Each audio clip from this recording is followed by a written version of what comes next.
Good afternoon. Good afternoon. I want to welcome everybody to the public hearing for the Education Subcommittee of Appropriations. I want to thank all of you who have decided to come and testify. We want to hear your testimonies. We want to hear what you have to say. But we have 352 people that have signed up to testify.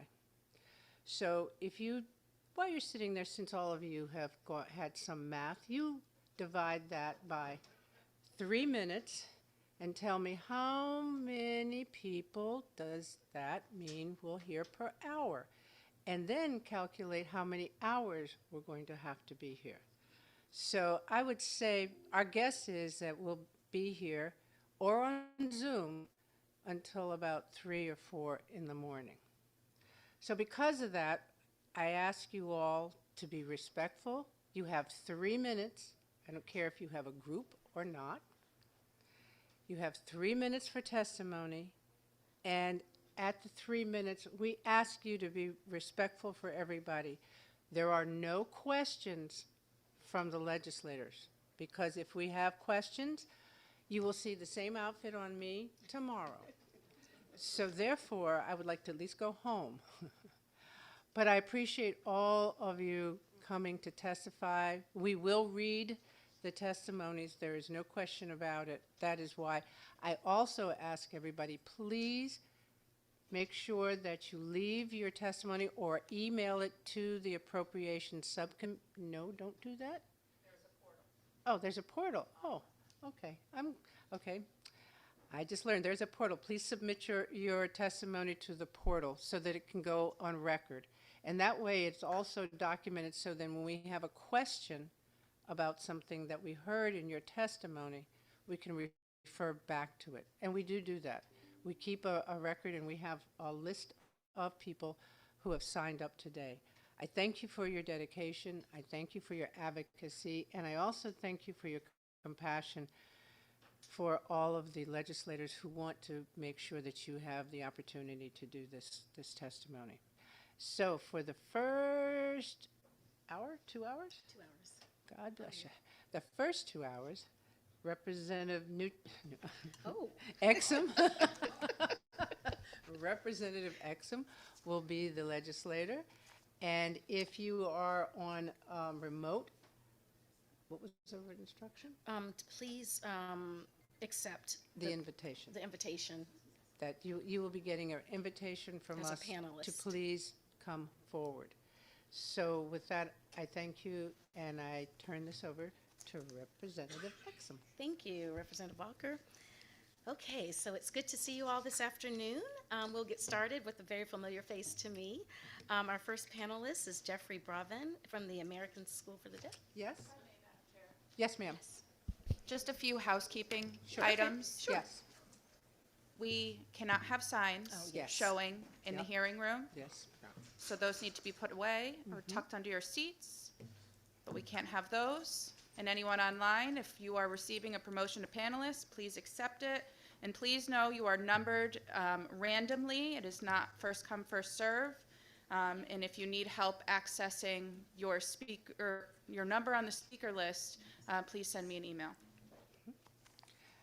Also, please, we ask everybody not to make any noises or don't participate in other people's testimonies, because that would not be fair. So we want to be respectful for everybody. Everybody has a right to make their testimony and have an opinion. So that also is very important for all of us. And what does the sound say when the 3 minutes is up? Who's timing? Well, for this round, we're not timing. Well, no. Some interpretation. Okay. But it will be 3 minutes. You'll hear a ding, ding, ding on my phone. Okay.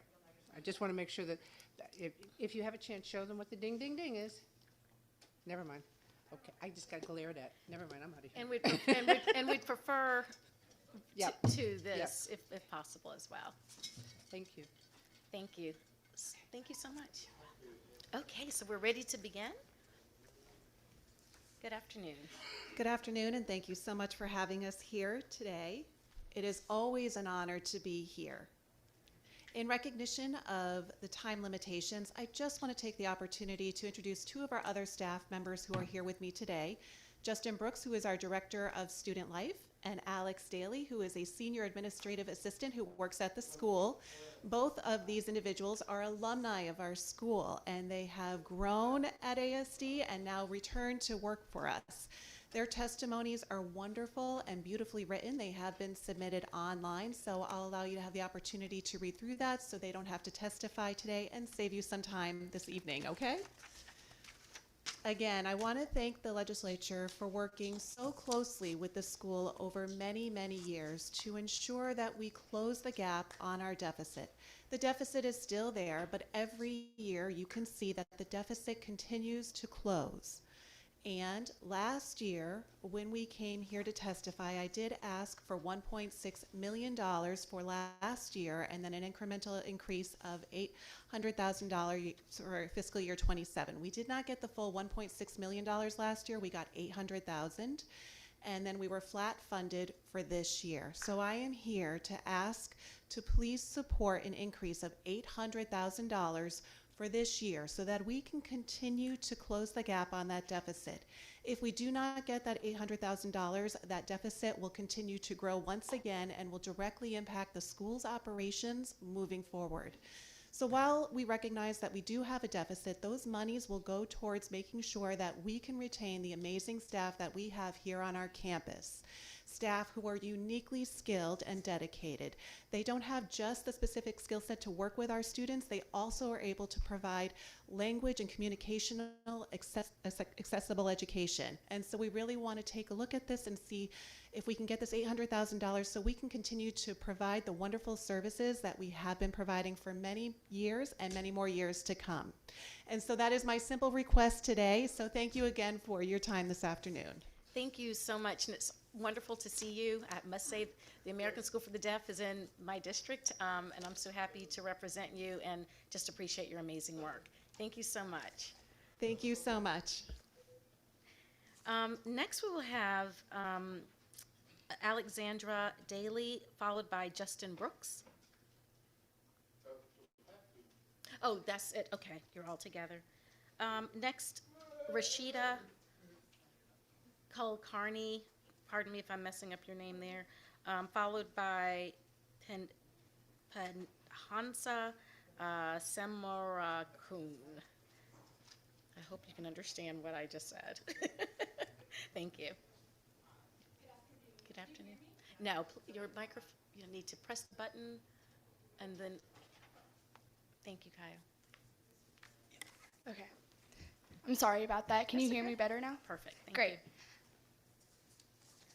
My name is Rashida Kulkarni, and I currently represent the Academy of Aerospace and Engineering as a CREC student senator. I live in Glastonbury, but I attend school in Windsor. I'm here asking you today to preserve the $12 million in funding for the fiscal year 2027 budget for our ESC magnet schools, or Regional Education Service Centers. Now, I love CREC for three main reasons. My first reason is because of the opportunities it provides for me. If it wasn't for CREC, I wouldn't have discovered my passion for government and public policy, because I'd actually come to this building last year to meet with Governor Lamont on how important it is to keep funding magnet schools. My second reason is because of its special curriculum. See, CREC schools offer a variety of curriculums, whether that be art or STEM, but my school, as it says engineering, specifically focuses on STEM. This has helped me and hundreds of other students discover things that they weren't even interested in through aerospace engineering, through principles of engineering, and other classes like that. My third reason to why I love CREC is the emphasis it has on diversity. If I had gone to my town school, there wasn't a great emphasis on that, and this is the one thing that CREC will offer that town schools don't. Seeing students come from different towns all over Connecticut really helps people create friendships, as well as CREC creating an environment where they can foster innovation and creativity. Now, my fourth reason is its after-school activities. Obviously, for 12th graders, when they apply to college, they need to have after-school clubs and extracurriculars. to write on, and I currently run the business club at my school, or DECA. If it wasn't for aerospace, I would not have met such a great group of young people who are interested in changing the business world. And because of that, I love Craig. Now, I'm here, again, as a student senator. I'm asking you to preserve this money, not only for me, but for the hundreds and thousands of students who attend Craig schools and who want to have an equitable education. Thank you so much. Thank you so much for your testimony. Really appreciate that. Thank you. Next, we will have Pinhansa, thank you, followed by Nathan Wollaston.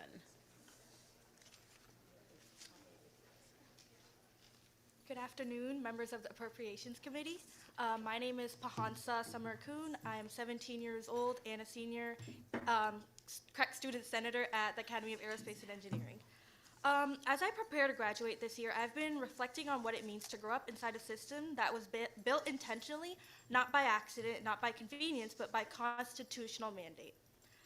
Connecticut's magnet schools were created in response to Sheff versus O'Neill's, a ruling that recognized that racial and economic isolation in education was not simply unfortunate, it was unconstitutional. Magnet schools were designed as a remedy. They were built as bridges across municipal borders, as classrooms were different. Difference is not separated but shared. I have spent nearly my entire academic life on one of those bridges. Every morning, students from different towns, different neighborhoods, and different economic realities walk into the same building. We solve the same equations, we run into the same gym, we lead the same organizations.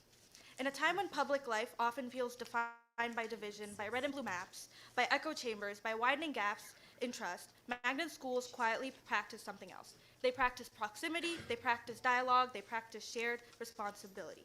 This is civic preparation. The bridges require maintenance. The Education Cost Sharing Foundation amount, which forms the base of Connecticut school funding formula, has not been increased since 2013. For more than a decade, inflation has eroded its value. A number may remain flat on paper, but it does not remain flat in reality. Transportation costs rise, energy costs rise, salaries and instructional materials rise. Yet the foundation amount has remained unchanged. Stability cannot be built on erosion. At the same time, the proposal removal of $12 million in supplemental funding for regional magnet schools introduced uncertainty into a system that depends on predictability. Unlike municipal districts, magnet schools cannot levy property taxes. Regional operators such as CREC rely entirely on state appropriations and tuition from sending districts. When funding shifts, there is no independent mechanism to compensate, and yet inside those buildings, students continue to build futures. Additionally, when we talk about funding schools, we are also talking about whether students have structured opportunities to contribute beyond their desks. One of the ways Connecticut has made that possible is through the Connecticut Association of Schools, also known as CAS-CIIC, which creates statewide spaces for students to engage directly with one another with the system that shape our education. Across Connecticut, students gather not only simply to attend events, but to shape them. This year, we had an Empowerment Day conference, which brought together over more than 1,000 students from across the state, as well as the Leadership Conference, which brought over 600 students, and the middle school and elementary school, which was another 1,000 students. These are not assemblies, they are platforms. Through my service on the CAS-CIIC Student Athletic Advisory Board and the State Student Advisory Council on Education, I have facilitated workshops, as well as participated in a panel. Girls who were the same age as me and even younger asked me for advice, which was truly moving. In that same moment, I understood that what happens in these spaces is not symbolic. CAS-CIIC programming serves more than 170,000 students annually. The proposed reduction in funding from 400,000 to 200,000 would not cut excess. It would reduce staffing, limit access to these conferences, and weaken structured platforms that amplify student voices across Connecticut. If we believe student voices matter, we must fund the structure that makes that voice possible. Thank you. Thank you so much for that testimony. Next, we will have Nathan. Thank you. Thank you so much. And I'll wait for a couple of other people to come in. I just want to review the ground rules, only wanting to let you know we have about 350 people signed up, and at that point we are expecting to be here about or 4 in the morning. So we have a couple of things we'd like to ask you to do. Our testimony's 3 minutes each. We're asking if you, no signs, no clothing that shows any political particular stance, and also if you could please do this as opposed to clapping so that we don't have interruptions and we can kind of move smoothly through this. We'd really appreciate that. And if you're online and if you have a promotion to accept as a panelist, if you could please do so that you'll be ready when your time comes. And now we're ready to proceed with Nathan. Nathan Wollaston, if you'd come, next, followed by Kim McLaughlin, and then Japhet Gonzalez. Hi, how are you? Hello, how are you doing? Doing okay, thanks. You may begin. Well, I'll be pretty brief. I won't use the whole 3 minutes. I just want to say my name is Nathan Wollaston. I'm a member of the Windsor Board of Education. I'm here today because I have concerns for not just my town, but for all the school districts across Connecticut. But specifically speaking through my lens as a Windsor resident, I can share with you some details about our budget dating back to a few years before I was elected on the board in 2021. So in our 2019-2020 proposed budget, we had an operating budget of about $57,796,361. At this point in time, we were receiving $11,547,663 in education cost sharing funds. To date, we are receiving the same amount in ECS grants, but we're operating on a proposed $77,700,045. Although we haven't had any extreme tax hikes on the state level, this kind of lack of investment in our schools has led to, across our state, an increase in property taxes, because in order to pay for our bills, we're going to have to take it out of the people's pockets via their property taxes, or we're going to have to do a combination of slashing services or cutting teachers, as we've seen in Hartford or in Enfield and so many towns across our state. So I'm looking to you, my esteemed representatives on today, to just have a little bit of compassion. I'm sure many of us here are homeowners as well, as I am a young homeowner, a young family man. My daughter just turned 1 on February 3rd, and I'm looking to create a future here in Connecticut for myself and my daughter, and for all the young people that want to stay in Connecticut. So just have a little bit of compassion, invest in education, as it makes more opportunity for us all to survive and thrive here. Thank you. Thank you. Thank you so much, Nathan.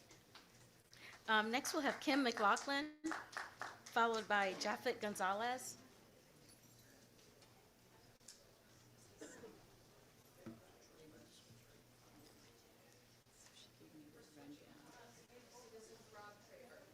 Oh, so Rob Traver? 208. She's my better half. Okay, oh, she is. Okay, very good. Thank you. Senator Austin, Representative Walker, and members of the Appropriations Committee.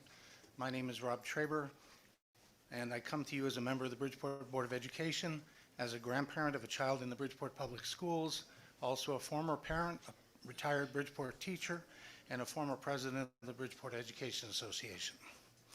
I speak to you today to oppose the governor's proposal to create a blue ribbon panel while taking no further action to fund ECS. It's time for a change in Connecticut. Our land of steady habits has become the land of inflexible habits. Protecting the status quo, in one of the wealthiest states in our country, our government works too hard, protecting the privileged and not helping lift up others, especially our children. For too many generations, we have allowed an extraordinarily disgraceful double standard to exist in our state of the haves and the have-nots, which unfortunately has also come to mean between wealthy white suburban students and poor urban students of color, although I learned long ago we don't even see the poverty in our world, Connecticut. The education cost sharing formula designed to level the playing field to provide equitable educational opportunity for Connecticut's public school students has been abandoned by our governor. The current ECS base rate of $11,525 has not been increased in 13 years. The cost of living has risen over to 41%, which should put the ECS base rate at $16,500 or more. The cost of teaching has risen even higher. In 2013, Connecticut was struggling to slowly recover from the economic downturn, but we did. We recovered many years ago. Budget surpluses have been piling up by the billions. Our wealthiest residents, too, have been dramatically increasing their wealth, and recently they were given a huge bonus by the federal government. Our poorest residents are still struggling. This isn't right. It's not what our state or country is supposed to be about, helping the rich get richer while the poor get poorer, especially not our children. The ECS, a promise to our children, was put on hold as the state recovered. A commitment that should have been resumed years ago got kicked down the road. Luckily for us, the poor and the children, federal ARPA ESSER funds helped us deal with the declining funds for a few years. When those funds expired, the state was in a position to step up, but it didn't. I thought we'd see that last year, and we did for our special needs children, but not for our poorest children. This year, the governor wants to study the problem. He ignored the Dalio study last year, which said help our children. A year ago, he came to Bridgeport and told us that the money wouldn't fix our problems. We respectfully disagree. While the ECS properly funded, with the ECS properly funded, we can begin to restore the educational services to our students that have been cut over the last 13 years. Bridgeport passed the budget restoring many, not all, of those cuts from the last 13 years to show what a generation of students have lost. I urge you to raise the ECS to what it should be and to add an annual COLA. Let's show the children of Bridgeport and similar districts that they deserve a chance too. Thank you for your time. I'd be happy to answer any further questions. Thank you so much. And did you submit your testimony online? I did. Okay, perfect. Thank you. Thank you. So next, is it Japheth? Okay, Japheth Gonzalez, followed by Lacey Rodriguez. Okay. Hello. You may begin. Can you guys hear me? Yes. Okay, great. Okay. Good afternoon, everyone. My name is Japheth Gonzalez. I am a senior at high school in the community, and I am here today to ask that you do everything in your power to help fully fund New Haven Public Schools. The conditions New Haven Public Schools are in are embarrassing. It's truly heartbreaking to know that if swift action isn't taken soon enough, generations of students will endure the same problems I and other students are currently facing right now. There hasn't been a rainy day where the water hasn't leaked into our building, ruining materials and infrastructure. There hasn't been a day where students don't point out missing and cracked tiles in the floor. There hasn't been a day where we look up and we don't see mold growing and spreading across our ceilings and different parts of our schools. There are days where I walk through the hallways and I don't feel like I'm at a place where I belong. There are so many students who are really smart and passionate about learning and passionate about their futures, but being in an environment where it doesn't reflect the care the students deserve feels degrading. All students are worthy of investment, so the form of investing that the state should do is put more money into all of NHPS. You guys have money to do so, and so all it takes is action. A common idea that somehow people still don't get is that students will most likely mirror the environment they are in. In well put together schools like Greenwich, Riverside, and Westport, the students and environments tend to flourish and do well because they are invested in. They have enough money to care for the school environment where the students learn and the teachers work. But in places like New Haven, the students and environments aren't in a stable and or comfortable form for education because we aren't invested in. Because the Board of Ed, the state, the offices making decisions on how schools should work don't actually see the education systems as the one who actually live and learn inside of it. And so I'm taking time out of my break today to ask that you increase the base ECS foundation amount now and save our schools. Me and other students won't stop fighting until the proper justice for all of New Haven Public Schools is served. Thank you. Thank you so much for your testimony. Next, we'll have Lacey Rodriguez, followed by Lori Sweet.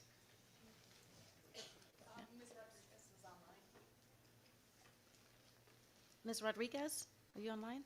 I am. There you are. Thank you. You may begin. Okay. So, good afternoon. My name is Lacey Rodriguez, and I serve families through the New Haven Public Schools Family Resource Centers. I am here today not just as an administrator, but as someone who witnesses every day what happens when families have support and what happens when they don't. When there is an emergency, we call on firefighters and EMTs because they are the first responders. They arrive first, they stabilize the situation and give people the chance to survive. Family resource centers are the first responders for families with young children. Before a child falls behind in school, we are there. Before a parent feels completely overwhelmed, we are there. Before a developmental delay goes unnoticed, we are there. A mother once came to one of our centers with her 3-year-old child's hand and said quietly to me, "I don't know if he is learning like other children, and I don't know who to ask." Because the family resource centers existed, she didn't have to wait years for help. Her child received developmental screening. She received parenting support. Her child joined playgroups. That same child later walked into pre-K already knowing how to follow routines, sit in circle time, interact with classmates, and trust his teacher. That is what early intervention looks like. That is what prevention looks like. That is what family resource centers do every day. We serve families across New Haven and Connecticut, including families facing poverty, language barriers, housing instability, and immigration fears. Many undocumented families will not walk into government offices, but they will walk into a school-based family resource center because they feel safe, trusted, and part of their family, the community family. For many parents, we are the first place they ever ask to help, not the last, the first. Sometimes people ask whether family resource centers are redundant. Let me tell you something. It is not. Let me be very clear. We are not redundant. We are foundational. We are the bridge between schools, healthcare, early childhood services, and community support. We prepare children before the system has to remediate them. We strengthen parents so teachers can't teach. We solve problems early so districts don't have to face much larger costs later. If funding is decreased, the impact will be immediate and personal. It means parent who needs to home visit may not receive one. It means the toddler who needs screening may be missed. It means the family needing literacy or workforce support may remain stuck. It means children all arriving in kindergarten already behind, not because they couldn't succeed, but because support came too late. Family resource centers are not a luxury program. We are prevention. We are readiness. We are stability for families who have nowhere else to turn. If Connecticut truly believes in strong schools, strong families, and strong communities, this is not the time to reduce family resource centers funding. This is the time to invest more so we can reach families earlier, support more children before they struggle, and continue serving as the first responders for children's youngest learners. Because when you support a family early, you don't just change one school year. You change the entire trajectory of a child's life. Thank you for your time and commitment. Thank you so much. Have a good afternoon. Thank you. Next, we'll have Tyler Diaz, followed by Fatima Landavar.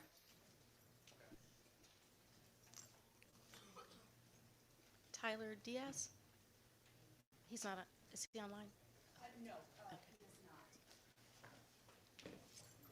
he's not. Is Fatima Landavar present? She's not online. Okay. Kelsey Bonilla? Kelsey Bonilla?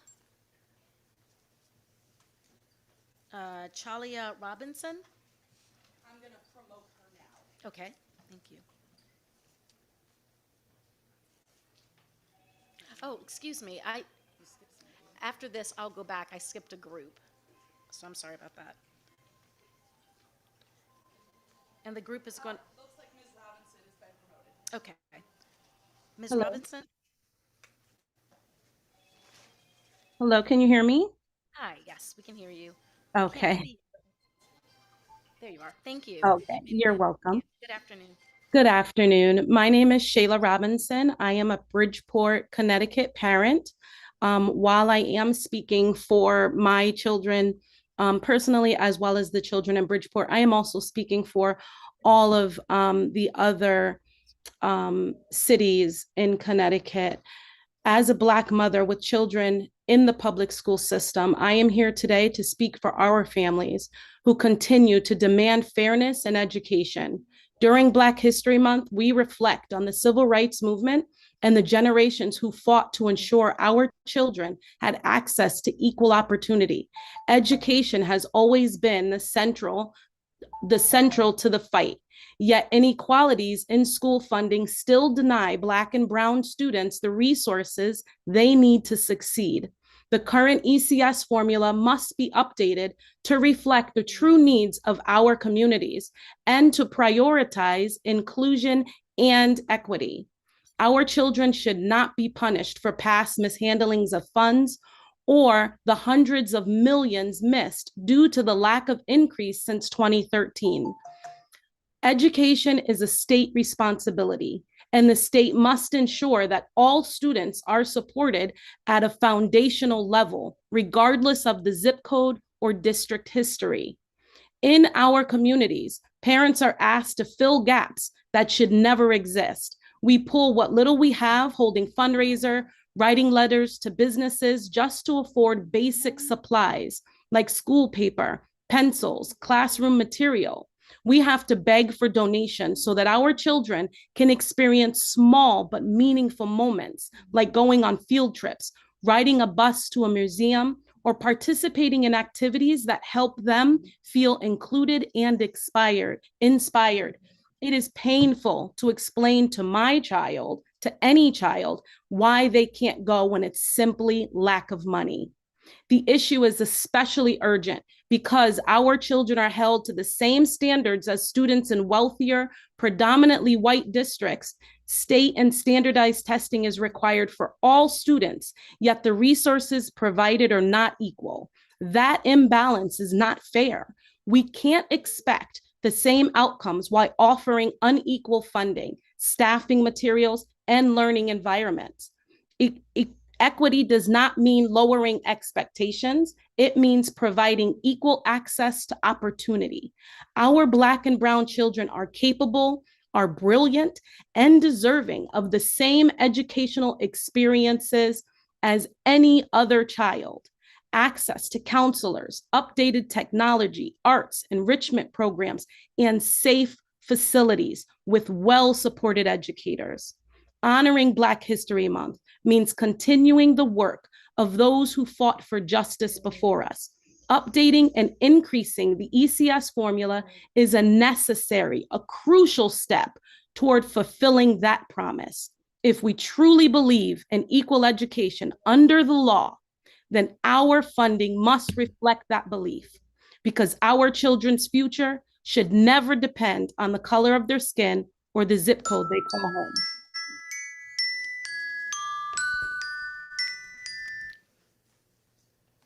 Thank you so much. Thank you. Next, we'll have a panel, Margarita Els, Peoria, the panel from support of Danbury Charter School.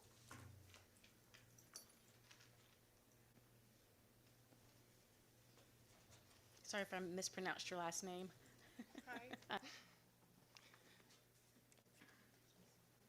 So Margarita is not here, but I'm representing our group along with the other 160 volunteers that we have here.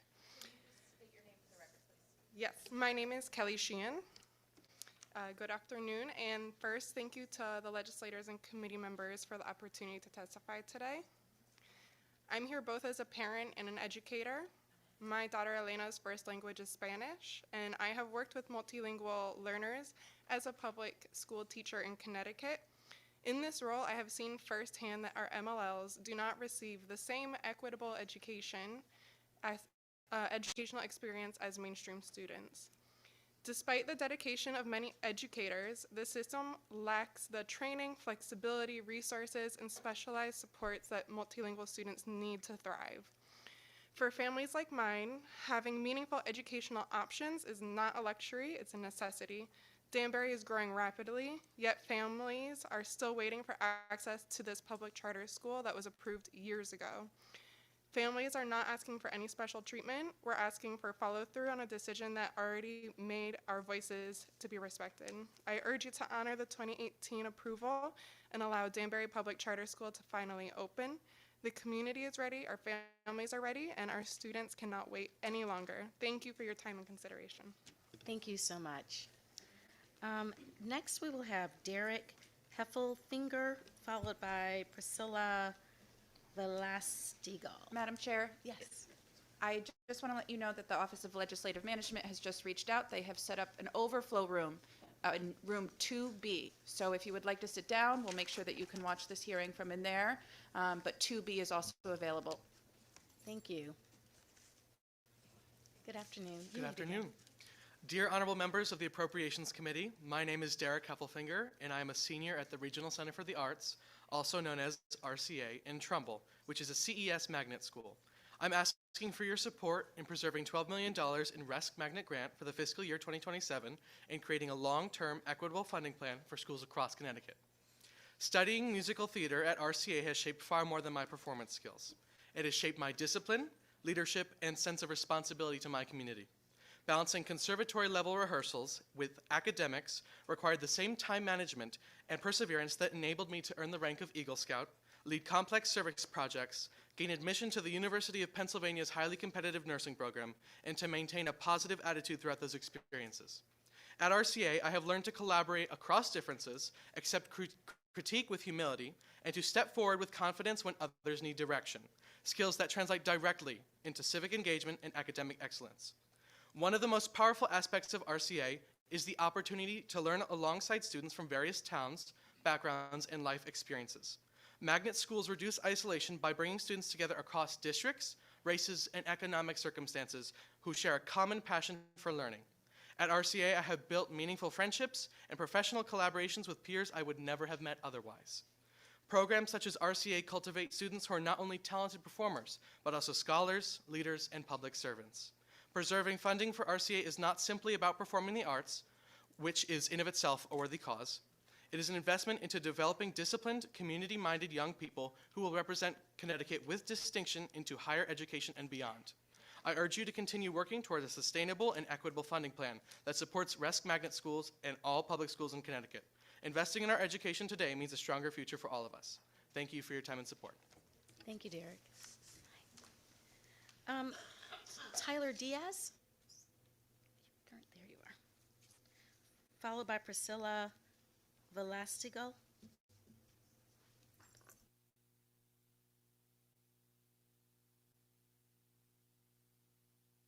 On your microphone. There's the button. Thank you.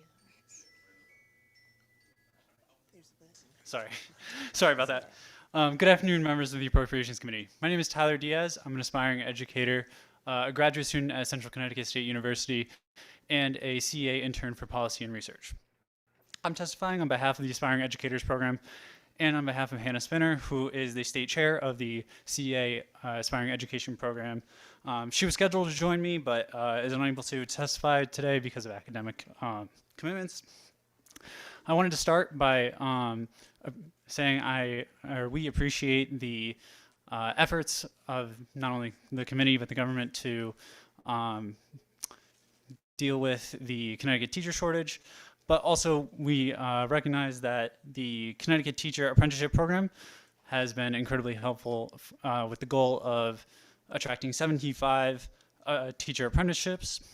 However, the governor's proposal has only reaches about a fraction of the aspiring educators. The reason is because every year around 1,200 aspiring educators complete a full semester of full-time student teaching.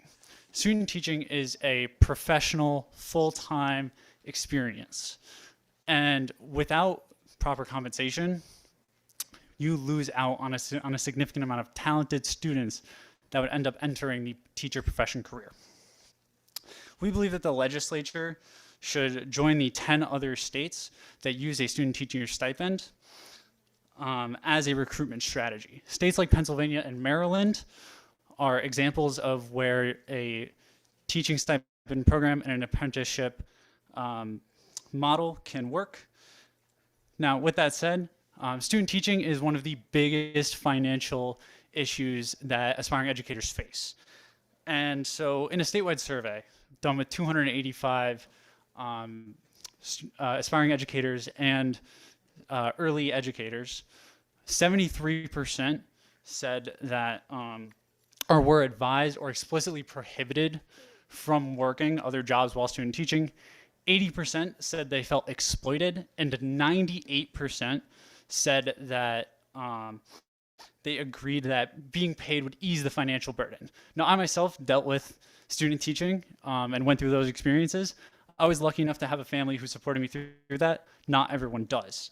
And so also speaking from experience, the workload of a student teacher is significantly higher than the traditional undergrad year. So you take on a significant amount of responsibility, and it's a full-time commitment with extensive planning. So on top of this, while we support the apprenticeship model, asking districts to contribute financially makes participation reliant on those local resources. So this would restrict placements and reduce equity in the pipeline and risk limiting the overall future educators, pool. Thank you for your consideration and time.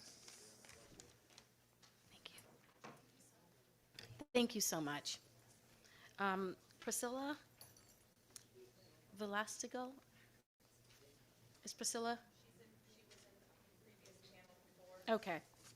So next we'll go to Juan Reyes Rivera. Okay. What about Dwayne? I'm here. Okay. Good afternoon. Good afternoon. Thank you for having me, members of the committee.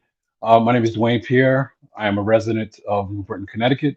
I'm a tech education advocate. I'm currently a program manager for Ready CT, but most importantly, I'm a parent of 12-year-old twins who are currently at the CREC, Academy of International Studies in Bloomfield.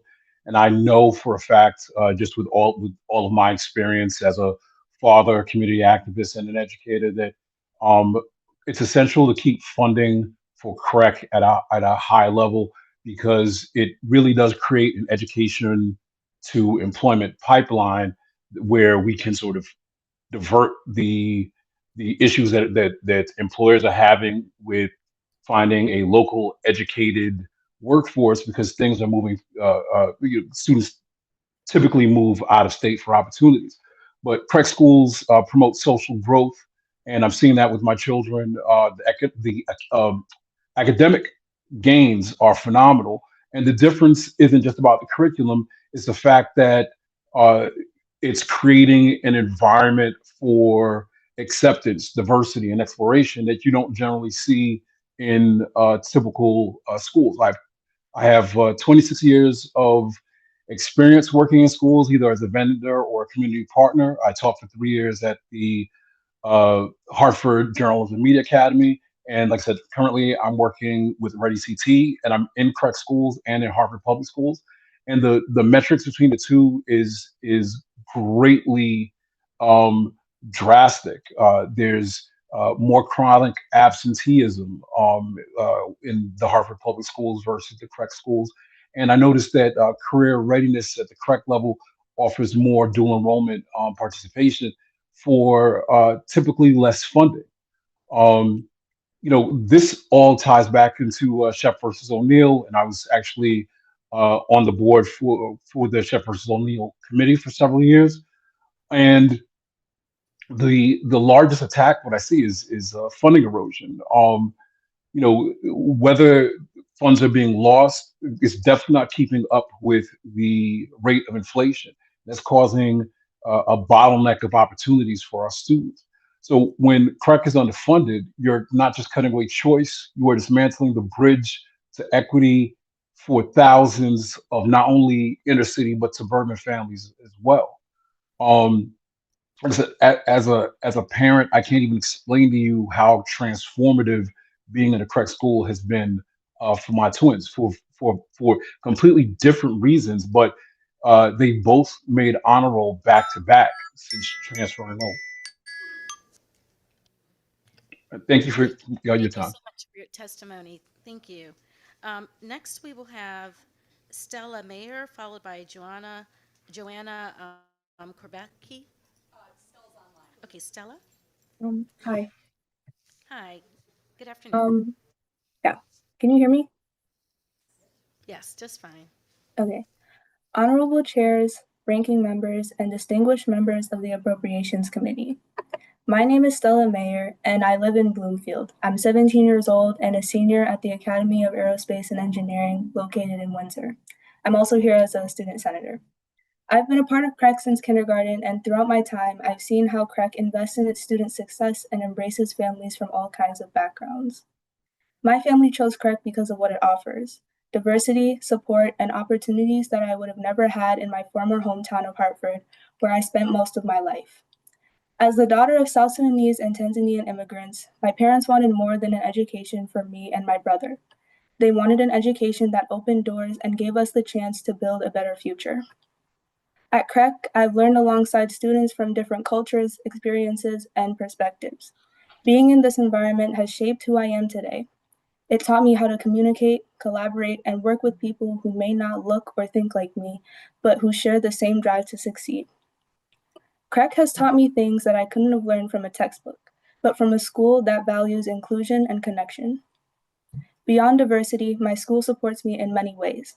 Through clubs that allow me to explore my interests, academic support that keeps me on track, and emotional support that makes me feel safe and valued.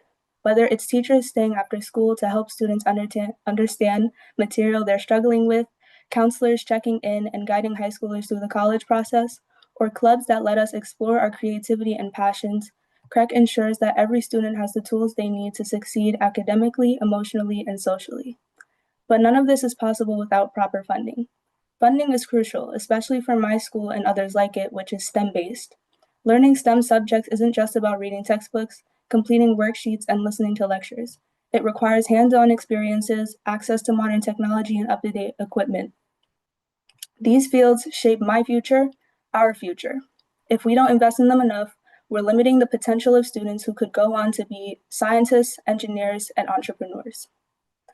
I'm here today not only to speak for myself, but for my younger brother, Sterling. He's 14 years old and a freshman also at the Academy of Aerospace and Engineering. While I will be graduating in just 4 months, his high school career is just beginning. The investments you have made allowed me to grow, succeed, and prepare for what comes next. By keeping CREC schools in the state budget, you are choosing to make that same investment in my brother's futures and the futures of thousands of students like him. CREC has given me the education, experiences, and support that I need to achieve my goals. It has shaped me into the person I am today. Every student deserves a chance to learn in an environment where they feel seen, heard, and empowered. Please maintain $12 million in RESC magnet school funding for the next year and oppose Governor Lamont's budget that removes this important funding. Thank you. Thank you so much. Next, we will have Joanna Korbecki, followed by Anju Manara Crowdery. Good afternoon. Good afternoon. My name is Joanna Korbecki, and I am testifying as a very concerned City of Meriden resident. I do not have any children in the system, but I am the result of going through the Meriden public education system.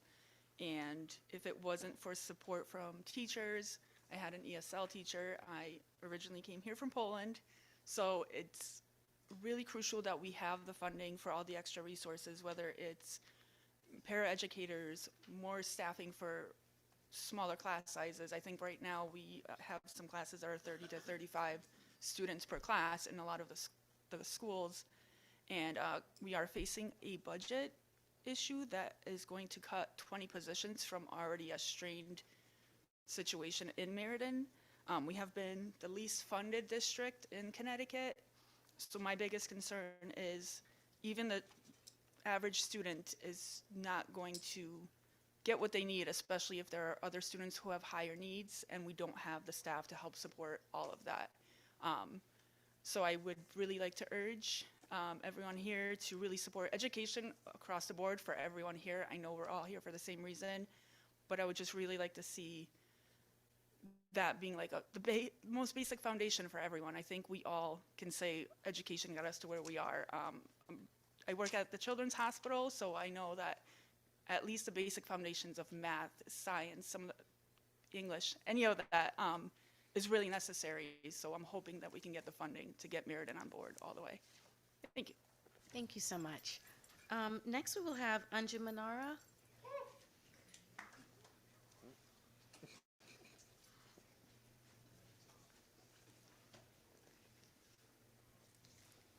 Good afternoon. Good afternoon, members of the Appropriations Committee. My name is Anju Manara Chaudhry, and I am a senior at Fairchild Wheeler at Bridgeport Okay. Good afternoon, members of the Appropriations Committee. My name is Anshmanara Chowdhury, and I am a senior at Fairchild Wheeler, and I am here to argue that education is a fundamental right, and the Education Cost Sharing Grant, or ECS, was created to reduce disparities between school districts to ensure that every student has equal access, equal educational opportunities, regardless of their zip code. However, the way that ECS is implemented falls short of this promise. The ECS formula begins with the foundation, which is considered the minimum amount of money for educating a student without additional learning need. This amount is $11,525 per student and is completely arbitrary and is not based on any data or analysis of actual costs. Also, this amount has remained static since 2013 without adjusting for inflation and rising educational demands.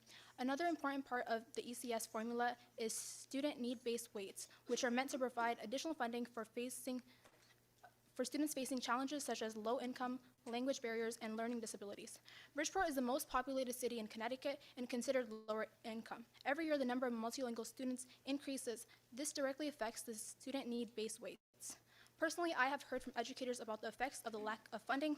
My physics teacher, shout out Mr. Kokek, shared that he has little to no lab equipment and has to build or purchase the materials himself to teach concepts. Although some topics can be improvised, others are simply too complex and need to be demonstrated to fully comprehend. Teachers themselves are forced to step in roles that they were never meant to fill. In underfunded districts, these teachers often become informal counselors, mentors, and social workers because of the lack of staff. This can be overbearing to uphold on top of their expected responsibilities, and they are simply not trained for these positions. To end, I'll ask you this. If you know that the ECS formula is outdated, do you truly believe that you're doing everything in your power to ensure every child has an equal chance to succeed? Thank you. Oh, okay, no, it's fine. Thank you. Are you good? Okay, thank you so much. Next, we'll have Laurel Steinhauser, followed by Ernie Newton.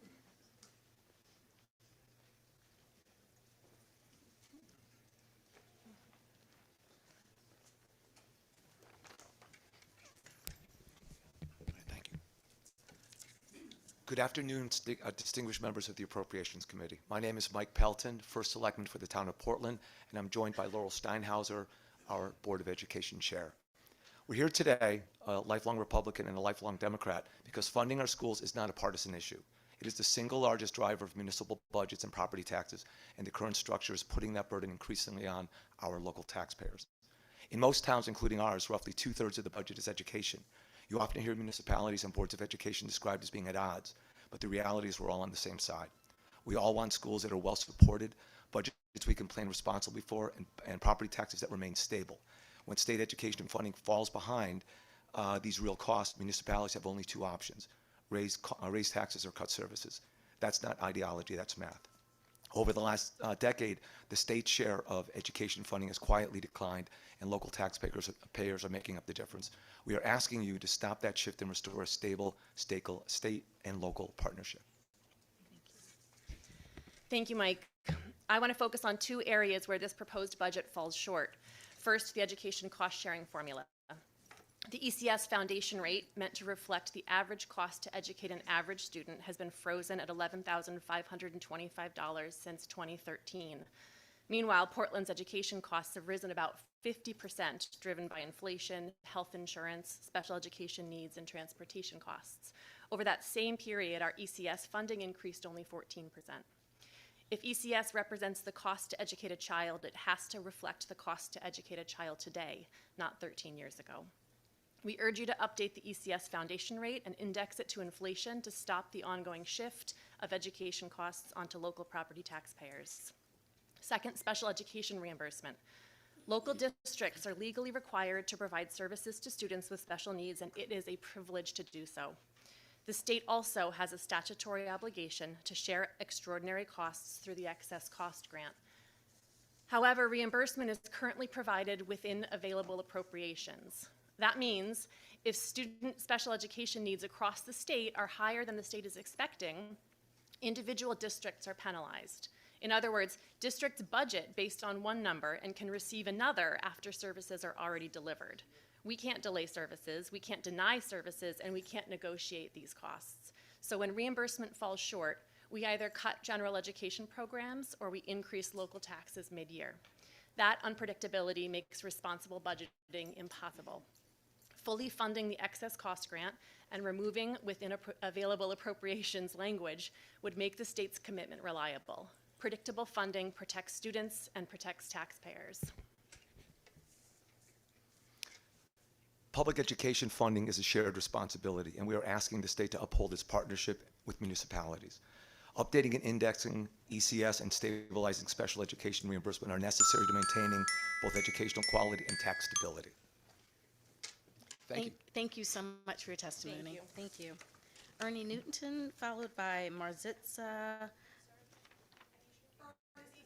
Okay.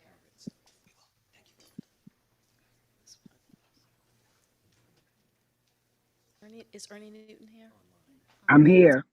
Okay, great. I'm online. Okay, you may begin. I can hear you. Thank you. Representative Exum, Representative Walker, members of the committee. My name is Ernest Newton.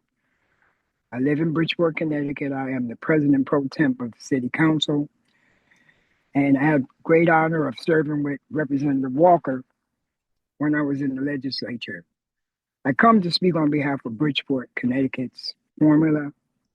I can tell you out of 166 municipalities that are funded, Bridgeport rates 160 out of that number.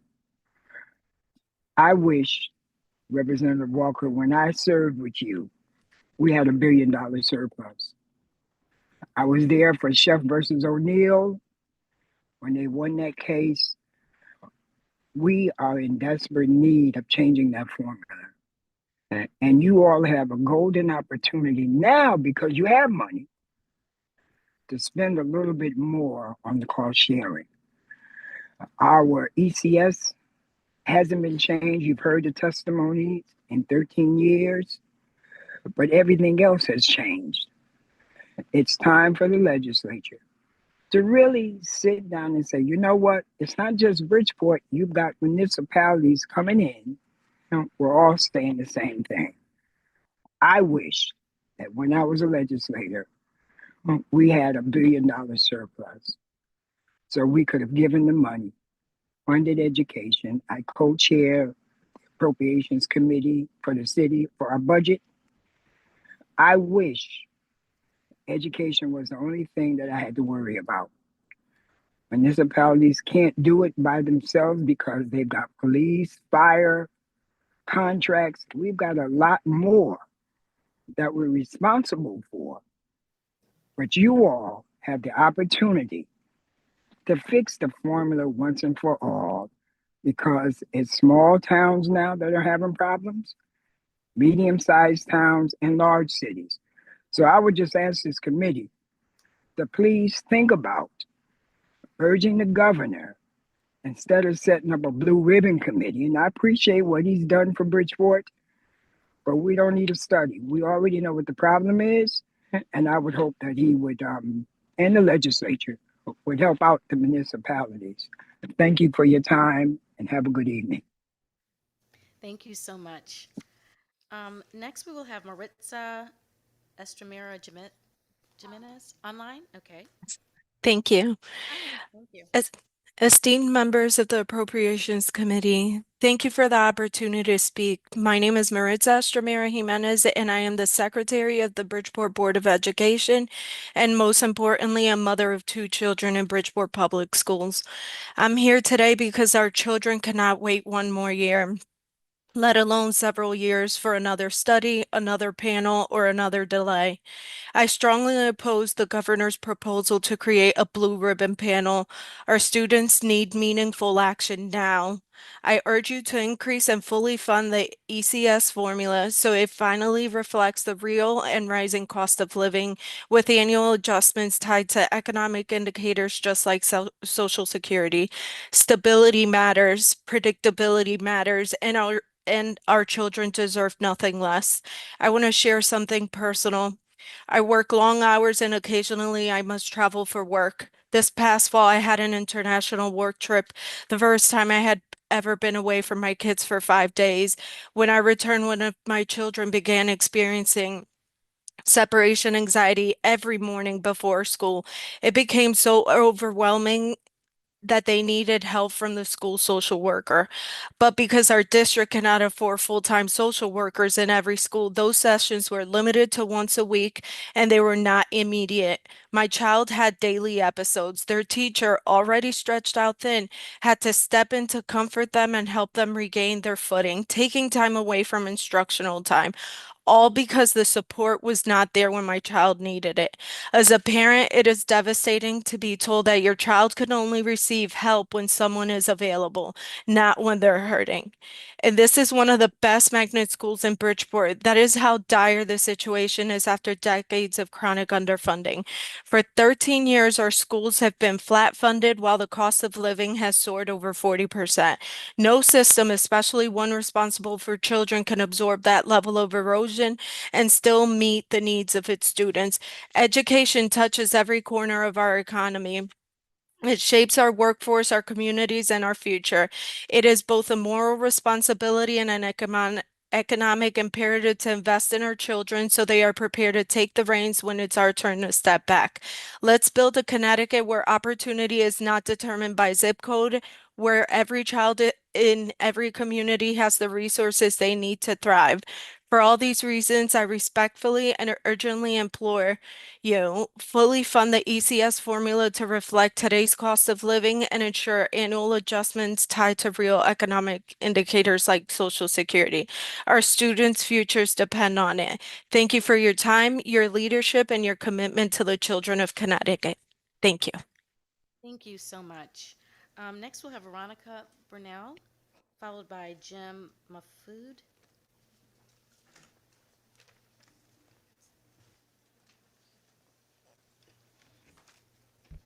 Hello.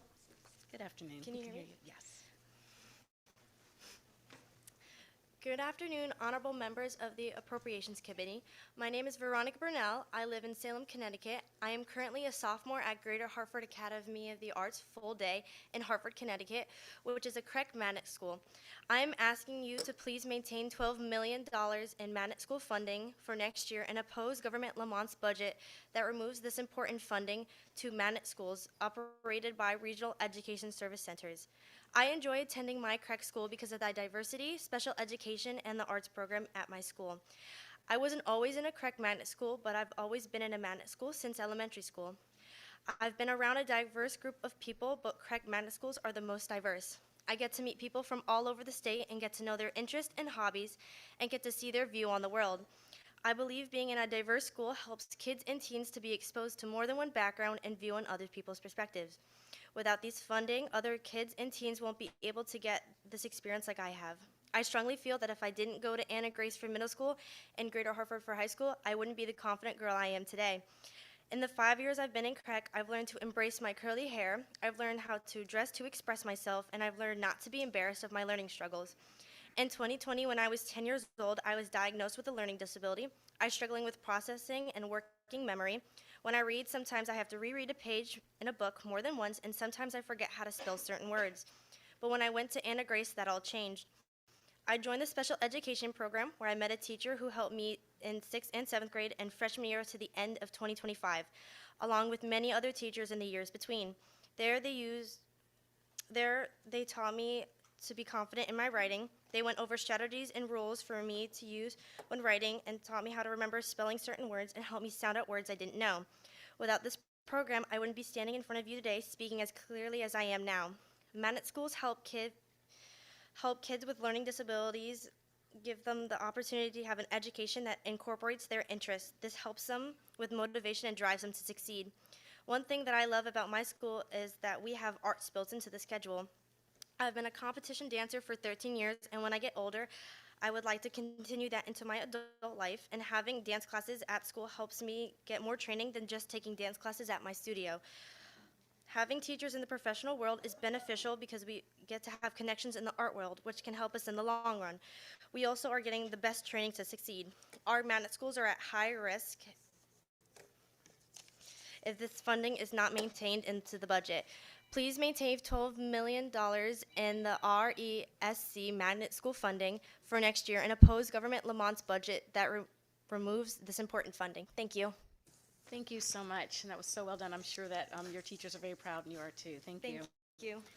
Next, Jack Major, followed by Caitlin Dobos.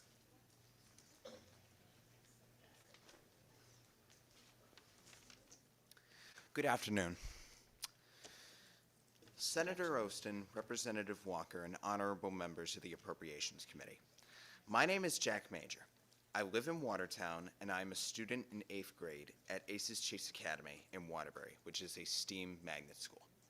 I'm asking for support in preserving $12 million for an RESC magnet school grant for fiscal year 27, and creating a long-term fair funding plan for schools like mine across the state. My parents and I decided to have me attend ACES Chase Academy because they wanted me to be challenged at a school that offered more opportunities than the public school I came from. Because of the opportunities I gained from attending ACES Chase Academy, I have been able to be a state finalist in the Invention Convention in 2024.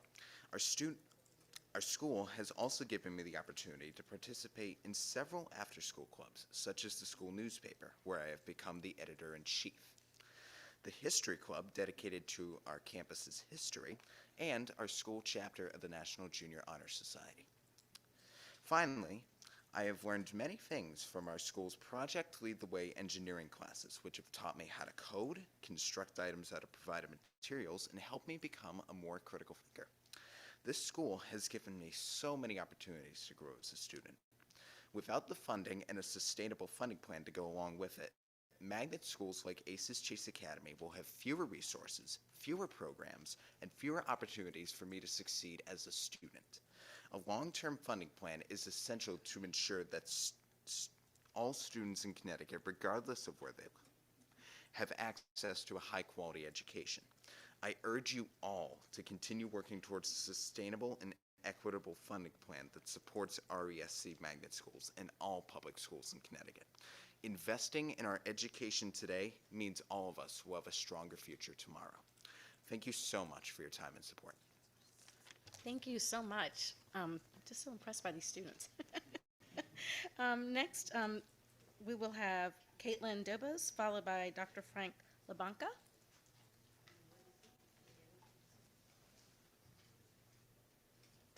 Caitlin, not on, okay. Oh, thank you. Caitlin, number 31.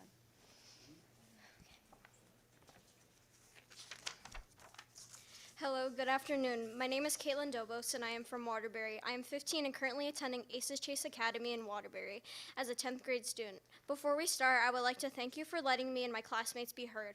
As many of us are aware, there is a large concern about the lack of funding for magnet schools. You see, magnet schools mainly rely on things for us students such as letting us be able to take more unique classes that other schools do not offer, such as technical theater, digital photography, personal finance, etc. Without these classes, our magnet schools would be nothing but the same as other public schools. The inadequate funding would also affect the counselors who have helped kids like me who have gone through things in our lives. This is one of the main reasons why I'm going to ACES. The public schools I had used to gone to for 6th and 7th grade before I went to ACES for 8th and beyond was Swift Middle School. For me, it was not one of the most welcoming environments to be in for a child to grow and learn in. Other students and I were picked out for who we were by the staff, for our race, our religion, our gender, our style. I remember one time I had got called into the principal's office at Swift to explain why I was being called a witch by the other kids.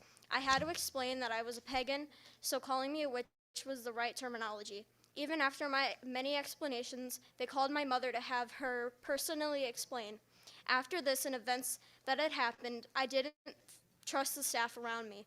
The staff at Swift saw me as something to be belittled, so when I got to ACES, I had expected the same because of what I had gone through. However, my experience was completely different.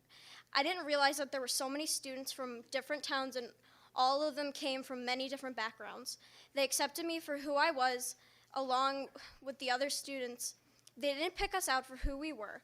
They cared for us all the same. They didn't pick favorites for the differences. We have many. As time went on, I learned to trust them and be able to feel like I could tell them anything with the help of my counselor, Miss Noto, due to my PTSD. She helped me be able to stay calm around them when I used to fear them. The counselors at ACES truly care about the students along with their mental health. They also care about our grades. They check in and make sure to see if we need any help. The teachers are also the same. They make sure to stay with all of us until we understand something we don't. If we don't understand something, they don't walk away and casually dismiss us. They sit with us and explain it. ACES saved my life, not as a joke, but literally. The people there understand and are willing to help even if it's something large. The classes are very engaging and very fun in my opinion. And without the funding that is needed for these schools, there are many classes and services that might not be able to keep running along because of this. It is also a lack of funding that might affect the staff that cares about the students so much. Thank you for your time. Thank you so much. Dr. Frank LaBanca, followed by Christina Ellington. Honorable members of the Appropriations Committee, I'm Dr. Frank LaBanca, a resident of Sandy Hook and the principal of ACES Chase Academy, a 612 STEAM interdistrict RESC magnet school operating in Waterbury. I'm a magnet school leader because I firmly believe in the values of public education and opportunities for school choice. I'm here speaking on the long-term equitable funding of RESC magnet schools, and I'm asking for your support in preserving the $12 million in RESC magnet funding for fiscal year 27. This is the second magnet school I am leading. I purposefully choose to be a magnet education and instructional leader because providing an environment for a tremendously diverse community and doing education different is the heart and soul of magnet education and my own philosophy of education. Our school attracts students from 30 different towns. Our students consistently outperform their cohort match counterparts from their respective hometowns on state achievement measures. We are the only school in Connecticut to be recognized as a Project Lead the Way School of Distinction for the past 10 years. All of our middle school students participate in this engineering program, and almost 50% of our current high school students do as well. By the end of the school year, 50% of our sophomore students, which is currently our oldest class, will have earned post-university college credit, and our goal is to be over 90% of students by the time they are seniors. This year, ACES Chase Academy was named a Magnet Schools of America National School of Excellence. I am proud of our school's accomplishments, but we are doing this on an unsustainable fiscal model. The state determined that the tuition paid by sending towns to magnet schools should be capped at 55% of the previous years, with the intention of the state magnet grant covering the balance. Sadly, this did not happen, and our school basically receives a little over $14,000 per student. With a state average of $22,000, we are approximately $8,000 per student lower. That equates to a $4.4 million relative deficit. If we take the absolute last place district for per pupil expenditures in the state at $16.5K, that still equates to a relative difference of $1.375 million. We are significantly behind last place in funding. Those numbers are just for my school. Compounding these fiscal challenges is the consideration to transfer fiscal responsibilities for the Rehabilitation Section 504 Act from home district to the rest schools. We strongly oppose that idea. With its moral obligation to the spirit of the Sheff settlement beyond the Hartford boundaries, the state should be embarrassed at the fiscal mistreatment of magnet schools. The same de facto segregation that exists in Hartford and its affluent suburban surrounding communities is commonplace with the other urban centers. RESC magnet schools fill an important gap in opportunities for all students. I urge you to continue to work toward a sustainable and equitable funding plan that supports them. Thank you. Thank you. Thank you very much. Next, we will have Christina Ellington. Yes. Okay. Oh, Christina. I'm here. We're good? Yes, thank you. Okay. Good afternoon, everyone, and distinguished members of the Appropriations Committee, and to everyone today. My name is Christina Ellington. I am a Danbury resident, mother of 3, and the Chief Schools Officer for Elevate Charter Schools. Over the course of my 18 years in my public school career, I've served as a teacher, a tutor, a grade level chair, a dean, a behavior interventionist, an administrator, and a principal. And I've worked across K-8 schools and high schools throughout the state of Connecticut. But today I'll name that my number one hat is as a Danbury mom and resident of Danbury for over 30 years. So I graduated from Danbury High School back when you had to shuffle step just to make it from one side of this building to the other. And now my teenage daughter is shuffling in that world. I gave birth to all three of my children at Danbury Hospital. I worship every Sunday at our beloved New Hope Baptist Church. This community is home. And throughout my career, I have worked in both traditional and public schools, charter public schools, and I believe deeply in public education. But I also deeply believe in choice within public education. One thing I'll share is that when I was earning my master's degree in education in New York City, I worked as a nanny. And one of my responsibilities was to help families navigate school options. I sat at kitchen tables looking at brochures, visiting schools, helping parents weigh their options. Some families chose public schools, some chose private schools. And it was exciting. It was an empowering process. But what I learned was this: choice should not be a privilege. It should be a non-negotiable, and it should be accessible. In Danbury, we're fortunate to have several educational options: traditional public schools, magnet programs, Catholic schools, private schools, Abbott Tech. Yet access is limited and highly competitive. I was fortunate that one of my children was accepted into Westside Middle School. My other two were not. That is how lotteries work, and I respect that process. But the reality remains, only one out of my three children was able to access the choice that we had hoped for. I personally had to relocate my son because of his needs to be with his father in another state and town to get his needs met. That is the lived experience of many Danbury families. The Danbury International Academy Charter School has already been approved. Families know about it, they see the building, they stop me at school events, at church, at talent shows, at science fairs. When is it opening? What is happening? Is it finally going to move forward? And when will it open? They're waiting. This is not about taking anything away from traditional public schools. It's not about competition. It's about expanding public school choice. It's complex, and our students have different strengths and different needs. And Danbury is diverse and growing, and they've waited patiently. I'm simply asking the committee to fund what already has been approved and to honor the promise that we made to our families. Thank you. Thank you. Next, we'll have Julie Hall, followed by Edwin Garcia.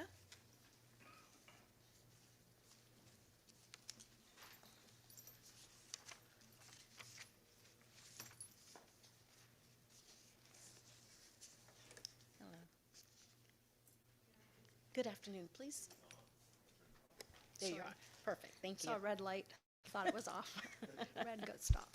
All right, my name is Julie Hall, and I am with Loomability. My role there is as the Deputy Program Officer for the Birth to Three program called Kid Steps. And I know you heard this morning from the Commissioner about the Birth to Three system. And thank you, Representative Exum, for your questions this morning. They were very pointed, and I want to be able to share with you some information that will help answer some of the questions that you had and that maybe was information that hadn't been shared openly. This tiered system and rate study that you heard of, the tiered system is proposed to have 3 tiers for a professional level status. What you need for each one has not been clearly identified yet. However, it has been brought up that what could be in each of those tiers. But what has been said is that the top tier is a credentialing program. The intention of it is to provide quality for the system, and the commissioner had said that it is to ensure that it works on workforce retention and recruitment. As providers, we don't believe that that's actually going to happen. We think that it's detrimental to our program because of the additional costs.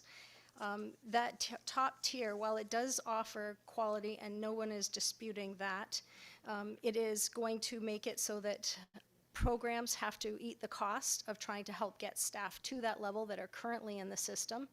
And it means that somebody coming in with 15, 20 years of experience as a physical therapist is going to be considered entry level, where somebody coming in with a bachelor's degree, and I should say that a physical therapist are now graduating with doctorate degrees. Somebody coming in with a bachelor's degree and having just gone through the credentialing could actually be, in fact, earning far more than the other person, and yet the rates and the rates difference won't reflect that. The challenge is the cost of providing the service is the same. And in the rate study, there were two options. The other one was to keep the current system that we have in tiered, that is in tiers of a professional and paraprofessional status. And so the only way that you are getting the cost savings is because just a little over 20%, or sorry, a little over 80% of the clinicians in the system currently are at the bottom tier. There are only 2 people that have graduated from this credentialing program in the system to date. It is going to take, in order to get to that top tier of going through these additional trainings, while the one that was given as an example this morning is fairly simple, it's a few hours of a learning module and 1 day of training. Thank you. Then the rest of the stuff is in my testimony. in Okay, writing. great, thank you, because I'd like to read that and learn more, thank you. Next, we have Edwin Garcia, followed by Gabriella Scott. Edwin Garcia.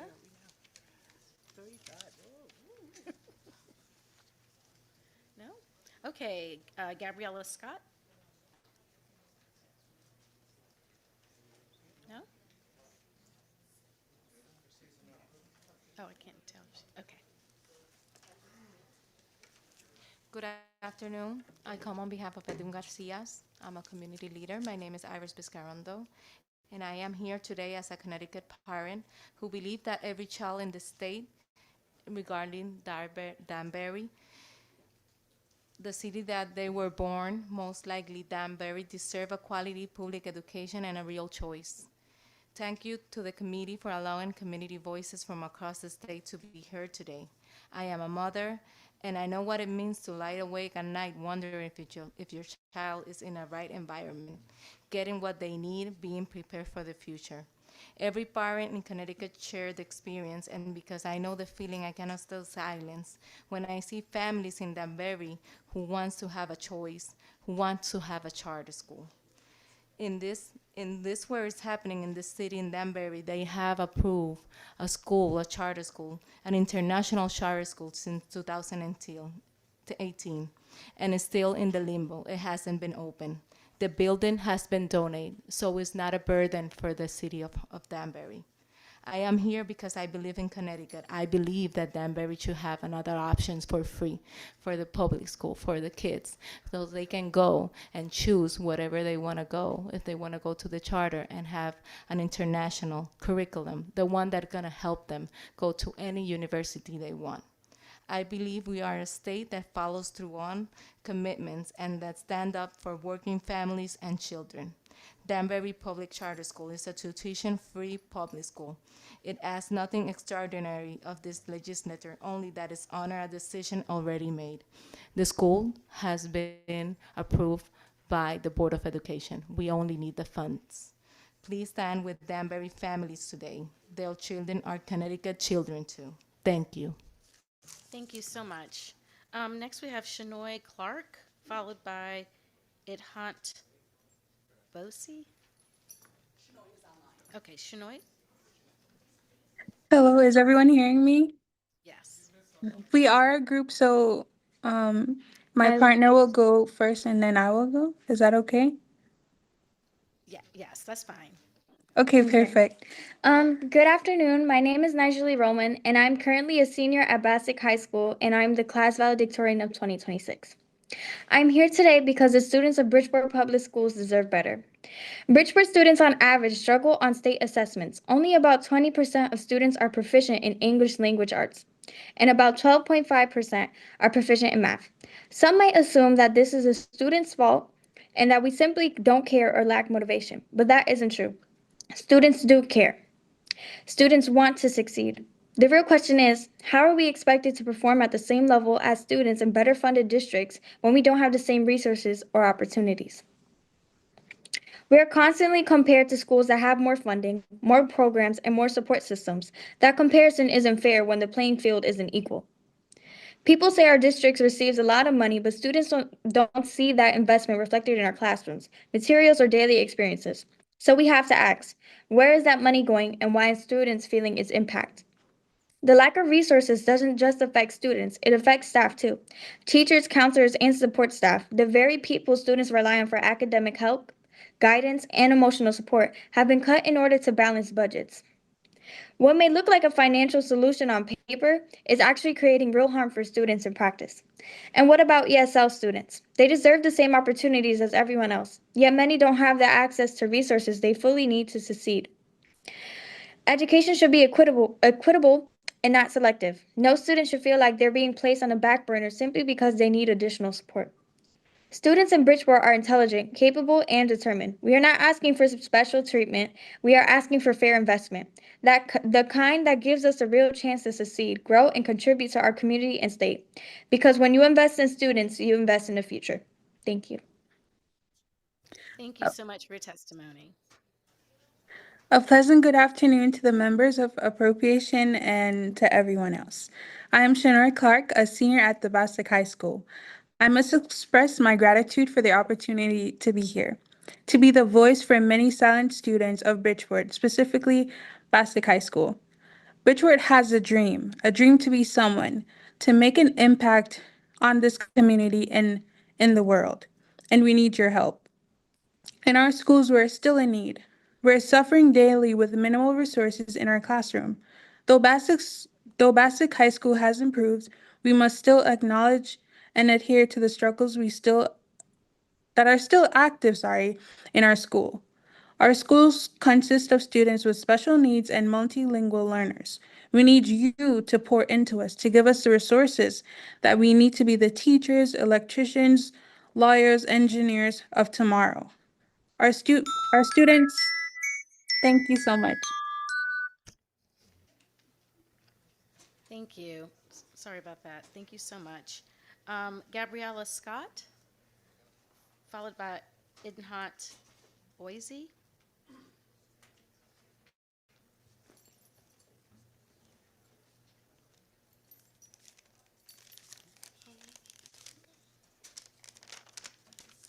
Good afternoon.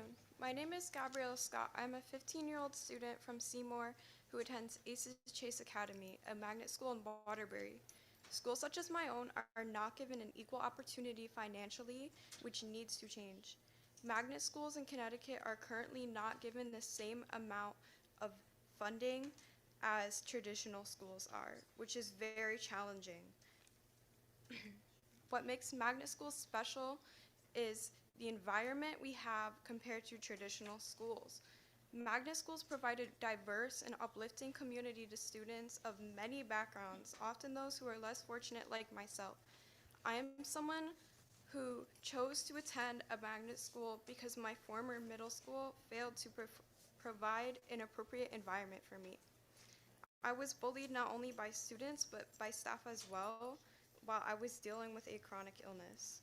My school did not provide and accommodate for my situation, and I eventually ended up having to leave my middle school and attend a better place. So that led me to search out a magnet school. And what attracted me specifically to ACES Chase Academy was the community. The small class sizes allow students and teachers to work one-on-one, which helped me grow academically, and the class sizes also include a diverse student body. We have students from many different backgrounds, cultures, and towns, and this is just like what makes our school welcoming. So to keep this going, we do need equal funds for our community. We need our education to be supported just like traditional schools are. Students from less fortunate backgrounds should receive the same future and opportunity as those who go to traditional schools do. I hope that my words have encouraged you to consider funding our schools and really just to do better for the future. Thank you so much.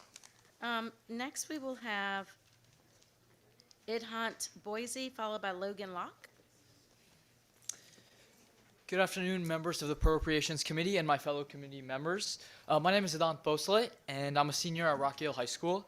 I'm here today in reference to House Bill 5032, specifically lines 251 through 258, which propose reducing funding for the Connecticut Association of Schools from $400,000 US to $200,000 US in fiscal year 2027. For the past 3 years, I've had the esteemed privilege of serving on the CIAC Student Empowerment Advisory Board and the State Student Advisory Council on Education, and I'm also a Connecticut Association of Schools conference speaker, a program funded through this very appropriation. Through CAS funding programming, I've spoken at over 9 statewide events, elementary, middle, high school, and administrator events, reaching more than 2,000 individuals across Connecticut. And as a presenter, I've taught over 1,000 students through breakout sessions on public speaking, mindfulness, and student leadership for learning, growth, and change. But what stays with me the most are the moments after these sessions. At one conference, a high school student came up to me and said that the mindfulness session had given them a new perspective on life. That instead of stressing over everything happening around them, they were going to start focusing on what they could control rather than what they couldn't. That shift in mindset may seem small, but for a teenager navigating academics, athletics, and personal pressures, it is transformative. At another event, an elementary school student told me that they were nervous about public speaking at the upcoming student council meeting. But after that public speaking breakout session that I had given them, they felt ready to stand up and lead. That confidence at that age changes trajectories. And it's not just younger students. Peers my own age, already leaders in their schools, have reached outward after saying they have felt more empowered to take initiative and speak up in their communities after these crucial CIAC events. CAS doesn't just host conferences or host board meetings. It creates ripple effects throughout our beloved state of Connecticut. I've also had the opportunity to share panels and collaborate with current school leaders, administrators, and statewide education stakeholders. Through these experiences, students like myself are not just preparing to lead someday. We are learning to lead lead alongside those shaping Connecticut's education system today, like yourself. Through the Student Empowerment Board and SASE, we have actively developing a statewide mindfulness initiative and researching AI-integrated math models to responsibly explore how artificial intelligence can enhance learning locally. This is what your investment supports: confidence, perspective, and leadership in action. Reducing this appropriation by half would not simply adjust a number, it would limit the platforms that create these moments for students across Connecticut. CAS serves more than 170,000 students annually. For that reach, $400,000 US is a modest but transformative investment. When you fund CAS, you are not funding an organization, you are funding students who learn to lead and who help others to do the same. I respectfully urge you to maintain the $400,000 US appropriation in the HB 5032, and thank you for your time and your commitment to Connecticut students. Thank you so much. That mindfulness is a skill that we could all use, so thank you for mentioning that. Next, we're going to have a little, okay, go. My name is Logan Locke, an 8th grade student at ACES Chase Academy. I came to ACES to improve myself with the collegiate education and to build a foundation for my future. In Lao, my grandma always says, "By hong hian, hu siwit, hu pen kun di nai lok ani," meaning go to school, learn life to be a good person on this earth. Today, me and many other people come to ask for preserving the $12 million in funding. This is my testimony. At ACES, many students are surrounded by friends and teachers who care not just for student grades, but for student growth and well-being. A part of well-being is feeling safe and protected. Throughout the country, many students worry about being taken from schools because of their parents being immigrants. Manny Chavez, a commentator at a town meeting, who said, "I shouldn't be scared. I should be focusing on school and I can't focus." As a child of immigrant parents, I worry every day about being able to see my family again, and not just me. At ACES Chase Academy, I feel safe here. Here, I know teachers won't let this happen to students. School is not just a place to learn, it's also a place to feel safe. But how can I feel safe and other students feel safe with low funding in Connecticut schools? This is why I'm advocating for my school. I'm advocating for better funding in Connecticut schools and all Connecticut magnet schools. So as a whole, we can have a safe campus, a safe environment, and better education for our future. Present students and future students, students who are the future of our world, which is why I ask for more funding for our schools. All schools say something along the lines of, "This school will have your child a bright future." But how can I have a better future with low funding in Connecticut? Think about the limitless possibilities we can make with more funding. As a personal testimony at Aces Chase Academy, I've learned so much from the PLTW program and much more. So please consider my testimony and our country's future with better funding in Connecticut. I ask for the $12 million for RESC magnet schools such as Aces Chase Academy. So with the money that I hope will be provided, I know our schools will use the money as soon as it is given to help make better schools for our future of the country. Thank you for your time and consideration for hearing my testimony. Thank you so much for your testimony. We have two students that I'm going to move up because they need to catch a bus back to Bridgeport. Colin Jims, and followed by Omar Reashi.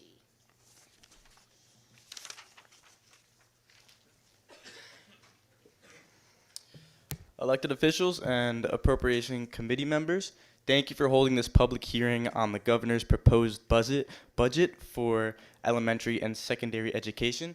And thank you for giving me the opportunity to advocate for myself and my peers. So my name is Colin Jims. I am a former student in the Shelton School District and a current Bridgeport student and athlete.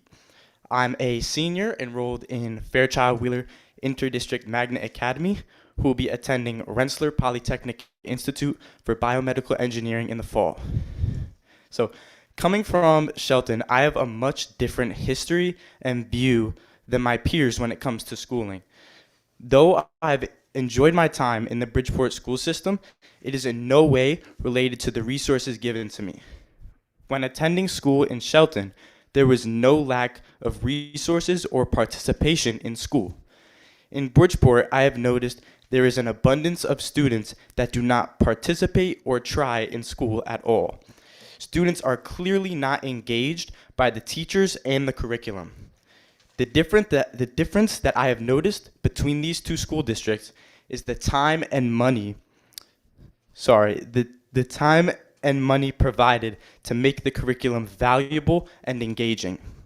If the proper amount of funding is provided to Bridgeport, then it will allow for more funds being used to develop the curriculum, which will lead to more student participation. The poverty rate in Bridgeport is 42% higher than the state average, and I see a vicious cycle of poverty taking place in Bridgeport. The only way to break this cycle is through school, and participating in school is critically essential to furthering education and entering the workforce in a higher earning position, thus breaking the cycle of poverty. Revising the ECS profile is necessary in this pursuit of breaking the cycle of poverty in Bridgeport. Please consider this change for the welfare of the youth of Bridgeport. Thank you very much. Thank you so much for that. And also congratulations with Rensselaer. Good luck to you. And next we will have Omar Rashi.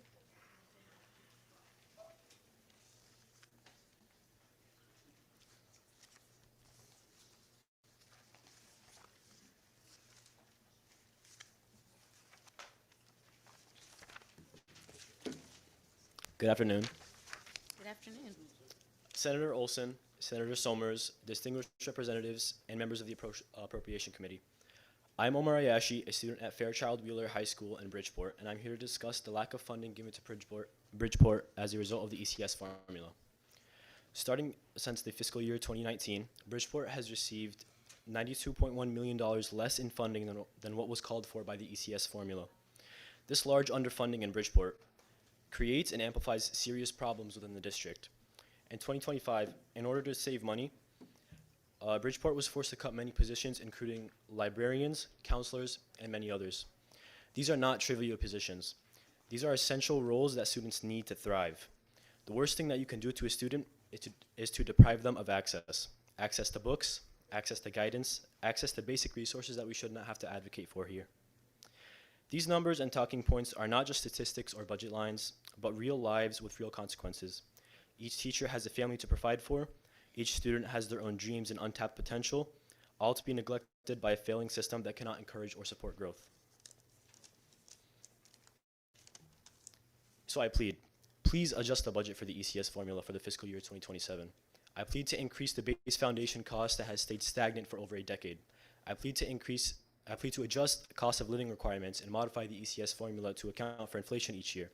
And I plead that you hear me and my peers and see the people of Bridgeport not as an expense, but as an investment in a better educated tomorrow. Thank you. Thank you. Next, we will have Albert Benehan Grajales, followed by Maria Paredes. Hi, good afternoon, everyone. My name is Albert Benehan Grajales. Thank you. My name is Albert Benehan Grajales. I'm the board member from Bridgeport Public School. Be in my district for almost 20 years. I'm going to be brief because I know my colleague and everybody know what we want for Bridgeport Public School. As I say, as a leader from the end of Bridgeport Public School for so many years, we want you to help our students. Our students are future of our city. It's very obviously that, and everybody know that our city is one of the biggest in Connecticut. We ever have almost around 20,000 students. We have amazing staff, amazing parents, and everybody. So please, I want you to please help our students and be sure that funding our schools. I know my colleague, everybody know what we want, but we want you to support. So as a board member, as a parent, as a taxpayer, please help Bridgeport Public School. Thank you for your time and God bless you all. Thank you so much. Next, Maria Paredes. I don't see her online. Okay. Next, we have a panel, Zachary Kravitz, Molly Markowitz, Emily Hoagland, and Katie Sweck. There you are. From the Connecticut American Academy of Pediatrics.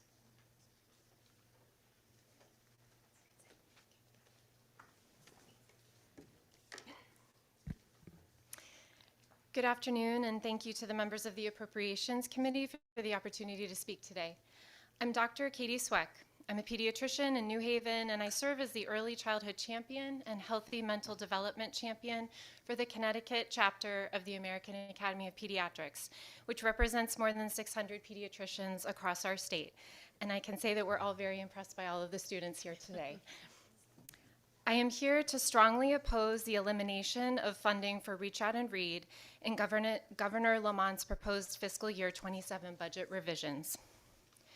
The American Academy of Pediatrics recommends Reach Out and Read as a proven program to promote early childhood development and school readiness by strengthening early child caregiver relationships.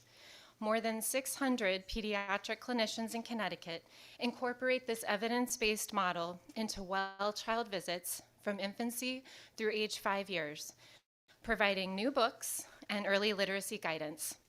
As a result, nearly 80,000 Connecticut children, many from families facing economic hardship, are impacted each year. Over 20 peer-reviewed studies demonstrate that Reach Out and Read increases shared reading at home, improves preschool language development, enhances positive child-caregiver interactions, reduces maternal depression, and increases well visit attendance. Supporting Reach Out and Read is one of the best investments in Connecticut's children. If we proposed reducing funding for roads and bridges, we would recognize that as counterproductive and unsafe. The same is true for this proposal. It is counterproductive because early, high literacy environments build the brain architecture that supports language acquisition, cognitive development, and emotional regulation. Weakening this infrastructure limits our children's potential. It is also unsafe. Research clearly links early emotional and behavioral concerns in the first 3 years of life, including postpartum caregiver mental health challenges, to later childhood and adolescent mental health disorders, substance use, and suicide risk. These risks are even greater for families facing poverty and racism and remain elevated since the pandemic. Reducing funding for Reach Out and Read would weaken one of the most evidence-based psychosocial interventions that pediatricians have to promote healthy brain development, strengthen relational health, and prevent developmental delays and future mental and behavioral health disorders. I do not exaggerate when I say that providing a new book with shared reading guidance to a young family and to a young child and their family is as important as using my stethoscope. At a time when Connecticut's Birth to 3 system is seeing significantly increased referrals for developmental concerns, equipping pediatricians with effective preventive tools is critical. In pediatrics, prevention is paramount, earlier is better, and time is brain. Without Reach Out and Read, I cannot provide the standard of care recommended by the American Academy of Pediatrics. Thank you for your time and consideration, and I'm happy to answer any questions. Thank you so much. That was very impactful. Thank you. Oh, sorry. Didn't realize there was another. Oh, sorry. No, that's fine. Thank you. Good afternoon. Good afternoon. Thank you for the opportunity to speak today as well. My name is Dr. Molly Markowitz, and I'm a pediatrician that works in New Haven, and I'm chair of the Advocacy Committee for the American Academy of Pediatrics. I'm here today to speak in strong support of free school breakfast for all Connecticut's children and the elimination of fees for students who currently qualify for a reduced price lunches, as proposed in the governor's budget. The American Academy of Pediatrics strongly advocates for expanding access to nutrition programs such as WIC, SNAP, and other school nutrition programs. Access to healthy food is fundamental to child health. We know nutrition is essential for brain development, strengthens immunity, and builds strong bones and muscles, and ensures healthy growth. Food insecurity, defined as lack of access to enough nutritious food, puts children at serious health risks. Hunger also affects learning. Children who have not eaten enough struggle to concentrate in school, are at increased risk of developmental delays, and are more likely to experience emotional and behavioral challenges. Food insecurity does not just affect children, it affects families. Parents who face food insecurity experience chronic stress and are at increased risk of anxiety and depression. In Connecticut, 1 in 6 children experience hunger.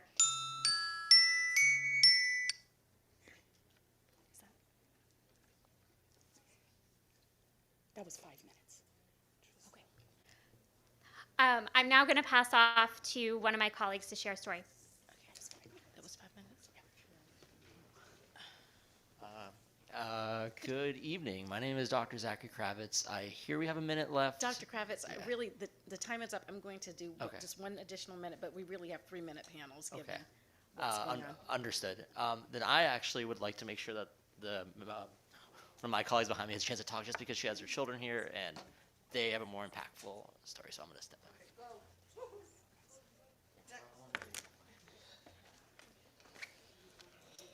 Hi, my name is Dr. Emily Hoagland, and I'm a pediatrician based here in Hartford. Every day, I also witness firsthand the detrimental effects of food insecurity and children falling behind in school because they're hungry. But this funding is really about the kids, so I'm going to turn it over to my 2 children who attend Connecticut Public Schools for their thoughts. Hi, my name is Rosie. I'm 6 years old. I live in West Hartford, Connecticut, and I'm in 1st grade. It's hard to eat breakfast before I go to school, and when I don't eat enough breakfast, it's hard to focus, learn, and play. So it would be great if me and my friends could get free breakfast at school. Thank you for your time. Hi, my name is Andy. I'm 9 years old, and I'm in 3rd grade. I think breakfast should be free for everyone because some people may not have a lot of money and can't afford breakfast at home, and if it costs money at school too, they probably can't afford that either. If breakfasts are free at school, every kid, no matter how much money their parents make, would be able to have it. Breakfast is important because if you don't have it, you can't really focus well, and then you can't do your work or do well in school. Please support Breakfast for All. Thank you for your time. Thank you so much, and I was so happy to hear from both of you and that you're from West Hartford. I am too.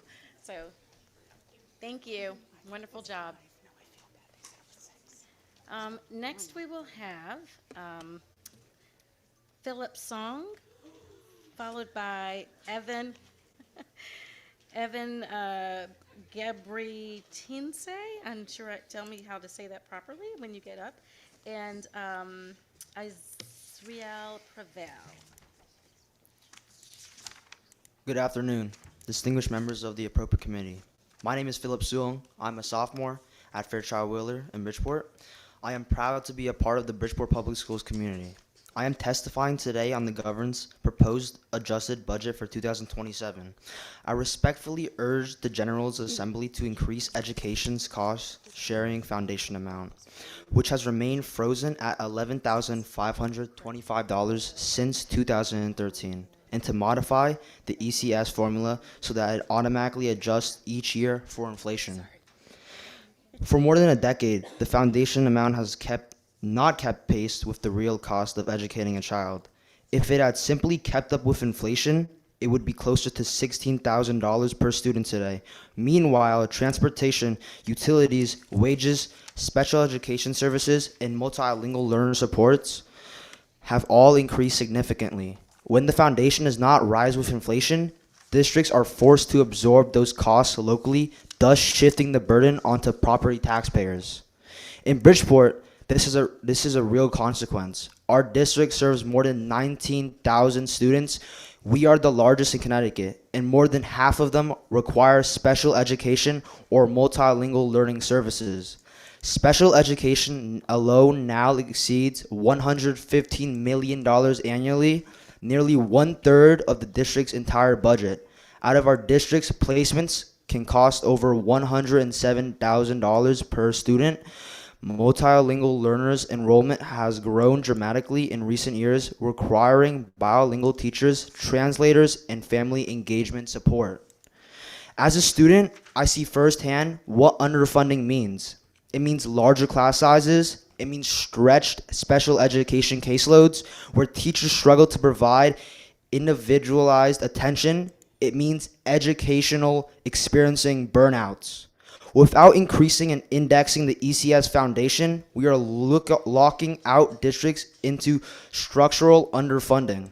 Without increased investments, needs will continue to go unmet. Educators will continue to burn out, and young people's potential will be limited. Increasing and indexing the ECS foundation is not just an education policy decision, it's an economic one. Strong public schools reduce long-term social service costs, strengthen the workforce, and stabilize communities. Now it's time for real action. I urge you to increase the ECS foundation amount and permanently tie it to inflation so that all students, regardless of zip code, receive the resources they deserve. Thank you for your time. Thank you so much. Next, we will have Evan. There you are, Evan. How are you? Good evening, members of the committee. My name is Evan Gebertin. I am currently a senior at the Fairchild Wheeler Aerospace School, and I will be attending Columbia University in the fall. I came to the U.S. when I was 8 years old from Eritrea, a country that knew no education.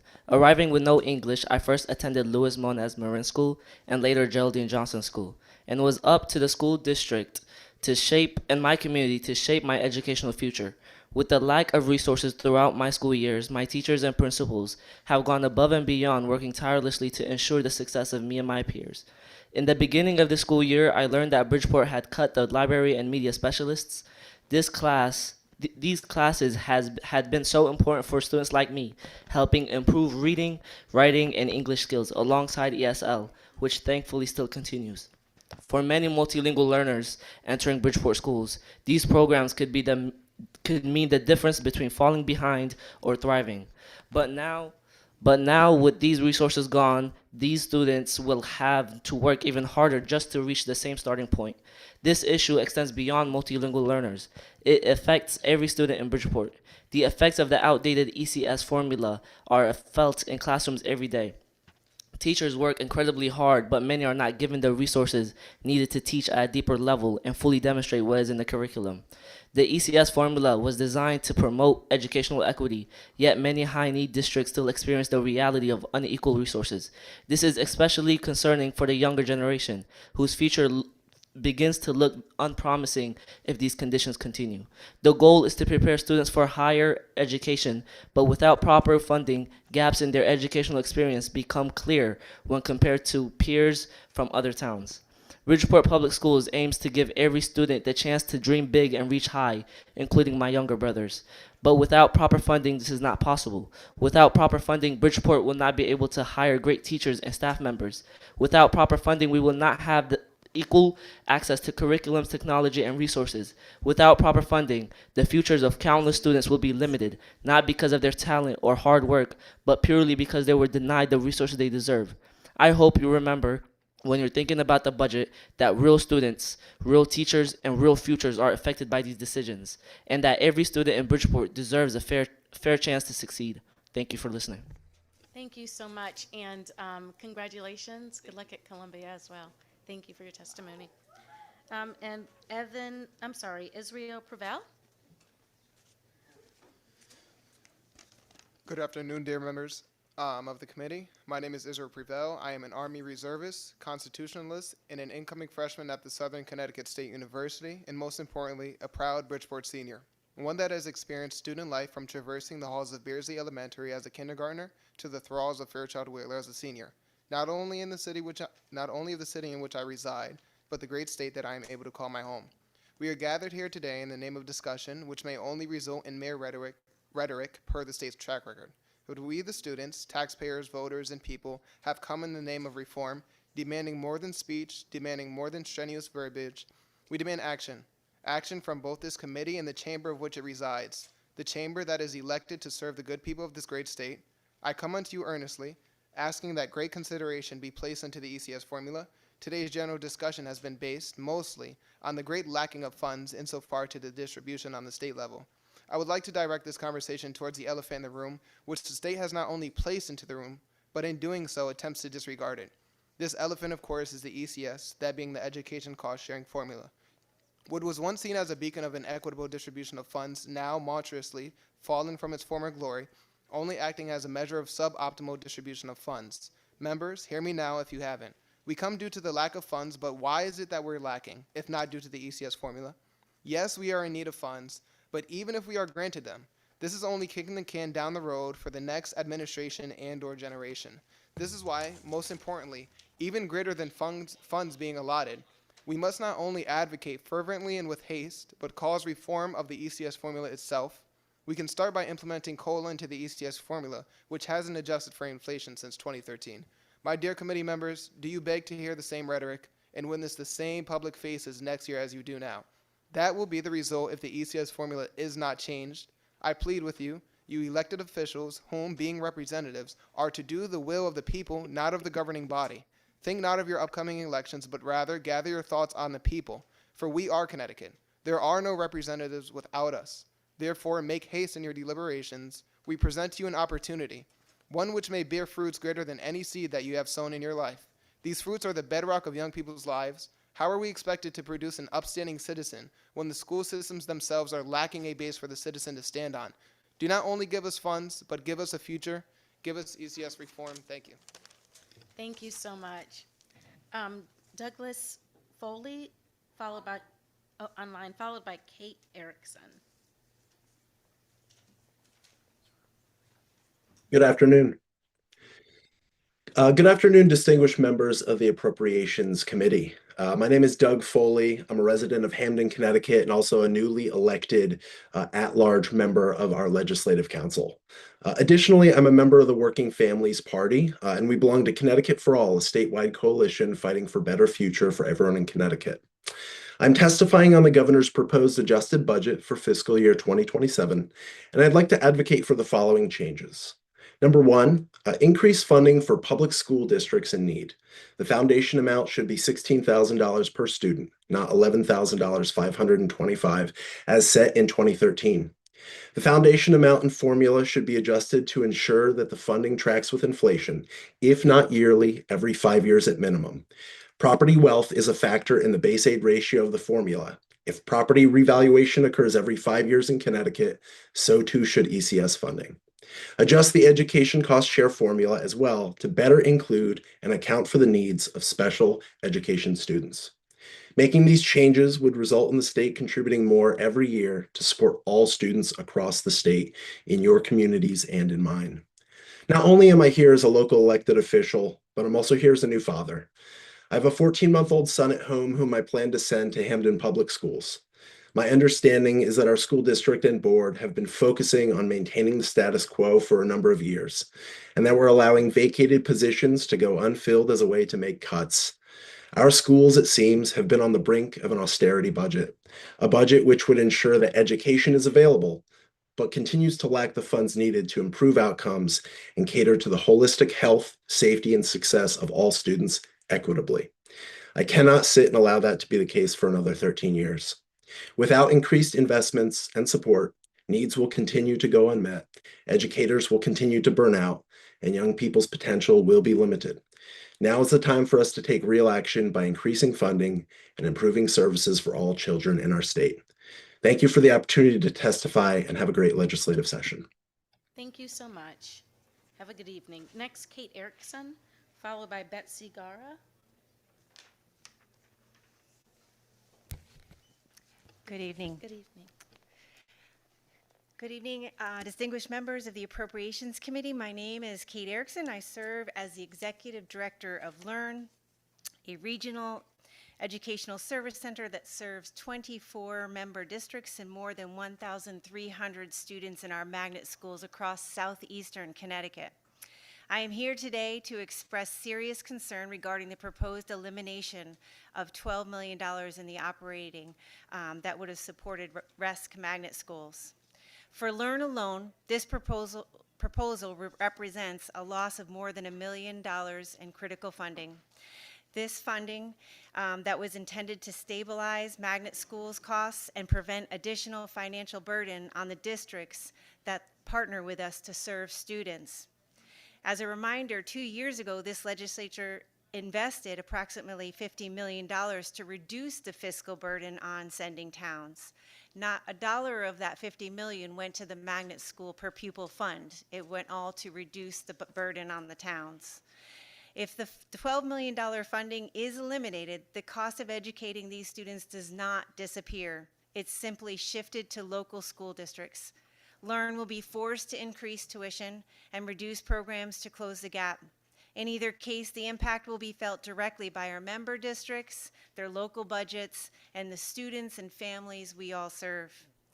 At the same time, this moment highlights a larger issue. Connecticut needs a sustainable, long-term, equitable, and student-centered funding system. Connecticut needs a system that reflects the true cost of educating students and provides stability for districts, regional programs, and families. Temporary adjustments and cost shifts create uncertainty and force local communities to absorb expenses that are part of a statewide public education strategy. LEARN, along with our colleagues across the RESC Alliance, remains committed to working with the legislator to develop that kind of long-term funding model. However, the immediate priority must be the restoration of this $12 million investment to prevent disruptive cost shifts to local districts.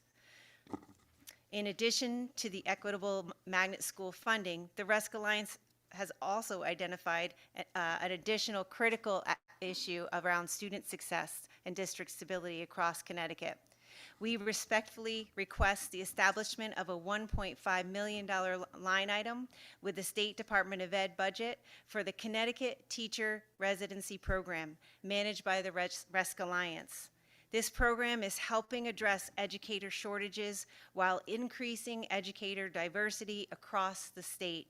Since 2019, it has placed nearly 178 teachers of color in more than 40 districts across the state.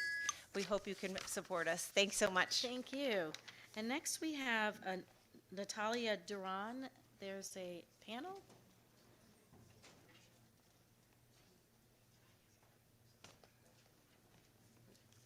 Representative Exum, my name is Steve Tracy. I'm sitting in from Ms. Duran's group. She's not able to be with us at this hour, but I think I can get several names off your list in the next 3 minutes, if that's okay. Thank you. Again, my name is Steve Tracy. I'm a retired public school teacher and school superintendent, and I'm here today as the chair of the planning team for the Danbury Charter School.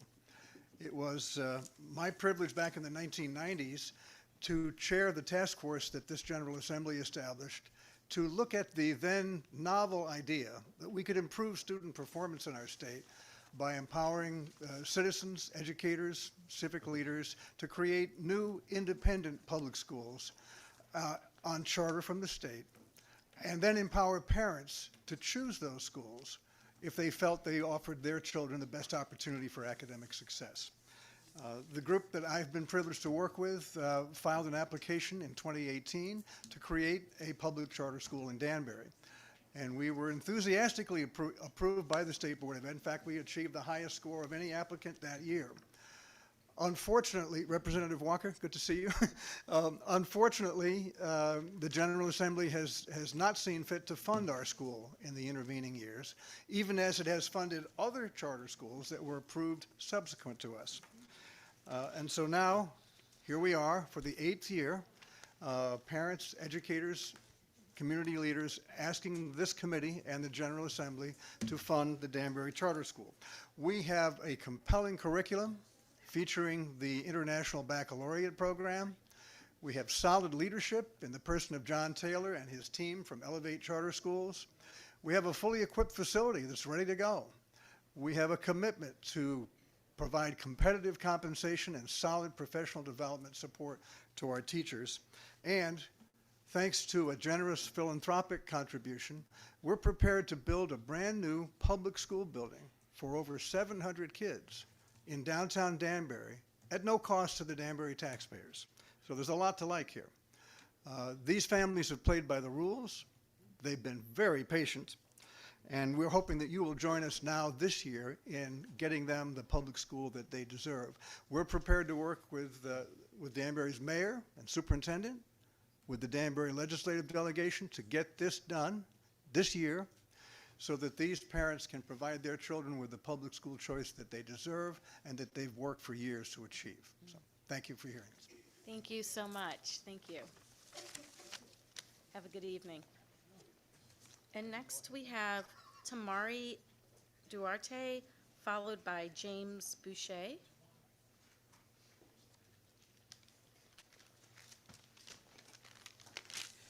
Thank you, committee man. I'm Tajari Duarte. I'm a student here at Aces Chase Academy. I'm 16 years old, and I'm in the 10th grade.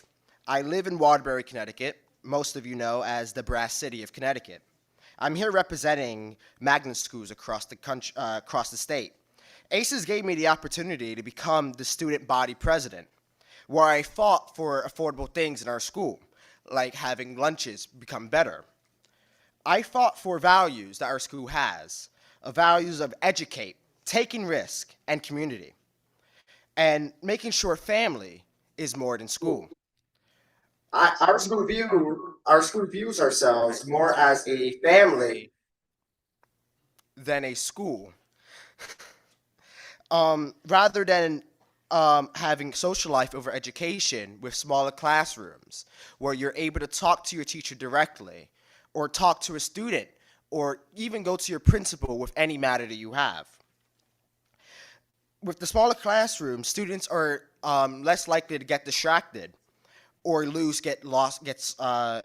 focus in class. Teachers actually have relationships with the students, and you can indirectly go to the principal with your concerns, and he will hear about it.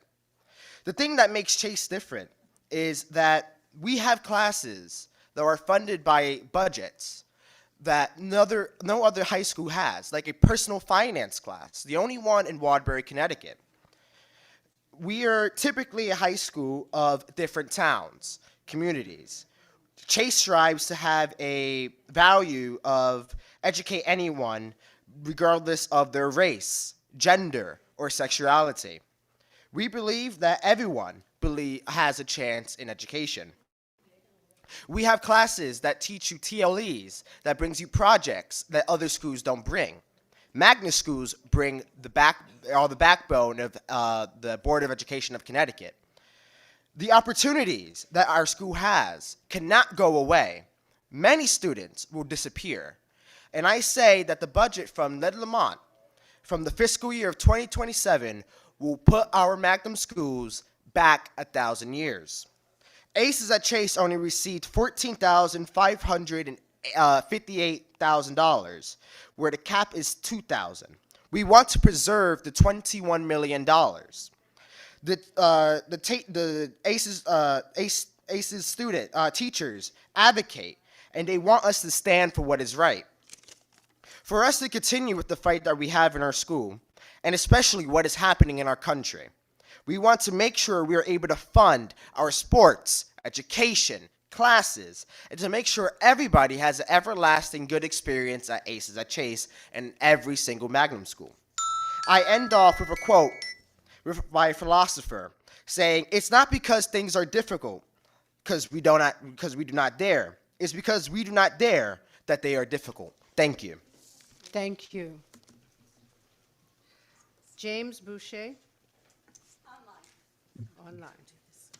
Thank you to leadership of the Appropriations Committee. My name is Jim Boucher. I'm here on the behalf of Capital Workforce Partners, the Workforce Development Board for the North Central region of Connecticut, and want to thank you for the opportunity to testify today on the urgent importance to invest in programs and systems to support Connecticut's disconnected youth population and our future workforce.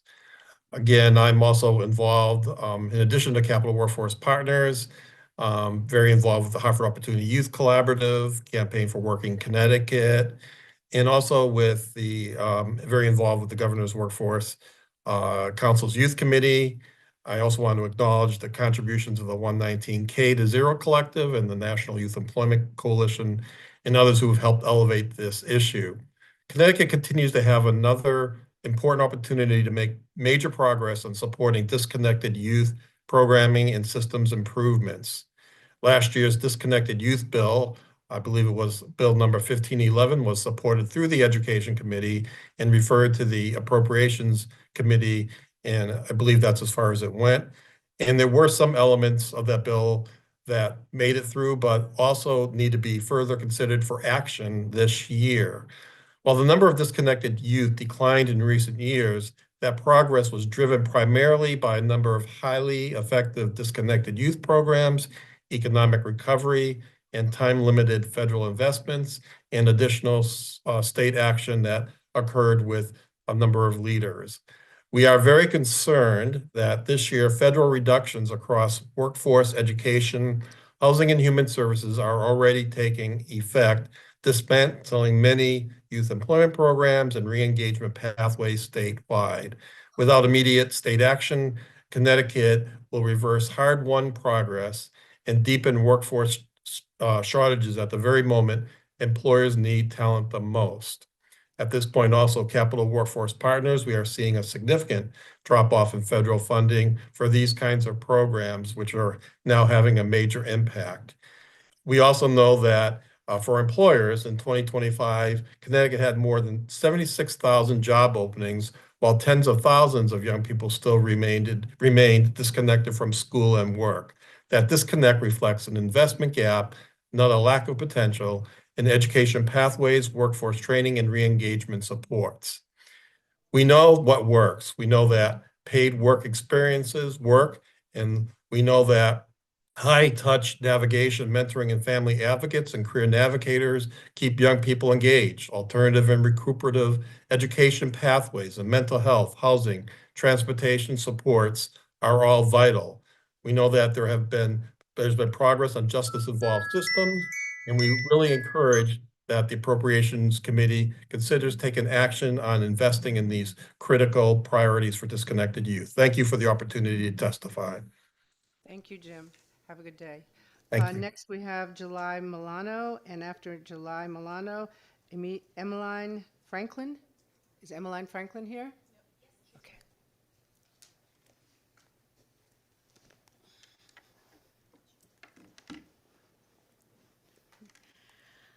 Good afternoon, distinguished members of the Appropriations Committee.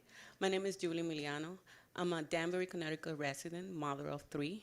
I'm also a former member of my local Danbury Board of Education, and I currently work with the Alliance for Connecticut Charter Schools. Thank you for the opportunity to speak today. I want to begin by saying this clearly. I believe deeply in public education. I have seen firsthand the dedication of educators in our traditional public schools. I have served alongside leaders who work tirelessly for students every single day. This conversation is not about competition. It is about ensuring that every public schools option has the resources needed to serve children well. As a mother, I understand how personal education decisions are. Every child learns differently. Every family looks for an environment where their child feels safe, supported, and inspired. For some families, that is their neighborhood district school. For others, it might be the public charter schools. What matters most is that the choice exists and that the funding follows the student fairly. Charter schools are public schools, and charter school students are public schools students as well. Yet they receive a lower per pupil allocation, currently $11,525, which has not kept pace with the inflation of the true cost of education at child's today. From my experience in education governance, I know budgets reflects priorities. When funding does not align with the student needs, schools are forced to do more with less. Equity should be student-centered. It should not depend on the governance model of a school, including charter schools within a unified, needed-based funding formula, which is not about shifting support away from anyone. It is about ensuring fairness for all public charter schools and all public education overall. I also respectfully ask to consider the 5 schools that have already been approved but remain unfunded. Approval represents trust from families, communities, and the state. When funding is delayed, opportunity is delayed for children who are already and waiting. As someone who has sat at the Board of Education table, and as a mother who has made educational decisions for my own child, I can say this: families simply want to work best for their children. Our role as leaders is to ensure that all public schools pathways are supported equitably.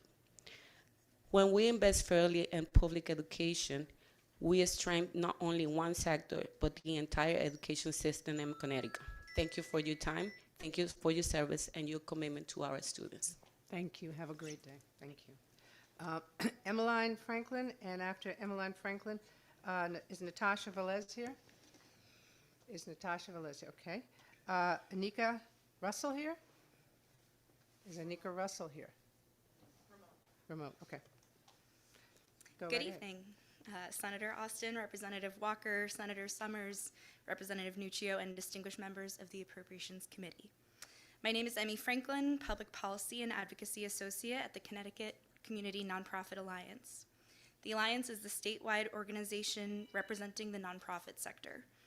Community nonprofits provide essential services to over 500,000 individuals and families in Connecticut every year and employ more than 118,000 Connecticut residents, improving the quality of life in communities across the state.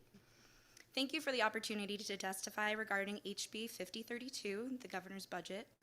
I'm here to thank you for the increases included in the enacted budget in FY27, and to request that you protect this funding and appropriate an additional $155 million for community services in FY27.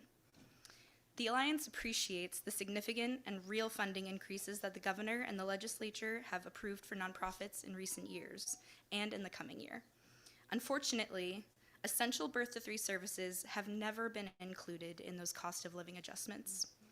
According to the state's own birth-to-3 rate study, current reimbursement rates for birth-to-3 do not cover the true cost of services.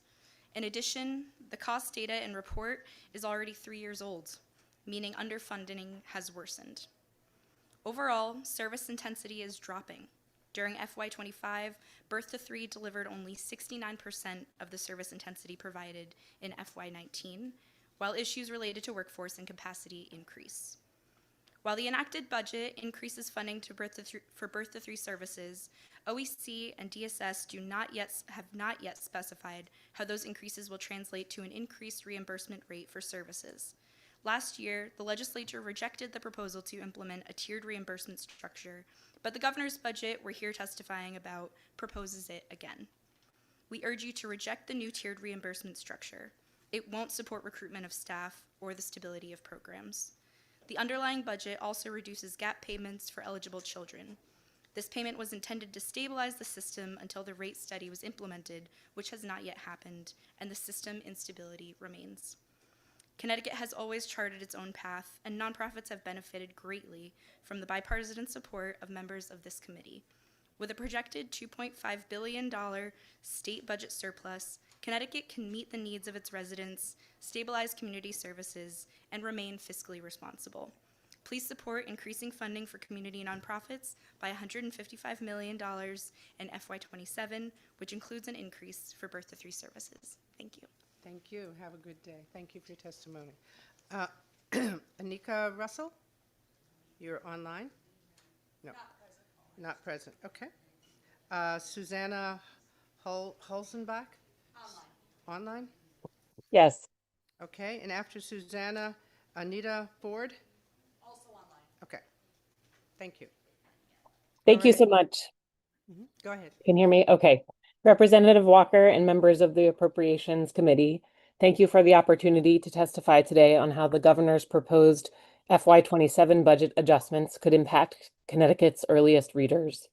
I am Susanna Holzenbeck, the Executive Director of Read to Grow, the Connecticut-based statewide nonprofit working to build strong foundations for lifelong learning by promoting language skills, increasing access to books, and supporting families as their child's first and most important teachers. For over 25 years, our organization has centered its efforts on the premise that every child needs the power of words and stories to thrive, starting at birth.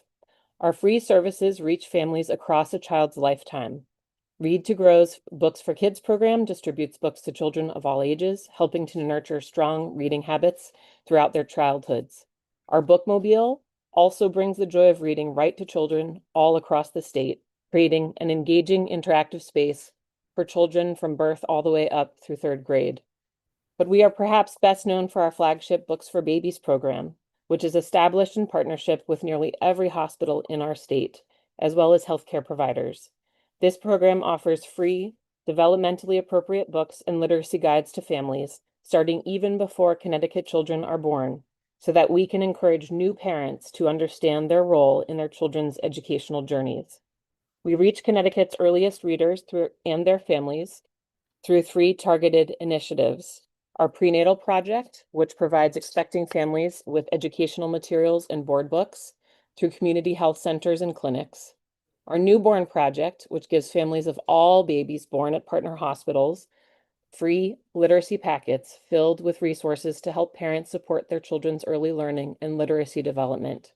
And our NICU Early Literacy Project, which is designed to support the development of infants in the neonatal intensive care units across our state. We also partner with peer organizations such as Reach Out and Read to connect literacy and healthcare for children in the care of pediatric doctors. These are key resources for budding families across our state. In Connecticut, on average, only 51% of families read to their children daily.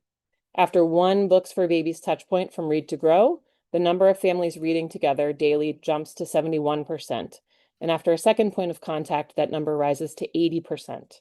This effort is a meaningful investment that amplifies other existing state priorities, like early childhood education and early literacy.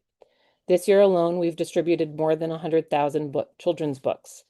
That is why we are incredibly grateful that the Books for Babies program has been partially subsidized by the state for the past several years, in partnership with funding we have secured from philanthropic donors. The funding the state has provided has been essential to our work, and Connecticut families rely upon these resources to start their children's literacy journeys. Thank you. Thank you, and have a great day. Thank you for testimony. Thank you. Anita Ford, and followed by Mike Papel. Is Mike Papel here? He's remote. Hello, Okay. can you hear me? Yes. Okay, go right great. Thank you very much. Good afternoon, Madam Chair and members of the committee.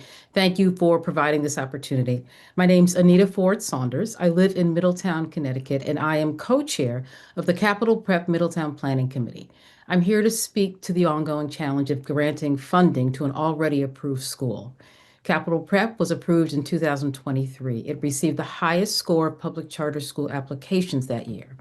That's important because despite its top score and approval, the Connecticut and the Connecticut general statutes that explain the funding process, that if in any fiscal year more than one new state or local charter school is approved, the one with the highest score should be funded. In an SDE meeting last year, the SDE attorney labored to convince the board that it was the legislature who approved funding. They passed the buck to you, appropriations. It's my understanding that the funding is a block grant with no school names assigned to the funding. Middletown is an alliance district. That means our school system has not met the state's accountability standards. A school system is required to be accountable for the educational progress of our students. Capital Prep would be a solution. The proposal has had strong, consistent community support, and yet we have still not opened. Public charter schools in Connecticut have shown strong results for low-income students, students of color, multilingual learners, and the Capital Prep model of social justice has been very successful. Governor Lamont even has a Capital Prep graduate working in his office. Capital Prep Harbor, their success in Bridgeport demonstrates that this model works. It's the #1 school in the state for sending students to college. Families in Middletown deserve the right to choose the educational setting that best supports their children's success.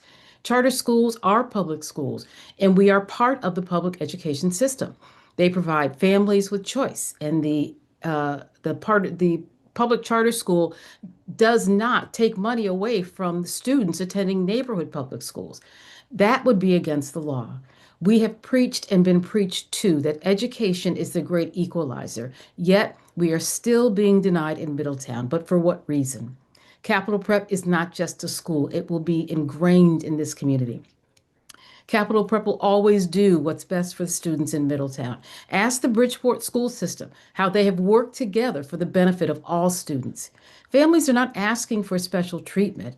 An excellent education is a right, not a privilege. We are asking lawmakers to honor the approval already granted. We ask legislators and the State Board of Education, State Department of Education to listen to the community, to parents, and just try to imagine the children, our students who are just asking for a chance and a choice. Please urge the State Department of Education to follow the laws already on the books. Please don't turn your back on us again. Thank you so very much for letting me speak. Thank you, and thank you for your testimony.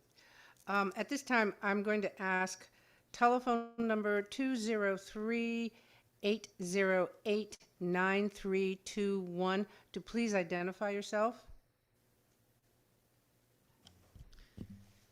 If they could please change their name in the Zoom to reflect their name rather than their telephone number, that would be greatly appreciated.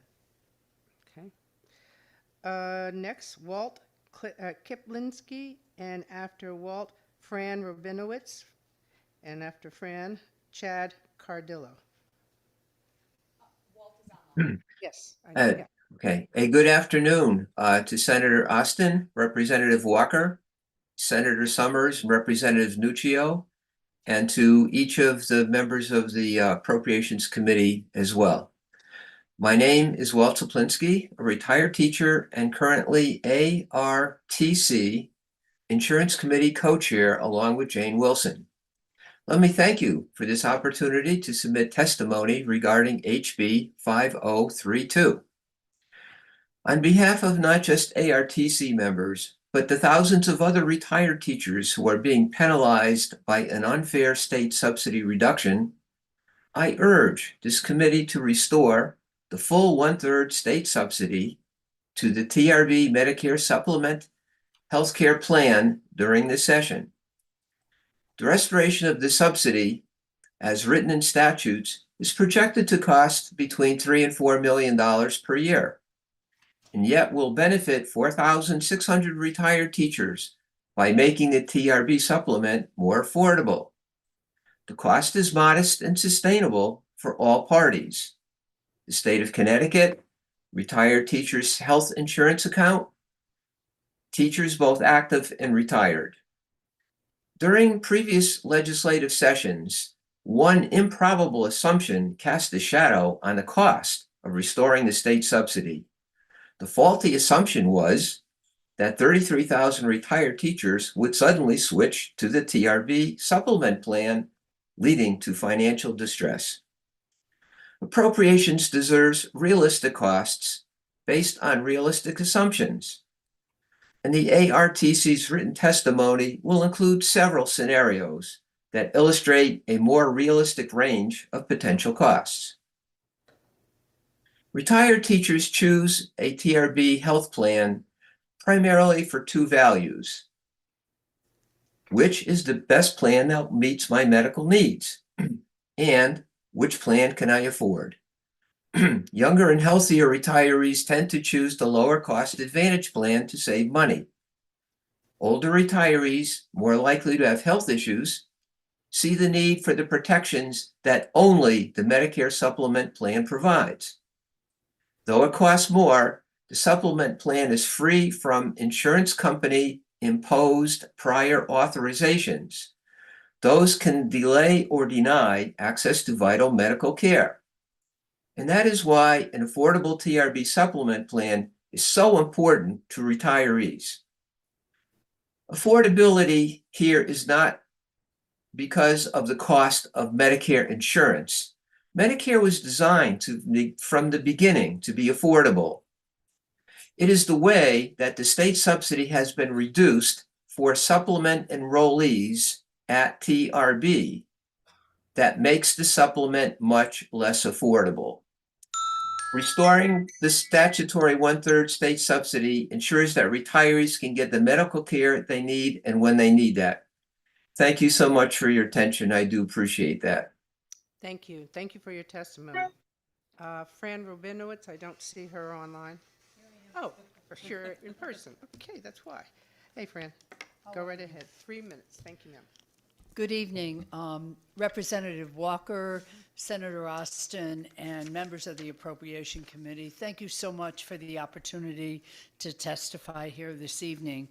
I'm Fran Rubinowitz. I'm the Executive Director of the Connecticut Association of Public School Superintendents. I intended to talk to ECS funding, but I have to say the students who testified did a much more eloquent job than I could ever do. As a former superintendent in Hamden and Bridgeport, I'm just so proud. I was so proud to hear them articulate what the needs are just so perfectly. But I will speak to excess cost funding. We do need excess cost funding. Our special ed numbers are growing. I have many thoughts about that, but what I do believe is we were promised full funding for excess cost for our children, and last year we only received 68 to 71% of that. And it really hurts all districts, but certainly the most challenged districts. The other piece is the seed funding. That's been a real gift to districts to build their own, build out their own special ed services. I happen to believe, after a long career, that keeping kids in their own district with their peers is one of the best things we can do. We need to continue the seed funding. And I also like the fact that it has the intervention piece in it, because we have to build a system of intervention for children. I absolutely believe that. I would also say, please restore the magnet school tuition, the $12 million, because if you don't, it's going to really affect districts. I've been a long time in this profession. I remember when magnet schools came on board, and they were promised full funding by the feds and the state. And, neither has worked out, but they serve a wonderful purpose. And New Haven is built on wonderful magnet schools. I think we need to continue them. And That's it. I want to be brief. I think I come here each year. I know appropriations has a very difficult job, but education and public schools are the pillars of our democracy, and I worry about them going forward and sustaining them and letting them continue to have the impact that they have on all of our students. So thank you very much. Thank you. Thank you for your testimony. Chad Cardillo, thank you. And after Chad is Crystal Dennis Morocco? No. How about Stephen Rue? Yes. Okay. Go right ahead, sir. Thank you very much. Good evening, members of the Appropriations Committee. My name is Chad Cardillo. I am a Meriden City Council Deputy Majority Leader and a Social Studies teacher at Maloney High School in Meriden. I'm here to urge the General Assembly to increase the base ECS foundation amount immediately and create a sustainable plan for the future. Because of skyrocketing education costs, the Meriden Public Schools would require an $8.2 million increase to maintain current services for fiscal year 27. Even after a $1.88 million in preemptive administrative cuts, we still face a $6.3 million gap. The major cost drivers, as in all districts, are double-digit increases in special education tuition, $1.7 million for next year, along with transportation and health insurance increases. As a municipality, we cannot simply tax our way out of this. In Meriden, our residents are already hard hit by the affordability crisis. 27% of our owner-occupied households are cost-burdened, and that rises to 50% of rental households in the city of Meriden. That means they spend more than 30% of their income on housing costs. We cannot ask these families to choose between their homes and their children's education. We're at a critical inflection point. Meriden's draft budget now proposes these painful cuts: 16 certified staff and teacher positions, including a middle school counselor. This will lead to increased class sizes across the district, but especially at the elementary level. Essential support staff like paraeducators will be cut, as well as elimination of facilities maintenance and upgrades and instructional software. The Blue Ribbon Panel has been proposed, but we don't need time to study what we already know. Local funding works. During the ARPA years, Meriden students made great strides because we had the resources for math and reading tutors. As that funding dries up, we lose the frontline educators to prevent our children from falling behind. In Meriden and across Connecticut, the children most vulnerable to these cuts live in communities with the least ability to pass rising costs onto working families. The future penalties of continuing to underfund education do not stop at town lines. It's a statewide crisis. We must protect and focus on funding true public education, the pillar of our society that serves every child, regardless of their needs or economic conditions, with the most robust form of public oversight, which are elected boards of education. Thank you very much for your time. Thank you, and thank you for your testimony. Stephen Rue? After Stephen, Lou Rosado Birch. Is Lou Rosado here? Nope. Marisol Rivera? Nope. Okay, Isabel Romero? Go right ahead, sir. Go ahead. Great. Thank you so much, and I appreciate all the hard work that the Appropriation Committee is doing for the state of Connecticut. I'd like to thank Fran for the shout out for the students. It was inspiring to hear their words and the great work that's going on in Bridgeport schools and all, as well as our other students. I'm currently the superintendent for Putnam Public Schools and also serving as president of CAPS organization. I just want to share that exactly what the students said, I would just say ditto when it comes to the ECS formula. All the points that they made were spot on. And it's particularly impactful for some of the districts that have been considered overfunded. When a district has been considered overfunded for the last 15 years, the town's contribution for ECS has been flat for over a decade. So that meant that local taxpayer is absorbing all of the costs. So a 3% budget increase overall is really a 4.5% increase on the taxpayers. The SEED grant has been a critical grant in providing real dollars to school districts right away, and I'd like to recommend that the SEED grant be fully funded as soon as possible. We all have been talking about excess cost grant for many years, and we know this is a game changer for a lot of districts. In particular, I like to point out that 50% of the school communities and school districts in Connecticut have less than 1,200 kids. So when your budget appropriation is around $10 million, one out-of-district placement can be almost 2% of your overall budget. When it comes to the story of Putnam, when we think of the disadvantages and the problems that some of our families have in rural communities, in Putnam, when we looked at the 2024 census data for poverty and the kids living in poverty, we ranked all of the communities. Putnam is 28th. And we look up and down the 395 corridor, it's the same thing. If you look at communities that have less than 20,000 residents, Putnam is now ranked 7th. So here we have a community that has a lower per pupil expenditure than state average, has higher poverty rates, and has many disadvantaged students. An unknown fact I like to share with people is DCF tracks 3 major indexes: the amount of calls made, the amount of calls accepted, and the amount of calls substantiated. When you look at all those 3 calls per capita, the town of Putnam has a higher rate than Bridgeport and New Haven. And if you look up and down the 395 corridor, our per capita rate is very similar to those numbers. There are real issues and real poverty measures within the Eastern Connecticut that has not been, I think, appropriately addressed. Addressing a rural index on the base aid ratio of even 10% would make a significant difference. And because those 50% of the communities that make up less than 1,200 students, it really only makes up about 50,000 students in the state. So addressing the real needs for rural communities really is not going to have a significant impact on the overall points. We truly support the seed grant, the excess cost grant, and putting an index on the ECS formula. And I just want to say thank you for your time. Thank you, and thank you for your testimony. Stephen Rue? No. Okay. Isabel Romero?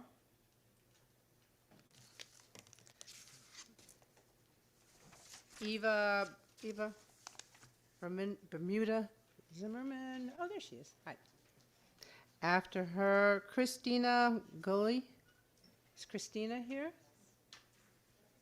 Eva? Come on, come on, come on.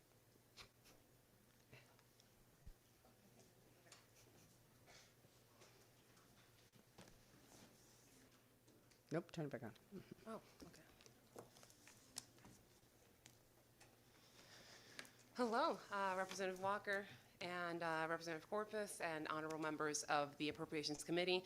Always an honor to be here. I wanted to start first and foremost, thank you with the appropriations of last session in childcare. My name's Eva Bermuda Zimmerman. I represent Childcare for CT. We have 25,000 and counting members, as well as 70 different nonprofit organizations throughout the state of Connecticut, all advocating for childcare funding.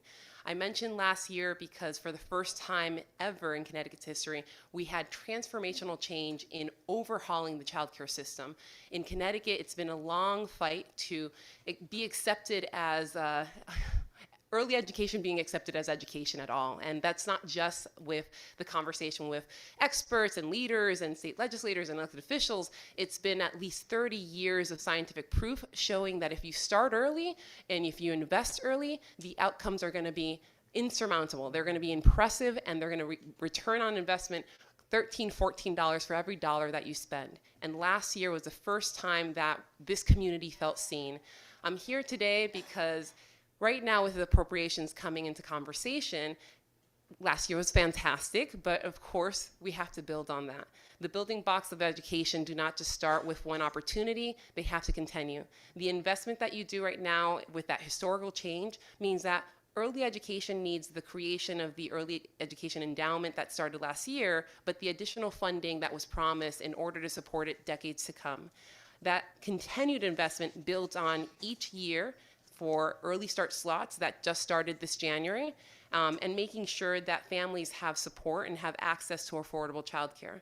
Your investment means that parents who are paying $17,000 all the way up to $23,000 for childcare have the ability to access free or affordable childcare. If a parent was making $100,000 or less, then they qualify, or less than $100,000, they qualify for early start slots that are totally free. And if you're making $100,000 or more, then you have the ability to cap your childcare costs at 7% of their annual income.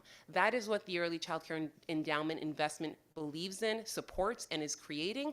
And if we don't continue the endowment money being added every single year, then we're going backwards, and no one wants that. Backwards means that the economy is hurting. That backwards means that workers can't go to work, and that definitely means that the workers in the education realm don't get paid enough, don't have access to fringe benefits, don't have access to affordable childcare themselves, which is insane. And we've worked so hard to get here in advocacy and with partnerships with the legislature. We want to make sure that that success continues. The sustained public investment that we have is essential. I urge this committee to support the recommendations from other advocates, as well as HB 5033, as a vital step forward to ensuring the success. We do hope that you institute the full amount that was promised and keep moving forward. Thank you so much. Thank you. Thank you for your testimony. Christina Gulli. There we go. And after Christina, Eric Protulis? EastCon? Go right ahead. Good afternoon, distinguished members of the committee. My name is Christina Guhuli. I am a Birth to 3 provider with Lumability. Lumability is the largest nonprofit birth to 3 agency in the state. Thank you for the opportunity to testify today. I'm here to speak to the urgent need to increase funding to support Connecticut's Birth to 3 programs. The governor's increase still does not cover the full cost of delivering services. According to the state's own Birth to 3 rate study, proposed increased reimbursement rates do not cover these costs. Compounding the issue, the data used in the rate study is already 3 years old, meaning the true extent of the underfunding is even greater today. Recruitment and retention of providers remains difficult when programs are unable to offer the salaries that reflect market value. Experienced providers may be discouraged from entering and remaining as birth provider when reimbursement rates are tied to a tiered structure of reimbursement, even which the highest tier falls below the levels indicated in the rate study. Under such conditions, it's estimated to approximately 80% of current providers would not qualify in those tiers, which would result in minimal abilities to really increase the salary to keep the providers. Without a meaningful and sustained investment in reimbursement rates, the workforce shortage will persist, and more importantly, families will face barriers in accessing their services that their child and family needs during this most critical developmental window. By investing in the young children and families, there are well-established correlations with long-term cost savings by intervening early, decreasing milestone gaps, and building capacity of caregivers. My request is to add those additional funds requested and eliminate the tiered reimbursement structure for birth to 3. In addition, some of the other points included in my testimony, written testimony, is to reinstate the statutory gap payment, general administrative payment of $200 per the eligible child, so that we can reduce that instability that we have right now. We ask that a $1 million reduction in gap funding be of the budget restored, and that we ask legislative language to be adopted to ensure that birth reimbursement rates are reviewed and adjusting consistently to keep pace with inflation. Thank you. Thank you, and thank you for your testimony. Let's see, Eric? Then after Eric, Gillian Lynch. Is Gillian Lynch here, remote? Yeah, remote, thank you. And then Charlene Wright, is she here? Yep, okay, great. Go right ahead, Eric. Thank you. Good evening, Appropriations Committee. Thank you for this opportunity to testify today. I am Eric Protulis. I'm the Executive Director for EastCon, one of the 6 regional education service centers, or RESCs, serving 33 communities here in northeastern Connecticut.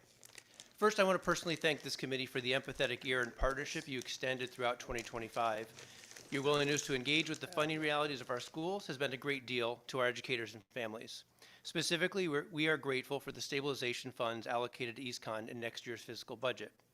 These are vital for our long-term stability in Northeast Connecticut, where we serve communities with the highest rates of child poverty and the lowest median household incomes in the state.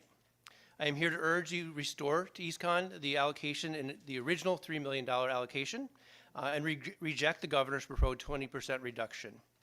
Furthermore, we must address the $12 million in funding RESC magnets that has been eliminated in the governor's proposed budget. The reality of a broken promise. 2 years ago, RESC operators reluctantly agreed to a 58% tuition cap for local districts with the explicit promise that magnet schools would be fully funded in this biennial budget. While the cap provided a meaningful relief to our towns, it did not provide new money to the magnet schools themselves. There's a human cost to this lack of funding and of a decade of stagnation. Outside of a 2% increase in fiscal year 20, magnet funding has remained flat for over a decade, while costs for salaries, health insurance, and utilities have soared. With the flat funding for this school year, our 27 RESC magnets were forced to eliminate over 50 consolidated positions, including special education, math, science, and behavioral support. As you've heard today, the average per pupil expenditure in Connecticut is $22,054. Yet the average RESC magnet tuition is only $14,879.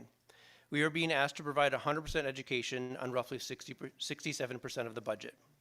For EastCon, the proposed elimination of $220,000 in support may seem small to some, but is critical to preventing further financial burdens on our local communities. Without a plan for adequate funding, the long-term sustainability of these national models of equity is at risk.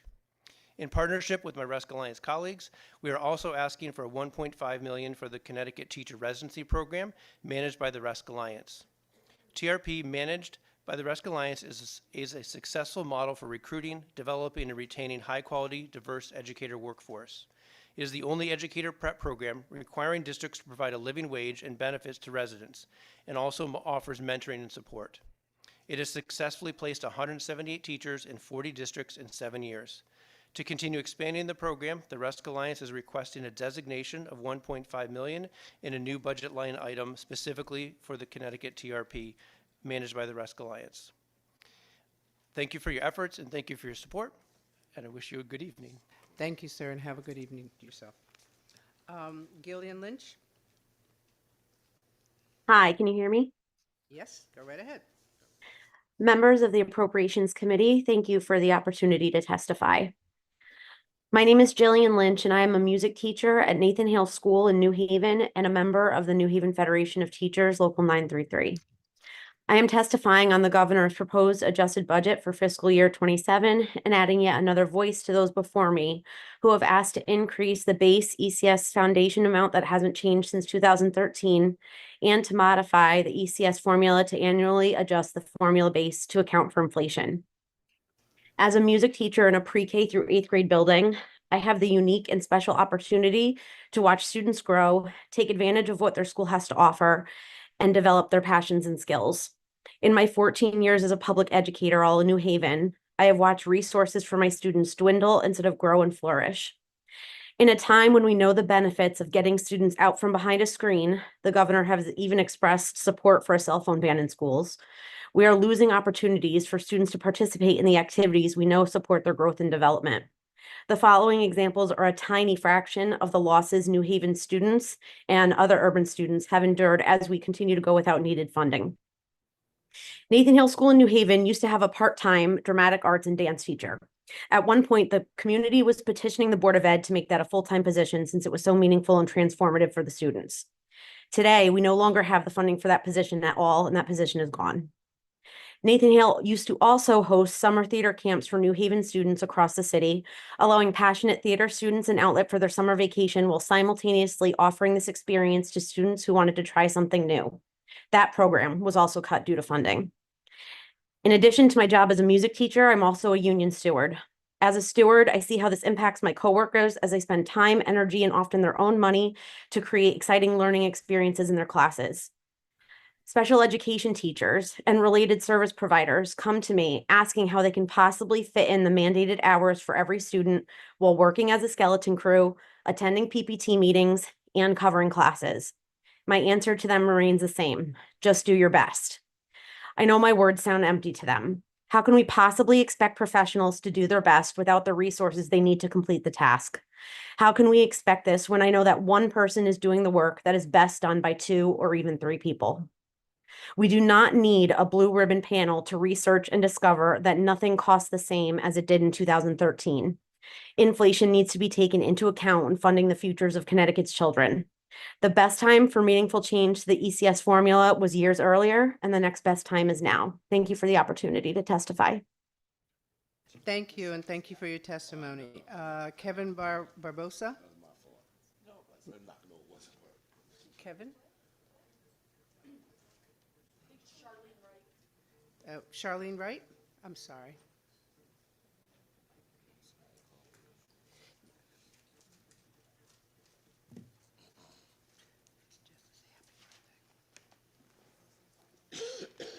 Thank you so much for your time today. I will be speaking, I'll be speaking on behalf of Danbury residents to advocate for funding. When you discover a place to call home, you envision a life, you envision a family, you envision joy, peace, fellowship in that community. You trust that the system in place will nurture your children, protect their growth, and prepare them for the future. I am here today as a mother, a resident, an advocate, not just for my children, but for all the children in Danbury. And I sit before you to say clearly that I support Danbury Charter School. Danbury deserves to have a choice. Danbury is a vibrant and growing community, and according to census, there is over 87,000 residents, and of that 87,000, 11 are students enrolled in the Danbury school system. Those 11,000 students are served by 13 elementary school, 3 middle school, and 2 high school. As of today, 12,000 students are being serviced by 18 schools in Danbury. That is not just a number, that is the reality that parents face every single day in Danbury. Thousands of children with unique needs and learning styles and strength are being challenged by the system that they face. Let's face it, we don't all learn the same way, and we all want an environment where our children can strive. Let me tell you my story. I've got 4 children born in Danbury Hospital. My name is Reverend Wright. And of those 4 children, I drive 66 miles to Hartford every single day because my children deserved a choice, and Hartford Public School Choice Program gave them the opportunity to join Hartford Public School. So I drive 66 miles in rain, sleet, snow to bring my children to school every day. The first year in 2023, they were in 3 different Hartford schools. We lived vicariously on KFC $5 menus because our life was on the road. Was it worth it? Yes. My daughter is about to graduate, and her program of choice is to become an astrophysicist. Tell me it wasn't worth it to drive 66 miles one way every day for my daughter. But that's a privilege that most people don't have. Most Danburyan residents don't have the privilege to get up every single morning and drive their kids to school. Thank you for your time. Thank you for your testimony. Kevin Barbosa? Jose Crespo. Hi, Jose. After Jose, John Prescott. Is John Prescott? Online. And then Lori Ferguson? Online? Okay. Go right ahead. How you doing? Thank you, Madam Chair. And good evening or good afternoon to every committee member. My name is Jose Crespo, and I am no stranger to this committee. As a former alder for 10 years, I've been advocating for the best interest of my community. Now I stand for my community, which is Connecticut. I stand in support of every charter school that has spoken today, for the ones that have been created, those that are waiting funding, and those that will come in the future. As a lifelong resident of New Haven, I'm also a community leader, but as an advocate for public charter schools, I'm here to work to expand the educational opportunity for families across the state of Connecticut, especially those children that have been historically underdeserved, like the one that you just heard a moment ago. I'm here to speak on those matters of fairness, equity, urgency, and the funding for Connecticut's public charter school students. Charter schools are public schools, just like my colleague Julie Miliano stated earlier. And charter students are public school students, yet they are funded differently and at a significantly lower level. And those students are expected to have a current per pupil amount of $11,525, but that has not kept up with the pace of inflation, the rising educational costs, the growing needs of students. Yet the schools are expected to deliver high quality instruction, mental support, special education services, safe facilities, all while funding lags behind. Equity cannot mean asking some public school students to do more with less simply because of the governance structure of their school. We urge the legislature to include the charter schools within the educational cost sharing framework. True equity means funding students based on their needs, not based on whether the public school is operated by a district or a charter organization. Public dollars should follow public school students fairly and transparently. When a child walks into a public school classroom, the state should value them equally, regardless of the name of the building. Today, there are 5 schools, as you've heard, charter schools that have already been approved by the State Board of Education, yet they are unfunded.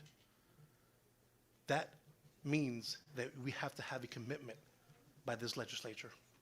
When funding is delayed, the opportunity is also delayed for every children, and they only have one opportunity. We cannot ask families to wait indefinitely while their children's futures are put on hold. In my city, in the city that I served for many years, I spoke with families. I currently attended the New Haven School Choice Expo, and several parents have asked for several years, when will the schools be funded? When we talk about funding formulas, we are really talking about whether their child, endowments like theirs, all have access to opportunity. It's not about politics. It's about a system or a system competing with each other. This is about the children. We're talking about fairness, about justice, about equity, an educational option that they deserve. I'm a product of public schools. I know what it is, public schools, and I wish I had a choice when I was younger. That's why I'm advocating for my nieces and my nephews. I have 5 of them. I respectfully urge that you increase the per pupil funding, and I thank you for your time. Thank you. Thank you for your testimony. Thank you for your advocacy. John Prescott? Online. I'm virtual. Good evening, esteemed representatives and members of the Appropriation Committee. My name is John Prescott. I am the Director of Education Initiatives for United Way of Central and Northeastern Connecticut. I'm here testifying on behalf of the need that has been expressed by several of the people that have presented this evening to support early childhood literacy and education. With United Way, I work in tandem with a group, Read to Grow and Reach Out and Read, and we've been working together since 2023 to support the needs of our community and our families. United Way specifically works through delivering free books to the homes through Dolly Parton Imagination Library, and in just over the 5 years that we have been active in providing those resources, we have provided 222,000 books at no cost to our families, to family, students, and it's not just about providing books, as you've heard from the different entities, from the pediatricians to the providers to the educators.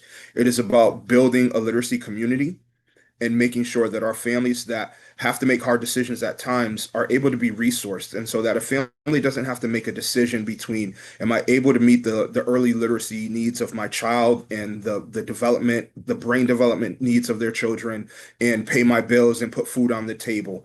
Through programs like Dolly Parton Imagination Library, we help take that stress off the table. We provide resources. So it's not just putting a book in the hand of a family, it's also providing the resources so they understand the importance of cognitive development in those first 3 years, the importance of developing a household and a culture of literacy, and the ability to read to their child, with their child, and develop those bonds and those relationships at an early age.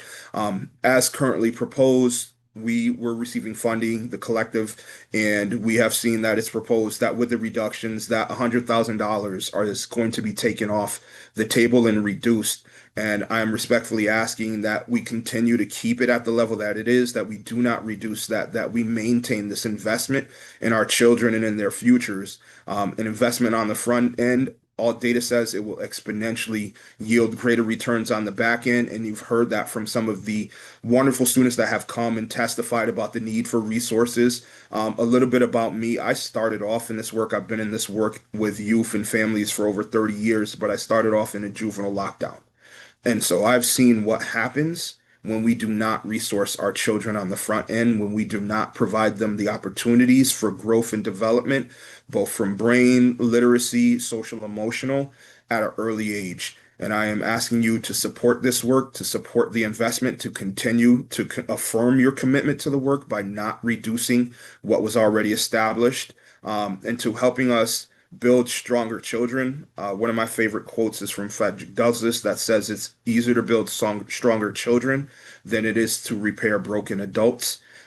We have seen some strong children, some strong community partners come on here, testifying to the need for these resources. And I just want to thank all of the members of the Appropriation Committee for your support and the work that you're doing. And thank you for this opportunity to testify on behalf of United Way and Dolly Parton Imagination Library. Have a wonderful evening. Thank you, sir. Thank you for your testimony. Next, Lori Ferguson, online. Good afternoon. Lori? Hello. Yes. Go right ahead, ma'am. You have 3 minutes. Hello, members of the Appropriations Committee. My name is Lori Ferguson, and I'm a parent of 4-year-old twins living in Stamford, Connecticut. As a parent, I want my children to have access to an excellent education that fosters both academic excellence and strong values. And like many families in Stamford, I'm seeking a school that will not only provide a rigorous curriculum, but also nurture cultural awareness, critical thinking, and a sense of global citizenship. Olam Public Charter School will be a game changer for families like mine. Currently, my wife and I are experiencing a lack of affordable options for a high-quality pre-K program. For 2 children, we'll be facing tuition of roughly $60,000 for 1 year because we make too much for financial help, but not enough to carry that kind of financial burden. The one charter school that exists today in Stamford does not offer pre-K, and if they did, the likelihood that we would be selected is limited, and the limited lottery is very small. In fact, the odds of successfully winning a lottery for any of the alternative options here in Stamford are very low because of the number of applicants. We need more options here in Stamford. The Olam School's mission to provide students from all backgrounds with a rigorous academic foundation, a supportive learning environment, daily instruction in modern Hebrew, and a focus on global citizenship aligns with the values we hope to instill in our children. In today's increasingly polarized world, Olam's commitment to teaching children how to listen, empathize, and bridge cultural divides is more important than ever. These are the very skills that will help shape our children to be engaged, thoughtful, and successful adults. I urge you to approve funding for Olam Public Charter Schools opening in Stamford. The demand for high-quality education options in our community is strong, and Olam will provide a valuable opportunity for students to grow academically and personally in a diverse and exclusive environment. Thank you for your time and consideration. I sincerely hope you'll support this effort for the benefit of families like mine and the future of our children. Thank you, and thank you for your testimony. Next, Minerva Antigua Gutierrez.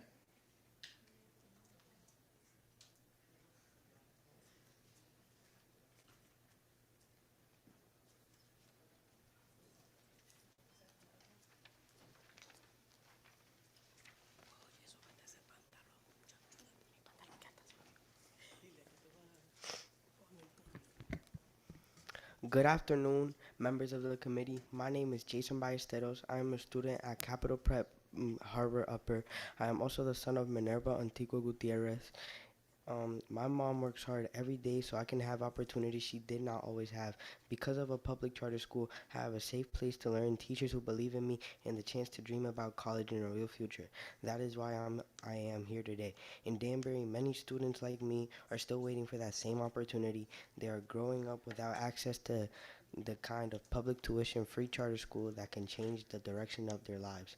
For adults waiting since 2018 may feel like time passing, but for students that is almost our entire childhood years we cannot get back.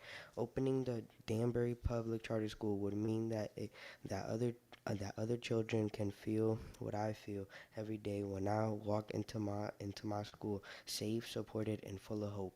It would mean that their dreams are not too big for where they come from. It would mean that their future truly matters. I'm not asking for something special. I'm asking for the same chance that changed my life to be given to students in Danbury. Please honor the approval of already granted and allow the Danbury Public Charter Schools to finally open, because families are ready, the community is ready, and the students cannot wait any longer. Thank you for listening to my voice.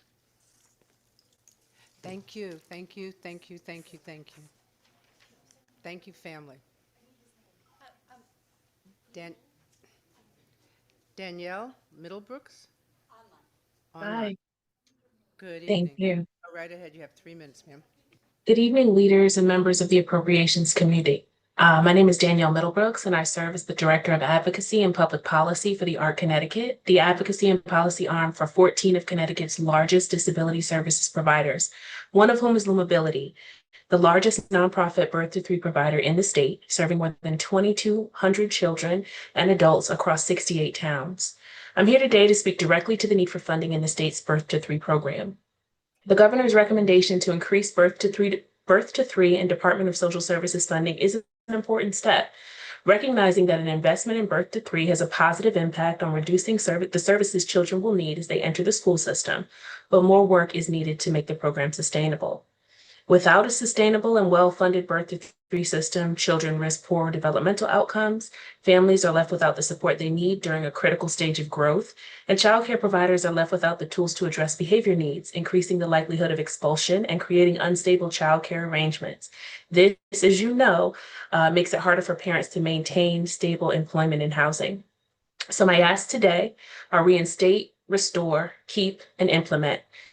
Reinstate the statutory general administrative payment, or GAP, of $200 per eligible child. The GAP is necessary to cover essential costs and stabilize the birth to 3 program. Restore the $1 million reduction to GAP funding in the proposed budget. This reduction further weakens a system that is already under strain.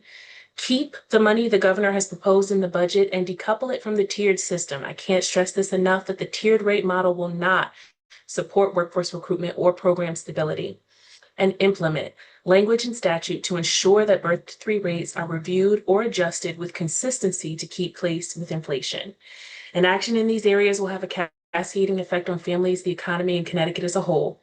And so in this time of need, I'm asking that our legislators invest in one of our state's most vulnerable groups of citizens, our children. Thank you. Thank you, and thank you for your testimony. Daniela Middlebrooks? Daniela? Jason Debley? Danielle is online? Okay. Oh, yep, I see her. Go right ahead, Danielle. So Danielle is who just spoke. Did you hear me? Okay. I can do it again. That's okay, thank you, sorry. Take Jason? care. You got it. All right, okay, and after Jason, Maria Lourdes? My name is Jason Diebel. I'm a member of the East Line Board of Selectmen. I'm a parent of 2 teenage children, and I am a middle school science teacher in Groton with over 20 years of classroom experience. These 3 facets of my life place me in an overlapping center of public education Venn diagram. And what I can say from my unique perspective is that our public schools need better funding. The mechanism currently funding education in our state and our nation have created artificial scarcity, and this artificial scarcity plagues our community's most vulnerable residents. I say artificial scarcity because we are blessed with billions in budget surpluses. As a selectman, I see how towns tear at themselves fighting over every last dollar. I see opposing priorities pitted against each other. Seniors versus young families, safety and security versus educational resources and experiences. But these fights don't have to happen. Our surpluses could take the pressure off the fractious elements in our communities. Schools don't need to be a battleground for public policy. We can't let communities rip at themselves to shreds while wealth is stockpiled in useless pools of money. As a teacher, I see firsthand the way schools are asked to do more and more with inadequate resources. Schools are, of course, places of teaching and learning, but they are increasingly places where the hungry are fed, the disheveled are clothed, and the broken and dispirited are healed and mended. They are places where the young can receive important public services, but the needs are growing greater and greater. If we are to use schools as places to deliver services, that is fine. We, the educators of Connecticut, stand ready to help, but we cannot use outdated ideas about school funding to address very real and very current modern crises. Inflationary pressures divert dollars away from kids, and oftentimes teachers have to make up the shortfalls out of their own pockets. I know I have. As a parent, I have seen my children and their friends grapple with issues that I didn't even know existed when I was a kid. For better or for worse, our students now have access to all the information in the world, all the world's troubles, all its bile and cruelty. Whether it's the phone we posit in their pockets in the name of safety and connectedness, or the laptop slipped into their backpacks in the name of access, we have connected them to a world, and it is too much for their young, developing brains to handle. They need help to navigate it all, and the best place to teach children how to deal with this world awash in information is school. But again, more resources are needed. I encourage lawmakers to enact a $5,000 increase in the per pupil allotment and adjust the ECS funding formula to account for inflation. I can tell you that the center of this Venn diagram is fraught and frightening. Being a child today is difficult. The good news is that we have a lot we can do to ease the burden for our kids. The question is not whether or not we know how to connect Connecticut's needs to its services. The question, which rests with you all now, is do we have the political will to make these connections happen? Thank you. Thank you, sir. Thank you very much. Maria Lourdes? No, okay. James Rosa? No. Andrew Feinstein? Is Andrew here? I don't see him. He's online. Oh, okay. I'm here. I'm sorry. Let me Go turn right up the camera just a second. You got 3 minutes. Go ahead. There we go. Okay. Thank you, Chairman Walker and members of the committee. I'm Andy Feinstein. I'm the legislative chair of Special Education Equity for Kids in Connecticut. You have my written testimony. Let me just make 5 points pretty quickly. One, special ed, as you know, is wildly, grossly underfunded. And we see that in teacher shortages. We see that in paraeducator shortages. We see that in shortage of related service personnel. We need to better fund special education. And where you have shortage occupations, we need to adjust pay to actually fill those slots. Point one. Point two, excess cost reimbursement does nothing to support children in school getting special education, which are 95% of the kids designated as eligible for special education. We have no problem with excess cost reimbursement in order to better fund municipalities. But let's not call it money for special education because it is not. 3, we call on you to fully fund the SEED program, the SEED grant program created last year. But we've got to eliminate that exclusion that says that no money can be used for hiring of contract employees. For many small districts, there's just not enough need to have a full-time speech pathologist or a full-time occupational therapist. So they hire them by contract. For a lot of other districts, they can't fill the slots, and so they have to fill them by contract. It makes no sense to continue that exclusion in that program. 4th, we've got to be aware of the fact that Connecticut is grossly low in the percentage of education funding that comes from the state. In fact, we're 41st in the nation in that.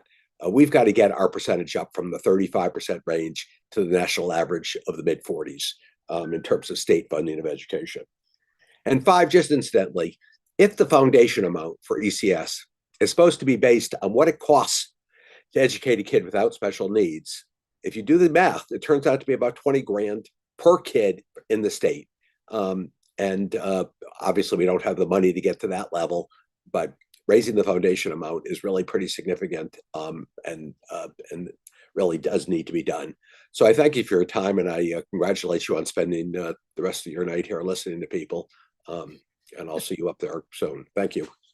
Thank you, Andrew. Have a good evening. You too. Next we have Edwin Garcia. Not online. Ivana Bustan? Not online. Jim Williams? Good. The floor is yours. After Jim, Thomas Baird. Is Thomas Beard? Okay. Good evening. My name is Jim Williams. I'm the Government Relations Director for the American Heart Association here in Connecticut. We are the nation's oldest and largest voluntary organization dedicated to fighting heart disease and stroke. I would like to thank the leadership and members of the Appropriations Committee for providing me with the opportunity to provide brief comments today on this bill, specifically in support of the Governor's $12 million proposed funding to provide free breakfast to all students and lunch for reduced price kids. We strongly support funding that gets us closer to healthy, free school meals for all students, free of charge, regardless of family income, which the Governor's proposal does. Federal child nutrition waivers passed during the pandemic decreased child hunger and poverty, allowing all students to have access to free school meals. That funding has expired, and now children who depend on it are going hungry again.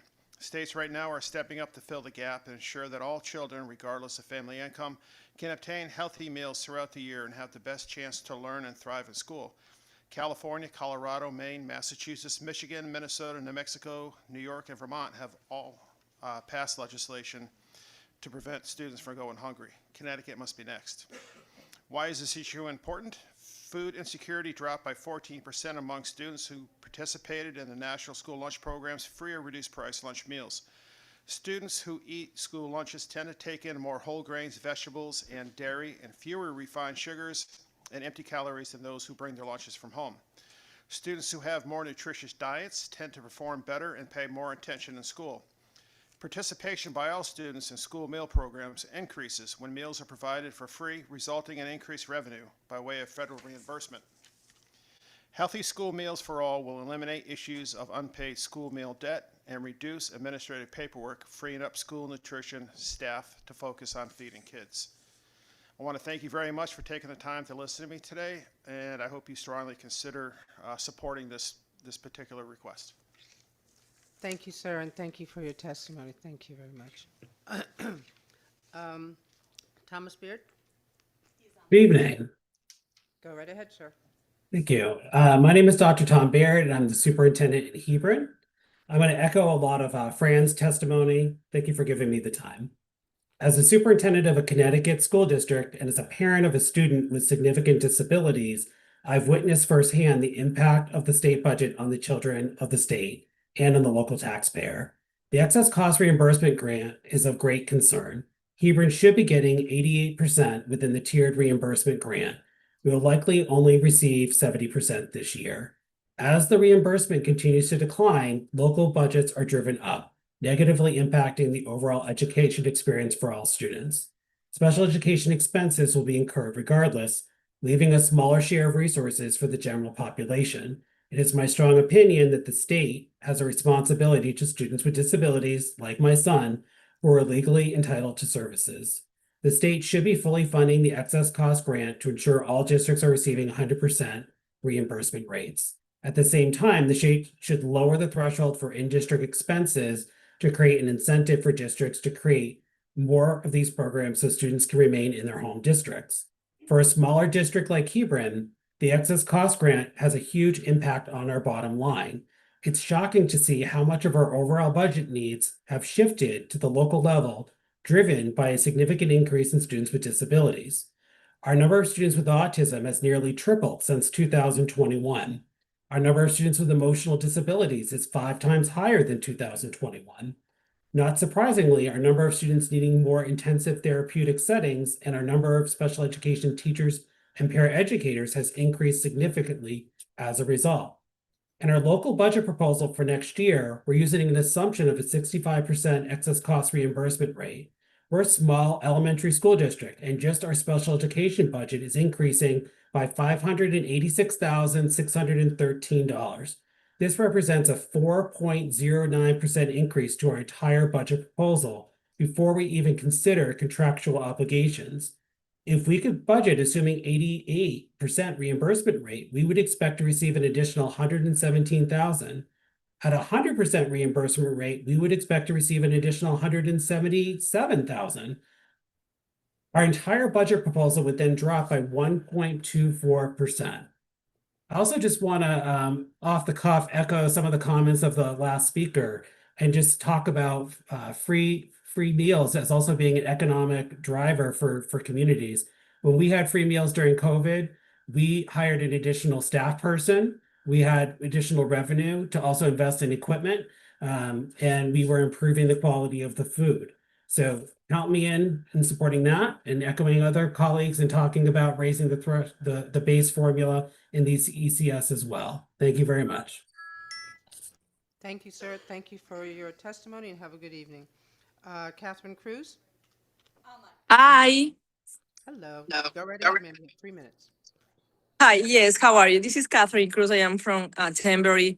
I have my son, he's just going to the middle school this year, but I feel so bad and frustrated because he changed, your mind a lot in the school.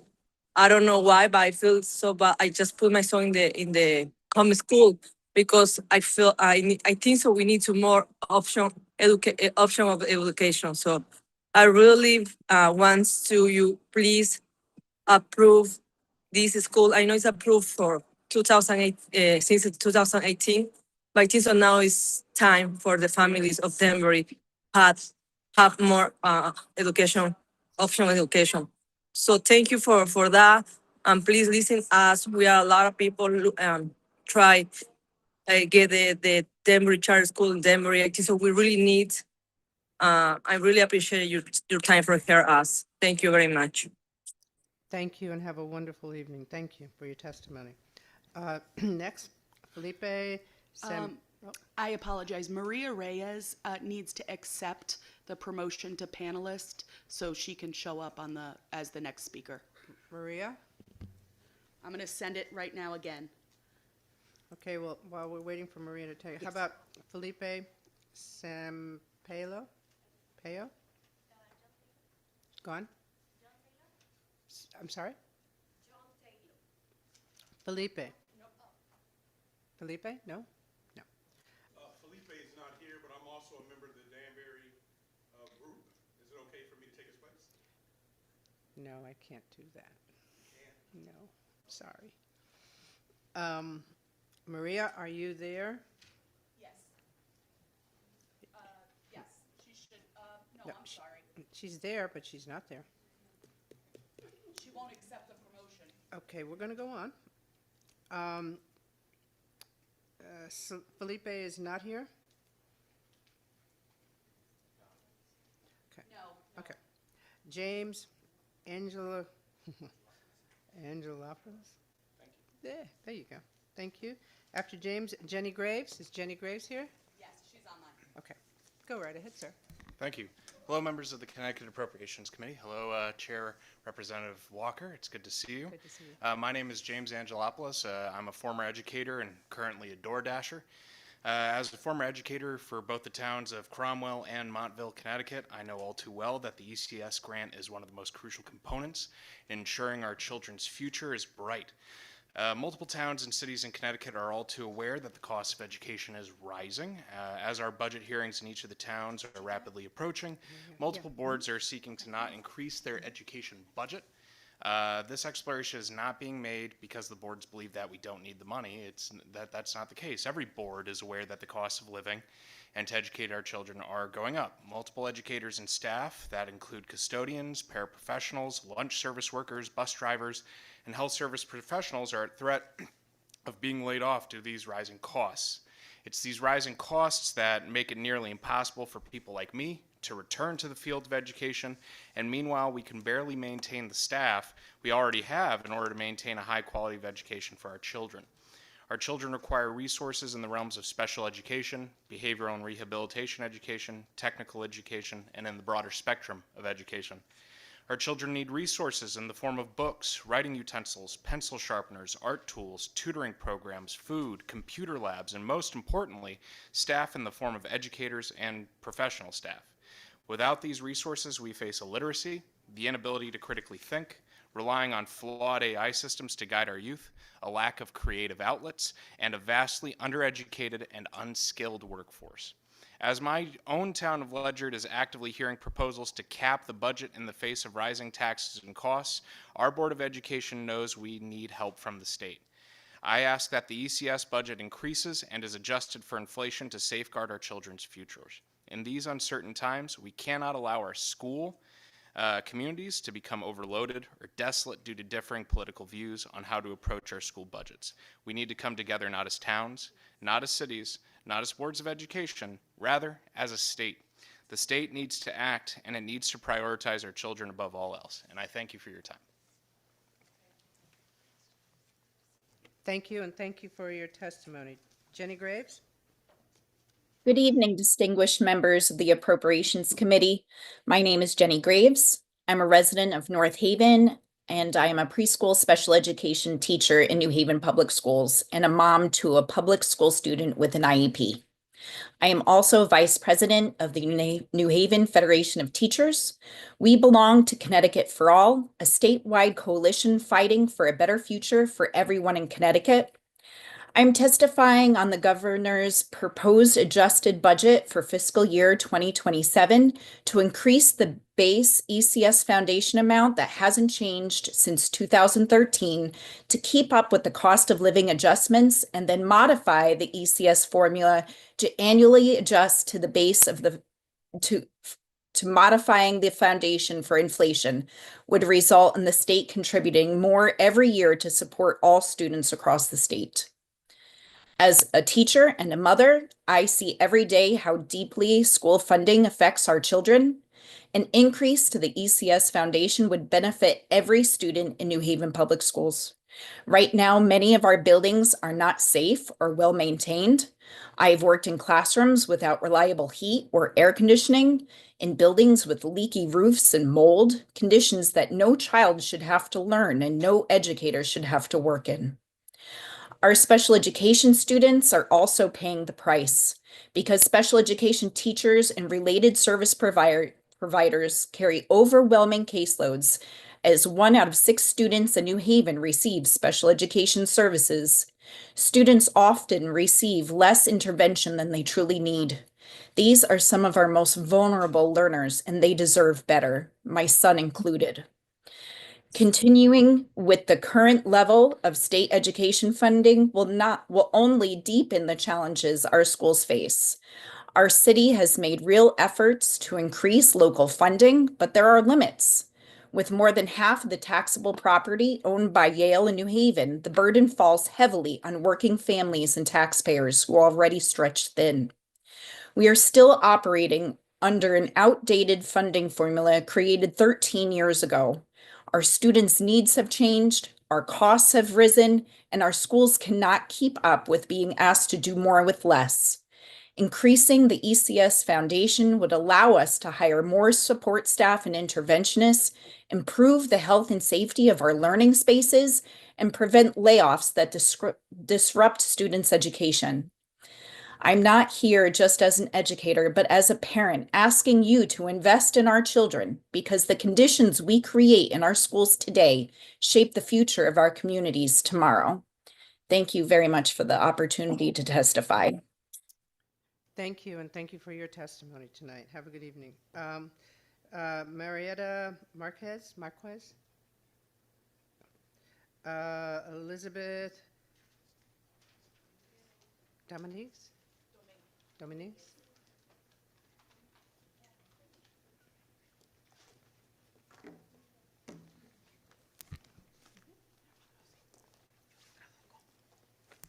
Good evening. My name is Elizabeth Dominguez, and I don't speak English. My partner, Giselle Leonardo, translate for me. This okay? Thank you. Agradezco a los legisladores y miembros del comité por la oportunidad de testificar.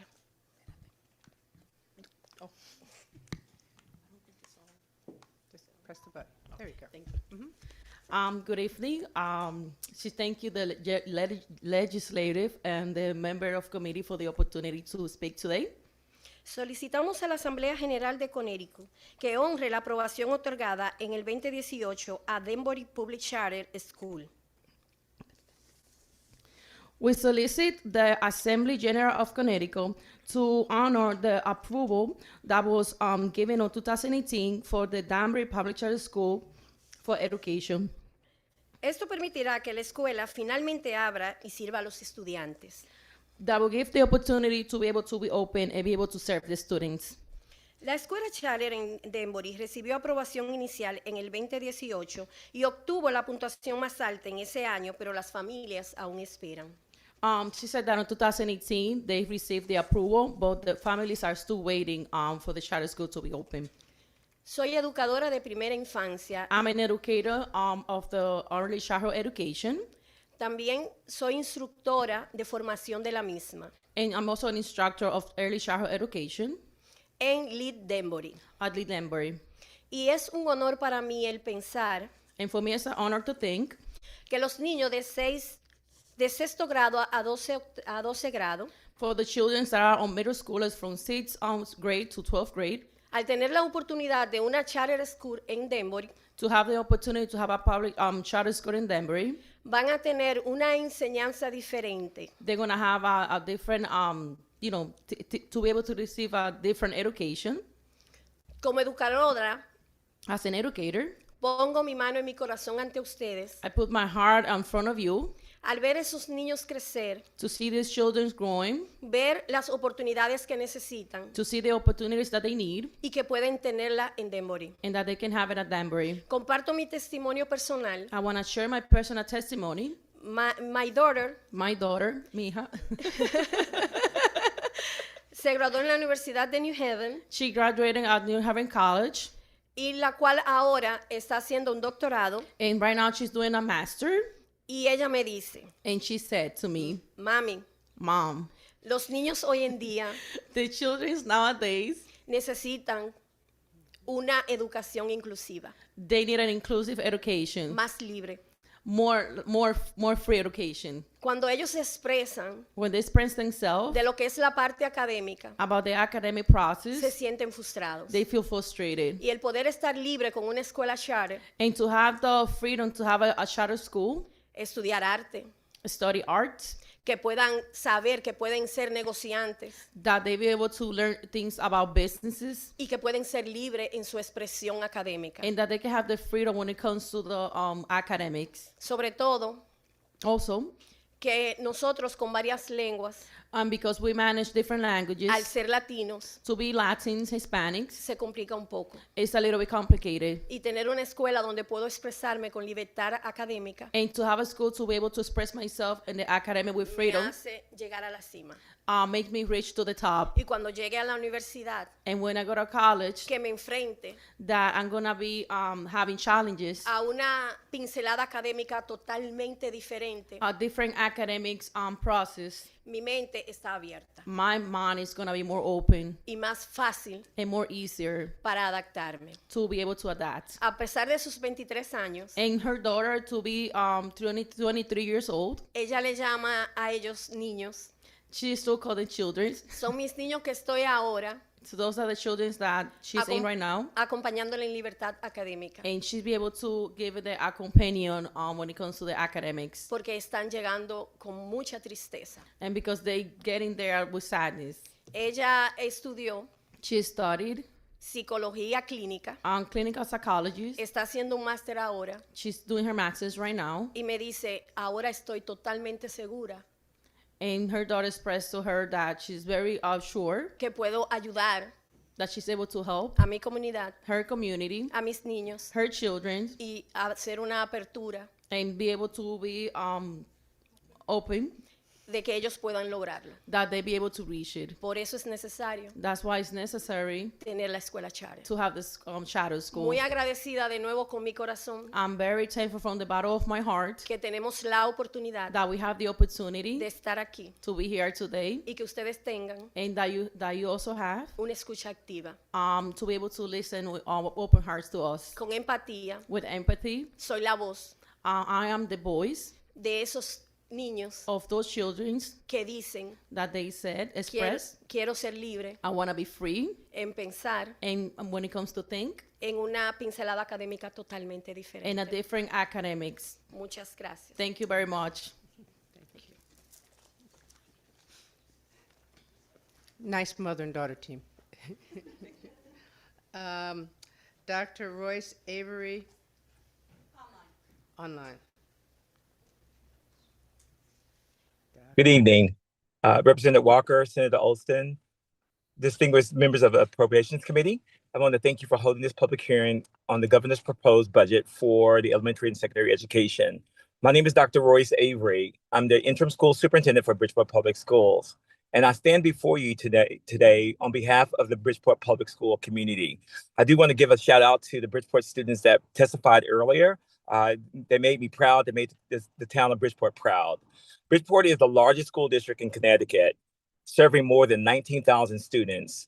More than 50% of our students receive special education services and multilingual language services as well.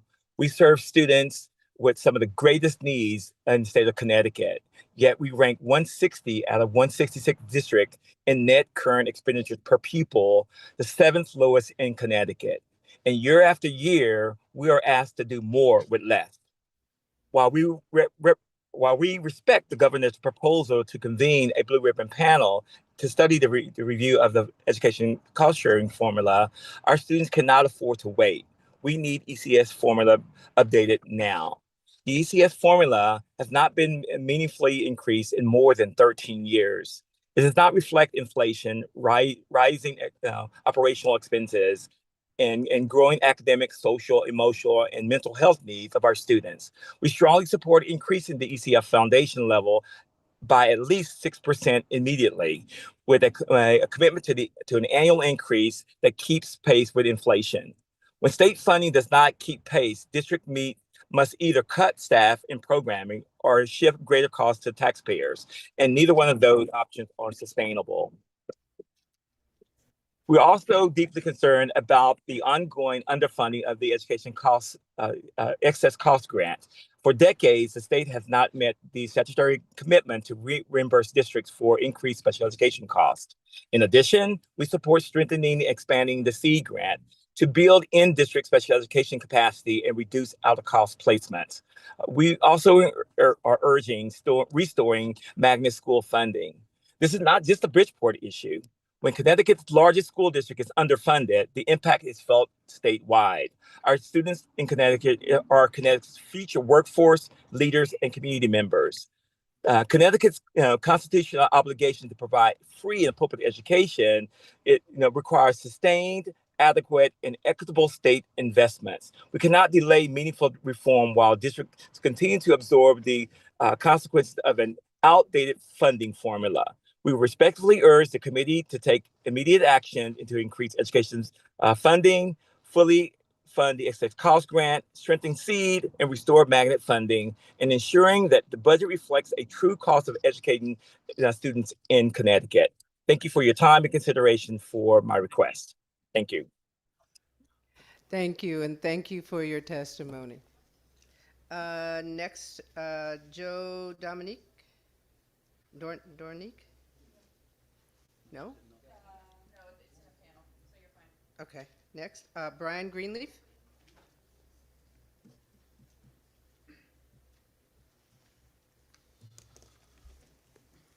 Good evening, Chair Walker and other honorable members of the Appropriations Committee. My name is Brian Greenleaf. I serve as the CFO of EastCon. Thank you very much for the opportunity to testify tonight. In my role as the numbers guy, I spend a lot of time thinking about budgets, formulas, dollars and cents. But education budgets are not just financial instruments on paper. They're choices about what kind of future we're building. I'm here today to speak about how the proposed fiscal 27 budget adjustments affect magnet school operators and EastCon's financial stabilization, and to suggest that while these appear to be minor adjustments in a very large budget, they carry important consequences for the why these systems were created in the first place. For more than 25 years, Connecticut's magnet schools have expanded opportunity and reduced barriers for students based on the zip code in which they reside. They are a proven part of our public education infrastructure, giving families meaningful public school choice. Yet, magnet operators have worked under flat state funding for many years, while labor, transportation, and benefit costs continue to rise. The resulting gap increasingly shift to districts through tuition, And the legislature recognized this, taking an important step to move towards a more student-centered funding model. The $12 million that was included in the fiscal 27 budget simply sustains the system. It's not a new investment, just makes sure that we can maintain what's already there. Allowing tuition to rise at CPI as proposed would cause immediate sustainability concerns for magnet operators, and uncapping the tuition altogether would simply relocate the problem to already stressed districts. The same principle of sustainability applies to EastCon stabilization funding, which the proposal would reduce by 20%. In budget terms, it's a modest line item. For us, though, it's a runway to correct past structural deficits through our disciplined cost controls and restructuring, specifically without increasing costs to our member districts. Last year's $3 million allocation recognized that need. Reducing it now shifts that pressure back to the 33 communities and 36 districts that we represent. We're also in a moment when both magnet schools and traditional districts need greater investment from the state to deliver on the promise of our education system. The legislature has made real funding progress for ECS over the past decade, and we thank you for that. But without inflationary adjustments, even strong systems will lose effectiveness over time. Before I was a CFO, I was a 7th grade social studies teacher, and I tried to teach students to look to history for perspective on the present. Every budget should consider what we get in return for that investment. But I think Benjamin Franklin sums it up nicely, that an investment in knowledge pays the best interest. So, you know, we talk a lot about formulas, technical discussions about spending caps and things like that as we move forward this legislative session.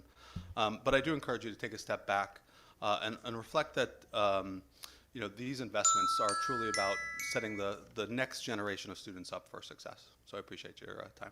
Thank you. Thank you, and have a good day, sir. Jennifer Perez? Good evening. I'm online. Or good evening, yes, good evening. So good evening, Representative Walker, Representative Brown, I see you there too. Other members of the Appropriations Committee. My name is Jennifer Perez. I'm the chair of Bridgeport Board of Education. I'm also a licensed social worker working in adolescent mental health.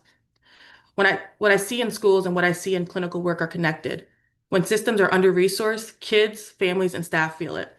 I'm here to urge you to increase the ECS foundation amount and to build an automatic annual adjustment for inflation so districts aren't back in the same position every single year. The foundation has been stuck since 2013. That's over a decade of rising costs with no structural adjustment in how the state calculates what it takes to educate a child. And districts have adapted. We've been asked to absorb higher costs, higher expectations, and higher needs year after year. The funding formula hasn't adapted with us. In Bridgeport and other cities, our students are more likely to be living with poverty, housing instability, unmet health and mental health needs. We educate large numbers of multilingual learners and students with disabilities, and we do it with fewer local resources than wealthier communities. When the ECS foundation stays flat, it doesn't keep things steady. It quietly widens the gap between what's expected of districts and what they're actually funded to do.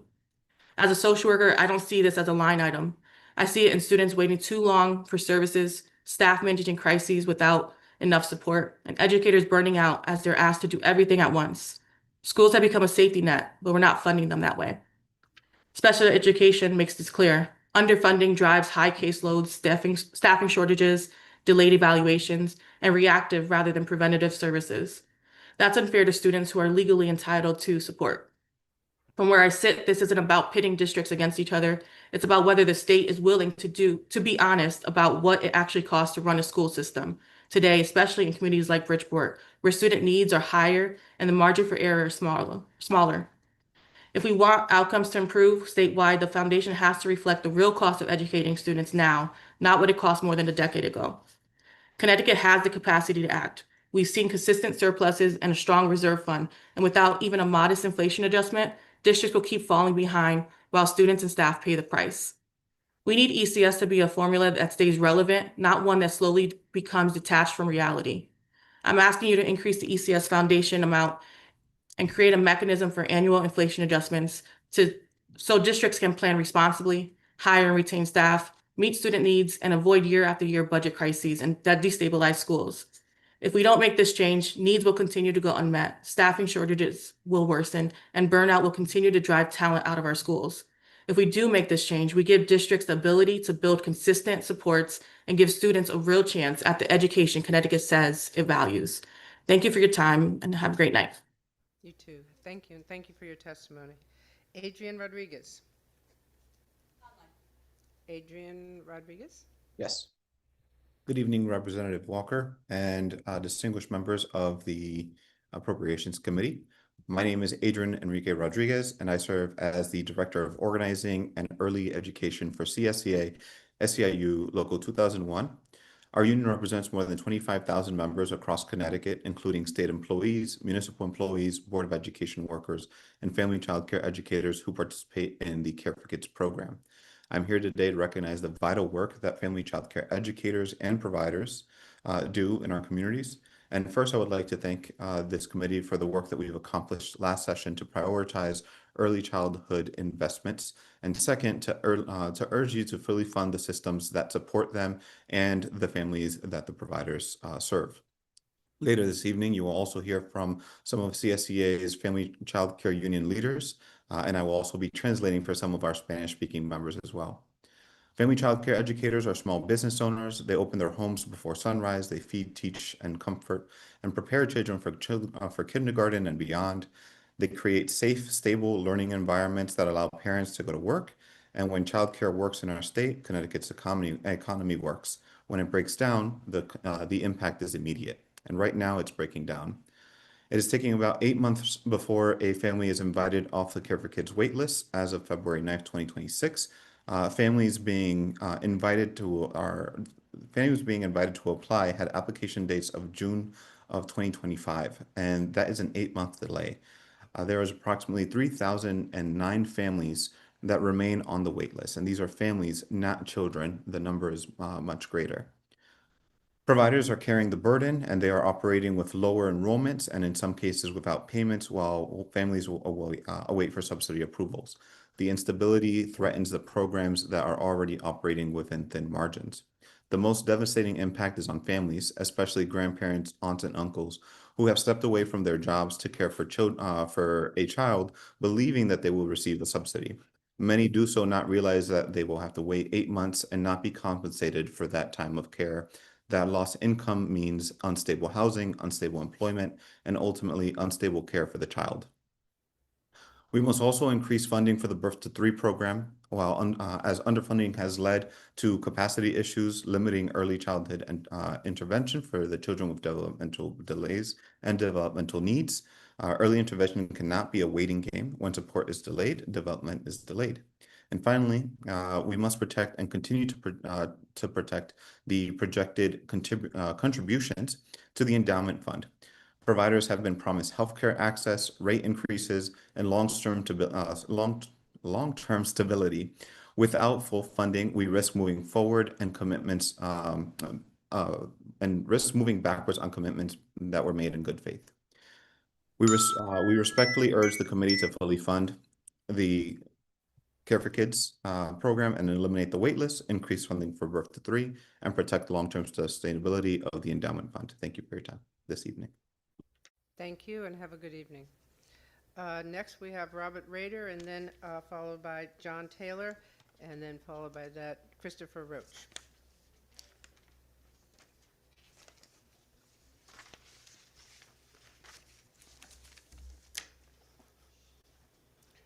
Go right ahead, sir. Chairman Walker and distinguished members of the Appropriations Committee. My name is Bob Rader. I reside in Glastonbury. I am a member and former chair of the Proud Academy Board of Directors. I am here in support of funding Proud Academy in the upcoming budget. Proud Academy, which has been approved by the State Board of Education, is open and waits only for your support. I am here joined by founder and executive director Patty Nicolari and founding principal David Brown, who you'll hear from later, sometime tonight, hopefully. I retired in 2022 after nearly 26 years as the executive director of the Connecticut Association of Boards of Education, where I hope I made a difference in helping school board members see the importance of diversity, equity, and inclusion. Amen. Since I retired, I've been working to help Proud Academy establish a public charter school for LGBTQ students, their peers, and other students who wish to attend an extraordinary school. Just as a reminder, the school's enrollment will be through a lottery, so Proud Academy will provide a high-quality education not only for LGBTQ students and their allies, but for any students who want to be educated in a safe, secure environment where there'll be more support and mental health backing. Today, I ask you to approve funding for that school that will help strengthen Connecticut's commitment to some of our most vulnerable students and send a signal to the whole LGBT community. Last year, when I testified, I said these were terrifying times for many families and students in the LGBTQ plus community. Against our hopes, these times today are even more dangerous and frightening for this targeted community. Imagine how you would feel if your child were the target of new policies that take aim at transgender individuals, those that don't fit into a binary category, and children needing gender-affirming care. Anxiety, distress, feelings of victimization, and other indicators of worry will only increase as this administration, this federal administration, continues to ratchet up its fearful attacks. I know that members of this community are searching for places outside of our own country where they can be treated as any other citizens. Even my son, who is transgender, has been looking for where he can be treated as an equal. You can imagine how we as parents feel as our own government bears down on our children. Again, I ask you to please show how Connecticut leads in this very important area. Let us serve as a role model to this nation, and please include Proud Academy in any changes to the budget. Thank you very much. Thank you, and thank you for your testimony. John Taylor, and after John Taylor, Christopher Roach, was that? He's online. And I just want everybody to know that we are at the 100 mark. No? For 4 hours? 100. Go people. Go ahead. Okay, good evening. Representative Walker, Chair of the Appropriations Committee, other members of the Appropriations Committee. My name is John Taylor. I'm CEO of Elevate Charter Schools. We currently run the Booker T. Washington Academy in New Haven and are the school management organization for Danbury International Academy Charter School. Since the school was approved in 2018, families in the city of Connecticut have been waiting impatiently for the school to be funded. It's been really difficult as the person who's responsible for ensuring the school is launched appropriately and that the program is developed to meet the needs of every student that attends, to explain to families why this school hasn't been funded after all these years. Super difficult because they've done all the right things. They've advocated in the right ways. They've talked directly to their legislators. They've shown up here in Hartford every year, 200 deep and sometimes more. 300 deep to express their continued commitment to this school. And it's probably the most difficult part of this is that they're starting to lose faith in the democratic process. And that there are just a couple people literally who are blocking the funding for the school. And in many cases using misinformation as to why they're blocking the school. It's going to take money away from the school district. Not true. The district is protected by the hold harmless clause. In fact, there are some statutory obligations of the district, transportation and special education, which at the high end would represent probably 30 cents on the dollar, which means 70 cents on the dollar for each student stays in district and you're serving less students. So there's a lot of misinformation, and you know, at some point, we got to figure this out because there are a lot of other charter schools on deck, and we feel very strongly that the charter, that the law relative to the funding of charter schools is sort of being misinterpreted. That it should be a line item, that the charter line item is approved by the legislators, and that the State Department of Education are the ones who determine which schools, based on the ranking of their applications, actually get to use that money in any given year. So hopefully we get this resolved. We can't keep coming back here, but we will. But really appreciate it's through this process that we've been able to get into the budget, just have not been able to stay in. That blocking continues to happen. And so hopefully this is our year. Please put us in through the appropriations process into the budget. Thank you. Thank you. Thank you for your testimony. Christopher Roach? Yes, good evening. Can you hear me? Yep, go right ahead, sir. Good evening, distinguished members of the Appropriations Committee. My name is Christopher Roach. I serve as the superintendent of the amazing Woodstock Public Schools. The best part of the 4-hour wait, and congratulations on reaching that 4-hour mark, was the student testimony today. Outstanding, great advocates for public ed. So I'm here today because Connecticut's education funding system is no longer equitable.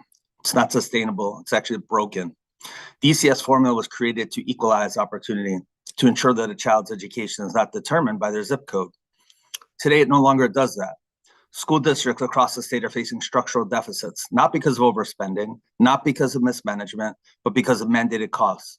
Special ed, transportation, healthcare, energy, student mental health services. These are not optional. We're required by law to provide them, and we should.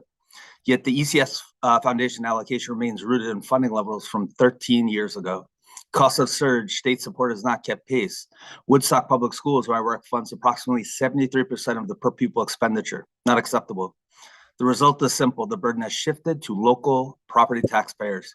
ECS is no longer an equalization formula. It's a partial reimbursement system. The excess cost grant, special. Someone's interrupted. Can I get my time back? Yes. I don't Special education funding makes this even worse. Connecticut treats special education as a catastrophic expense, but for school districts, it is not catastrophic. It's what we do. It's routine, it's required, and it's growing. Districts must pay these costs up front in full and then hope for partial reimbursement later, like an IOU. That's not a partnership, that's a cost shift, and local taxpayers cannot sustain it. So the solution is clear. Fully fund ECS foundational rate at $17,000 indexed to inflation. Integrate special ed into an ECS as a core instructional cost plus reimbursement for higher than expected costs. Create a minimum state contribution floor of 50% for school district expenses. Towns cannot sustain these costs. Lower the excess costs threshold. Increase reimbursement to 100%, provide funding within the fiscal year, then modernize the municipal capacity to index, reflect income, poverty concentration, tax effort, and senior population. Anything less is not partnership, it's abdication. And please stop passing unfunded mandates onto local communities. If we can't fund it, don't pass it. States mandate the services, states should fund the services. Connecticut ranks 5th in the nation in per pupil expenditure, but 44th in the nation in the state's contribution. That's not equity, that's a cost shift. Education is a constitutional right. Rights require resources. The data is clear, the impact is real, the urgency is now. We cannot wait, we cannot delay. These issues require real leadership. It's not simply a fiscal issue. It's about fairness, sustainability, and shared responsibilities. Having led in multiple states, I could say with certainty, high-performing systems do not legally fund mandated services this way. Some states have figured this out. We need to learn from them. Education is a constitutional right. The state has a duty to ensure districts have the resources to not shift the burden to taxpayers at the local level. We don't need another committee work in perpetuity and don't need another comprehensive study. This is common sense. We need action and leadership. Exigent circumstances demand courageous leadership. I urge you to act now for our students, for our communities, or for the future of public education. And I want to thank all of you for your service to our state and your true care and concern for our schools and for the late night ahead. I appreciate your service. Thank you. Thank you. Thank you for remembering us. Thank you. Thank you. Next, Thomas Reyes. Thomas Reyes.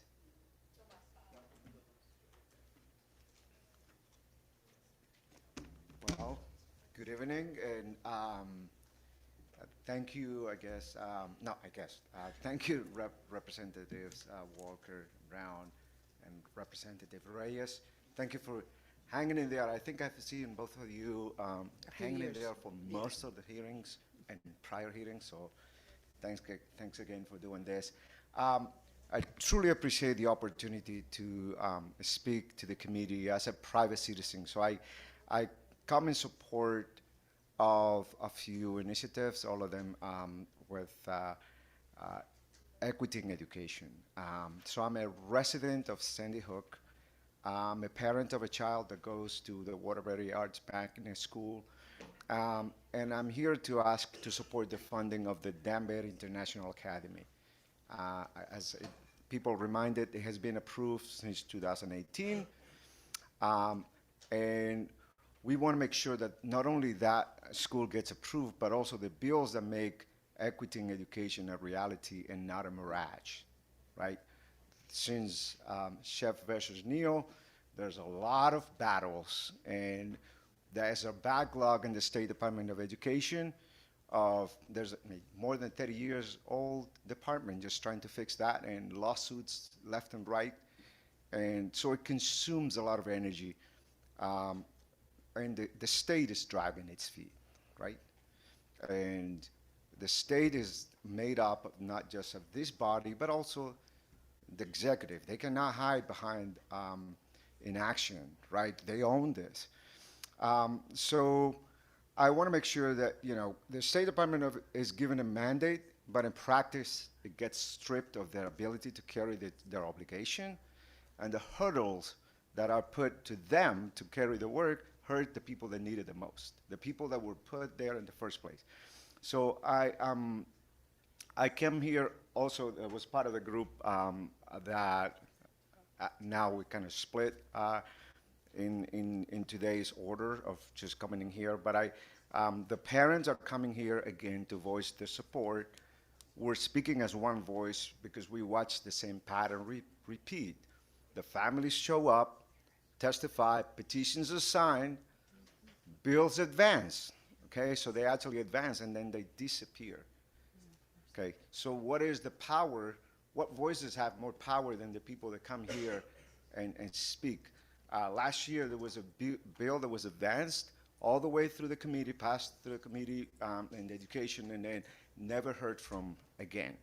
Okay, so what voices stopped this? Because they were not present as an opposition. So there is not a opposition out there anymore that you can point out to, but we want to make sure that we equip the people and the parents with the same power that those voices have, right? They're voters, they live in the state, and they pay the taxes. So I support the bill 5207 for funding of special education, because when you do that, you also make sure you're not putting undue burdens on the district. I support the bill introduced by the Senate, Bill SB 204, to build skilled trade centers. I believe that given the opportunity to upskill people, now in the area of AI, where you're going to have a lot of necessity to fill roles, but also people that might be displaced, this is a way to be proactive and not let AI and robotics create a problem that can be prevented, right? So we can use that in advance. And I also look for support of the Bill 5180 that removes the roadblocks that keep already approved schools from getting funded. So we have friends from Olam here. We have friends from Proud Academy. They also got approval and funded. We have friends from Middletown, Capital Prep. And these are fantastic people. I met with the principals. I met with the CMOs, and I know them, and they have a lot of great things in store. I hope we can let them do their work. We can also let the State Department of Education do their work. They do their due diligence. They get the schools scoped out. They get them approved. They review. They are very thorough in their work. And they have a mandate. And they have a mandate. So we can't give a mandate and then cut their feet, right? So hopefully this is the time where things happen and we have something to celebrate and then come back here for something more important. Thanks. Thank you, and thank you for your testimony. I'm going to do a quick, Kevin Barbosa, a young man who should be going home and going to bed, along with me. Just let everybody know, I'm here on my birthday to celebrate it with you guys, so, you know, hey. Good evening, sir. Hello, my name is Kevin Barbosa. I am an 8th grade student at Brass City Charter School in Waterbury, and I'm here to inform and I'm advocating for the Danbury Charter School movement, because I feel like kids at Danbury should have a choice and they should have an opportunity to have many open doors to a lot of great things in their futures, especially as a scholar in a charter school myself. A lot of my teachers and a lot of my counselors have opened a lot of doors for me, especially because our school provides a lot of relationship with students who are not in need, who feel that they're lost. So teachers do help charters, and charter schools do help teachers and students combine with each other, because they feel like a student should have a second chance and they should have a chance in life and in the futures. So I feel like a charter school in Danbury will be a great fit for a lot of communities in Danbury, and Brass City Charter School is a great community in Waterbury especially. It has opened a lot of doors for Waterbury children and teenagers itself, because there's a lot of kids in our school who graduated our school and gone out to amazing schools. In Connecticut, one of our alumni went to amazing schools, high schools, and now our first graduates are going to amazing colleges. So I feel like a charter school has a chance for a kid and for a person itself to have a better life and to have a better future for themselves. And especially as a scholar myself who is going to a secondary school experience, I feel like this school prepared me for a lot of lessons and for a lot of deals in life. So I really feel a charter school will be a great chance for Danbury, and I really hope you guys give a great chance for Danbury, just like you gave a chance to Brass City Charter School. And I really hope you do that. Thank you so much. And have a good And I'd be glad to, because you're a scholar. Thank you so much. Thank you. I like that. Remember. And happy birthday. Thank you. Have a good day. Thank you. I'm going to now turn it over to Senator Winfield, or one of the senators. I'm here. Okay, there you go. Senator Winfield. We're at number 100. Melissa Wilkins. Yes. That one? All right. Melissa Wilkins, you are up. Thank you. I first and foremost would like to wish you also a happy birthday. Thank you to the Appropriations Committee for the opportunity to offer testimony today. I 100% support all of the schools that are speaking and talking to the points of being able to support individuals, not only in education, but also beyond that with all of the mandates that are coming out. But I'm here today to talk about the impact of the budget on early intervention and specifically birth to 3. I'm submitting testimony as a mother whose family participated in the Connecticut Birth to 3 program. I'm a Birth to 3 coordinator at Creative Interventions, which is an agency that currently serves over 600 families across the state. And I know that it's critical for this program to be sufficiently funded to support the retention of qualified providers and address growing family needs. I also have seen from the NEALS study, the National Early Intervention Longitudinal Study, that with early intervention, we can really support a more robust budget for those schools, because 42% of the children receiving Part C don't require those special education services by kindergarten. So we can really proportion funds better for them by supporting early intervention and starting at the beginning, literally birth, and catching things before they unravel and get to the point that they're cumbersome on our school districts. Early intervention is unfortunately suffering from what many of the schools are expressing, flatline funds. I'm grateful for the budget accounting for an increase of funding, but the increase isn't enough. The current budget elimination of the requirement of for the Office of Early Childhood to pay the general administrative or GAP payment to programs allows them the opportunity to reduce payments, and the fiscal year 27 budget reduces the GAP line by $1 million. As a program coordinator, I'd like to share that GAP payments average 36% of the funds received monthly from the Office of Early Childhood for our program in 2025. That means a significant portion of our funding will be impacted if there is a GAP adjustment. As a provider, I would like to share that I personally struggled to achieve my goals for credentials within the budget and time allotted by my commitment to remain in the early intervention field. It's the reason I transitioned from being a direct service provider to an administrator within this field. As a mother whose family participated in the Birth to 3 program, I've personally experienced the ripple effects of family success as my child's team supported our growth and our child's development. As an individual, I'm hopeful that this testimony sheds light on the importance of providing financial stability to the Connecticut Birth to 3 system. As previous members have mentioned, even with the additional funds, rates will still fall significantly short of covering the true cost of services that were identified in the Office of Early Childhood sanctioned Birth to 3 rate study released in 2024. The current paid rate of $120 per hour was established nearly a decade ago in 2017. The 2020 Time expired. If you could please summarize. Thank you. I apologize. So in summary, I'm asking to reinstate the statute that holds the gap, eliminate the $1 million reduction in the gap, and add funds to Birth to 3. Thank you so much for your time. Thank you for providing us with your testimony. Okay, we will next hear from Anthony Paoletto. Mr. Paoletto, you are up. Good evening. My name is Anthony Paoletto. I'm a lifelong Bridgeport resident, and I also work for the city of Bridgeport in the mayor's office and a former student of the Bridgeport Public Schools. I'm here to urge this body to increase the education cost sharing formula for all school districts, but especially for the Bridgeport Public Schools. Bridgeport educates approximately 19,000 students, making it one of the largest school districts in Connecticut. A significant percentage are multilingual learners, and many require specialized services and interventions.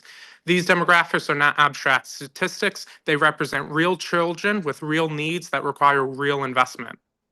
Despite these realities, Bridgeport continues to operate with fewer resources per pupil than many wealthier districts across the state. While the ECS formula is intended to promote equity, the current funding levels do not fully reflect the concentrated poverty, language needs, and special education demands, all challenges that our district faces every single day. Municipalities like Bridgeport already shoulder one of the highest tax burdens relative to income in the state. Our residents, many of whom are working class families, cannot continue to make up the difference for underfunded state obligations. The Bridgeport Public Schools have been underfunded for many years from both the city and the state. The city in recent years has consistently increased its local contribution to education within its fiscal constraints. This still isn't enough. Under the steady leadership of Dr. Roy Savory and his team, the district has implemented accountability measures, strengthened operational efficiencies, and focused strategically on student outcomes. From facility improvements to curriculum alignments, the district is making responsible decisions within its limited resources that it has. I work closely with Dr. Avery and his team on a regular basis. I can attest to the level of collaboration, transparency, and fiscal responsibility that is guiding the district's work. They are not asking for a blank check. They are asking for equitable support that matches the scale and the complexity of our district. ECS funding must reflect the true cost of educating students in high-need urban districts. Without increased state investment, Bridgeport will be forced once again to make difficult decisions that impact every child's education. If Connecticut is serious about closing achievement gaps, strengthening workforce development, and creating long-term economic stability, then funding urban education is not optional. It is essential to funding ECS fully, which has not received an update since 2013. This is simply not a Bridgeport issue, it's a statewide issue. Today's students are tomorrow's leaders. I urge this legislature to fully fund and adjust the ECS formula to reflect current realities and provide Bridgeport Public School students and all students of Connecticut the resources necessary to deliver the education our students deserve. Equity cannot be a slogan, it must be reflected in the state budget. Thank you so much for your time. Thank you, Mr. Paoletto, for joining us this evening and providing us with your testimony. Emily Hurst. Good evening. Good evening. Good evening, members of the Appropriations Committee. Thank you for the opportunity to testify in support of continued funding for Olam Public Charter School in Stamford. I'm Emily Hurst. I'm the Chief Strategy and Talent Officer at Hebrew Public. We're a nonprofit charter management organization that operates a network of racially, economically, and culturally diverse public charter schools in New York and Philadelphia. We also have 2 students who are registered for about over 300 tonight, so they're going to be very late. We've asked them to go to bed so they can be in class tomorrow, but we're very grateful and we're going to submit their testimony. We're really grateful for Connecticut State Boards of Education vote of confidence in granting Olam's initial approval, and we respectfully request you approve an appropriation to make the school a reality for Stamford families. As Lori shared earlier tonight, Olam Public Charter School will provide Stamford families with a high-quality public education option that meets the needs of an increasingly diverse and interconnected world. With a rigorous academic curriculum, a focus on world language as a bridge to global learning, and a commitment to teaching critical thinking, problem-solving, and cross-cultural understanding, Olam will prepare students to thrive in college careers and in civic life. Our track record speaks for itself. Our 3 New York schools consistently exceed both city and state in proficiency rates on standardized assessments, not just overall, but across student subgroups such as students with special needs, those from low-income families, students for whom English is not their first language, and students of color. This means our model works for all students, regardless of background, language, or learning need. The demand for schools like Olam is evident. I think we've heard that a lot tonight, and I very much appreciate Lori speaking on behalf of her family. Stamford families are seeking more choices for their children's education, and we've already seen strong community support from a diverse array of families. At full size, Olam will serve about 500 students from pre-K through 8th grade. Like our other network schools, Olam will serve a substantial number of students with special needs, English learners, and students whose families are facing economic challenges. What makes Olam's approach particularly distinctive is our deep commitment to community partnership. We've developed a vision for Olam that will serve as a nonprofit organizational community hub that will support not just our students, but youth and families throughout Stamford. This is an education as community building, not just a school, but a center of connection and support. Hebrew Public has a proven track record of managing high-performing charter schools efficiently and effectively to ensure that public dollars are used wisely to maximize student success. We're committed to being responsible stewards of public funds and collaborative partners to the district, to families, and to community organizations. We respectfully urge you to approve an appropriation for Olam Public Charter School as an investment in Stamford and Connecticut's future generations. Really appreciate your time and consideration on this late night.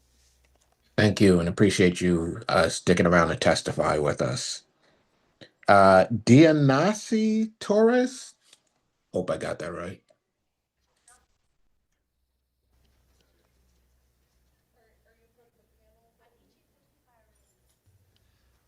One moment, please, Senator. Okay.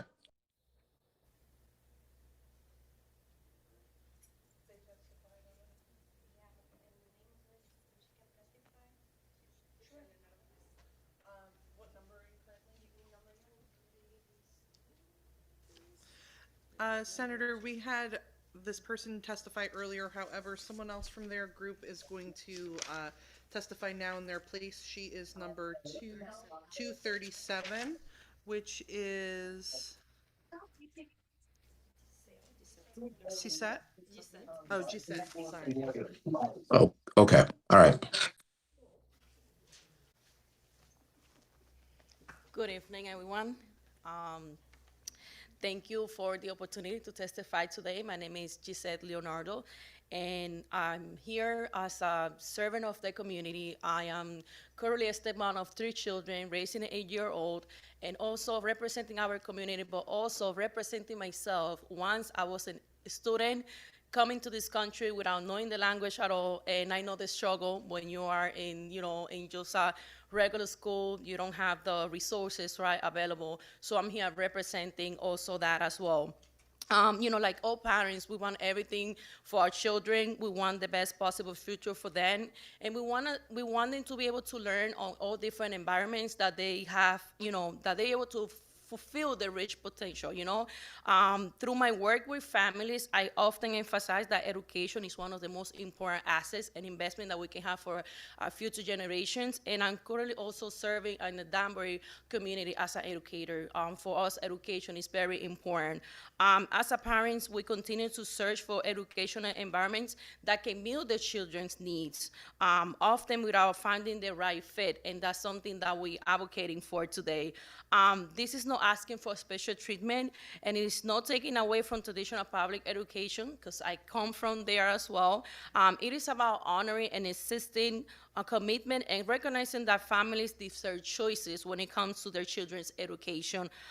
Education is something that I always said no one can take it away from you. Always seeking knowledge is something that we all want for us and also for our children. And childhood doesn't pause, right? We always want them to grow and learn. And each year of delay represents opportunities that can never be recovered. I'm here as a parent, educator, and also a community member of Danbury. I respectfully ask you to stand with local families and be able to allow the Danbury Public Charter School to finally open, right? We've been waiting for years, right? And doing that will expand the educational opportunities and affirm that parent voices matter. And for those children to have the opportunity that I didn't have when I came to this country and is struggling with English being as my second language. So I want to thank you for your time, thank you for your service, and thank you for your consideration. And thank you for coming to testify in front of us tonight. Freddie Fajardo.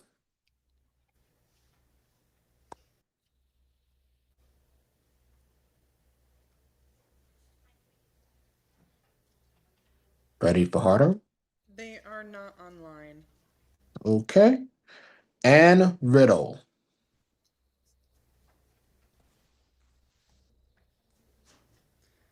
They are also not online. Okay. Mary Helen Baptista. They are not online. Okay. Bill Myers.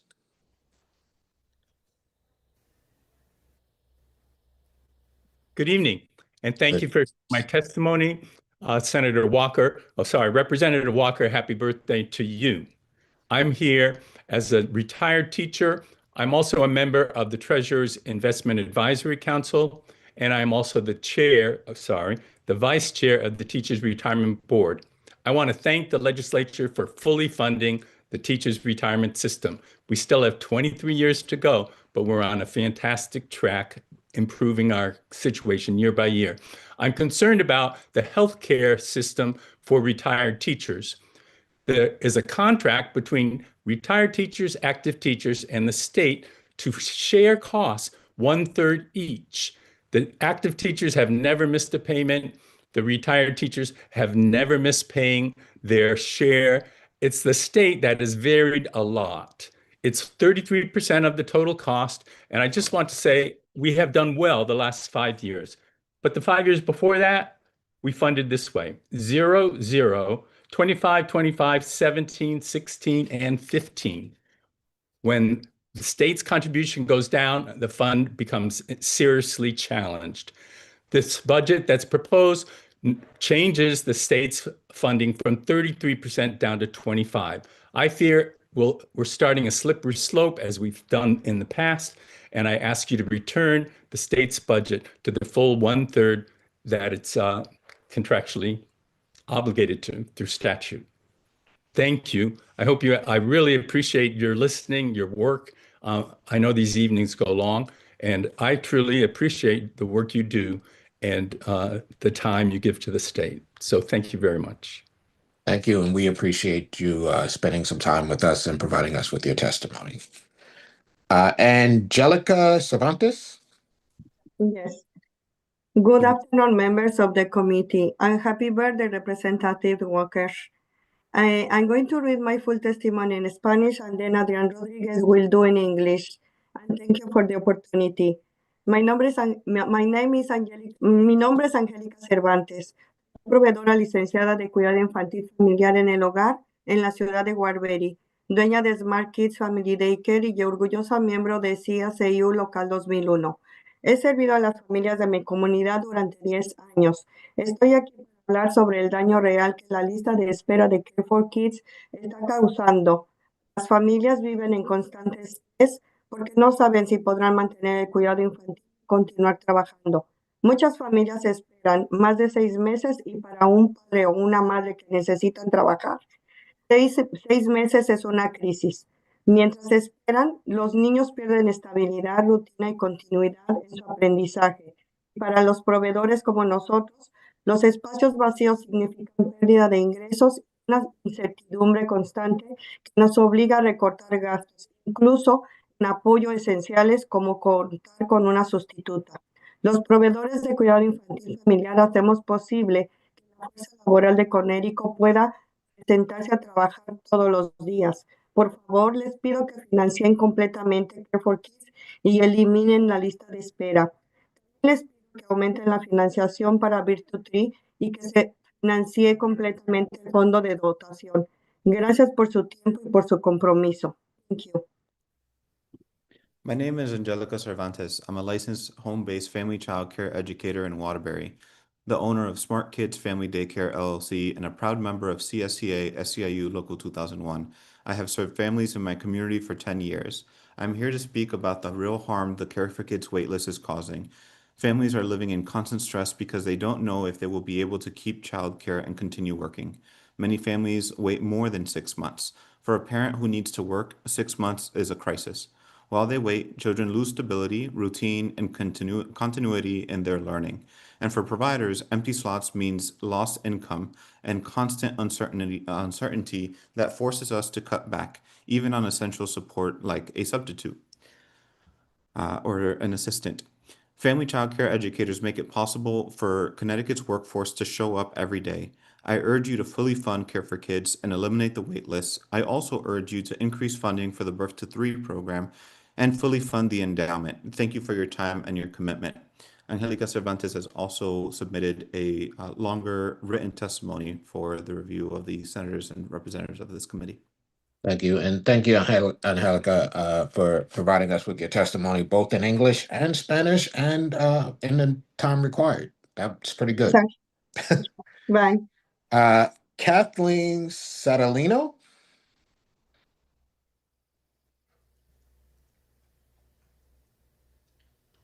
One moment, we need to promote them to panelists. Okay.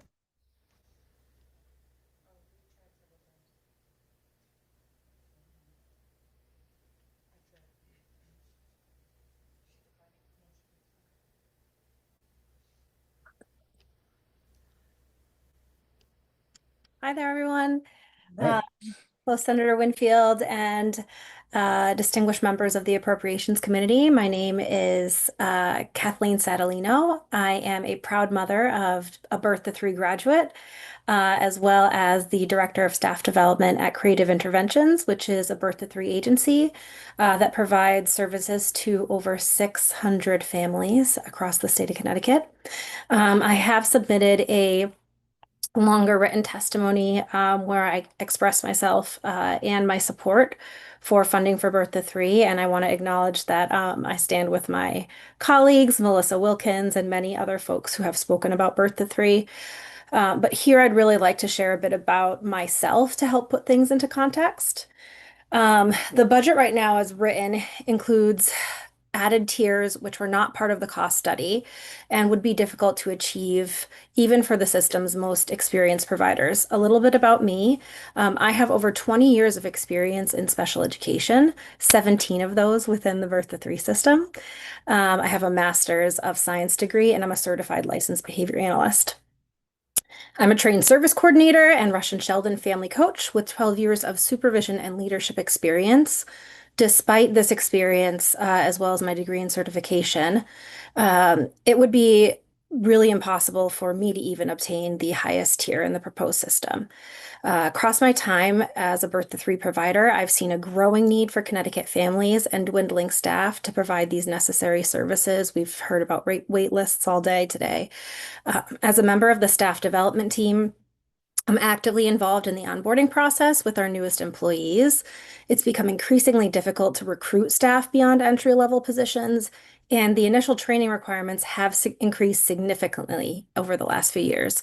Among those training requirements are a 10-hour online training sequence, natural learning environment training, as well as that 6-month mentorship in the Rush and Sheldon model that I'm currently certified in. These increased costs really impact our agency's ability to provide compensation increases, promotions, and significantly impact our bottom line. I fear that eventually Birth to 3 will not be a sustainable contract for many agencies like ours. It's imperative that the GAF payment continue to help supplement these expenses, as well as retain employees and encourage more folks to join the workforce. If that information that I've shared is somehow insufficient, my primary role is mom of Birth to 3 graduate, and I would like to share that experience. Our twin children were born 5 weeks premature, placed in the NICU for 2 weeks, and were pretty fragile. Our daughter was diagnosed with torticollis, which is a condition characterized by an involuntary persistent tilting or turning of her neck to the side. That happened in utero, and there was nothing that you can do to prevent, right? So treatment was the only option. We did everything. We tried every single bottle on the market. We were feeding and nursing her in front of a cold, bright refrigerator door. We did it all. And it really impacted us and almost led to a diagnosis of failure to thrive. To say it was trying and scary does not adequately capture what we were experiencing. And please also remember, she has a twin, so we also had to do this again, right, with the next one. And with the incredible help of our Birth to 3 team, we were able to learn techniques, stretches, and activities to not only help her feed, but thrive in her development. Oh, they're scurrying across the back here. My family is a success story, and we were able to discharge from Birth to 3.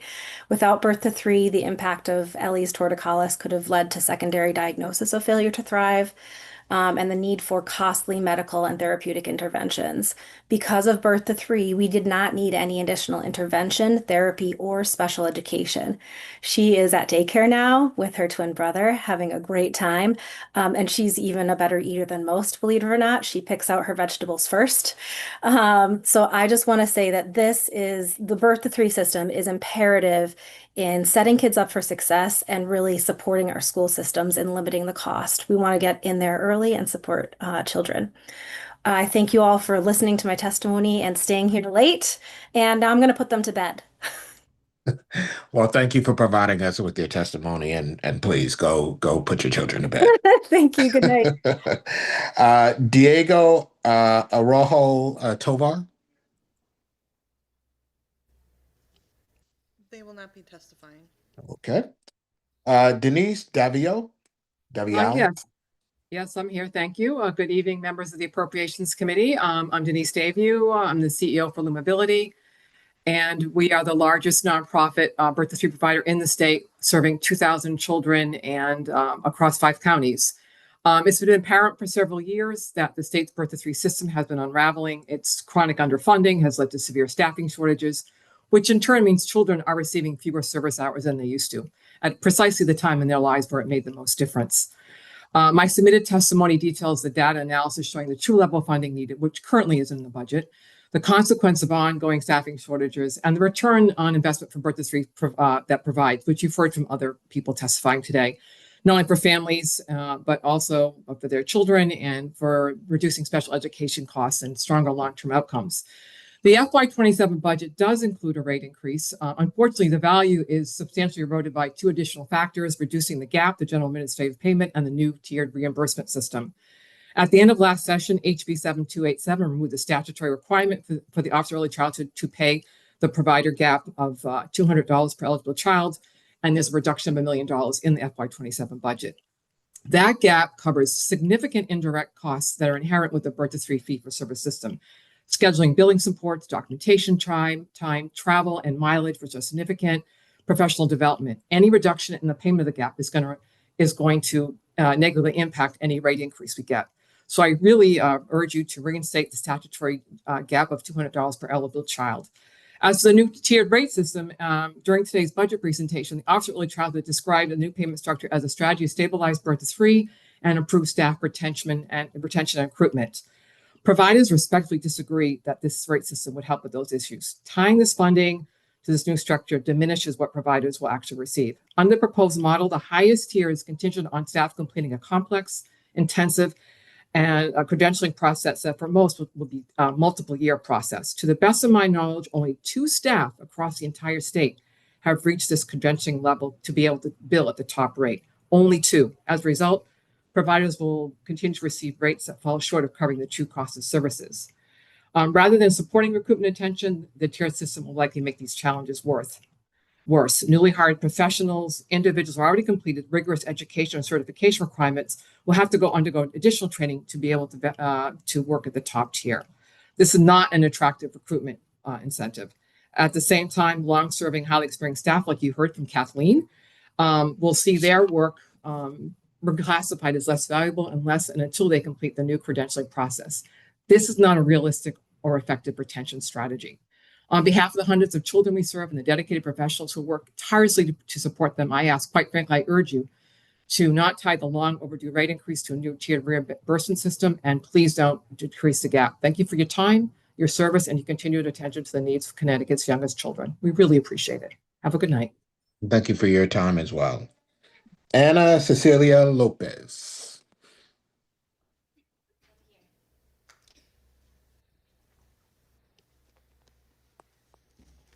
Good evening. Good evening. Good evening, Senator, Representatives, and members of the community.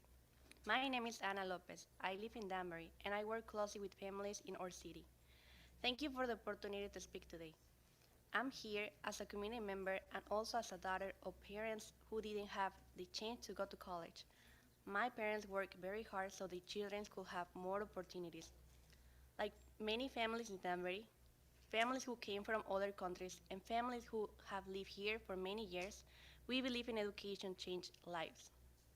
Danbury is growing fast, our schools are crowded, some students are in temporary classroom. Family feels this pressure every day. For years, families have continued to ask for more public school opinions. They have shown up, they haven't spoke, they have stayed involved.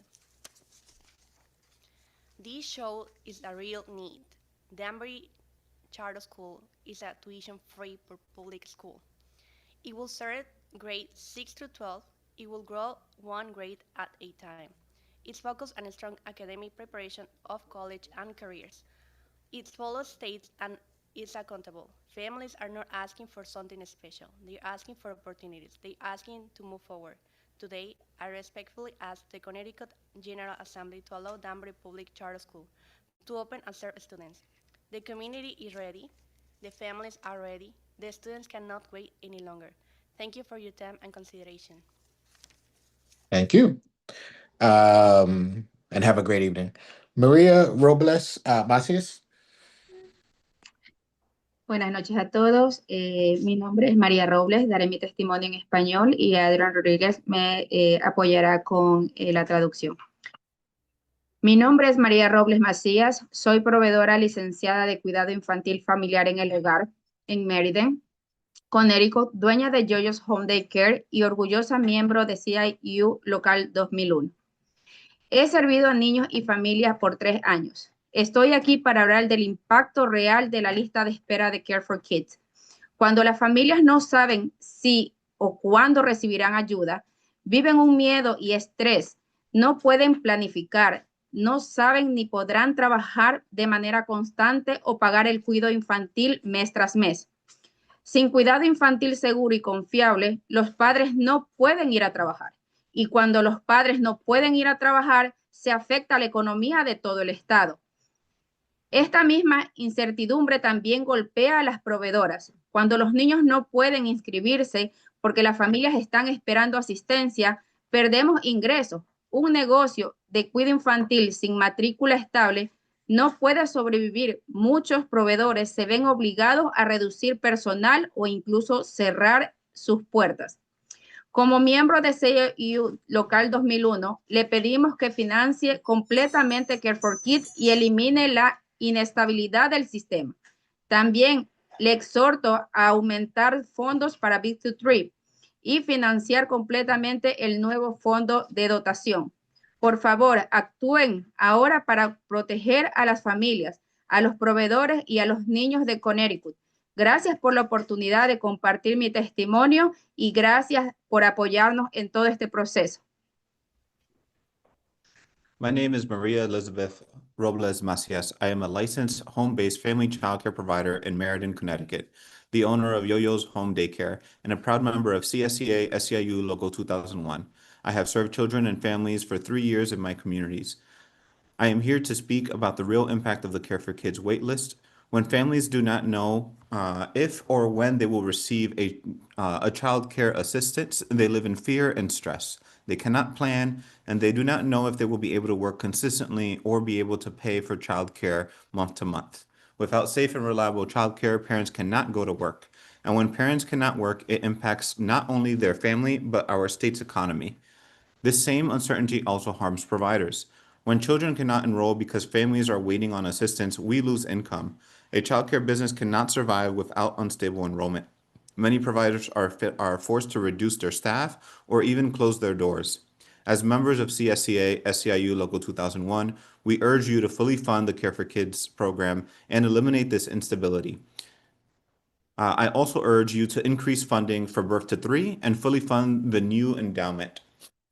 Please take action now to protect Connecticut families, providers, and children. And thank you for the opportunity to share my testimony. Maria Robles Macias also provided a longer testimony in written Spanish and English to the members of this committee. Thank you very much. Next, we will have Marta Soto Johnson.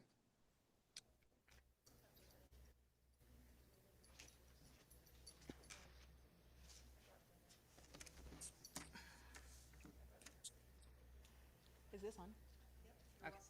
Hi, good evening. My name is Marta Soto Johnson. I am a resident of Meriden and a teacher in the same district. I am here as a concerned mother, citizen, and teacher. As a mother, I have witnessed my son's needs for speech and language services go unaddressed due to unavailable resources. My son, who is now in his second year of college, could not pronounce words with the letter R, SC, and CH.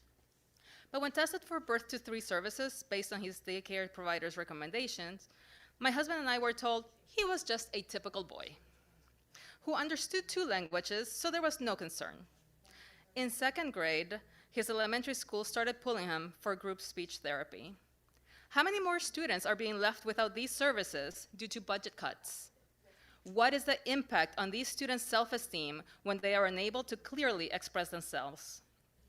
Sadly, when funding does not keep up with the cost of living increases, we educators have to do more with less.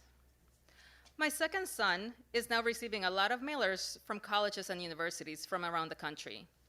One of the statistics that is constantly touted is the low student-to-teacher ratio. I asked all the members watching this, do you pay attention to this ratio for your own children and or grandchildren?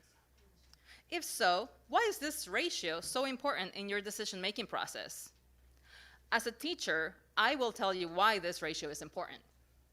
When I had a student-to-teacher ratio of 27:1 in 7th grade classrooms, my class periods of less than an hour meant that I could not offer equal time to students who were struggling and needed remediation. I also could not afford time for those students who needed to be challenged more. In the last 3 years, I have had students who were absent due to respiratory ailments. For all of these students, many of them missed 4 to 8 weeks of school during fall and winter months. Can you miss 4 to 8 weeks of a legislative session and be a productive legislator? How can I, as a teacher, remediate this one student when there are 26 more students with unique needs as well? How about the other students whose parents lost their jobs? This student is now coming to school worried about the possibility of becoming homeless or needing to be uprooted from their community. In the past, and in districts with higher per pupil spending, teachers or counselors who would refer these students to math intervention with a math coach or math interventionist now can't really do that when there is no math coach available for Tier 2 interventions. What is the impact on teachers when the student-to-teacher ratio is so large? Teachers cannot grade and provide timely feedback. The amount of time spent differentiating instruction takes a toll on family life and health. There are, in fact, only 24 hours in a day. What gets compromised? Usually, it's our health, our eating habits. We start to eat out more often. As a result, our health takes a toll. So, with Connecticut having the insurance capital of the world, why is there a large disparity in healthcare plan options amongst its public school educators? Why is it that teachers and paraprofessionals just a mile away will have such a disparate healthcare cost in deductibles and prescription costs? Since 2018, the overall cost of living in the United States has increased by 17%, but the cost of health insurance in general has increased by 45%. If you're not going to change the education cost share formula, maybe the state should consider putting all of its public employee sector under the state insurance so each municipality does not have to negotiate separate contracts with the insurance companies. Surely, the health of our public sector is of great interest to this body. In my testimony, I also included a table that includes all the Meriden and surrounding towns in a table with the asset limited income constrained employee percentage, cost burden from December 2025, and the per pupil spending for 23-24 from EdSite. In Meriden, the median household income is $58,843. And the per pupil spending is one of the lowest in the entire state with $16,646. We need better allocations. Thank you. Thank you. Have a good evening. Matt Conway.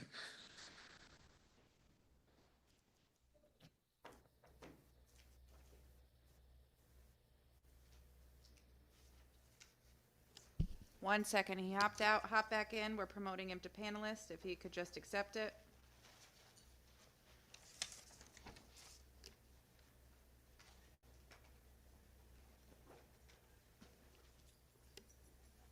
Or we can move on. Okay. Amari Brantley.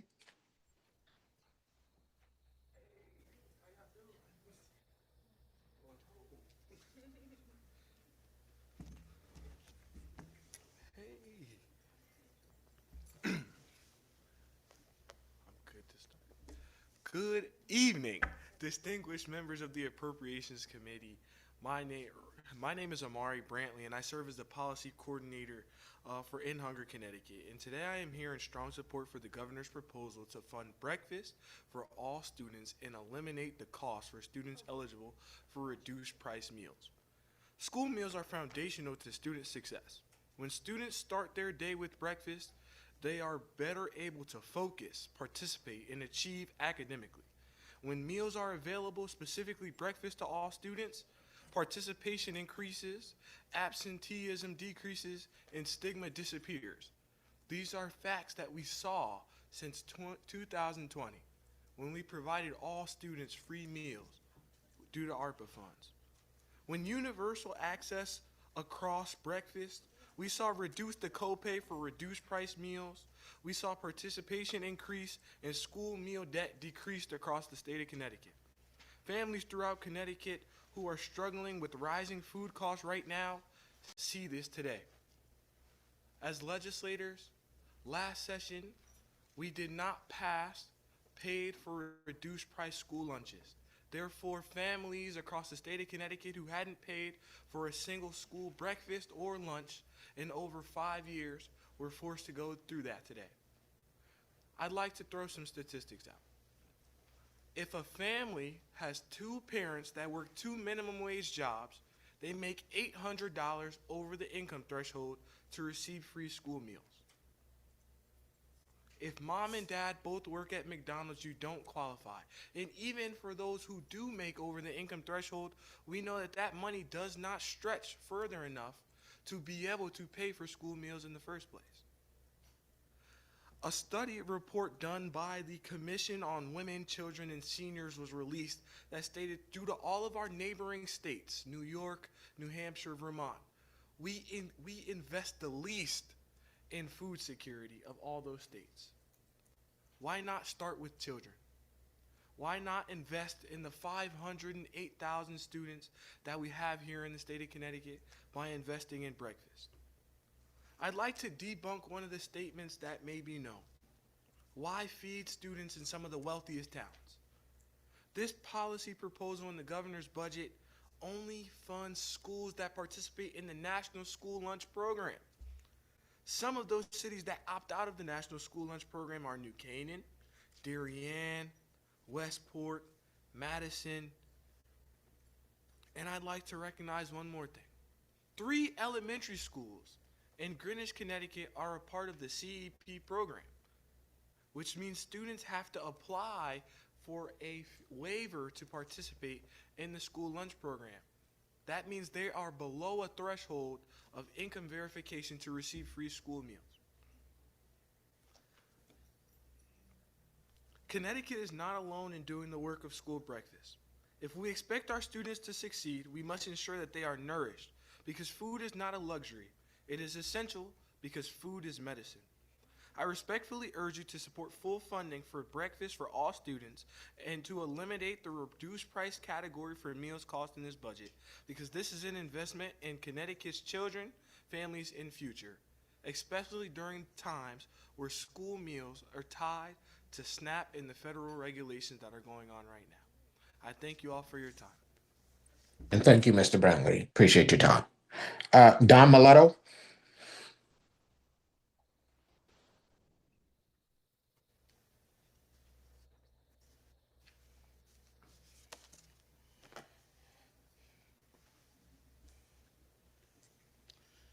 Thank you, Senator Winfield. Good evening to the Appropriations Committee. My name is Don Miletto, and I serve as the Chief Executive Officer of the Connecticut Alliance of Boys and Girls Clubs. First, I want to thank this body for the leadership you showed last year when you made the commitment to invest $1 million in the Connecticut Alliance, and more importantly, in the young people of Connecticut. That decision sent a strong message about the value of high-quality education, aligned out-of-school time programming.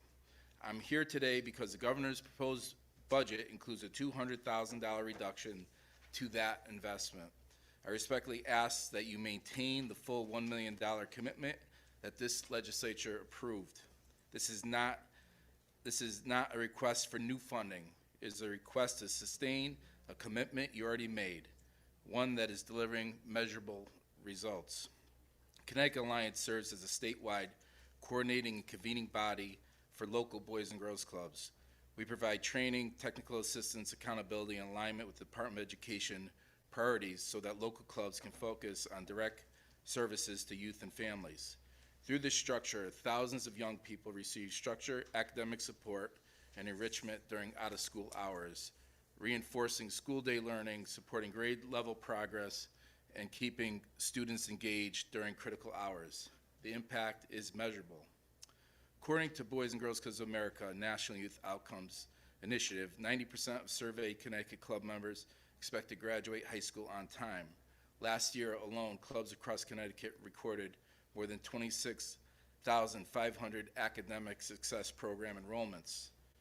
Independent analysis shows that in Connecticut, every dollar invested in Boys and Girls Clubs just generates an estimated $5.85 in social and economic return through improved educational outcomes, workforce readiness, and reduced long-term public costs.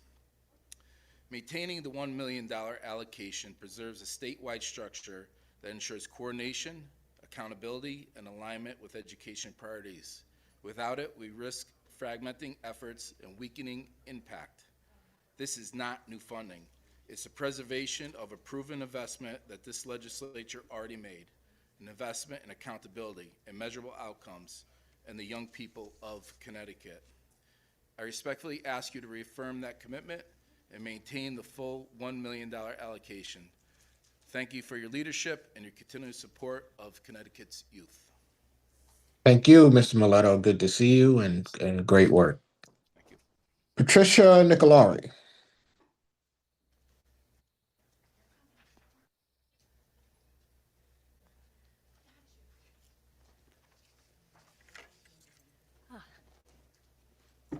Good evening.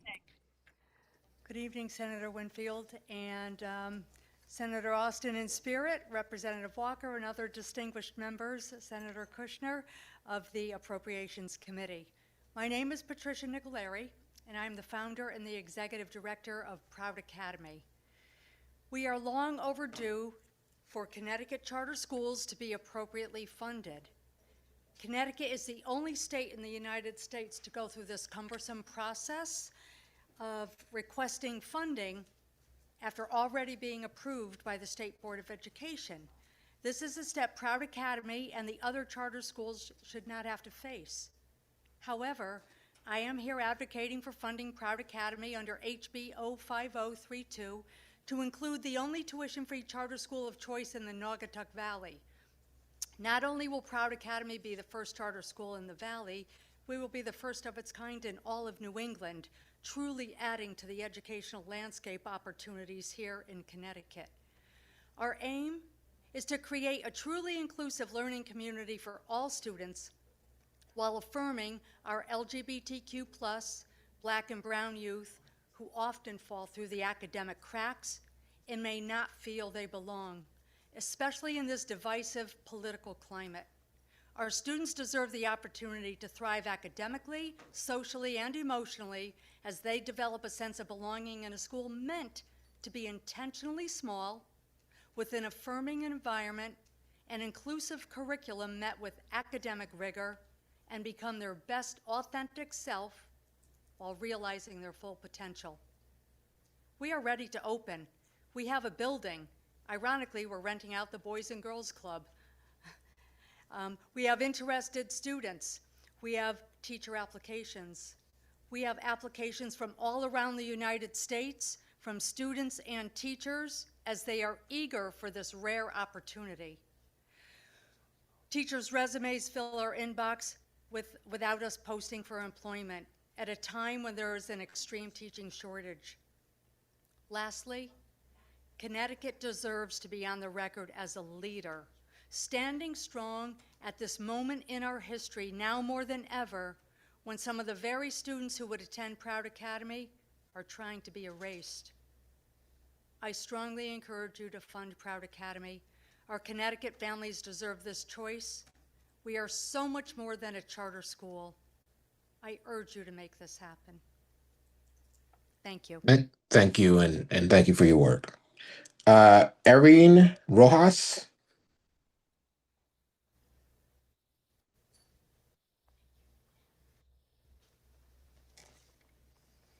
Thank you. Good evening, Good evening. chairs and honorable members of the Appropriations Committee. Thank you for allowing me the opportunity to testify. My name is Erin Rojas, and I am the Director of External Relations and Special Projects at Elevate Charter Schools. Elevate Charter Schools is the operator of the Danbury Charter School, and the school was approved back in 2018 but remains unfunded. I urge you to please vote in favor of funding the Danbury Charter School after 7 years of a holding pattern. It's our mission to provide every child with the endless opportunities they deserve in more ways than one. We can achieve more when we work together. I also come before you today as a former charter school founder, a principal, and a director of operations who has led a charter school through renewal. I have over 12 years of experience in nonprofit management and charter schools. I have firsthand experienced the promise of delivering to families that a rigorous curriculum and invested in ambitious school community, that high quality instruction all makes a difference to prepare students to thrive in high school and beyond as a product of a charter school. Charter schools do whatever it takes to make sure that no student gets left behind. especially students with disabilities, English language learners, and students who are economically disadvantaged. If we all agree that educational rigor equals equity, then why would anything prevent the attainment of Danbury's goal to offer a new public school choice? I was raised in one of the poorest neighborhoods and lived the disparities that charter schools attempt to positively impact.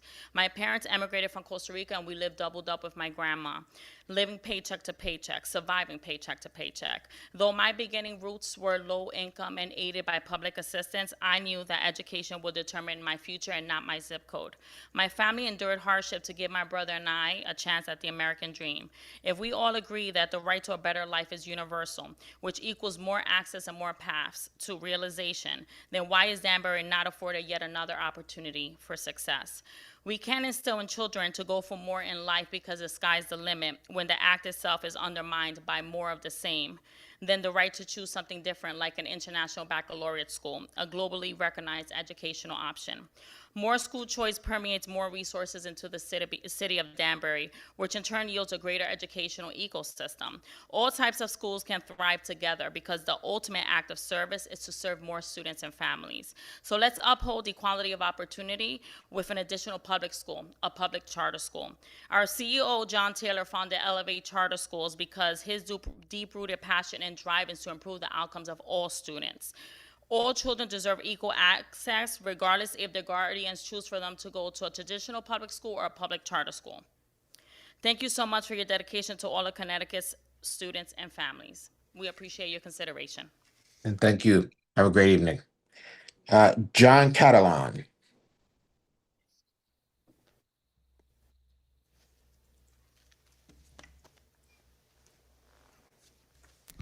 Senator Winfield, members of the Appropriations Committee, good evening. Thank you for the opportunity to testify on House Bill 5032, the governor's proposed budget adjustments. My name is John Catalan. I'm here on behalf of the Connecticut Alliance of YMCAs, which represents 20 YMCAs across Connecticut. The Connecticut Alliance of YMCAs appreciate Governor Lamont's and the General Assembly's continued efforts to address the significant challenges facing Connecticut's early child care system. However, Connecticut's early child care system remains under severe strain, and without sustained and deliberate action, the progress made to date is at risk. To protect and build upon this investment, the state must continue funding the Early Child Care Endowment Fund with the unappropriated surplus dollars and urgently address the ongoing Care for Kids crisis. Meeting Connecticut's child care needs will require a predictable multi-year investment, not a one-time funding infusion. Decades of underfunding have left the system financially fragile, and restoring stability and rebuilding capacity will take time. The Office of Early Child Care has established an ambitious, important goal. By 2027, families earning under $100,000 annually should have access to free child care. Achieving this goal will depend on continued deposits into the Early Child Care Endowment Fund and a sustained long-term commitment. Care for Kids remains in a crisis. The program currently has a waiting list of approximately 3,900 children, with families waiting 9 to 12 months for assistance. During this time, child care providers are forced to absorb unpaid tuition or carry balances for families who are otherwise eligible but cannot access a child care slot. Continued investment in the child care endowment and immediate action to address the Care for Kids backlog are essential to supporting families, providers, employers, and the state's economy. Thank you. Thank you. Cindy Jackson.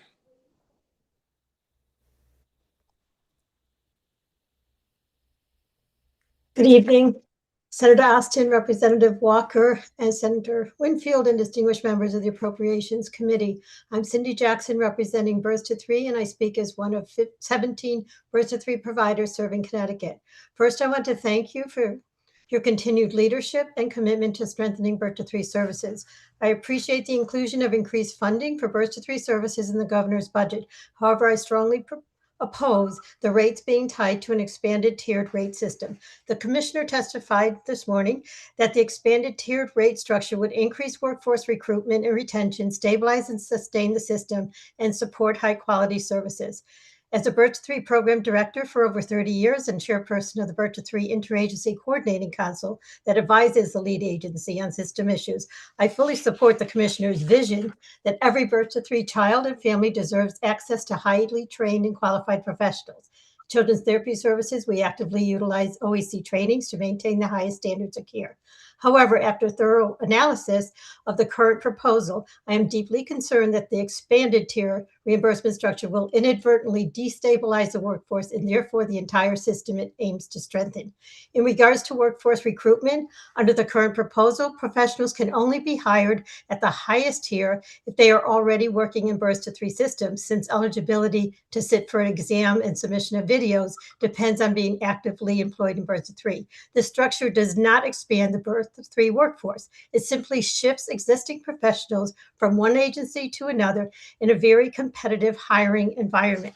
In regards to workforce retention, therapists and teachers new to Birth to 3 would have to be hired at the entry level regardless of their years of experience working with infants and children and their educational level. The proposed structure would require a commitment of at least multiple years to complete extensive trainings and credentialing before being compensated at even a mid-level.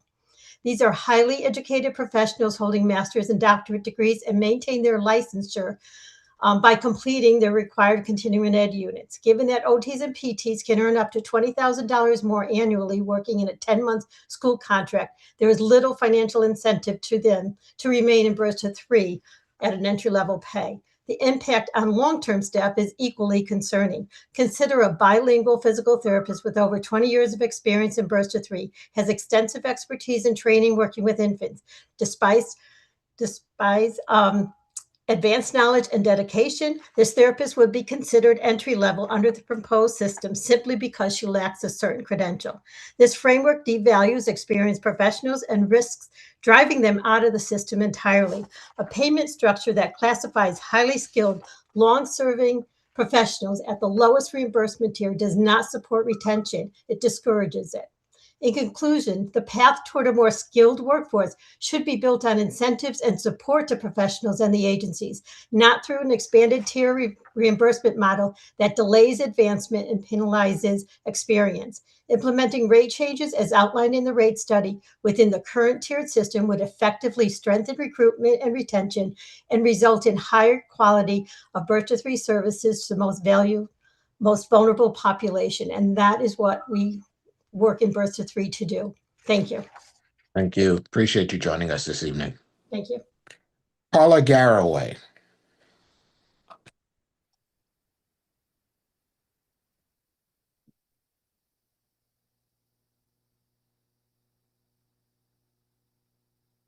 Is Paula Garraway with us? They are not online. Okay. Daniel Pearson. He will not be joining us either. Okay. Kristen Malloy Scanlon.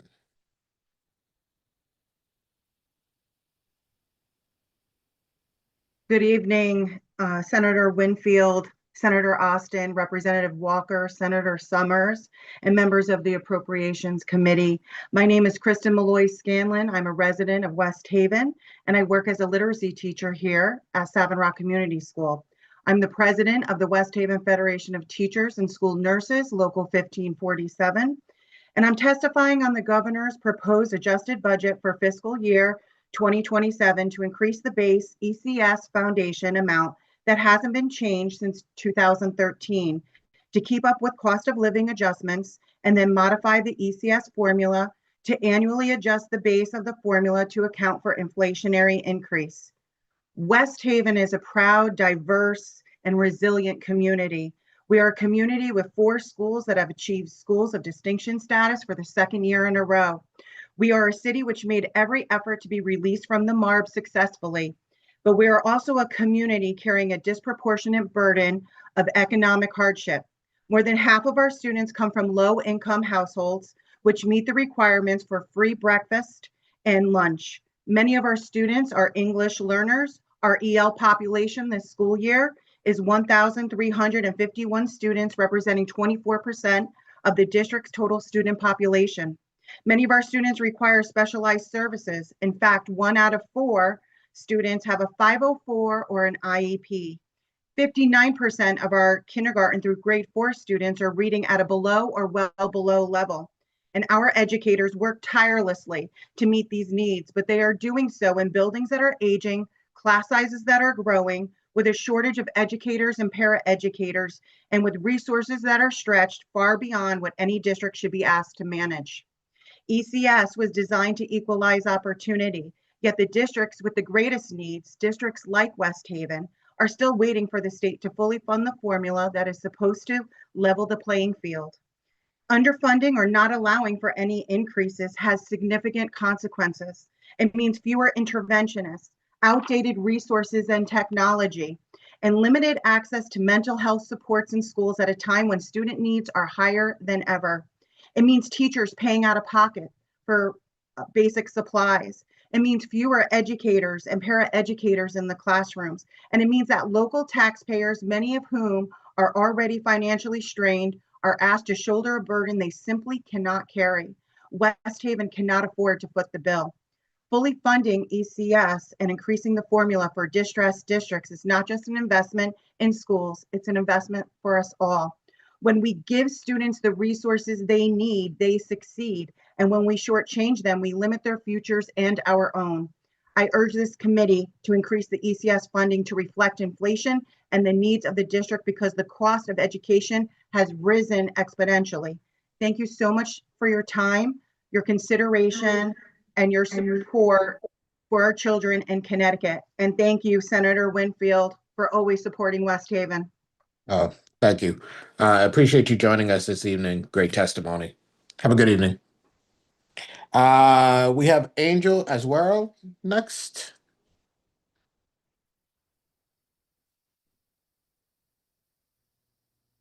Is Angel there?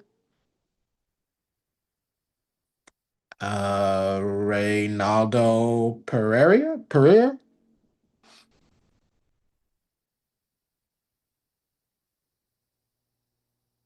Reynaldo?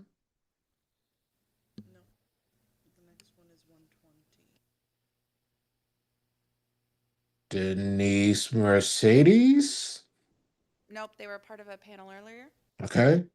I see Eric Nyquist. I'll take that spot. Good evening, Senator Winfield. Happy birthday, Representative Walker, and good evening, esteemed members of the Appropriations Committee. I'm Eric Nyquist. I'm the principal of the Regional Center for the Arts, a part-time interdistrict magnet school run by Cooperative Education Services, which brings together students from 18 different districts for high-level study of the performing arts. I appreciate this chance to speak to you tonight to request appropriate funding for magnet schools across the state. But I'd like to tell you really a couple of stories that are representative of the thousands of success stories that magnet schools have across the state that are run by RESCs. One student who comes to mind was a student from Bridgeport. In her freshman year, she was suspended 14 times from her district school for fighting disruptive behavior, insubordination. She was also suspended once from RCA for fighting. We worked with her. We raised her self-expectation and self-esteem. We provided her an environment of supportive peers and teachers who challenged her to always be her best self. Her sophomore year, she was suspended 6 times from her district school. Her junior year, 0. Her senior year, 0. When I asked her at graduation about the dramatic turnaround, she said, "Well, it took me some time at RCA to figure out that I don't have to always be ready to go, that I could listen to others and think about things from their angle rather than to throw down." She credits RCA as the reason she graduated from public school. Another case, we had some folks from an outplacement school at RCA for an event. They saw a poster on the wall for one of our graduating seniors. They were shocked. They said to me, "He's actually graduating?"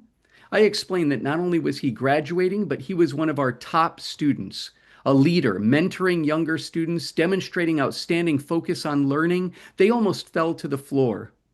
But that is what magnet schools offer. They offer the opportunity, a place where students can find their group, where they can collaborate with students from all different backgrounds in a supportive and challenging environment.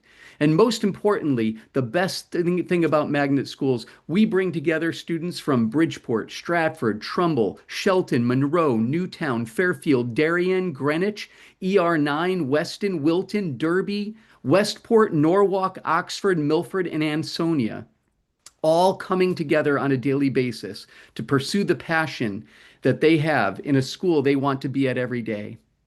I'm not here asking for more. I'm only asking for what the legislature promised, to maintain the $12 million that was promised in next year's budget. We have a great relationship with our districts and do not suddenly want them to discourage students from enrolling at RCA because of higher costs. I'm asking you to find a sustainable and equitable funding plan without raising the tuition cap and ensure that magnet schools have the ability to fulfill their mission across Connecticut. The state created magnet schools to serve a noble purpose. We have kept our promise in doing that. We ask the state to try to keep their promise. Thank you so much for listening. Have a good night. Thank you for joining us. You have a good night as well. Okay, I'm going to put you in the capable hands of Representative Khan. Thank you. I'm going to go down the list.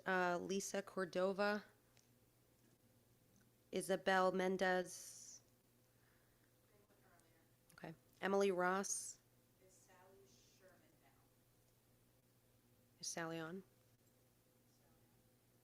I don't see. Okay. Carlos Cadena. Allison Quiron. I see Allison. Good evening. Can you hear me? Yes. Good evening. Members of the Appropriation Committee, my name is Allison Quirion, and I'm the founder of Decoding Dyslexia Connecticut. We must respectfully oppose portions of House Bill 5032 and urgently request the following amendments. Regarding the Office of Dyslexia and Reading Disabilities, we request an amendment to add additional funding for initiatives. We commend this legislature for creating the Office of Dyslexia and Reading Disabilities and respectfully ask you to follow through on your commitment by not only funding salaries, but also the operational funding needed to launch the very initiatives this office is statutorily created to accomplish. Literacy is a fundamental civil right, and in Connecticut, we are currently failing students with dyslexia. There is an identification gap. The national average for students with dyslexia conservatively is 10%. Connecticut has only identified 1% of our students as dyslexic. This is a systemic failure. There's also a performance crisis. More than half of our fourth grade students with disabilities cannot read on grade level. This is also a systemic failure. Investment is not optional. It's the operational backbone needed to meet statutory mandated requirements for this office. Regarding the funding for the Education Ombudsman, we request an amendment to fully fund the Ombudsman. Defunding the Education Ombudsman sends a deeply concerning message to the very families this position was established to serve, a message that the system is functioning well and external support is no longer needed. The reality is starkly different, as evidenced by the recent December 2025 WestEd report. This report revealed needed improvements for the Connecticut State Department of Ed's Bureau of Special Education. At a time when the Bureau itself requires meaningful improvement and accountability, eliminating the Ombudsman is both premature and indefensible. The line item regarding literacy coaches, we request an amendment to redirect funding to the Office of Dyslexia and Reading Disabilities. We fully support effective literacy reform. However, the governor's proposal to invest $4.5 million in literacy coaching duplicates initiatives that have already failed to produce measurable literacy improvements over the past decade. This investment funnels more money into a framework that has no demonstrated accountability for student outcomes. The systemic issue lies with the preparation of our teachers, and that is where this investment must be targeted. If teachers are not adequately prepared at the outset, downstream investments will continue to serve as costly stopgaps rather than sustainable outcomes. Again, to reiterate, we respectfully request that you fund the initiatives at the Office of Dyslexia and Reading Disabilities, that you fund the Education Ombudsman, and that you shift monies from literacy coaching to the Office of Dyslexia and Reading Disabilities. We thank you for your continued investment in literacy and the support for students with dyslexia. Thank you. Thank you, Allison. I'm going to move to someone in person. Next, George Raid Perry.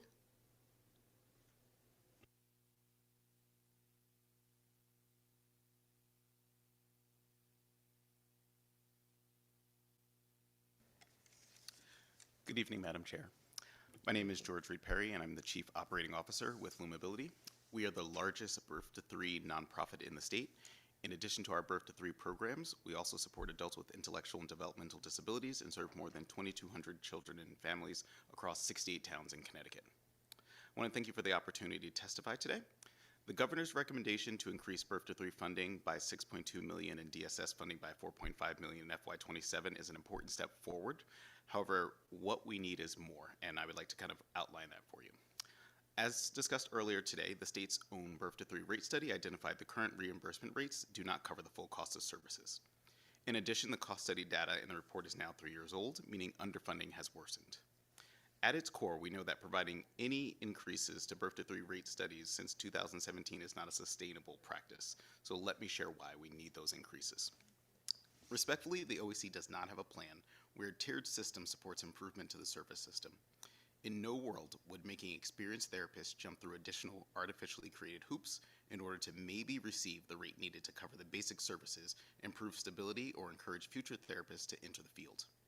The fact of the matter is that the rates need to be increased, not tied to a tiered system. Despite what was shared by OEC earlier, overall service intensity, which is the number of hours provided, is dropping while demand is increasing. And workforce issues have increased significantly as we cannot retain staff at levels sufficient for the need. While legally Birth to 3 providers cannot have a wait list as identified under IDA Part C, providers will continue to struggle to meet these obligations when funding and workforce shortages worsen. The reality is therapists are overworked and drained, trying to hold together a system that does not seem to want to fund services adequately. When early intervention isn't provided at the level needed, children may require more intensive, long-term, and costly special education services once they enter the school system. With the number of children needing special education services increasing, ensuring that Birth to 3 funding increases is a way to mitigate some of these increased service needs once children are school-aged. So what are our asks? Reinstate the statutory general administrative payment, commonly known as the GAP, to $200 per eligible child. This payment was intended to stabilize the Birth to 3 system until a rate study established sustainable reimbursement levels, and that stability has not been achieved. Second, restore the $1 million reduction in GAP funding in the proposed budget for FY27, as this reduction further weakens a system that is already strained. Number 3, add funds to the Birth to 3 and DSS budget line items, in agreement with the state-sanctioned cost study to make it possible for agencies to continue to serve children and their families. Number 4, do not tie this investment to the proposed tiered reimbursement structure, as this model will not support workforce recruitment or program stability. And number 5, implement legislative language to ensure that Birth to 3 rates are routinely reviewed and adjusted to keep pace with inflation. The inaction to increase funding will have a cascading effect on families, the economy, and Connecticut as a whole. In our time of need, I'm asking that legislators invest in our state's most vulnerable citizens. Thank you. Thank you. All right, I'm going to go back to the list here. 127. 127. Okay, Samantha Cheatham. I think I saw Samantha on. Hello. Hello.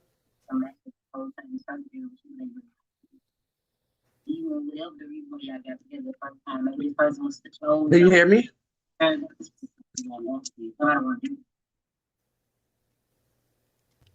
Yes, you may begin your testimony. Good evening.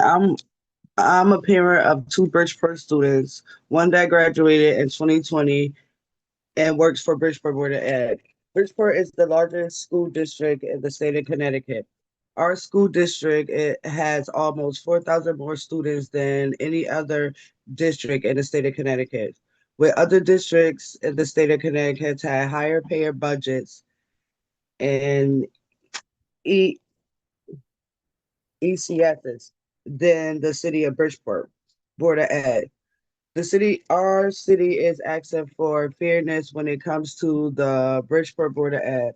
Our teachers deserve to get better pay, which other districts get to 10,000 to 12,000 more to teach, when Bridgeport is again the largest school district in the state of Connecticut. 35% of the teachers in our school district are substitutes, which they are called bodies. We would love for the state of Connecticut to give the students in Bridgeport a fair chance as other districts with less students and more teachers with better pay. We are asking for better resources and education. Mostly of our Bridgeport schools are old playgrounds. Teachers shouldn't even have kids playing on. Shouldn't have our kids should be able to have the education just as other cities in the state of Connecticut with 4,000 more students. I've been here too long. I'm done. Good night. Thank you. Next, Rebecca Harlow.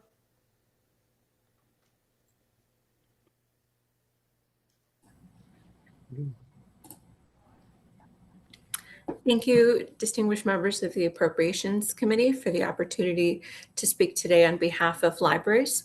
My name is Rebecca Harlow. I serve as Head of Adult Services at the Case Memorial Library and co-chair of the Connecticut Library Association Legislative Committee. I respectfully urge the committee to reject the proposed cuts to Borrow at CT funding. Borrow at CT, formerly Connecticard, enables residents to use their hometown library cards at any public library statewide, providing access to more than 13 million shared items. Rather than duplicating collections across 169 municipalities, libraries operate as a single, interconnected statewide resource, maximizing taxpayer investment and expanding access regardless of zip code. It is a model of government efficiency and regional cooperation. However, repeated cuts are turning the state-mandated resource sharing system into an unfunded mandate. In Orange, we lend nearly 20,000 more items annually to non-residents than our residents borrow elsewhere, yet we are reimbursed just $10,400, far below the true operational costs. Because Deliver It is also underfunded, Orange taxpayers subsidize the statewide delivery service through private contracts as well. Beyond that lies the more critical issue, though. Public libraries are not luxuries, they are lifelines. Every day, public libraries not only lend materials, but serve as vital community infrastructure. Libraries bridge the digital divide that disproportionately affects low-income households and seniors, often serving as their only point of internet access. Libraries are early literacy hubs, tutoring spaces, and safe places for students to meet outside of a screen. Libraries provide essential business and workforce support infrastructure. Libraries serve as passport acceptance facilities, facilitate voter registration, and provide tax forms, acting as access points and guides to government itself. When shelters close during the day, people seek safety, comfort, and dignity at the library. When social isolation deepens, the library becomes the connection. Libraries are one of the only remaining public spaces where access is not determined by ability to pay and where every resident is welcome. Few public expenditures deliver such broad returns across so many policy priorities. While this legislature recognizes the importance of libraries, state funding is falling short.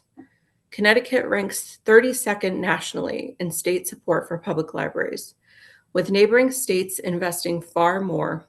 Rhode Island at 11 million, Massachusetts at 20 million, and New York at 65 million. It is difficult to justify cuts when full funding amounts to just $703,000. Further reductions are not simply savings. They will destabilize one of the most cost-effective, high-impact service systems in the state.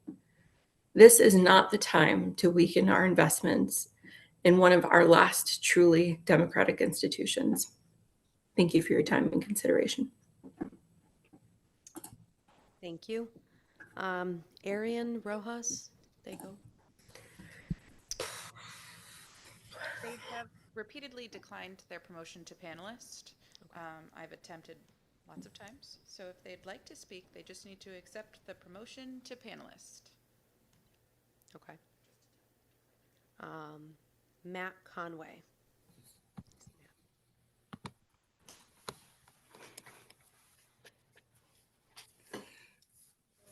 Good evening, Matt. You can start your testimony. Good evening, Representative Khan. Good to see you. And co-chairs Representative Walker, Senator Austin, and dedicated and passionate members of the Appropriations Committee. My name is Matt Conway, and I'm here tonight as the superintendent of Derby Public Schools and co-chair of the CAPS Legislative Committee to share improvement to the Governor Lamont's proposed revisions to the 2027 budget. CAPS appreciates the governor's continued commitment to public education reflected in the 2027 proposed budget, and we recognize and support investments in student mental health, attendance, academic recovery, and school nutrition. These targeted initiatives respond to real student needs and support educations. However, CAPS has serious concerns that the proposed budget doesn't address three critical issues facing public schools. First, the education cost-sharing formula, if you have heard from others, remains based at the foundation levels established in 2013. It does not reflect inflation or the true cost of education today. Districts, particularly alliance districts, are forced to absorb these gaps locally, undermining equity and stability. And for a community like Derby, even a modest cost increase creates a disproportionate impact. When the ECS formula does not reflect real costs, the burden falls directly on local taxpayers who are already facing economic hardship. Second, we appreciate the continued investments in excess costs and the SEED grant.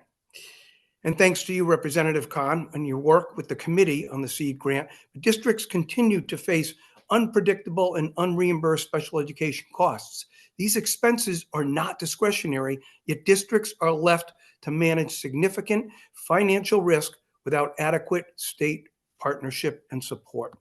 And third, the proposed reduction in magnet operating support does not eliminate the cost. It simply shifts it to local districts and municipalities through increased tuition. This approach, combined with unfunded mandates, undermines the trust and strains local budgets, including those of Derby and others across the state. CAPS asks the General Assembly to align the final budget decisions with our CAPS priorities of elevate, fund, and improve. Elevate the education profession through sustainable coordinated supports, fund education based on real current costs, and improve outcomes through collaboration with districts and municipalities. CAPS stands ready to partner with the Appropriations Committee and the entire legislature to strengthen public education for every child in every community. Thanks for this opportunity to testify tonight. Thank you, Matt. Next, we will hear from Elizabeth Turk.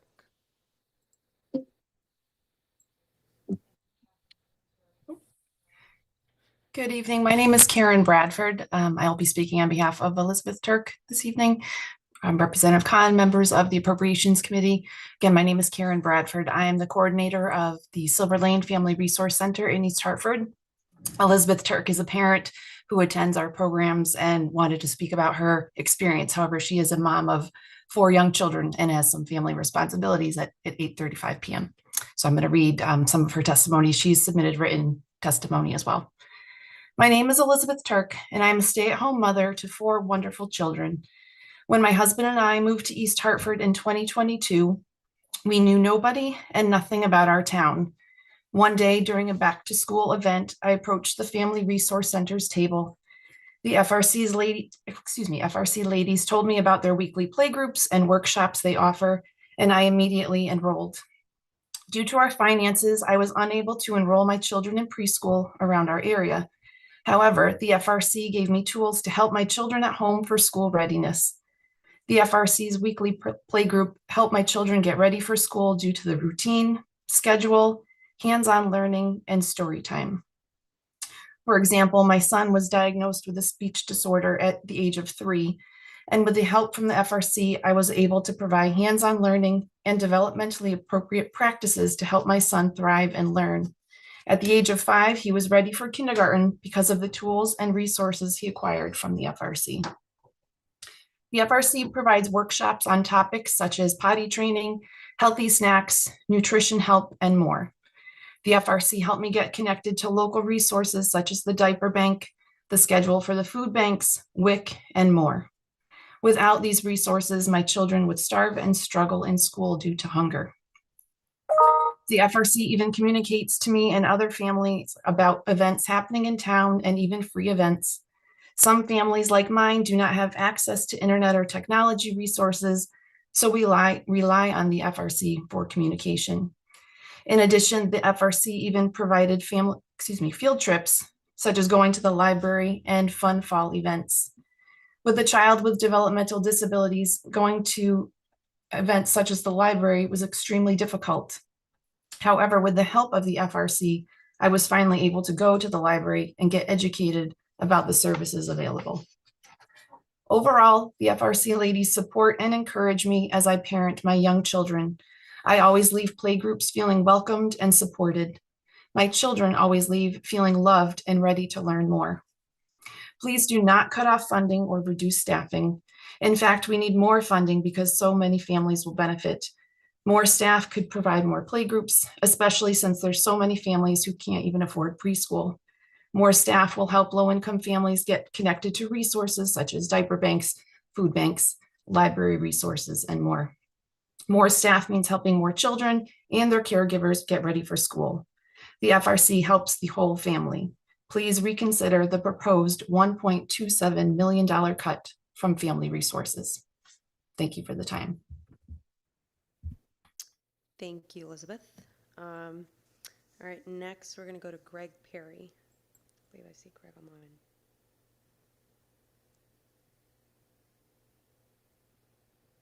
online. Good evening. Thank you to the esteemed members of the Appropriation Committee. My name is Gregory Perry. I appreciate the time, so I'm going to get right to the point and be very brief.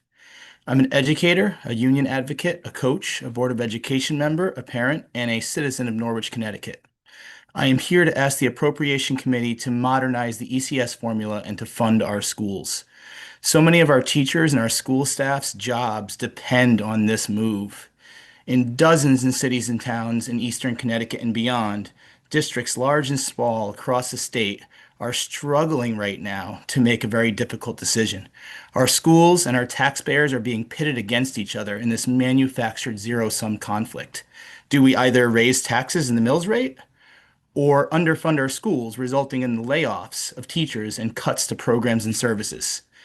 The ECS foundational amount and formula have not increased in over a decade, while education costs have outpaced inflation. And yet, we have many teachers, professionals making less than $50,000 a year, and paraprofessionals making barely over minimum wage. Our superintendents and boards of eds are struggling in this fight of double-digit insurance increases and transportation increases and special education cost increases, just to try to maintain and support the exceptional school staff that we have, while making cuts to all the discretionary areas of their budgets just to pass a bare-bone budget that will often still result in mill rate increases and cuts of our educators. We have an opportunity right now to invest to meet the needs of our schools and our children, and to address these escalating costs. The ECS foundational amount needs to increase, and a mechanism needs to be created to adjust for inflation moving forward. Please show our schools and our students and our taxpayers that we support them with these actions. It would be a huge relief for many. I don't feel that doing nothing here is an option. It's going to lead to more pain around our state. Additionally, I just want to make a shout out of opposition to cuts to family resource centers. In Norwich, they're doing amazing work here. They accomplish so much with so little, and they do so much good for the community they serve. The cuts to that program would be penny wise and pound foolish. I really, again, appreciate the time. Thank you to the members of the Appropriation Committee for allowing me the opportunity to share these important needs. Have a good night. Thank you. Thank you for your testimony. Joseph Raiola is next. I don't see them online. Jill Kress, Adriana Melendez, Jamila Prince Stewart. I see Jamila. Good evening, Senator Austin, Representative Khan, members of the Appropriations Committee, and happy and blessed birthday, Representative Walker. My name is Jamila Prince Stewart. I'm a resident of New Haven. My most important job right now is I'm a mom of 2 young children that I'm going to put in the bath as soon as we're done. And I'm the Chief Executive Officer at Faith Acts for Education. We are people of faith building power to get our children the education that they deserve. And yesterday we celebrated our 11th anniversary. Over the past decade, we have been warriors for children and have grown to represent 100 congregations, 500 members, and 8,000 committed voters in the greater Bridgeport, Hartford, and New Haven areas. Our board of directors includes the Honorable Tony Harp, former New Haven City mayor and state senator and past chair of this committee, and more than 40 leaders have graduated from our organizing institute. Faith Acts for Education strongly opposes Governor Lamont's proposed flat funding of K-12 education. We applaud the governor for establishing a Blue Ribbon Commission, but a ribbon without action is just another knot in generations of twists and tangles that trap our children in a failing system. The ECS formula is a promise this state made to our most vulnerable children. For generations, that promise has not been kept. While we've made significant improvements, our work is far from done. I know this committee is used to looking at numbers and figures, so let's make it plain in terms of lives. The kindergartners who started school when Governor Lamont first took office are now in the 8th grade. If they live in Bridgeport, Hartford, or New Haven, the budget still tells them that they are worth less than their suburban peers. If they live in Danbury or Middletown, the budget still tells them they don't deserve the school promised to them 8 years ago. All of these students simply cannot afford to wait any longer because at this pace, we will miss an entire generation.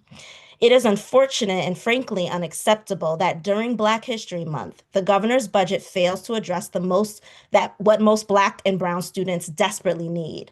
Not another hollow holiday greeting, but meaningful gestures of equitable investment. Because I can't think of a better way to celebrate Black people than fully funding our schools.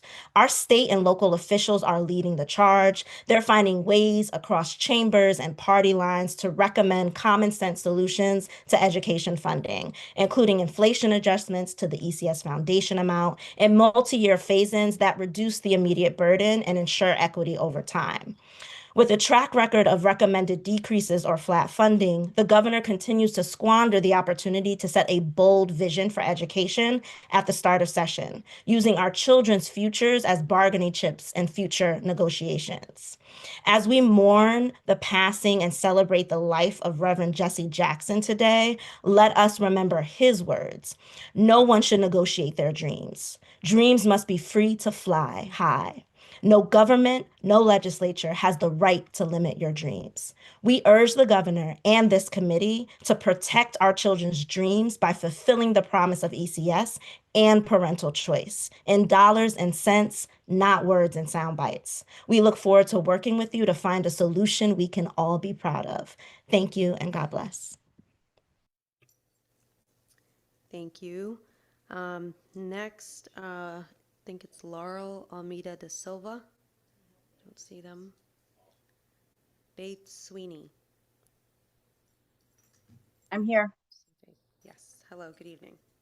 Hi. Good evening, distinguished, Good evening, distinguished members of the Appropriations Committee. My name is Faith Sweeney, and I'm a Bridgeport resident and Westport educator. I am asking you to fund public education honestly, responsibly, and equitably. First, the education cost-sharing formula must be updated. The base rate has been frozen for 13 years, even as the state built record surpluses. During this time, costs have risen 41%. Just to keep pace with inflation, the base should be closer to $16,500. When ECS does not reflect real costs, districts increase class sizes, cut staff, and reduce student supports. Fiscal discipline cannot come at the expense of fully funding our schools. Second, we must pay our student teachers. We cannot address a teacher shortage while requiring future educators to work full-time for free. Paid student teaching is a direct investment in recruitment and retention. Third, scale and priority matter. charter schools serve 2% of Connecticut's public school students. District public schools serve about 98%. Nearly every child depends on traditional public systems. So I have a simple question. Why are we investing in expanding anything else before we fix what has been failing the 98%? The issue is not whether the 2% deserve support. Of course they do. The issue is whether we are investing adequately in a system that serves 98% while it remains structurally underfunded. If we want to correct inequity, we must first stabilize the system that serves almost every child. And on another note, we must confront the root cause. Racially restrictive covenants were declared unenforceable in 1948. Redlining was made illegal under the Fair Housing Act in 1968. Those policies shaped where families could live and build wealth in Connecticut. Today, we fund schools largely through local property taxes. When property wealth was shaped by discrimination, a funding system built on that wealth cannot be neutral. Redlining ended in law 58 years ago, but its economic footprint still shapes opportunity in Connecticut. If we are serious about providing every child access to high-quality public education, fund ECS honestly, pay student teachers responsibly, and strengthen public schools equitably for the 98% of children who depend on them. Thank you for your time and your service. Thank you. Next, we'll go to Hannah Whitley. Good evening, members of the Appropriations Committee. Thank you for the opportunity to submit testimony in support of increasing the education cost sharing formula to ensure equitable, adequate, and predictable funding for Connecticut school districts.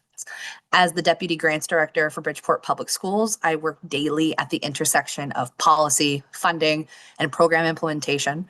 And my role requires a clear understanding of how funding allocations translate into actual real-world capacity. So thinking about staffing, student supports, long-term planning, and compliance with state and federal mandates funded and unfunded. And from this vantage point, I can state unequivocally that the current ECS formula does not meet the needs of the students that we serve. Bridgeport is Connecticut's largest school district, and it serves the state's highest concentrations of students who live in poverty, multilingual learners, and students with disabilities. These are precisely the student populations that the ECS formula was designed to support. And the current formula accounts for student need and local funding capacity. However, when that foundation amount itself is insufficient, even properly weighted adjustments cannot deliver equity. And for more than a decade, Connecticut has seen the consequences of this imbalance play out in Bridgeport. While ECS funding has remained largely stagnant, federal funding levels have fluctuated dramatically based on national appropriations and temporary relief measures like we saw with COVID and ARP ESSER funding. This structural mismatch with the stagnant core state funding paired with unstable federal revenue disrupts long-term planning, it weakens the continuity of services, and it creates uncertainty for students and educators.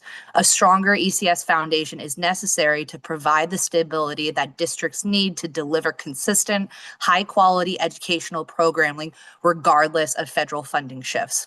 The state of Connecticut has set clear priorities for its schools. We're striving to strengthen literacy and mathematics outcomes, decrease chronic absenteeism, expand career pathways, enhance special education services. And these are ambitious and worthy goals, but goals alone do not produce results. And if Connecticut expects meaningful turnaround and accelerated student growth in its highest need districts like Bridgeport, it must fund them at levels that make that progress attainable. As we see, sustained improvement requires sustained investment. And if we continue to do business as usual, we should not expect different results. In this moment, adequacy is not optional. It is the prerequisite for progress. And this being said, I respectfully urge the committee to support an increase in the ECS formula to ensure that every Connecticut student, regardless of zip code, has access to high quality, adequately funded public education. Thank you all for your consideration, for your continued commitment to Connecticut students. I wish you all an excellent evening. Thank you. Thank you, Hannah. Next, we'll hear from Tara Smiley, if they're on. Maria Reyes. Leslie Blateau. Leslie's on. Good evening.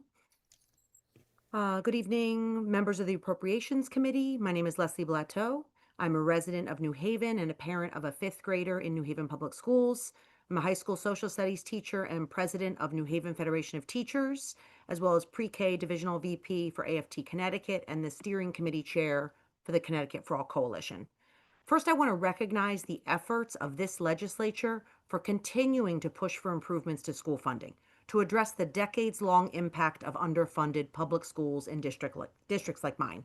The reality is that we live in a state where some students who live in towns with robust property tax bases, they attend fully and fairly funded schools, while other students who live in places like New Haven, where more than half of our property is not taxable, they continue to attend understaffed, undermaintained, and under-resourced schools.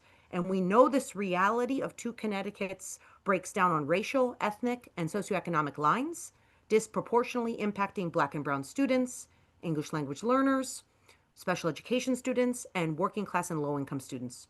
We can no longer accept this injustice when it comes to our students and the hardworking educators who serve them. When it comes to the governor's proposed budget, we can applaud the decision to implement universal free school breakfast. But we must state decisively we need more than a blue ribbon commission to address the pernicious reality of the 2 Connecticuts. We need action now. The good news is it's possible. Without delay, we need to fix the formula, and we can do this by increasing the foundation aid amount. The foundation aid amount hasn't changed since 2013. Fixing this formula will help districts keep up with the skyrocketing cost of living and other significant expenses. Indexing the formula to account for inflation will help address this problem on a more systemic level. The affordability crisis is hitting more and more of Connecticut's residents, and we urge you to consider support for school funding as a real solution. In a state as wealthy as Connecticut, we should be able to fully and fairly fund our schools while also bringing about much-needed property tax relief for working families in our state. Without an updated and necessary intervention, the path to fully and fairly funded schools will fall on property taxpayers in cities and towns. We can't keep up, and we cannot wait. Connecticut has the resources to support our most important residents, our young people. Fiscal year 24-25, we ended with a $300 million surplus in our general fund and a $4.1 billion in our budget reserve fund. We have the money to prioritize our students. This is about our children's fundamental and constitutional right to a free and fair public education. I'll be honest, while teachers are wired to be optimistic, it is hard to maintain optimism when year after year we're here working to ensure that all children can access fully and fairly funded schools.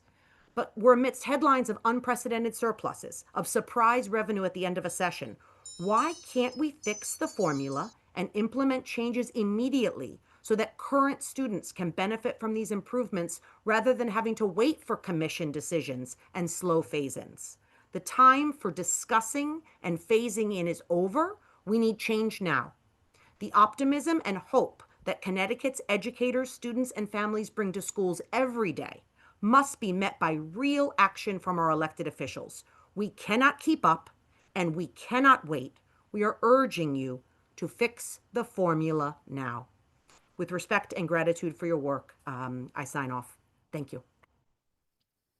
Thank you. Next, we will hear from John Catalan. Nope. Okay, Fonda Green. Fonda on. Yes. Good evening. Can you hear me? Yes, good evening. Good evening, distinguished members of the Appropriations Committee. As a retired Connecticut educator, I speak on behalf of thousands of others like me who have selected the traditional Medicare system with a supplement for our healthcare needs. I request that you make further adjustments to HB 5032 to restore the 1/3 state subsidy of our premium as we received prior to 2018. During this hearing, you will hear testimony from many retirees about the unethical practices of Advantage plans. Common sense tells you that the only way an Advantage plan can be a sustainable business plan with its attractive lower premiums is by significantly reducing access to medical care. This is accomplished through required prior authorizations, delays, denials, and unethical upcoding. This is not what we anticipated when we were young working teachers. Our retirement plans were predicated on certain expectations and promises regarding our health insurance upon retirement. When I retired in 2012, the state contributed 1/3 of our healthcare premiums, with active and retired teachers also contributing 1/3 each. In 2018, the TRB offered a choice of two plans: traditional Medicare with a supplement or a much cheaper Advantage plan. The state agreed to pay all retirees only 1/3 of the cheaper plan, costing those who retained traditional Medicare thousands in unexpected additional premiums. Advantage plans may save the state money, but actually cost much more in federal dollars while providing less coverage. Other testimonials will inform you of the perils of Advantage plans. I will not reiterate them here. Now that retired Connecticut educators are on a fixed income with increasing medical needs as we age, we are either forced to forego needed care or pay almost triple the premium. The state has reneged on its commitment to us since 2018. I implore you to restore the full 1/3 state subsidy of the cost of each TRB health plan. Thank you so much for your support of the retired teachers of Connecticut and for affording us this opportunity to speak to you. Restoration of the full 1/3 subsidy is a small cost to the state, but it represents a significant and urgently needed measure of fairness for the educators who devoted their careers to the children of Connecticut. Thank you and good evening. Thank you. Next, we will hear from Georgia Goldberg.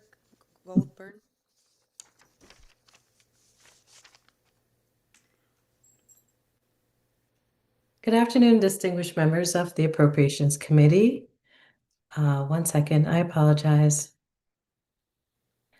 My name is Georgia Goldberg, and I'm the Director of Hope for New Haven and co-founder of Circle.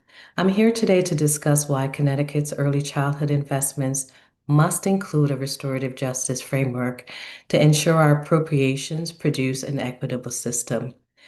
This committee is stewarding historic public investment through the Early Childhood Endowment Funds. The question before us is not whether we are investing, but whether those dollars will transform the system or continue to leak through structural inequities. For generations, Black women, especially family childcare providers, have sustained America's childcare system. Yet these same women were excluded from Social Security, denied mortgages and small business loan through redlining, and expected to run small businesses without the capital, credit, or ownership tools available in nearly every other sector. They have been regulated in ways that never built wealth, stability, or ownership for them. Today, as Connecticut launches the Early Childhood Endowment in the backdrop of the Care for Kids enrollment management system, we are already seeing disparities emerge. Black and brown economically unstable families are experiencing enrollment disruptions. Providers serving them are experiencing revenue volatility driven by eligibility churn and administrative delays. When revenue destabilizes, wages stall. When wages stall, programs close. When programs close, families lose trusted care. Investment alone does not produce equity. Systems move towards neutrality, not repair. If we are serious about building an equitable system, we must embed restorative justice directly into policy design. Restorative justice, therefore, means that appropriation must be accompanied by an equity lens. The question before us is simple. Will we continue to rely on Black and brown women's labor while excluding them from ownership, or will we finally invest in policies that allow them and their successors to own the future they have built? Connecticut, with targeted and intentional investment in Black and brown providers, can lead the nation in a restorative justice approach to early childhood, one that invests not only in expansion, but also in repair and honors the past by transforming the future. Restorative justice must not be symbolic. It should be a clear path forward. This committee has the power to ensure that historic investments builds generational stability instead of repeating generational harm. Choose to fund repair, ownership, and continuity so that the women who built this system are finally positioned to own its future. Thank you for your time and leadership. And thank you for the historic investments that were made last year to the early care system. Thank you so very much.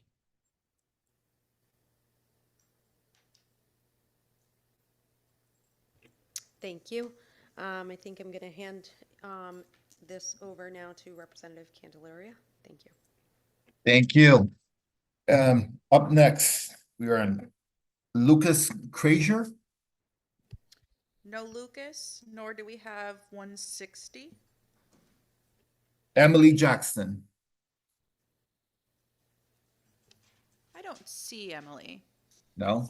Move on to the next. Alini, I don't know if it's Muniz or Minich. I don't see them in here either. Laura Cunningham. Hi, everyone. Hello.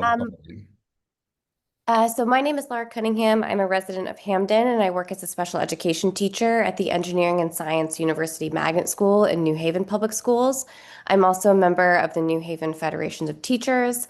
I'm testifying on the governor's proposed adjusted budget for fiscal year 2027 to increase the base ECS foundation amount that hasn't been changed since 2013 to keep up with cost of living adjustments, and then modify the ECS formula to annually adjust the base of the formula to account for inflationary increase.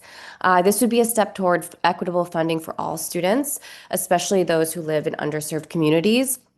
In New Haven Public Schools, we have crumbling buildings, low salaries for teachers and staff, resulting in major retention issues, and a paucity of resources needed to meet the needs of all students, especially students who require special education, are MLLs, low income, and/or have socio-emotional and behavioral needs. Despite having highly qualified and caring teachers who support them on a daily basis, our students can't help but internalize the consequences of inadequate and inequitable funding. New Haven Federation of Teachers recently concluded bargaining for a new contract this past winter. We looked at data and heard testimony from dozens of teachers, students, and parents, all of who highlighted a lack of financial resources rampant in New Haven public schools. Teachers advocated for hazard pay because they are being asked to do their jobs in dangerous conditions. Crumbling ceilings and moldy walls, among flooding issues in the schools, a result of failing HVAC units. Special education teachers like myself discuss student caseloads that are impossible to meaningfully service, the result of not only being significant teacher burnout, but our children are making less academic progress than they are capable of achieving. Our teachers also struggle to make ends meet, and we end up leaving to go to other districts with significantly better pay and/or benefits. All of these things compound, causing a retention crisis in our schools. Only 5% of New Haven public school teachers have been with the district for 25 or more years. No student should have to learn in a hazardous classroom, and no teacher should be put in a position where they are risking their physical health on top of a job that is mentally and emotionally strenuous, simply because our district cannot afford to keep up with overhead and building maintenance costs. Special education teachers should not have to have their professional capabilities and passion for the job undermined by inadequate state funding. And it is a moral crisis that many students are denied their full academic potential due to the circumstance of being born into a poor school district in an extremely wealthy state. When teachers cannot support themselves and their families and are forced to leave the schools they love for districts offering more competitive salaries, students lose access to trusted adults, and as a result, they lose trust in the system. For all of these reasons, our students and teachers desperately need our district and others like it to secure increased funding. Thank you for the opportunity to testify. I would be happy to answer any questions. Thank you. Thank you for your testimony. Up next, we have Charles DeMace.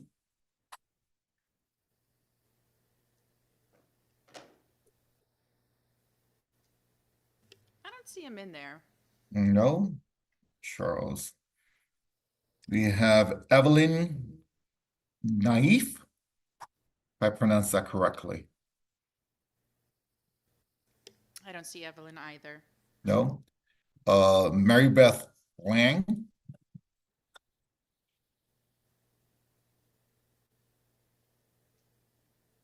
She's there.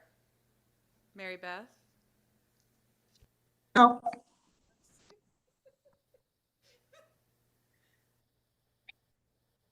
evening. My name is Mary Beth Lang. I'm a retired teacher.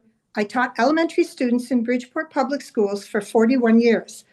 I now serve as the Connecticut Education Association retired president, representing over 5,200 retired teachers. In addition, I serve on the Connecticut Teachers Retirement Board. As always, the first priority for retired teachers is fully funding our pension and health insurance accounts. These are funds that we contributed over a lifetime of teaching. We never missed a payment. Please make sure that the state of Connecticut upholds its full obligations, especially after shortchanging the health insurance fund last year. Secondly, with the election of Teachers Retirement Board members next year, it is vital to restore full voting rights to active teachers. The creation of 2 new TRB retired teacher seats in 2023 broke from the long-standing practice by excluding active teachers from voting and allowing only retirees to vote, creating an unequal system and shutting active teachers out of choosing trustees who help shape their future pension. Anyone contributing to the TRB should have full voting rights to all the representatives on the board. The board members are charged with overseeing the funds and operations of the TRB. The active teachers contribute 1.25% of their salaries to the health insurance account in addition to their pension contributions. Each TRB member has a duty to represent both active and retired interests. Therefore, both active and retired teachers need to be able to vote for every open seat on the TRB. Allowing both active and retired teachers to vote on all TRB elections protects democratic rights and ensures everyone is represented in decisions that affect their retirement security.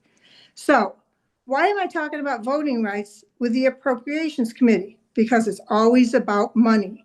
Even though I no longer have a child in the public schools, I still get to vote for Board of Ed members. Boards impact taxes, mill rates, and property values. If my money supports boards of ed, I get to vote. Everyone deserves fairness and representation as trustees and active contributors to the retirement system. Active teachers have a right to choose who will be representing their interests on matters related to the pension. Thank you for your time and for your attention to these matters. Thank you. Thank you for staying up with us. Next up, we have Alicia Strong.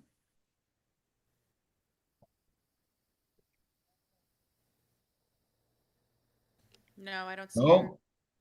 Jenna Bracy. Yes, good evening. Good evening. And to the members of the Appropriations Committee, my name is Dr. Gina Bracy, and I'm the Associate Vice President of School and Community Initiatives at the Child Health and Development Institute of Connecticut, known as CHDI. I am here in strong support of Connecticut's School-Based Diversion Initiative, or SBDI, and to request restoration of full funding for this essential initiative. And I have 4 points to support this request. First, the SBDI model was developed to address exclusionary discipline in Connecticut, and it has delivered. SBDI is a unique pre-arrest school-based diversion model to build schools' capacity to address student needs and was among the first of its kind nationally since being developed here in Connecticut nearly 20 years ago. We have achieved outcomes such as a 25% average decrease in court referrals from school-based arrests, a 24% average increase in students who are successfully connected to mobile crisis and other behavioral health supports. We are keeping kids in classrooms and improving staff's capacity to support student well-being by improving policy and practice. Number 2, SBDI is cost effective. So SBDI addresses the high cost of arrest and juvenile justice system involvement and is delivering a strong return on investment for Connecticut taxpayers and students at no cost to participating districts with no budget increases since being funded by the state. And number 3, SBDI has consistently demonstrated effective outcomes and high quality implementation. So CHDI co-developed the model and has served as the statewide coordinating center. I have personally worked on or directed SBDI for the last 15 years. And in that time, we've expanded across high need and alliance districts in Connecticut, reaching 82 schools in 29 districts, affecting over 91,000 students. We've trained over 5,500 Connecticut teachers, over 150 school resource officers, in trauma-informed classroom behavior management skills, to recognize behavioral health needs, to use data-informed quality improvement, and to fully implement restorative practices. And we support teachers and frontline staff. Approximately 25% of our annual budget goes directly to schools to support them as co-implementers of the model, and also for performance-based incentives for implementation quality and achieving benchmarks. So finally, number 4, it's imperative that full funding is restored. We need SBDI to continue for the well-being of our students. But don't just take my word for it. We have, you've received 15 additional written testimony letters of support from leaders at 8 SBDI districts, detailing the profound impact of how SBDI is supporting teachers, how it's helping improve student outcomes, contributing to positive school climate, and strengthening community connections. So collectively, with our district partners across the state, we are asking that the Appropriations Committee recognize the significance and importance of SBDI to those schools and to those who have not yet participated but would greatly benefit by restoring its full funding. The 20% cut to the program in the proposed governor's budget will dramatically limit the program's reach and effectiveness, disrupt services currently in place, and will ultimately be harmful to students, schools, and communities. I thank you so much for your time and consideration. Thank you. Thank you for your testimony. Up next, we have Barbara Comstock-King. Yes, I'm here. There I am. Hello, Chair and all the honorable members of the Appropriations Committee. Good evening and happy birthday if she's still here. My name's Barbara Comstock-King. I live in Lebanon, Connecticut, and I am a teacher and a member of my union, pay into the TRB, all of which have been spoken about tonight and are very important. But tonight I'm here as a parent. My child is in 12th grade at the Arts at Capitol Theater in Willimantic, Connecticut, known as ACT. Which is an East Con magnet school. I'm asking for your support in preserving the $12 million in RESC magnet grant for fiscal year 27 and creating a long-term equitable funding plan for schools across Connecticut. When our child was in middle school, we knew that we needed an alternative for them. They didn't fit in. They were suffering academically and socially. We saw ACT as a place where they could learn in a different way, and that project-based approach has served them well. Since being at ACT, they participated in writing and art contests, become adept at sewing, taken a class at Eastern Connecticut University, and found their community. Their grades have drastically improved. The small class sizes and invested faculty are a huge part of that growth. While some of these options do exist at the local high school, for a person who feels shunted aside, opportunities do not seem possible. This school has helped them become a strong and confident person who knows themselves and has choices after high school.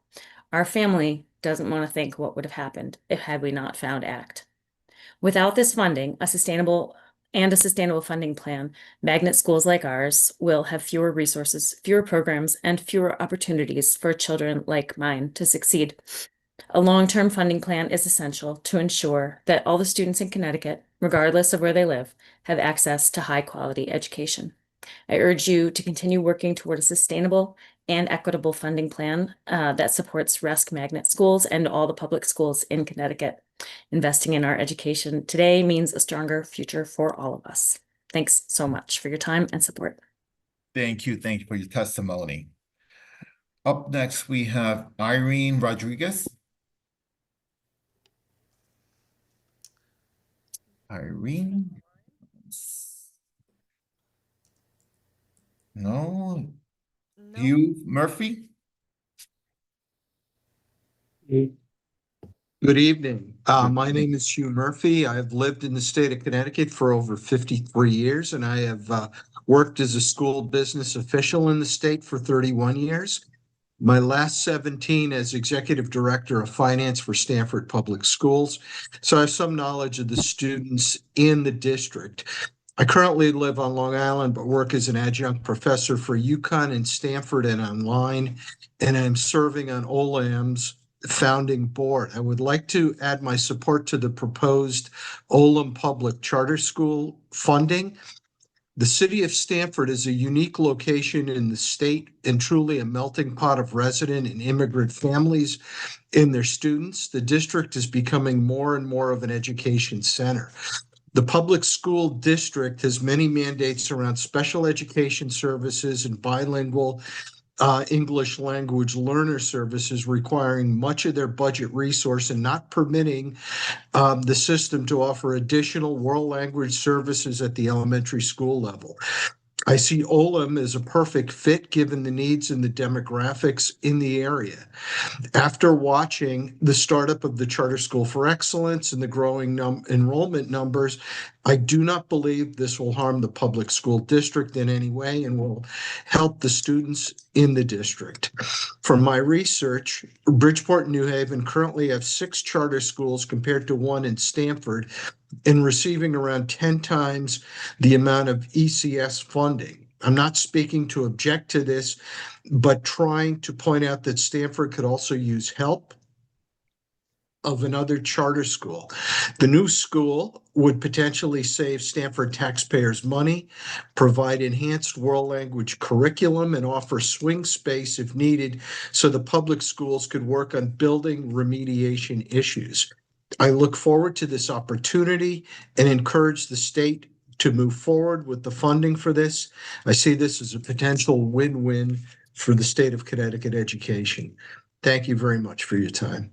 Thank you. Up next, we have Julia Miller. Yes, good evening. Good evening.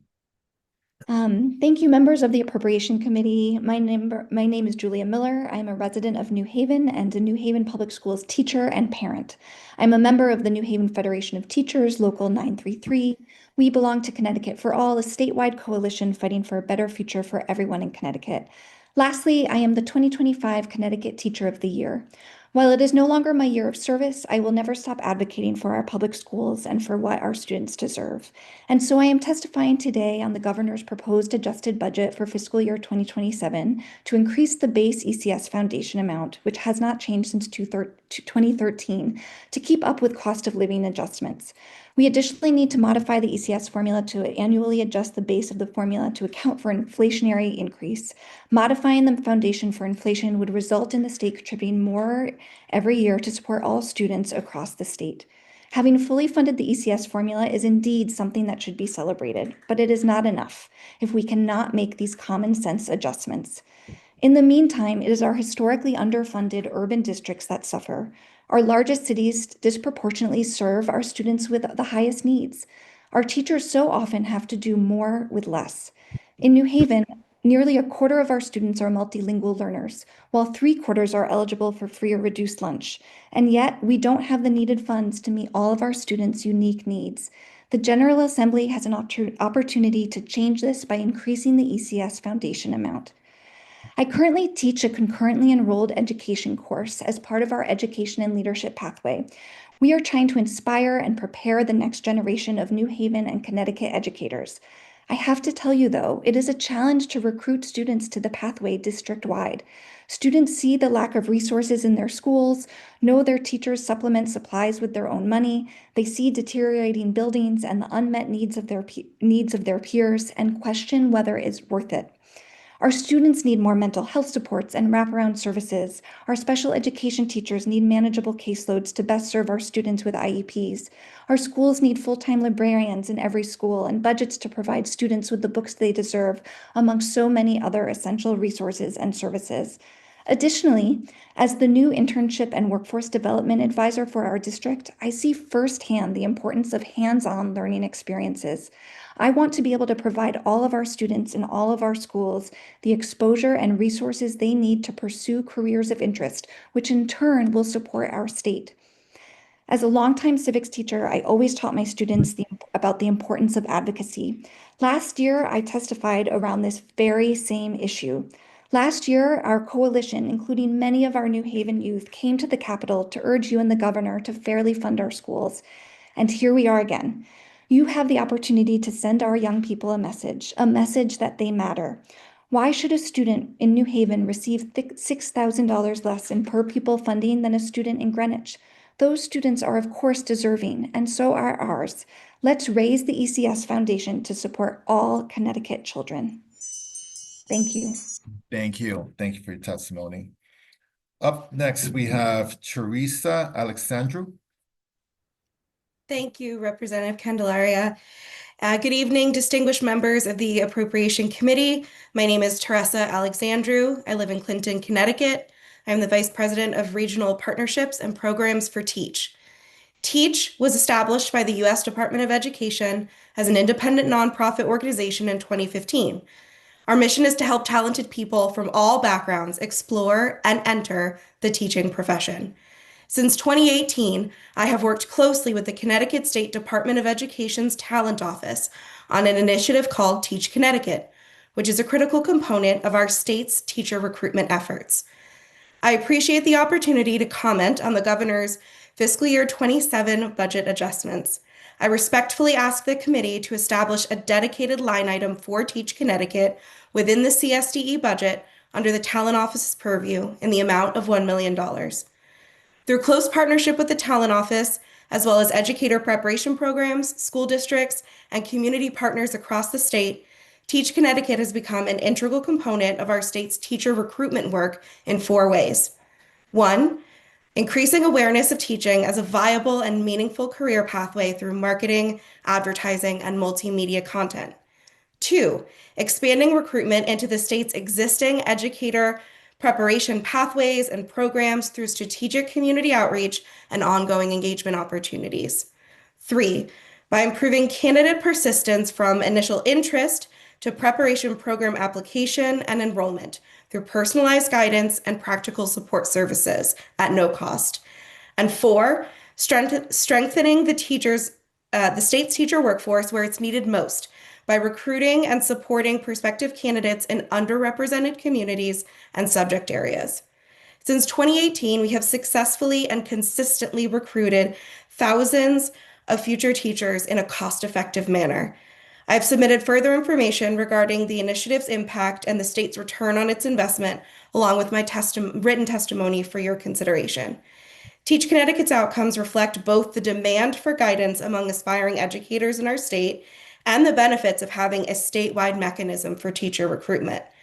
As a former teacher myself, I personally know how challenging it can be to enter the profession without a single source of truth guiding you along the way.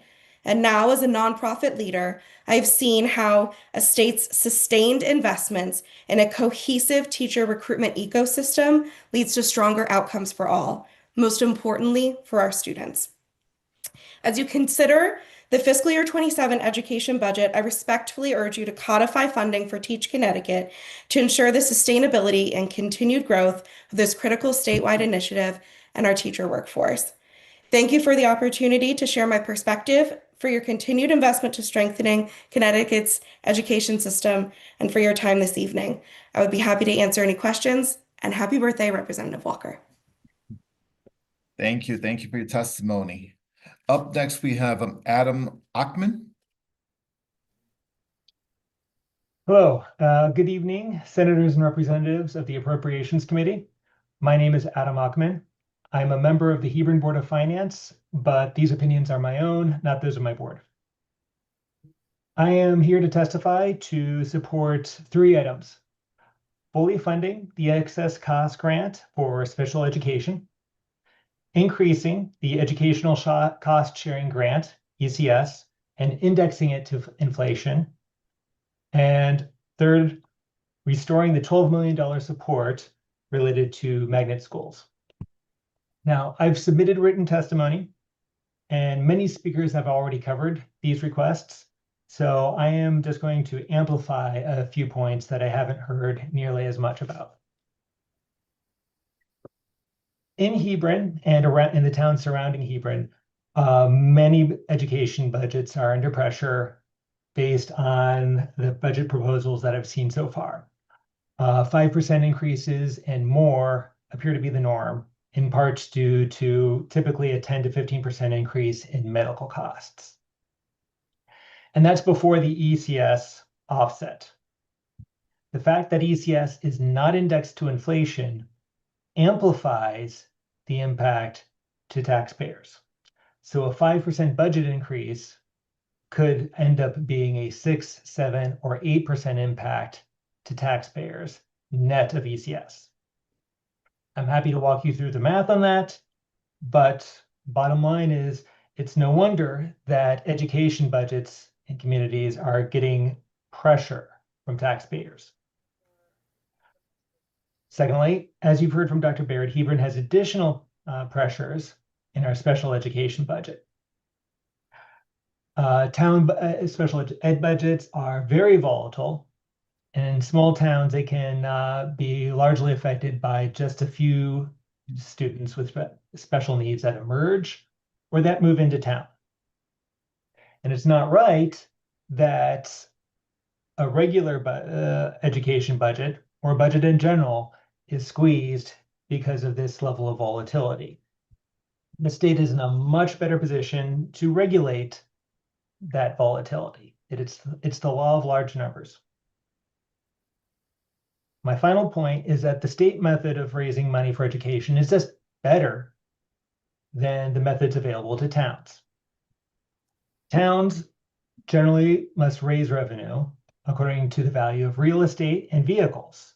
That puts real pressures on anyone who needs a home, whether that's an apartment where they get charged to their rent or directly through the house. There is no way to account for individual affordability. So again, it's no wonder that budgets are under pressure at referendum. So if the revenues must be made, it's up to you to determine how they're allocated. Thank you very much. I'm happy to answer questions. Thank you. Thank you for your testimony. Up next, we have Merrill Gay.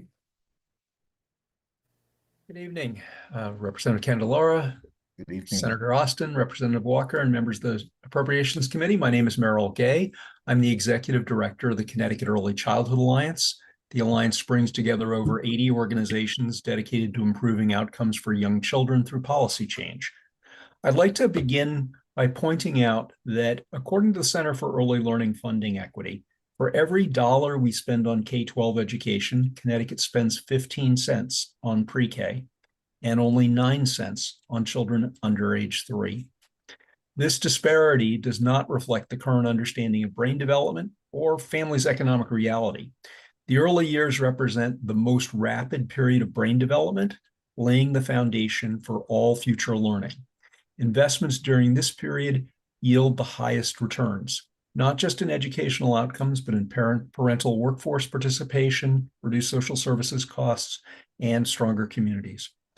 I submitted written testimony, so I want to summarize 3 critical points. The first is that we need additional funding for the Birth to 3 program. That Birth to 3 serves those children with developmental delays during that critical time of most rapid brain development. The governor's proposal does propose some modest increases, but they're not sufficient. You've heard tonight from many Birth to 3 providers, they need some more money. The next thing is the Care for Kids waiting list. For us, the most glaring omission in this proposed budget is the lack of any additional funding for Care for Kids, Connecticut's primary child care subsidy program. As of last week, there were 2,909 pre-qualified families, or approximately 3,750 children on the wait list. Families typically wait 8 months for an invitation off the wait list, and then another 1 to 2 months for processing the application. For a mother trying to return to work so she can pay rent, buy diapers, put food on the table, that delay feels like a lifetime. And I would urge you to ask in the work group, what's the percentage of people getting a certificate after they get called off the wait list? That delay really upsets things. It creates a cascade of folks not being able to take the job they had offered to them because they don't have childcare. And then finally, I'd like to close by saying that last year you did something really big. You created the Early Childhood Endowment. You made the initial down payment with a $300 million deposit from the surplus.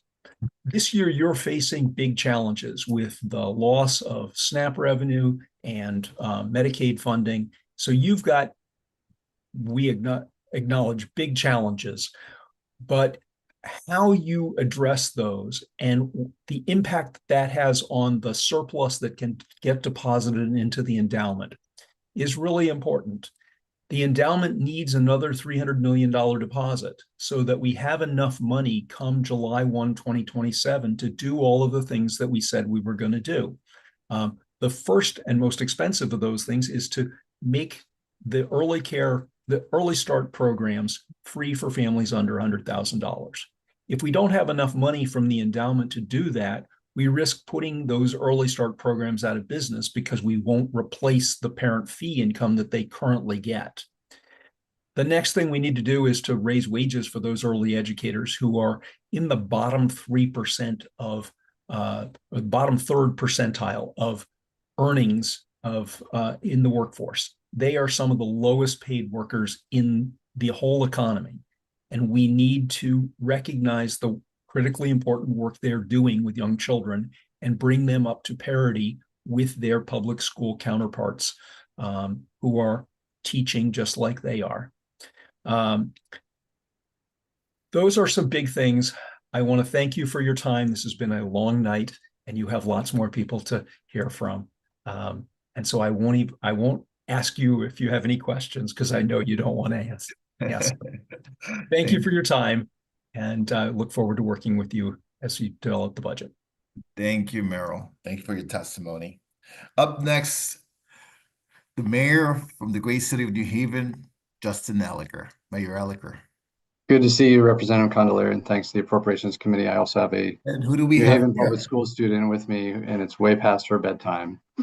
My name is Justin Elicker. I'm the mayor of the city of New Haven, and I'm here to testify on the governor's proposed adjustments to the biennial budget for the fiscal year 2026 and 2027, and to urge you to allocate additional funding to increase the per student foundation amount to the state's educational cost sharing formula, ECS. Index it for inflation moving forward and help close the gap between our actual student needs and the current funding levels. As you've all been hearing, and I've been listening for quite some time tonight from many different individuals, districts, municipalities, and constituency groups, the per student foundation amount hasn't increased since 2013. And while we've appreciated the legislature and the governor's continued work to accelerate the phasing of the current ECS formula, we need a new formula, one in which the base foundation amount is not $11,525, when that $11,525 would be $15,580 in 2024 real dollars adjusted for inflation, which would be a 35% increase over the current funding levels. We need to increase the foundation amount. Not increasing the foundation amount means that our schools will have to continue to do more with less. With extreme federal uncertainty, the statewide housing crisis, continued impacts from the pandemic on our young people, and federal chaos around immigration enforcement, our schools represent a beacon, an essential resource for our students and families in New Haven. But with staffing gaps and ratios of 27 school psychologists across our 39 schools serving almost 18,000 students, that's a ratio of 661 students per psychologist. 52 social workers, that's a ratio of 343 students per social worker. Only 23 librarians in our 39 schools. We owe our students and families more, especially with high needs population of 85.54% in New Haven and 678 students experiencing homelessness or housing instability last school year. Our multilingual learners, students with disabilities, free and reduced price lunch students need more support, not less, and support that accounts for inflation. At the local level, we've done what we can to increase our funding for our schools. The city's contribution to our district's budget has gone up $30 million, a 66% increase in the past 6 years. And unfortunately, since we haven't seen a similar increase in state funding, that cost shifts to our local taxpayers and residents. Our tax bills in New Haven are increasing almost 20% over the same time period and burdening already vulnerable individuals and families, with 50% of New Haven residents cost burdened and 60% falling below the ALICE threshold. Connecticut ranks 45th when it comes to the state's share of education funding, and second when it comes to local share, which means that inequities based on zip codes are exacerbated. Education is one of the most important building blocks of opportunity for all our young people, and one of the most important levers to affect their lives and the future of our communities, our municipalities, and our state. Now is time to invest in them and in us. So please increase the ECS formula and tie it to inflation. Thanks so much for your time and appreciate everyone working these long hours. Thank you, Mayor. Thank you for your testimony. Up next, we have Rian Drensick. Good evening, members of the Appropriations Committee. My name is Ryan Drensick, and I'm the Executive Director of St. Joseph's Parenting Center, a community-based nonprofit serving parents and caregivers across Fairfield County with locations in Stamford, Danbury, and Bridgeport. Our mission is to support children by strengthening the homes that they grow up in. We do this through parenting education and family support that equips parents with practical skills to create stable, nurturing environments where children can learn, regulate, and succeed. When parents are supported, children do better in school. Families in our programs report improved routines, reduced stress in the home, stronger parent-child relationships, and better communication with the schools. These are not clinical services, they are skill-building supports that address the everyday challenges that directly impact children's behavior, attendance, and readiness to learn. Over the past year, St. Joseph's Parenting Center lost nearly $700,000 in federal funding, which required difficult staffing reductions across the organization. Despite this, we maintained our level of service in both our Stamford and Bridgeport locations, so families did not lose access to support. At the same time, we're actively rebuilding our Danbury Center to ensure that children and families in that community have access to prevention-focused services. This experience reinforced how essential community-based nonprofits are to family stability.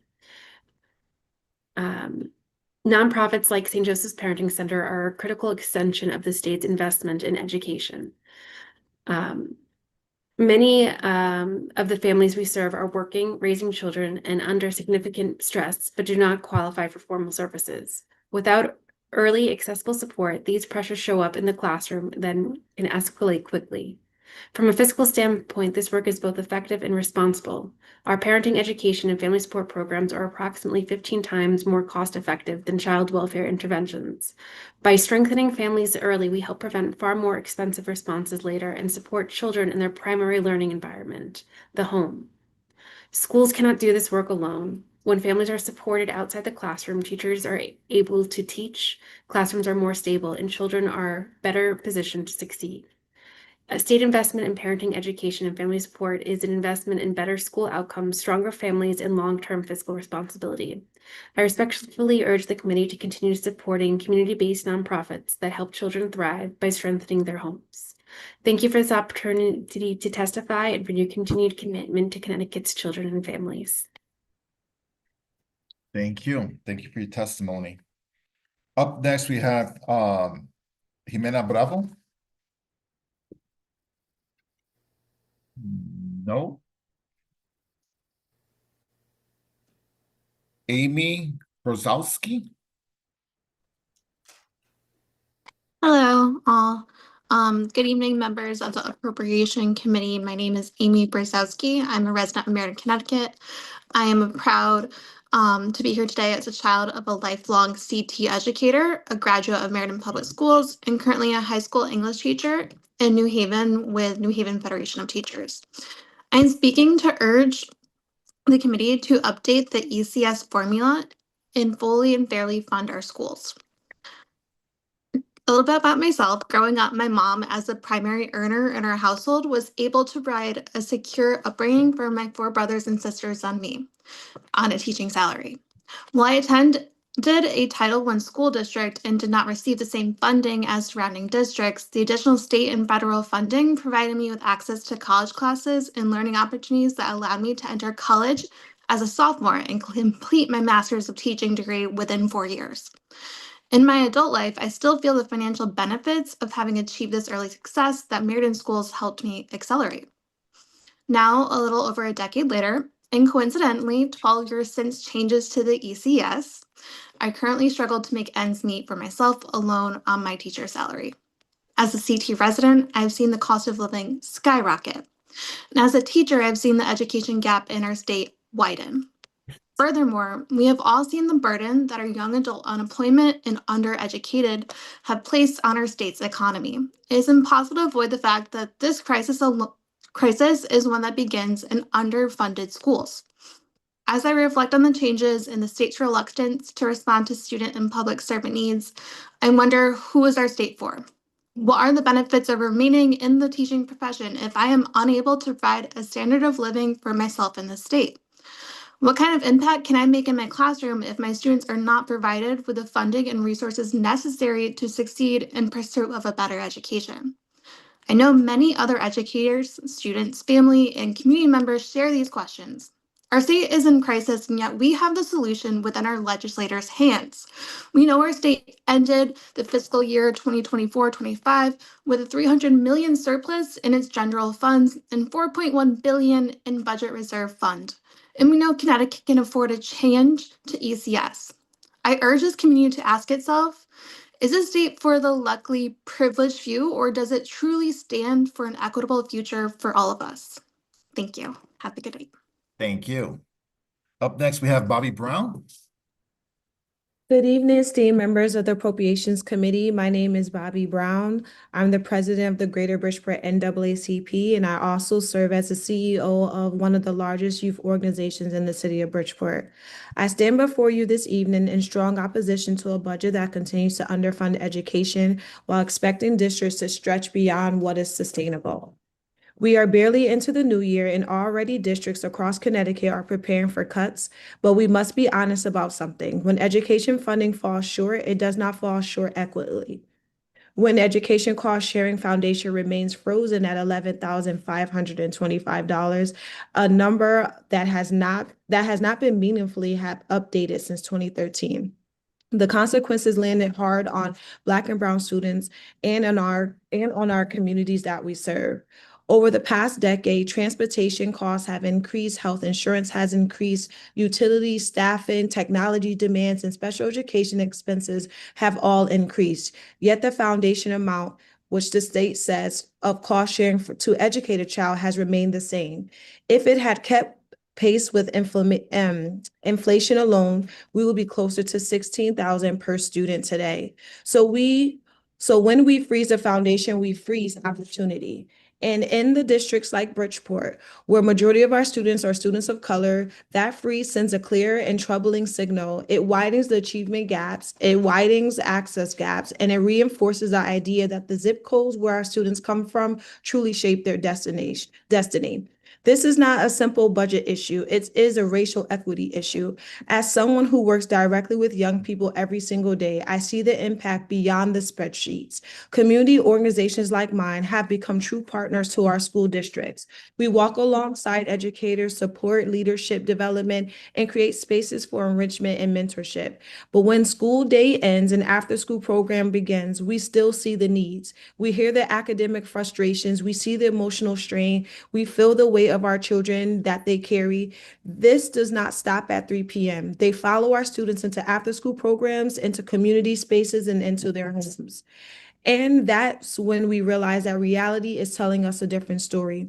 Reverend Jesse Jackson reminds us that education is a civil rights issue of our time. He understood that equity access to quality education is the gateway to economic mobility, political participation, and generational stability. When we allow underfunding to persist in districts serving primarily students of color, we are not just making a fiscal decision, we're making a moral one. The foundation has been frozen for over a decade. Transportation has been frozen, special education has been frozen, operational costs has been frozen. Only the state's investment can truly make a difference in this. It is long past time for modernization of the ECS formulas to reflect the true cost of educating a child in 2026, not symbolically, not incrementally, but meaningfully and sustainability. Equity does not live in rhetoric, while inequity lives in the formula. The decisions you make towards this budget will narrow racial disparities or deepen them.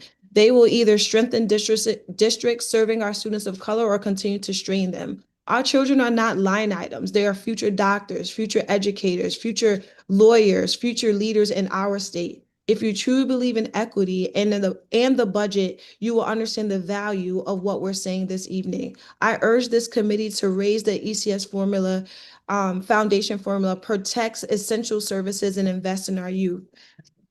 With an urgency, courage, and moral clarity for this moment, we demand this now. Thank you. Have a good evening. Thank you and good evening to you. Up next, we have, and I apologize if I mispronounce your name, is Mangaga Mambambali.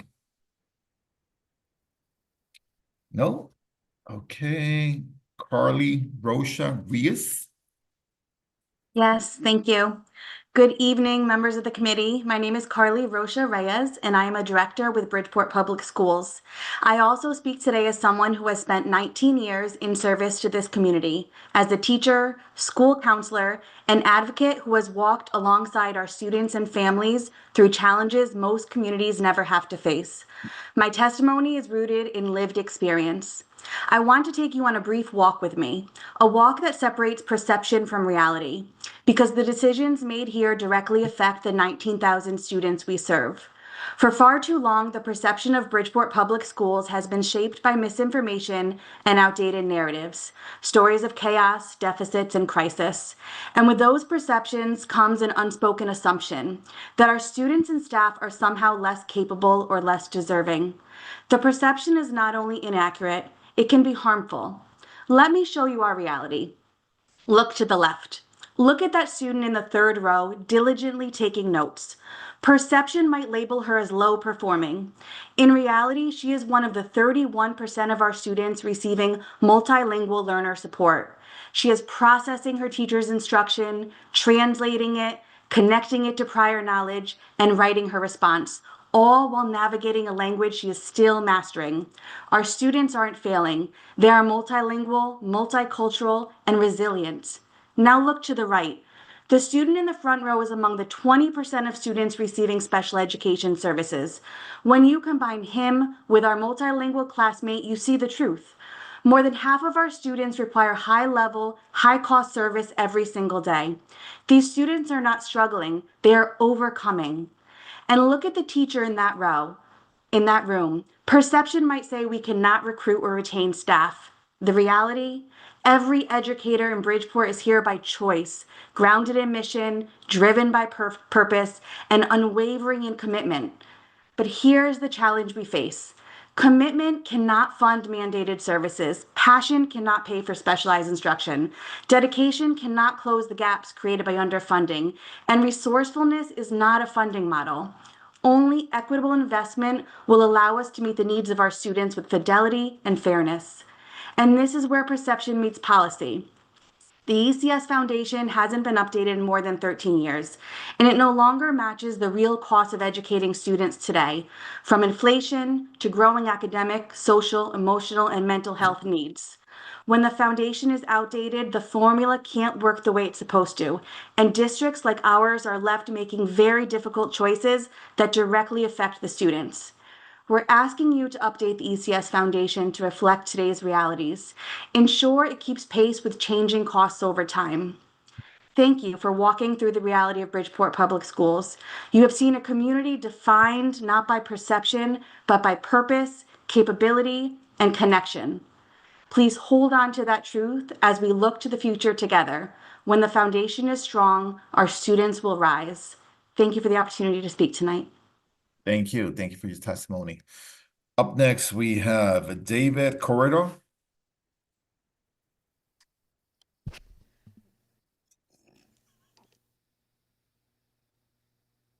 I see you online, David.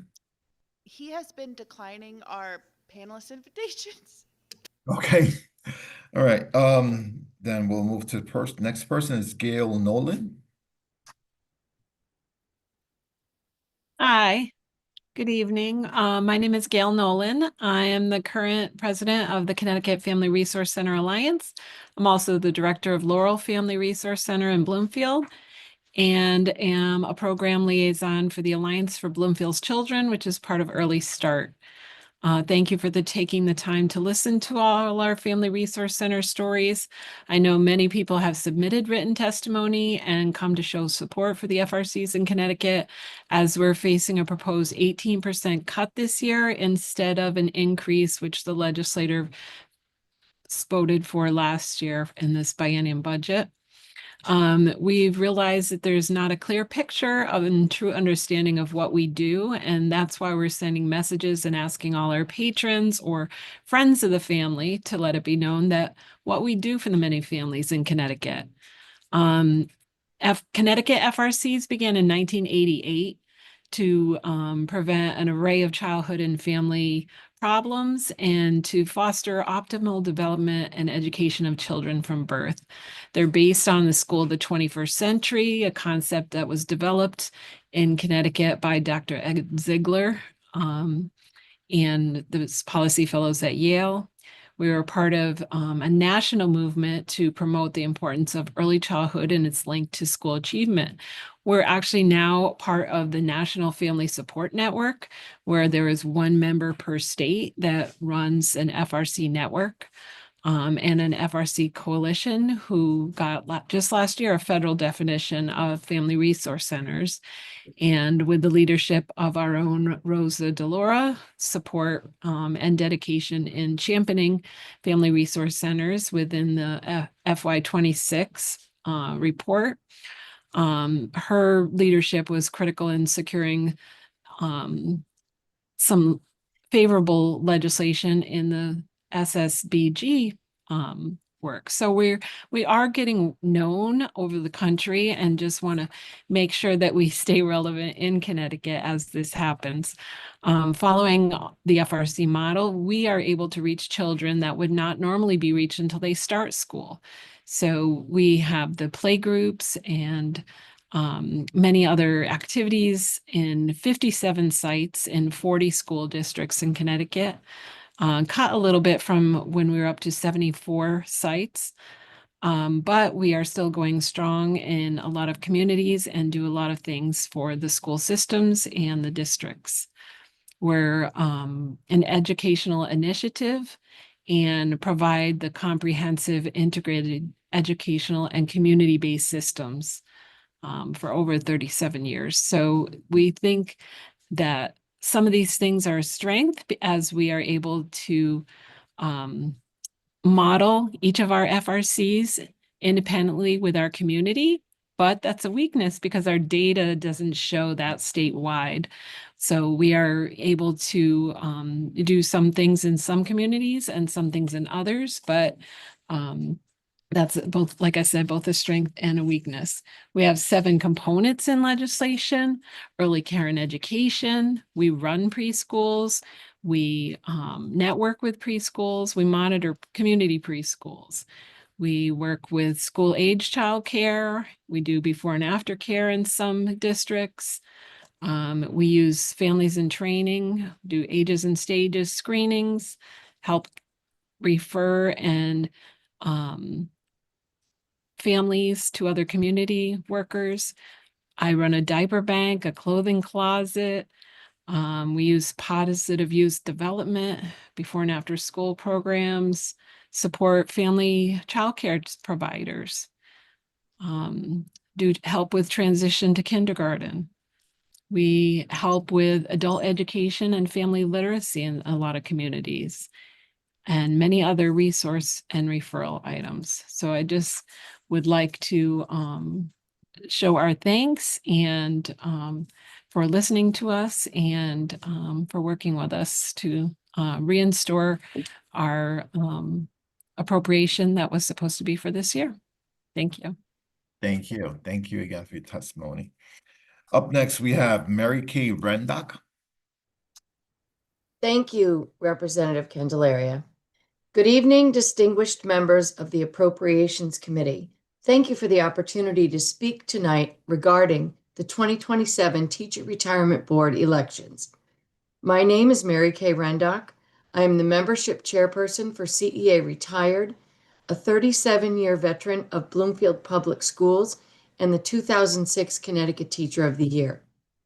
I am testifying today regarding Teacher Retirement Board elections, specifically the rights of active and retired teachers to vote for all 8 teacher positions on the Teachers Retirement Board. Retired teachers and active teachers all have a vested interest in who represents them on the TRB. They all deserve the right to vote for those who will safeguard and protect their pension and insurance interests.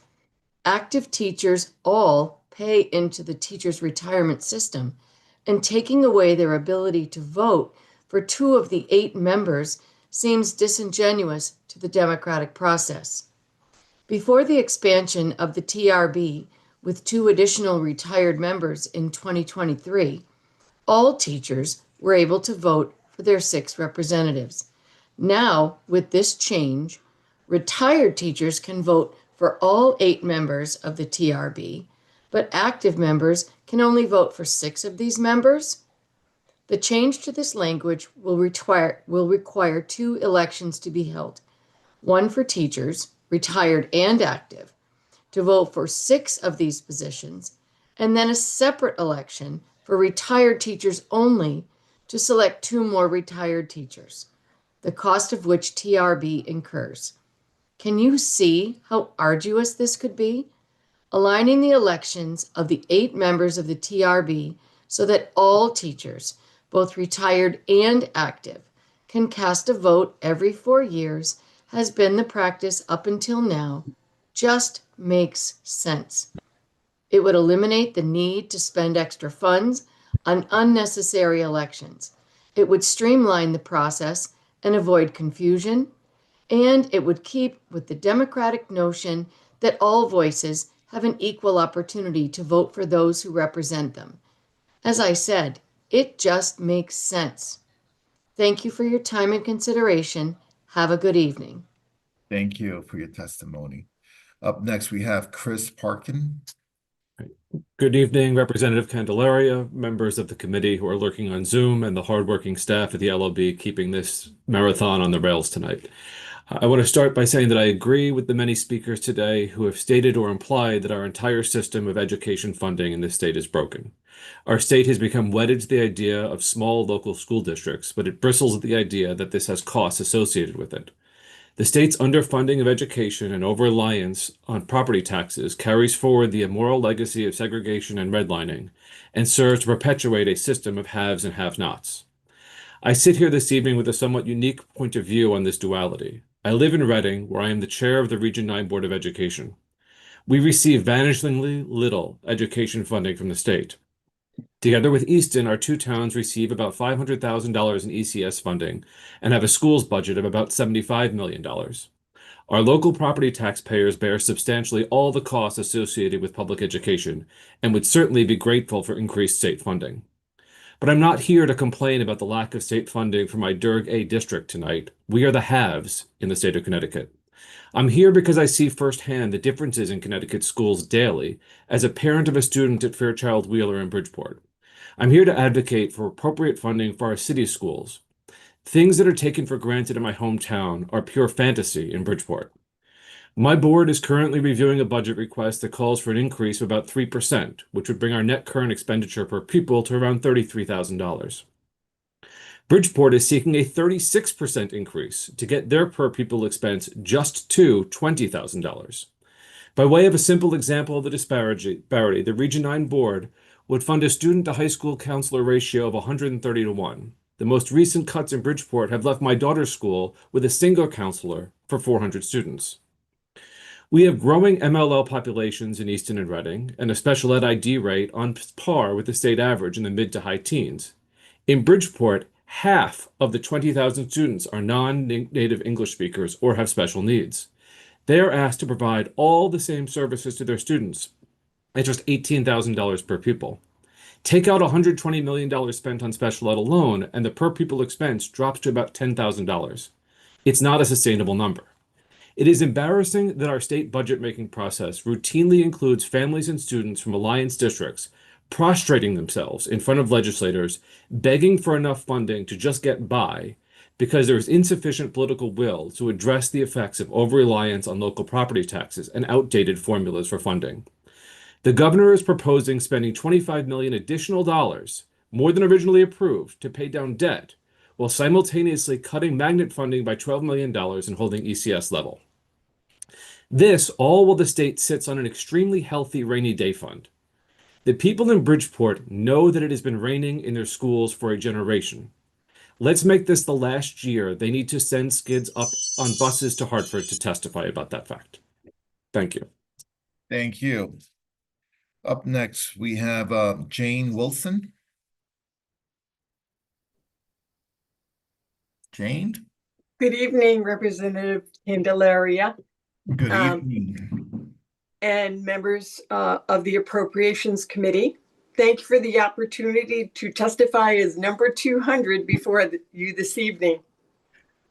My name is Jane Wilson, and I'm a retired teacher, and I serve as the insurance co-chair for the Association of Retired Teachers of Connecticut.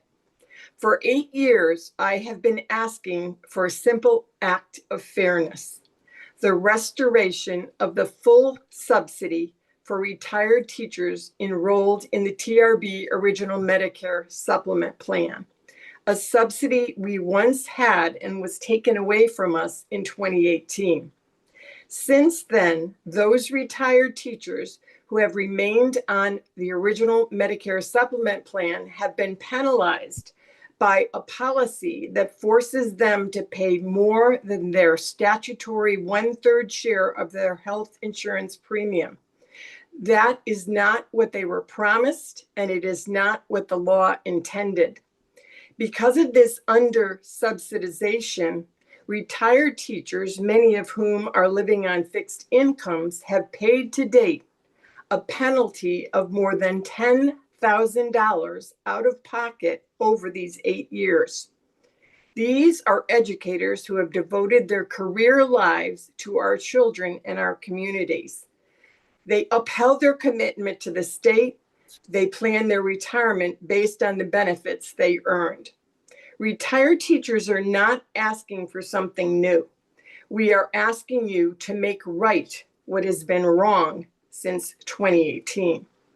Please restore the full 1/3 state subsidy to the TRB Medicare Supplement Plan to its correct statutory premium equivalent. I'm again asking this year respectfully that the Appropriations Committee make this adjustment in the governor's budget, HB 5032, to honor this longstanding commitment to Connecticut teachers. Additionally, it is important to recognize that as a result of Public Act 2363, there are now equal numbers of active and retired teachers serving on the Teachers Retirement Board. True fairness and balanced representation requires that active educators nominate and elect their active representatives, while retired educators nominate and elect their retired representatives. Actives for actives and retired for retired. This structure represents the distinct interests of each group and ensures that every voice is chosen by and accountable to the constituency it represents. Thank you so much for staying up with us and hearing us this evening. And if Representative Walker is still up, happy birthday. Thank you. Thank you. Thank you for your testimony. My time is up. Now we have Senator McCrory who will be taking over. Thank you, Representative. Thank you for your hard, diligent work in this late hour. Okay, we have next up Matthew Banas from the Meriden Federation of Teachers. Matthew. Good evening, Senator. Good evening, esteemed members of the Appropriations Committee. My name is Matt Banas. I'm a social studies teacher at Maloney High School in Meriden. I'm the parent of 2 Middletown Public School students and the president of the Meriden Federation of Teachers. In each of these roles, I've seen the detrimental effects the underfunding of our public schools has had in both Meriden and Middletown. With the education cost sharing formula remaining unchanged for over 10 years, we have continually asked schools to do more with less. Meriden is annually the lowest funded district in the state. And while the cost share has not increased, the needs of the students in my classroom have.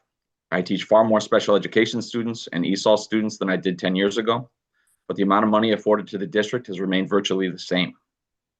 Our class sizes have increased while the number of support personnel has diminished. Specialists like social workers, speech pathologists, and school psychologists are in short supply, and Meriden cannot compete with wealthier districts to attract the people to provide the support my students so desperately need. Our classified staff is also struggling. We don't have nearly enough bilingual tutors, and some of the most important personnel we have, our paraprofessionals, often have to work 2 or 3 jobs to make ends meet. Without their support, our schools could not function, yet they can't negotiate a living wage. Meriden is currently facing a $6 million deficit in next year's budget. The board is already committed to cutting 19 positions across the district, leaving us $4 million short. Without a significant increase in the ECS Foundation grant, more cuts will have to be made. If that is the case, we'll see class sizes and sped caseloads balloon. While Meriden teachers have become experts at doing more with less, at this point, we are already stretched too thin. Further cuts cannot help but have a detrimental effect on the education of Meriden students. I'm here to ask you to reconsider the education cost-sharing formula. Continue to flat fund education goes beyond negligence. It is our responsibility, both legally and ethically, to provide a free and equal education to all of Connecticut's students, and the current state of the ECS Foundation grant fails to do so. Thank you for this opportunity to testify. Thank you, Matthew, and thank you for your advocacy. Next up, we have Colin from the West Haven Library. Good evening, members of the Appropriations Committee. My name is Colleen Bailey, and I'm the Executive Director for the West Haven Library and a Milford resident. I'm here today in opposition to the cut to the Borrow It, formerly Connecticut Card program for Connecticut libraries.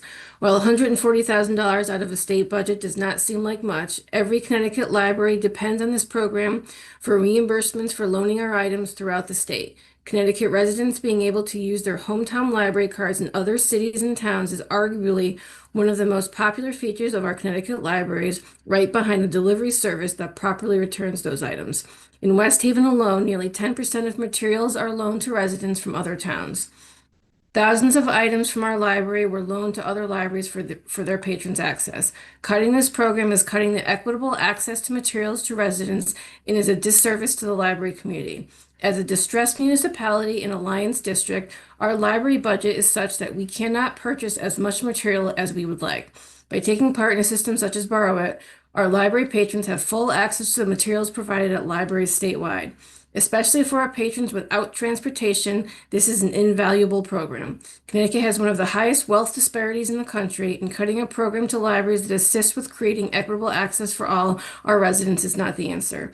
Listening tonight to all the important discussion on education funding, I would also remind all that libraries serve as education centers for people from childhood through adulthood. Libraries are the people's universities and hubs for learning for everyone. And while I'm pleased to hear that no cuts were being made to deliver it this year, the state system that moves library materials throughout the state is assisted with this program with consortia doing supplemental deliveries. My library's consortia pays for much of our own deliveries between the 30 libraries in the system, relying on the state deliveries for libraries outside of our consortia. Please reconsider this funding cut to the Borrow It program and restore the funding that Connecticut libraries rely on. Thank you, and happy birthday to Representative Walker. Thank you, Colleen, and thank you for your testimony. Next up, we have Jocelyn Delancey from CEA. Good evening, Senator. Happy birthday, Rep. Walker. I don't want to forget before the end of my testimony. So I'm Jocelyn Delancey. I am the Vice President of the Connecticut Education Association, representing over 40,000 active, aspiring, and retired educators across the state. I've heard a lot of testimony tonight on some of the issues that I was speaking to, so I want to make sure I just hit on these issues since it's late, and I know that there are a lot of people after me. So first and foremost, we strongly oppose the governor's proposed removal of the $12 million to our RESC magnets. These magnet schools service over thousands of students across the state and ensure that they get creative programming, special education services, and a number of different quality programs. And when we take money away from those programs, we're also taking money away from our districts who then have to put those costs back into the magnets. We need our magnets to be invested in and supported. And so we strongly urge that $12 million be restored. Speaking of funding and restoring things, we really encourage, and we've heard great testimony tonight about bringing our ECS formula up to inflation. This is a necessary element. We've heard from numerous towns and stakeholders speaking to the fact that we need to properly invest in our education system. And that is something that we are excited to see that there's a lot of support, and we encourage moves forward in a positive way. Lastly, I would like to speak to the funding of our apprenticeship programs. There is money there. We're proud to see that that's existing, but it does not nearly reach the number of educators who are hoping to enter our profession. We've seen incentive programs just spoken about today for our police and firefighters to pay for their schooling and ensure that they can have some reasons to stay in the profession or enter the profession. And we would really like to see the same done at the same level for our educators. We have a lot of aspiring educators, some who've spoken today, who are in need of support in paying for their student teaching. And we would really like to ensure access for all of those things. And since I have a little bit of time left as an active member of the Teachers Retirement Board, I would agree that all our members should be able to vote for all of our elected leaders. The decisions that we make impact everybody, and what happens should be at the discretion of all voters. Thank you. Thank you, and thank you for your testimony. Up next, we have, I believe, is Leaky Mercedes from the Champions for Excellent Schools. Leaky? Leaky going once? Leaky going twice? Leaky, you're gone. Sue Nash from Killingley Public Schools. Sue? Sue, did you leave us? Sue, one more time. Superintendent Sue? I guess she's planning for tomorrow. Shanna McDermott from the Family Resource Center. Hello, Senator McCrory. Good evening, everyone, and members of the Appropriations Committee, and everyone who's still with us tonight. My name is Shana McDermott. I'm a PhD economist and a mom to a beautiful and smart and funny little 5-year-old lady. And my family has interacted extensively with the Regional District 8 Family Resource Center in Hebron, Connecticut. And while I love our specific Family Resource Center, I'm here to express my support for all of Connecticut's 57 Family Resource Centers and to urge you to reject the proposed $1.27 million cut and instead not just preserve the funding for Family Resource Centers, but possibly increase the funding to $10 million.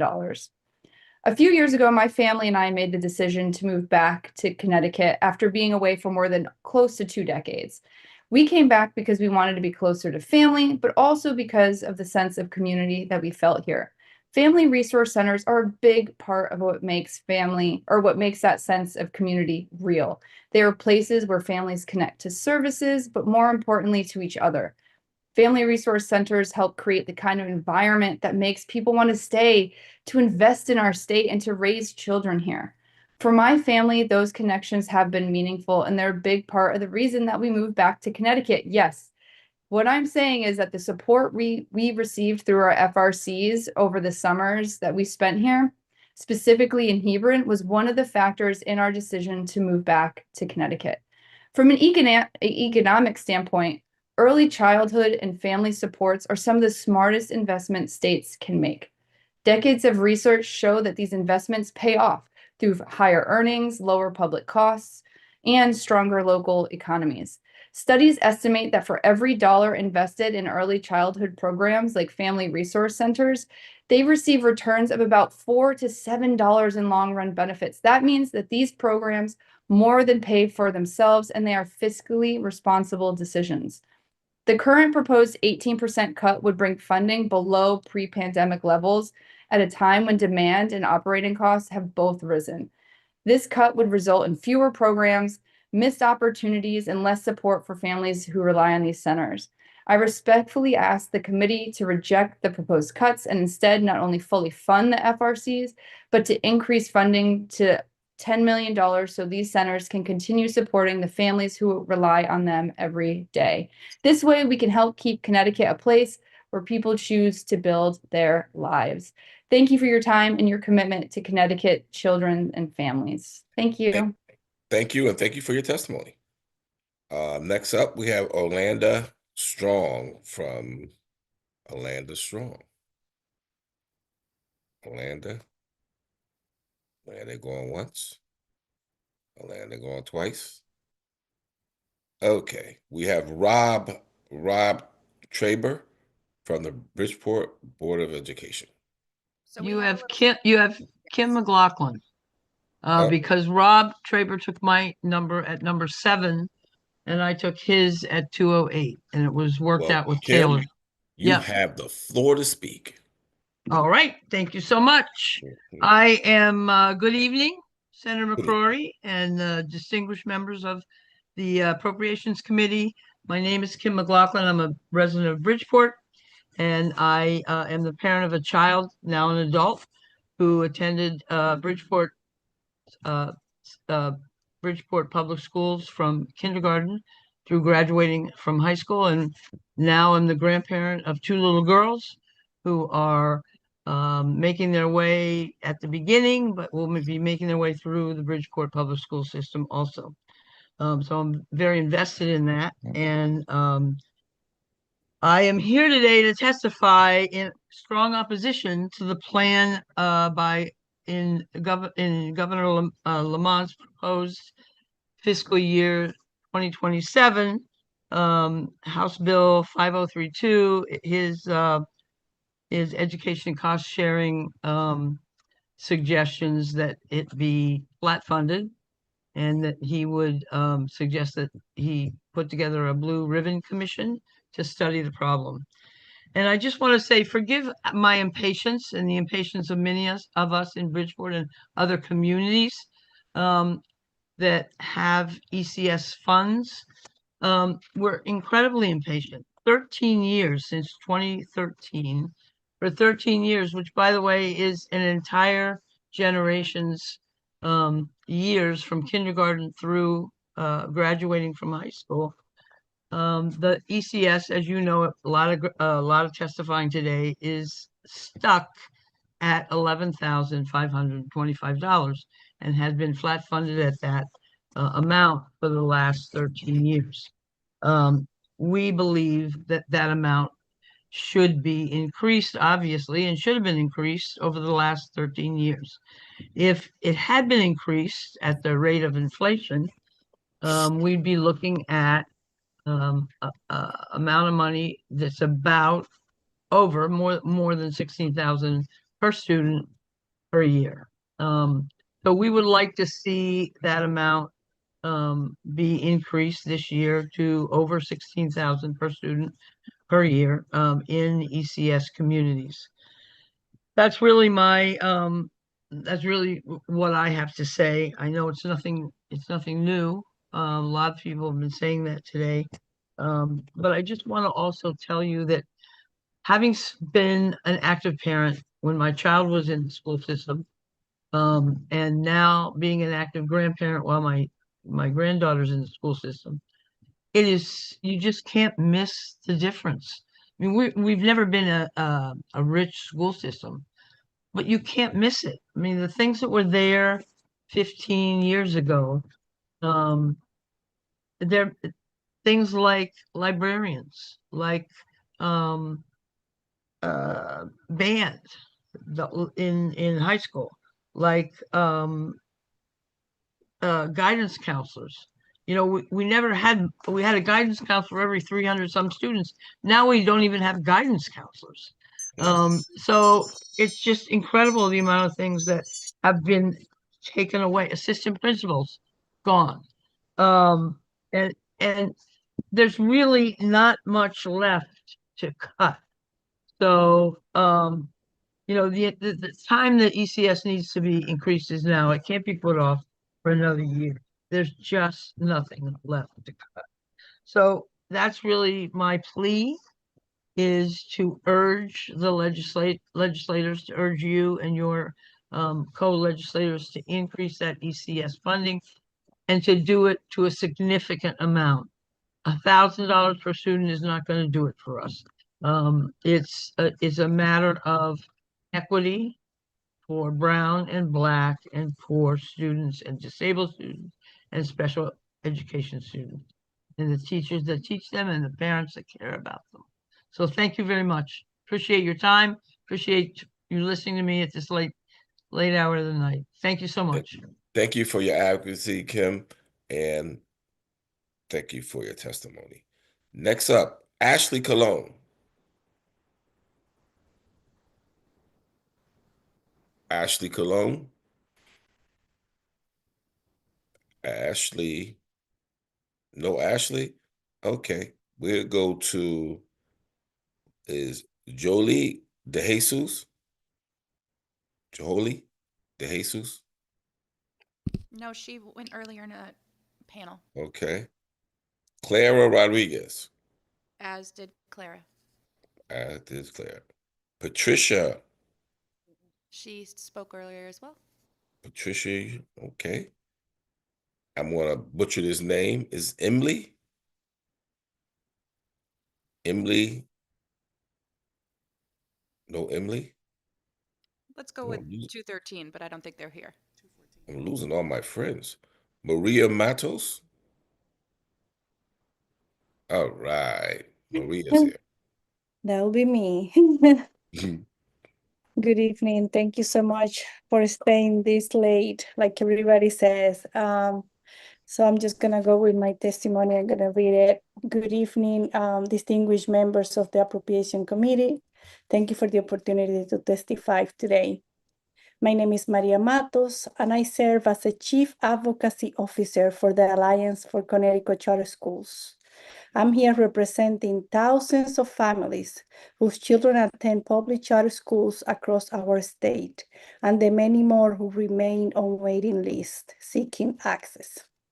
Let me begin by acknowledging that we share the same goal, advancing equity in education. We might have different perspectives on investment strategies, but we are united in our responsibility to ensure that Connecticut students have access to high-quality opportunities. Like students across our state, charter school students reflect the vibrancy and resilience of the communities we all serve. The majority come from low-income households. A significant percentage are classified as high needs. Many are multilingual learners. Many identify as Black or Hispanic or Latino.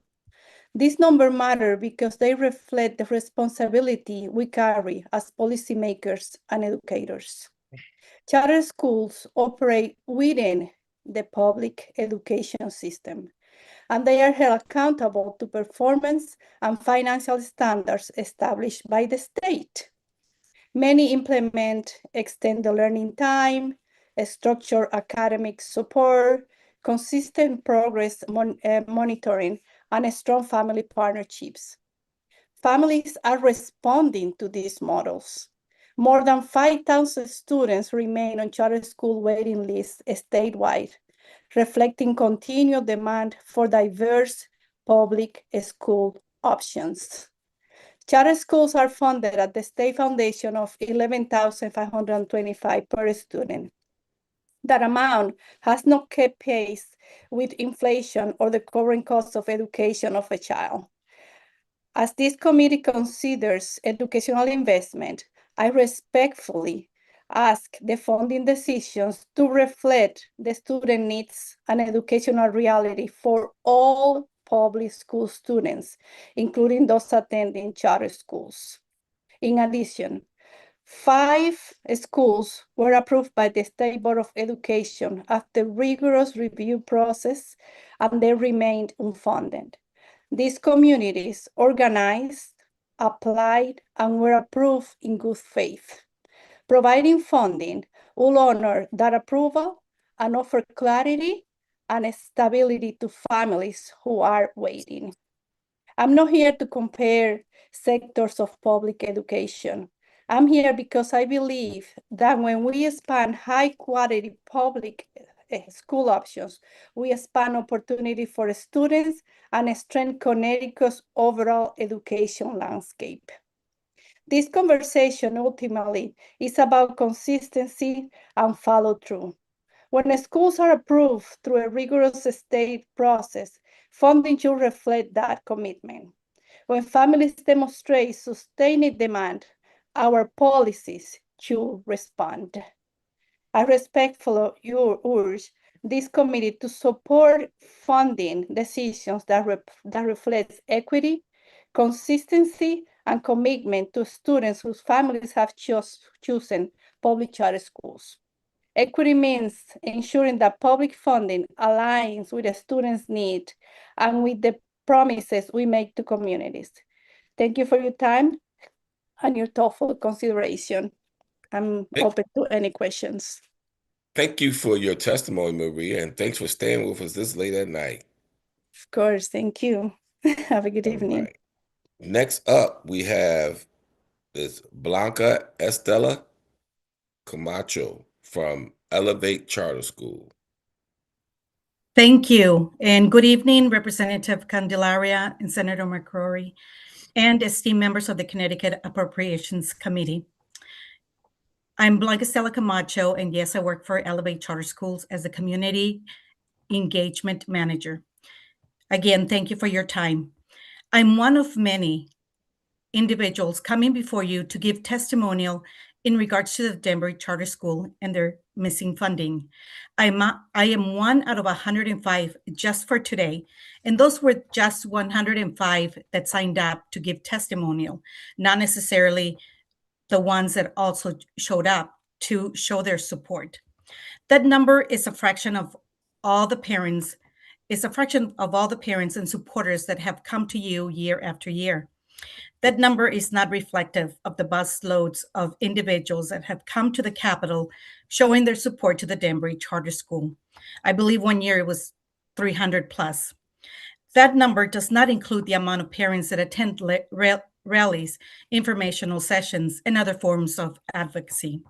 The continued interest and support has not ceased in Danbury. As a matter of fact, interest has increased. Parents can't comprehend why the Connecticut State Department of Education would approve the Danbury Charter School in 2018, and yet to this day, they remain unfunded. Year after year, we continue to ask for help from local officials, state representatives, Connecticut State Board of Ed, Governor Lamont, and the Appropriations Committee. The decision to keep Danbury Charter School without state funding is not because of lack of community interest or because there is no need for another school choice. The Danbury Charter School would be managed by Elevate Charter Schools. It would bring a lot of hope to our parents, success to the students, and resources to the community. I urge you to consider the plight of these parents and students and to finally provide the funding that the Danbury Charter School needs to open its doors. At this moment, there are numerous students lost in their academic journey. Right at this moment, there are frustrated parents longing for a glimpse of hope. Please do fund the Danbury Charter School, and please do not cut the funding to the Family Resource Centers. As former FRC director, I know that they provide a lot of necessary and quality services, especially the one here in Danbury. I appreciate your time. Thank you for your time and consideration. Blanca, Have a good night. Thank you for your testimony and your advocacy, and thanks for staying up this late. Next up, we have Amanda Crocker from Champions for Excellent Charter School Movement. They went earlier in a panel as well. I couldn't hear you. They were in a panel earlier as well. Okay. Francesca from Champions, she was on that panel also? She should be the spokesperson for another panel. Okay. So I'm But gonna I just don't continue think they're on. with us right now. I'm gonna butcher this next name. 218. Oh, wait a minute. It's 1 second. Next up is Rohini. Rohini Saxena. Yes, you're up, Rohini. Hi. Thanks for staying so late. Good evening. I'm Dr. Rohini Saxena, a cognitive neuroscientist, a professor of practice in the Population and Health and Leadership Department at the University of New Haven, a Derby resident, and finally, I'm a board member at the Proud Academy. I moved here to Connecticut from New York City to start my family. I chose the Naugatuck Valley specifically for its community and pace of life. But I quickly discovered that families who want rigorous, inclusive public education don't have it here. Proud Academy would change that. My cognitive neuroscience research examines how environments shape learning. The science is really clear. When students spend cognitive energy on self-protection, that is navigating hostility, invisibility, or environments that are not built for them, working memory narrows, executive function suffers, and overall academic performance declines. Not because the students lack ability, because their brains are preoccupied elsewhere. Restoring safety, dignity, and belonging allows those cognitive functioning systems to come back online. That is not ideology, it is just neuroscience. The Proud Academy is built around this insight. It will be the first fully inclusive, identity-affirming public charter school in the Naugatuck Valley, and among the first in New England. The demand for this kind of program is real. The model is evidence-based. And most critically, the school has already cleared Connecticut's rigorous state approval process. Our governance is in place. The academic framework is complete. The Valley Proud Center, our affiliated community center, is already producing measurable outcomes in this community. This committee is being asked for state appropriations to unlock federal funding for a school Connecticut has already approved. Declining to fund it sends a message that clearing the state's own bar is not enough. And that should concern anyone who believes in the integrity of that process. Every family in the Naugatuck Valley deserves a public option that is both rigorous and a true academic sanctuary for their child. That option is ready with the Proud Academy. I am asking you to fund it. Thank you. Thank you, and thank you for your testimony, and thank you for staying up this late with us. Next up, we have Dr. Thomas. Dr. Thomas, what's that last name? Dentley? DeHandy? Dr. Thomas? From ACES? No? How about Anna Hall from Connecticut Charter School Association? Anna. Good There's evening. Anna. I'll give you an easy name for the late. Oh, thank you. Oh, I needed that one. I butchered the last 5 in a row.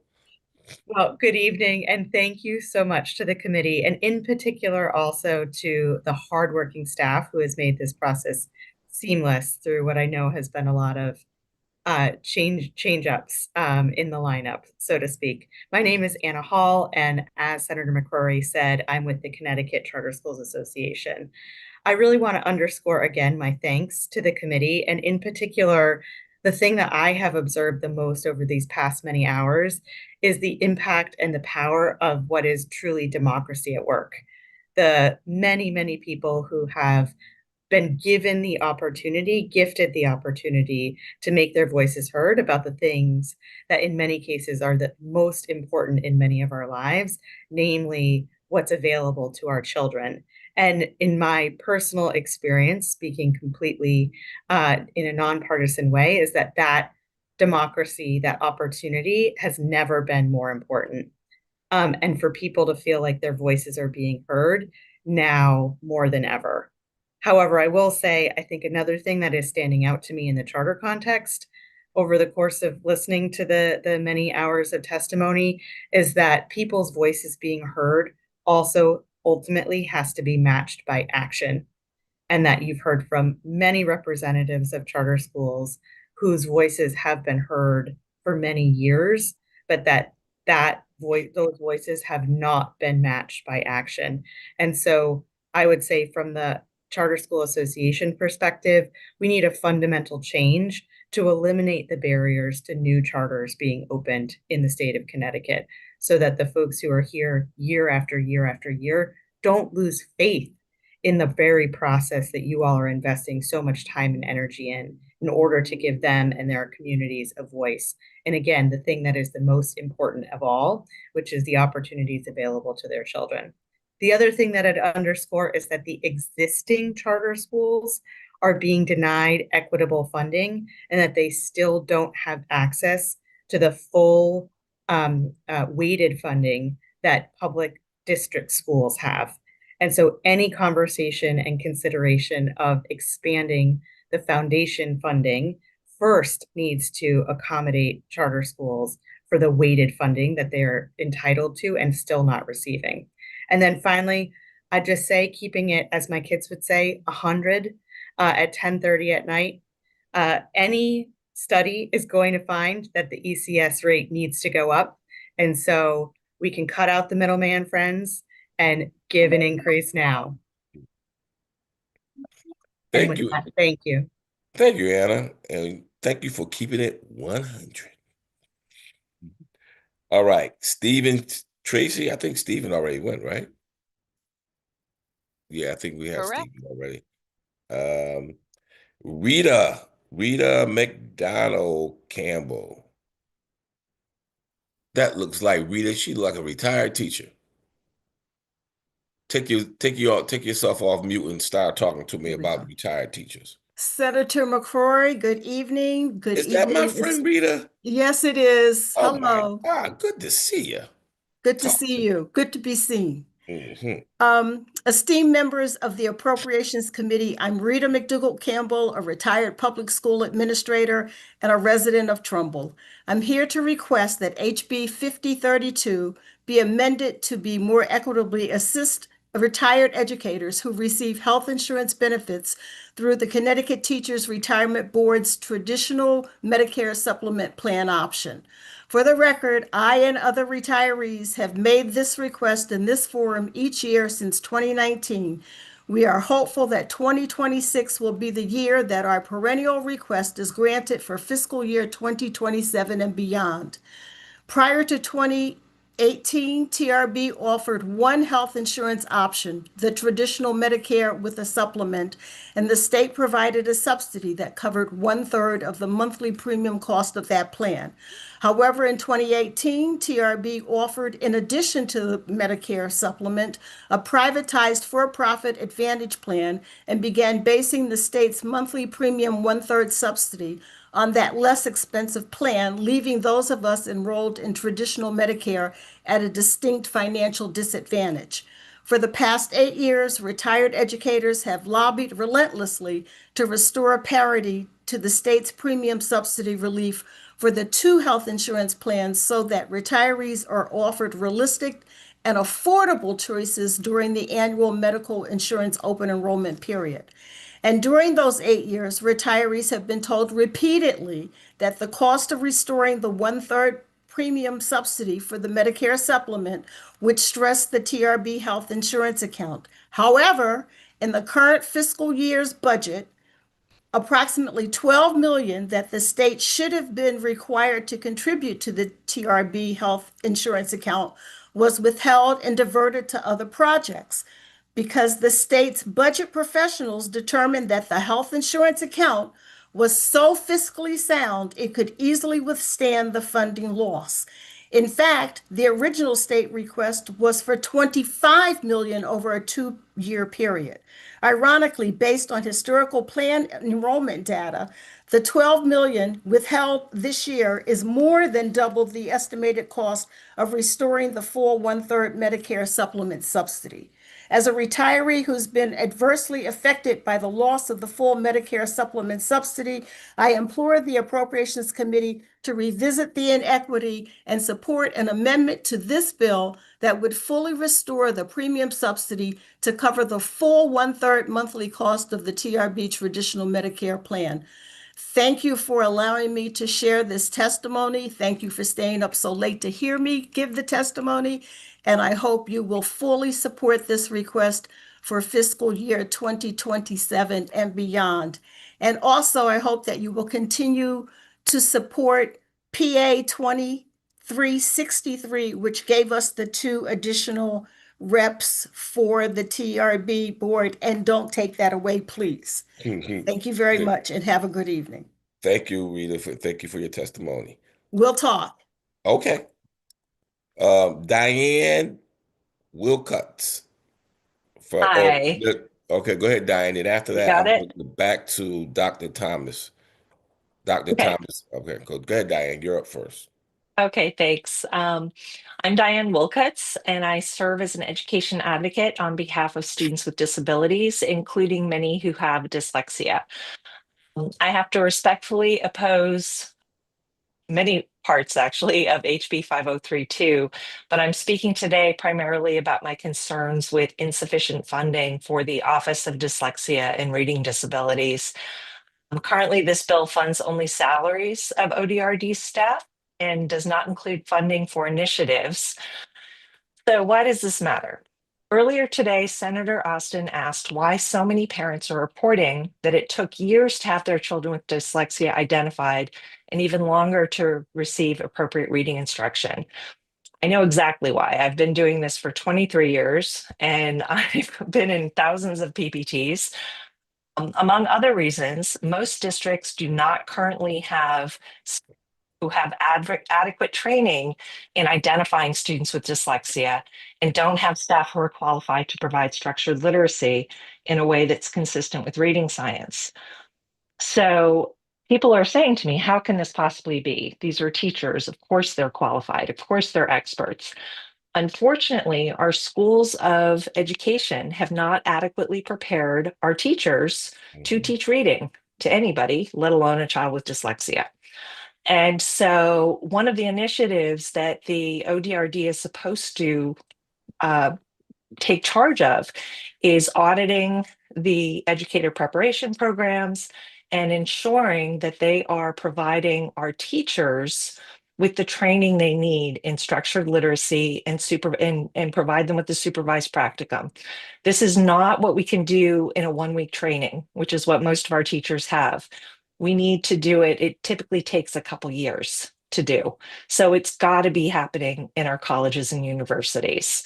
We can wish that all our teachers are going to get it, but we absolutely have to at least start by having our educator preparation programs do this. There's already a law that requires special ed teachers and reading specialists to have completed a program study in supervised practicum and structured literacy. This has not been enforced.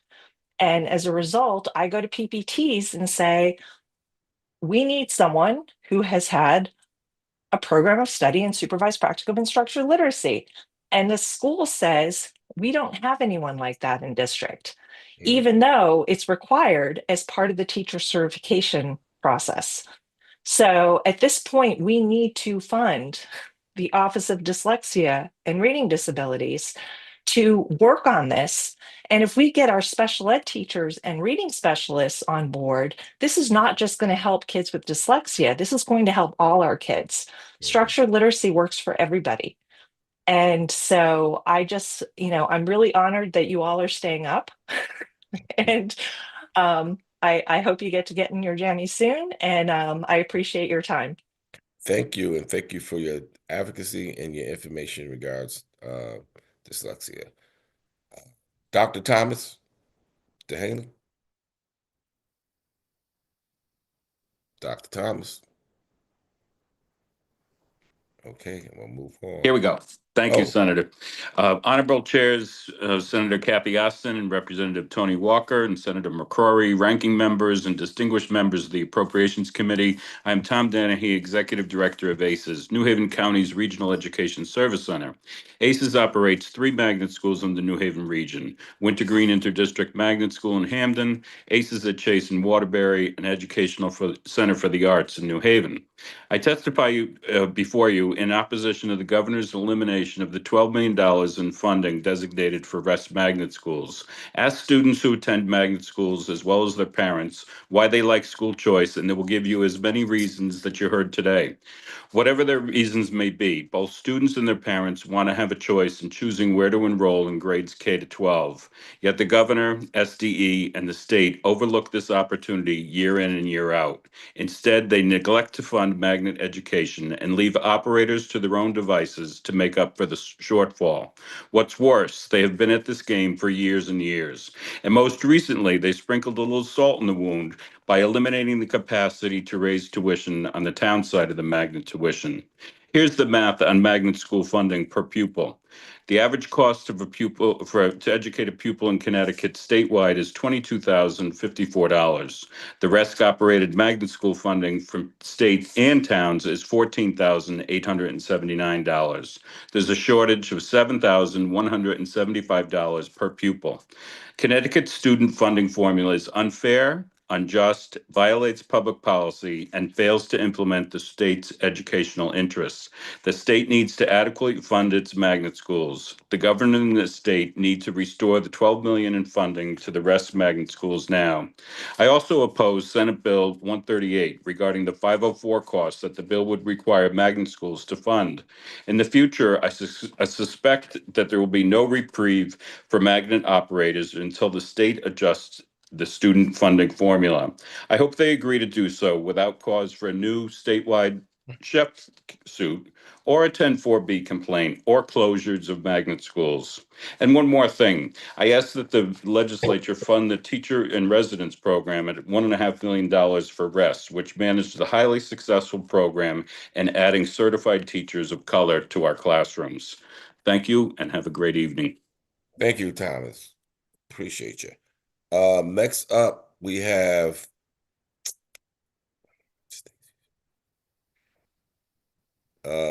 Omar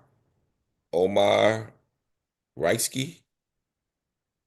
Omar? No Omar. How about Tracy Madden Hennessy from the YWCA. Oh, good evening, Senator McCrory. Good evening, Tracy.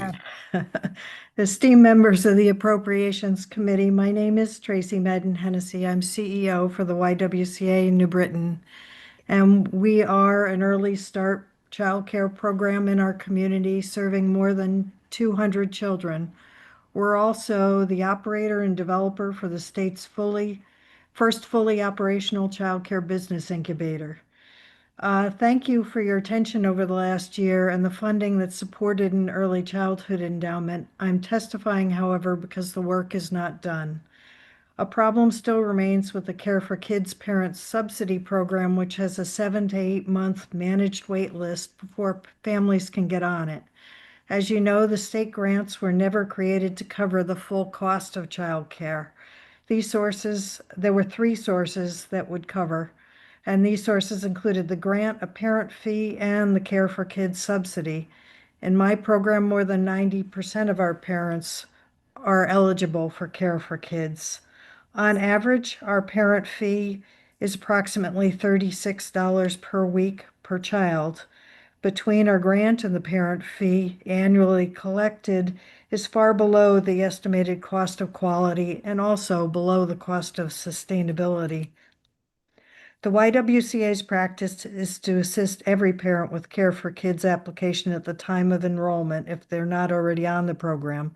Currently, only 39% of our families are enrolled in Care for Kids, despite the likelihood of their eligibility. This means that the YWCA is subsidizing the cost of childcare for 60% of our enrollees for 7 months, while parents wait until they're invited off the wait list. The loss for providing care for this group was more than $222,000 last year. In addition, I wanted to talk a little bit about our incubator, whose operators celebrated their first anniversary in business.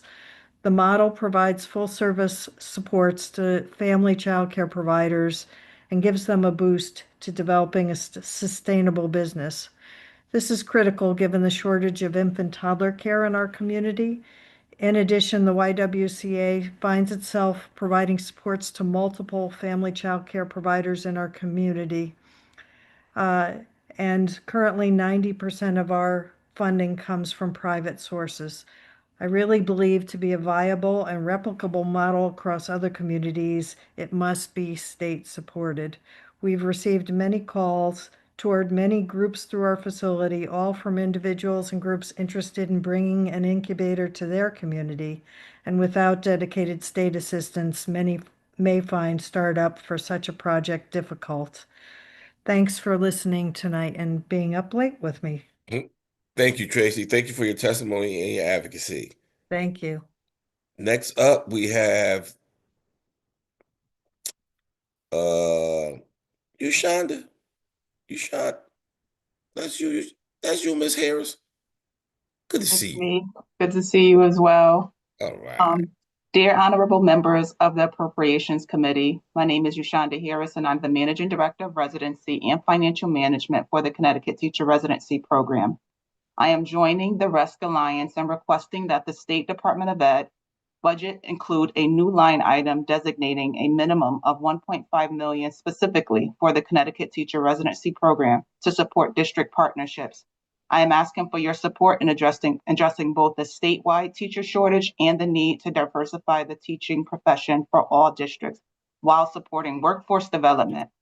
Connecticut TRP's vision is to prepare quality teacher candidates to create opportunities for all children and transform schools to be diverse and inclusive environments. Research highlights that teacher residency models are an innovative solution for recruiting, preparing, and retaining high-quality teachers. This is what Connecticut TRP's mission and vision is focused on, while also addressing the barriers that residents face in traditional certification programs. This alternative route offers residents a salary and benefits as they take courses while working alongside a mentor teacher throughout the school year, and they're eligible for a full-time teaching position once they have completed all program requirements. We are currently recruiting our 8th cohort with over 177 teachers serving as teachers of record across Connecticut, over 90% of whom are people of color. My request is that we ensure equitable and sufficient funding for this residency model to further increase the number of teachers of color in Connecticut. By establishing a new budget line item of $1.5 million, we can support districts partnering with the Connecticut Teacher Residency Program and continue to work together to diversify Connecticut's classroom. Thank you for your time and your consideration. Thank you for your testimony. Next up, we have Landra Lopez. Landra? I see no Landra. How about who's this? From Bridgeport Public School, Herminio Planas. Good evening, There you Senator go. McCrory. Gotcha. Good evening, and Good esteemed members of the Appropriations Committee. My name is Herminio Planas, and I'm a proud graduate of the Bridgeport Public Schools, a parent of public school graduates from Bridgeport and Stratford, district administrator, and an executive board member of the Bridgeport Council of Administrators and Supervisors. I have served in Connecticut as a teacher and administrator for more than 30 years. I'm here tonight, like many others who spoke before me, to oppose the adjusted governor's proposed budget because it delays the funding our students urgently need right now. A blue ribbon panel might help guide long-term reform, but our districts cannot wait months or years for solutions when the needs before us are immediate. For more than a decade, Bridgeport ECS allocation has remained unchanged at $11,525 per student, a figure that has not moved since 2013. Had the formula simply kept pace with inflation, it would be approximately $16,000 per student today. Under the current proposal, more than 150 municipalities would receive no ECS increase next year, with only 16 seeing small formula-driven adjustments. That forces districts to either raise local taxes or cut essential staff and programs. Bridgeport has already been forced to make these cuts. Since 2013, we have eliminated a significant number of positions, and in just the last 2 years, we have cut dozens more. These cuts have included teachers, librarians, assistant principals, and central office roles. Positions removed not for convenience, but to close unavoidable shortfalls. These cuts are not abstract. They remove direct services and trusted adults our students depend on every day. The impact on my own department, mathematics, has been especially severe. We have many early career teachers, yet we no longer have math coaches. We know that coaching strengthens practice and improves student outcomes. Without those coaches, new educators lose the guided modeling and feedback that help them grow and help students learn more effectively. Across the district, the strain is unmistakable. Counselor caseloads continue to rise, leaving less time for prevention, intervention, and crisis support. Growing class sizes reduce opportunities for individualized attention and increased teacher workloads. The loss of librarians means students have fewer opportunities to develop literacy, research skills, and academic confidence. These strains are only the tip of the iceberg, not only in Bridgeport, but in districts across Connecticut. Our administrators, teachers, and staff care deeply about our students and work tirelessly to fill these gaps whenever they can. But there are limits to how far dedication can stretch. Student needs continue to rise at the very same time the state has the resources to help. Connecticut can act. As of January 5th, 2026, the state controller projects an $136.3 million general fund surplus. It reports that the state remains in one of its strongest fiscal positions in decades. The rainy fund stands at roughly $4 billion. And since 2017, Connecticut has paid down nearly $10 million in pension debt, freeing long-term budget capacity. So I urge you today to take action on both fronts, provide immediate funding now while continuing long-term reforms, adjusting the ECS formula for inflation so that districts like Bridgeport can stabilize staffing, teachers, math and literacy coaches, counselors, interventionists, and librarians, maintain manageable class sizes, sustain attendance gains, and ensure that every child in every zip code has access to the opportunities and services they deserve. After 31 years in Bridgeport schools, I can say with certainty, when we invest in our students, they rise. And when our students rise, our communities rise with them. I want to thank you for the opportunity to testify and for your commitment to Connecticut children. Thank you, and thank you for your testimony, and thank you for your service for 31 years in Bridgeport. Next up, Lon Siedemann. Good evening, Senator, and it's getting late, and I got it's getting a little late. I got a 9-year-old that hasn't gone to sleep upstairs. So I got to go take care of her in a minute, but keep my remarks brief here. So my name is Lon Siedemann. I am the chairman of the Essex Board of Education, a member of the Region 4 Board of Education, and also the first vice president of CABE. And we've submitted written testimony, so I'll refer all of you to that. 2 items I just wanted to bring some focus to is one is the $12 million for the Resk Magnet School funding, along with the elimination of the 58% tuition cap for sending districts. We're concerned about that for obvious reasons, because that puts a greater burden on the sending districts, and we're certainly trying to prevent property tax increases. And along those lines, the ECS funding, I know we've heard a lot about that today, and I just wanted to add another voice to that. Moving the baseline and indexing it to inflation, I think will do a lot to stabilize budgets, make things more predictable. And if you look at the rate of inflation since 2013 to now, it's about 40%. And to give you an example, one of the member towns in my regional school district, Deep River, has had pretty much flat ECS funding for the last 13 years, but that money's worth $727,000 less today than it was in 2013. And that, of course, has been shifted to the local property taxpayers, along with all the pressure from special education and other expenses rising in the district. And they're doing everything right. They've got a regional school district here, and they're still struggling to make things work. So those are the things we wanted to bring to your attention tonight on behalf of our 1,400 members. And I thank you all for your time. Thank you for your testimony and your advocacy and all the hard work you're doing. Next up, we have Lance Booz from New Haven Public School. Good morning, everybody, and thank you for your attention. Thank you to also many of my New Haven Public Schools colleagues for testifying earlier, and thank you all for being here up so late on a school night. I join the huge chorus of people in advocating for an increase to the education cost-sharing formula. Many school districts desperately need it, especially New Haven. Before I go on to talk about how this affects our students personally, I want to point out that New Haven absolutely cannot bear the burden of shifting that cost to the tax base, because we have Yale, and they take so much of the taxable property off the tax rolls.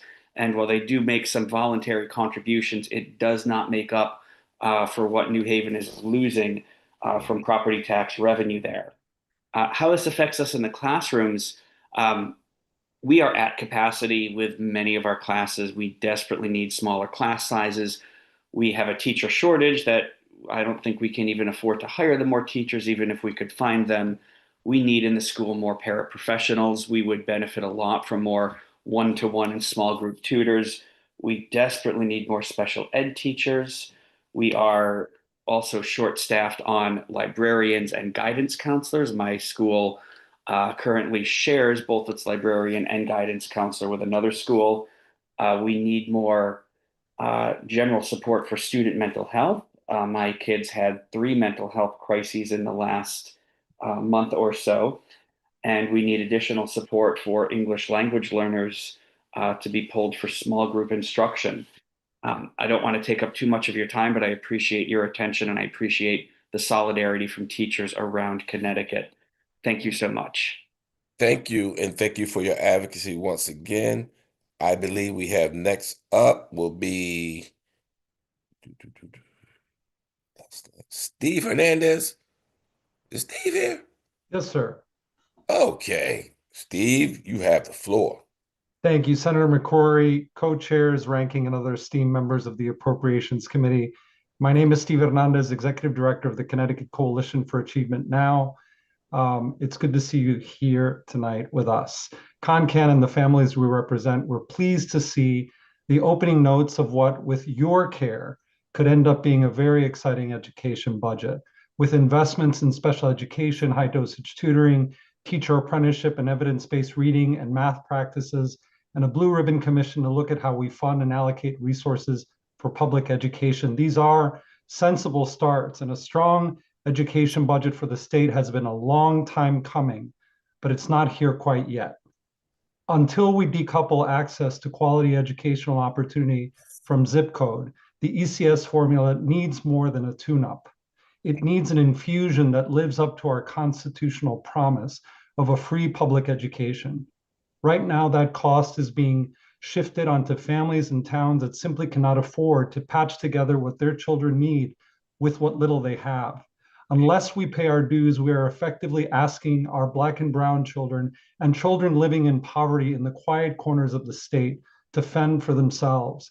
It's no wonder to anyone who has testified here today why we are disengaging our youth before they get a fair chance to connect to productive life.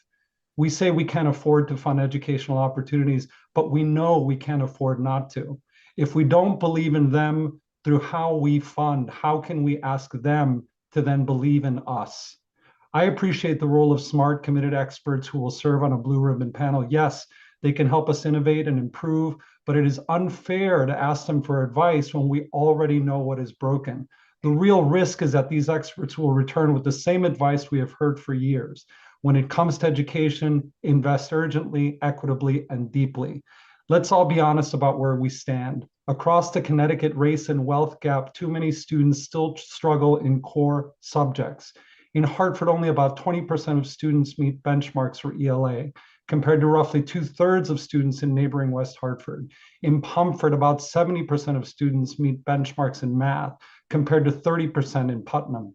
In places like Woodbridge and Westport, more than 80% of students meet expectations in both ELA and math, while peers in Hamden and Norwalk fall below 45%. These gaps fall hardest on students who have been under-resourced for generations. Less than 1/3 of Black and Hispanic students meet these benchmarks statewide. That's not because they can't learn, it's because we haven't learned as a state that what you get is what you don't pay for. We owe it to both our students and to our state to do much better.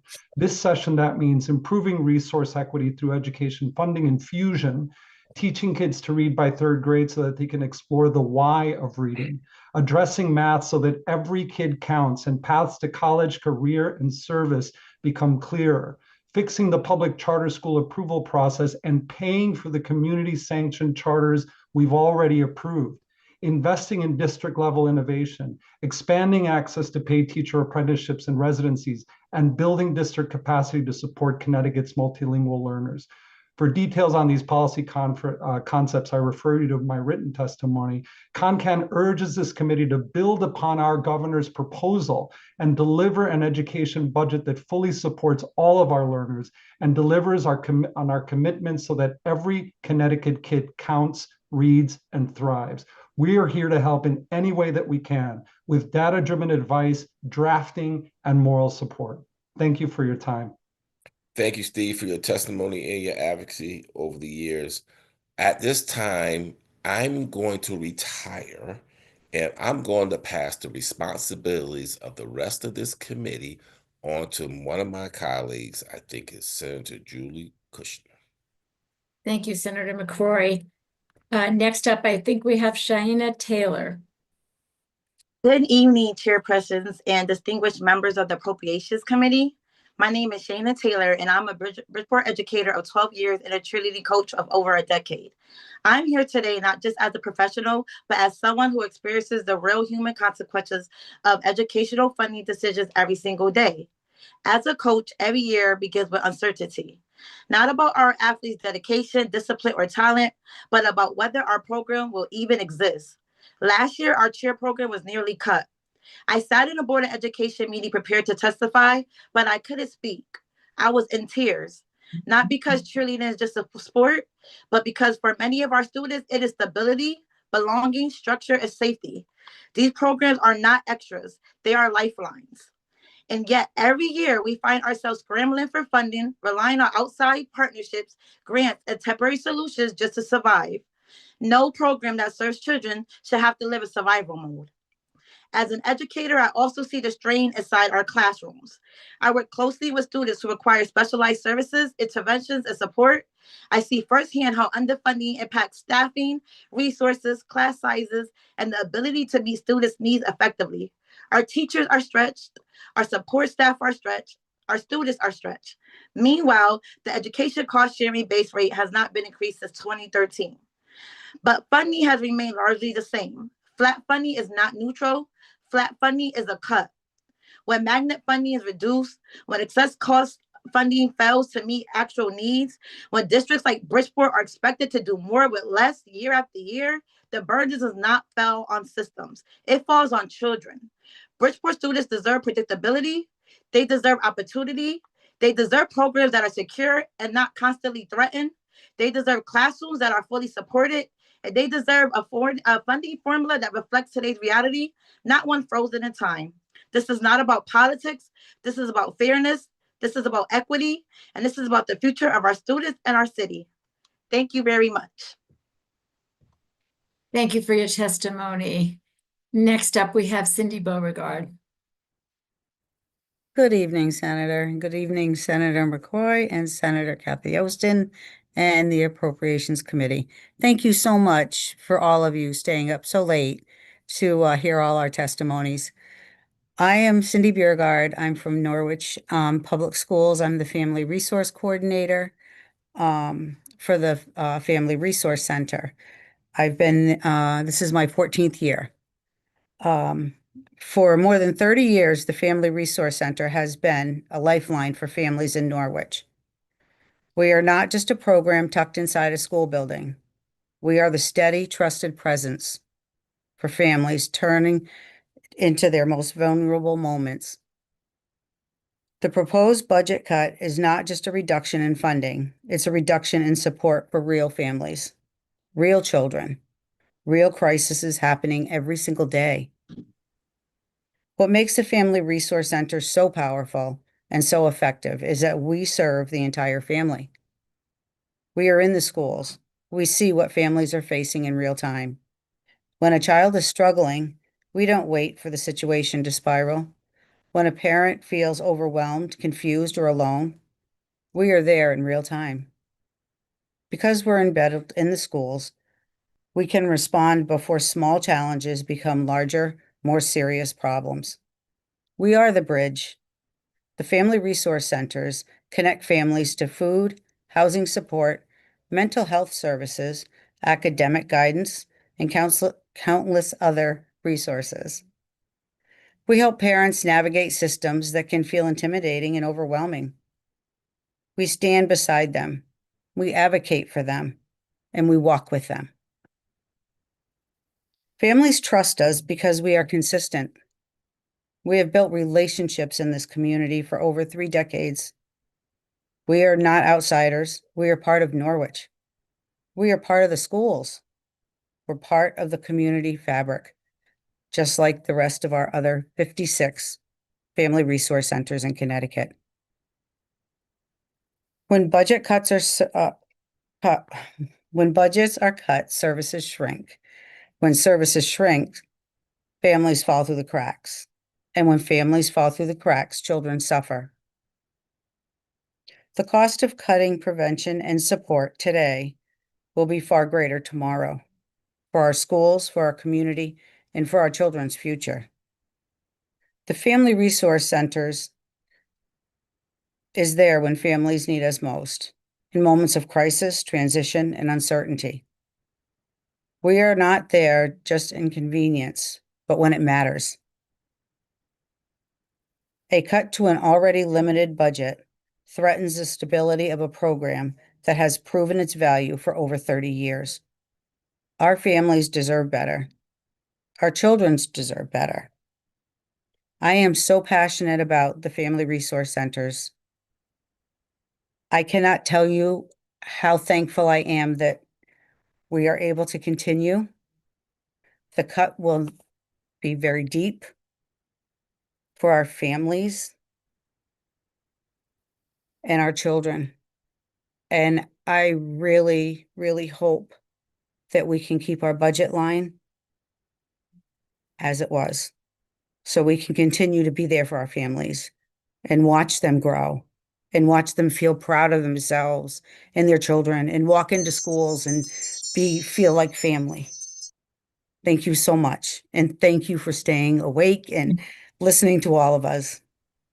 Thank Good night. you. Thank you. We have a family resource center in Danbury and it's wonderful. So I've had a lot of experience with it, but thank you for testifying. Thank you. And it is just such, I wish I could invite all of you to visit a family resource center and just see what it is, because it's so unique and so powerful.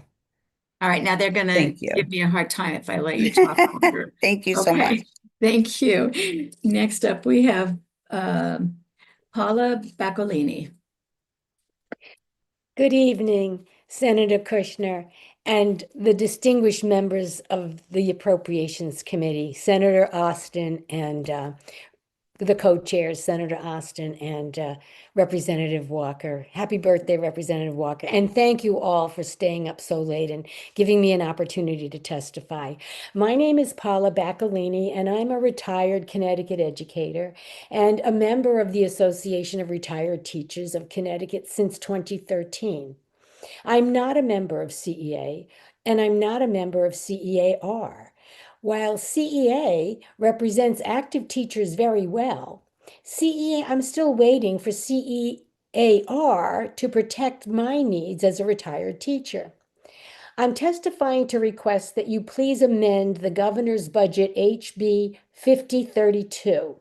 I'm most concerned that the state of Connecticut has continued to reduce their promised 1/3 subsidy for the Teacher Retirement Board health insurance premiums for retired teachers.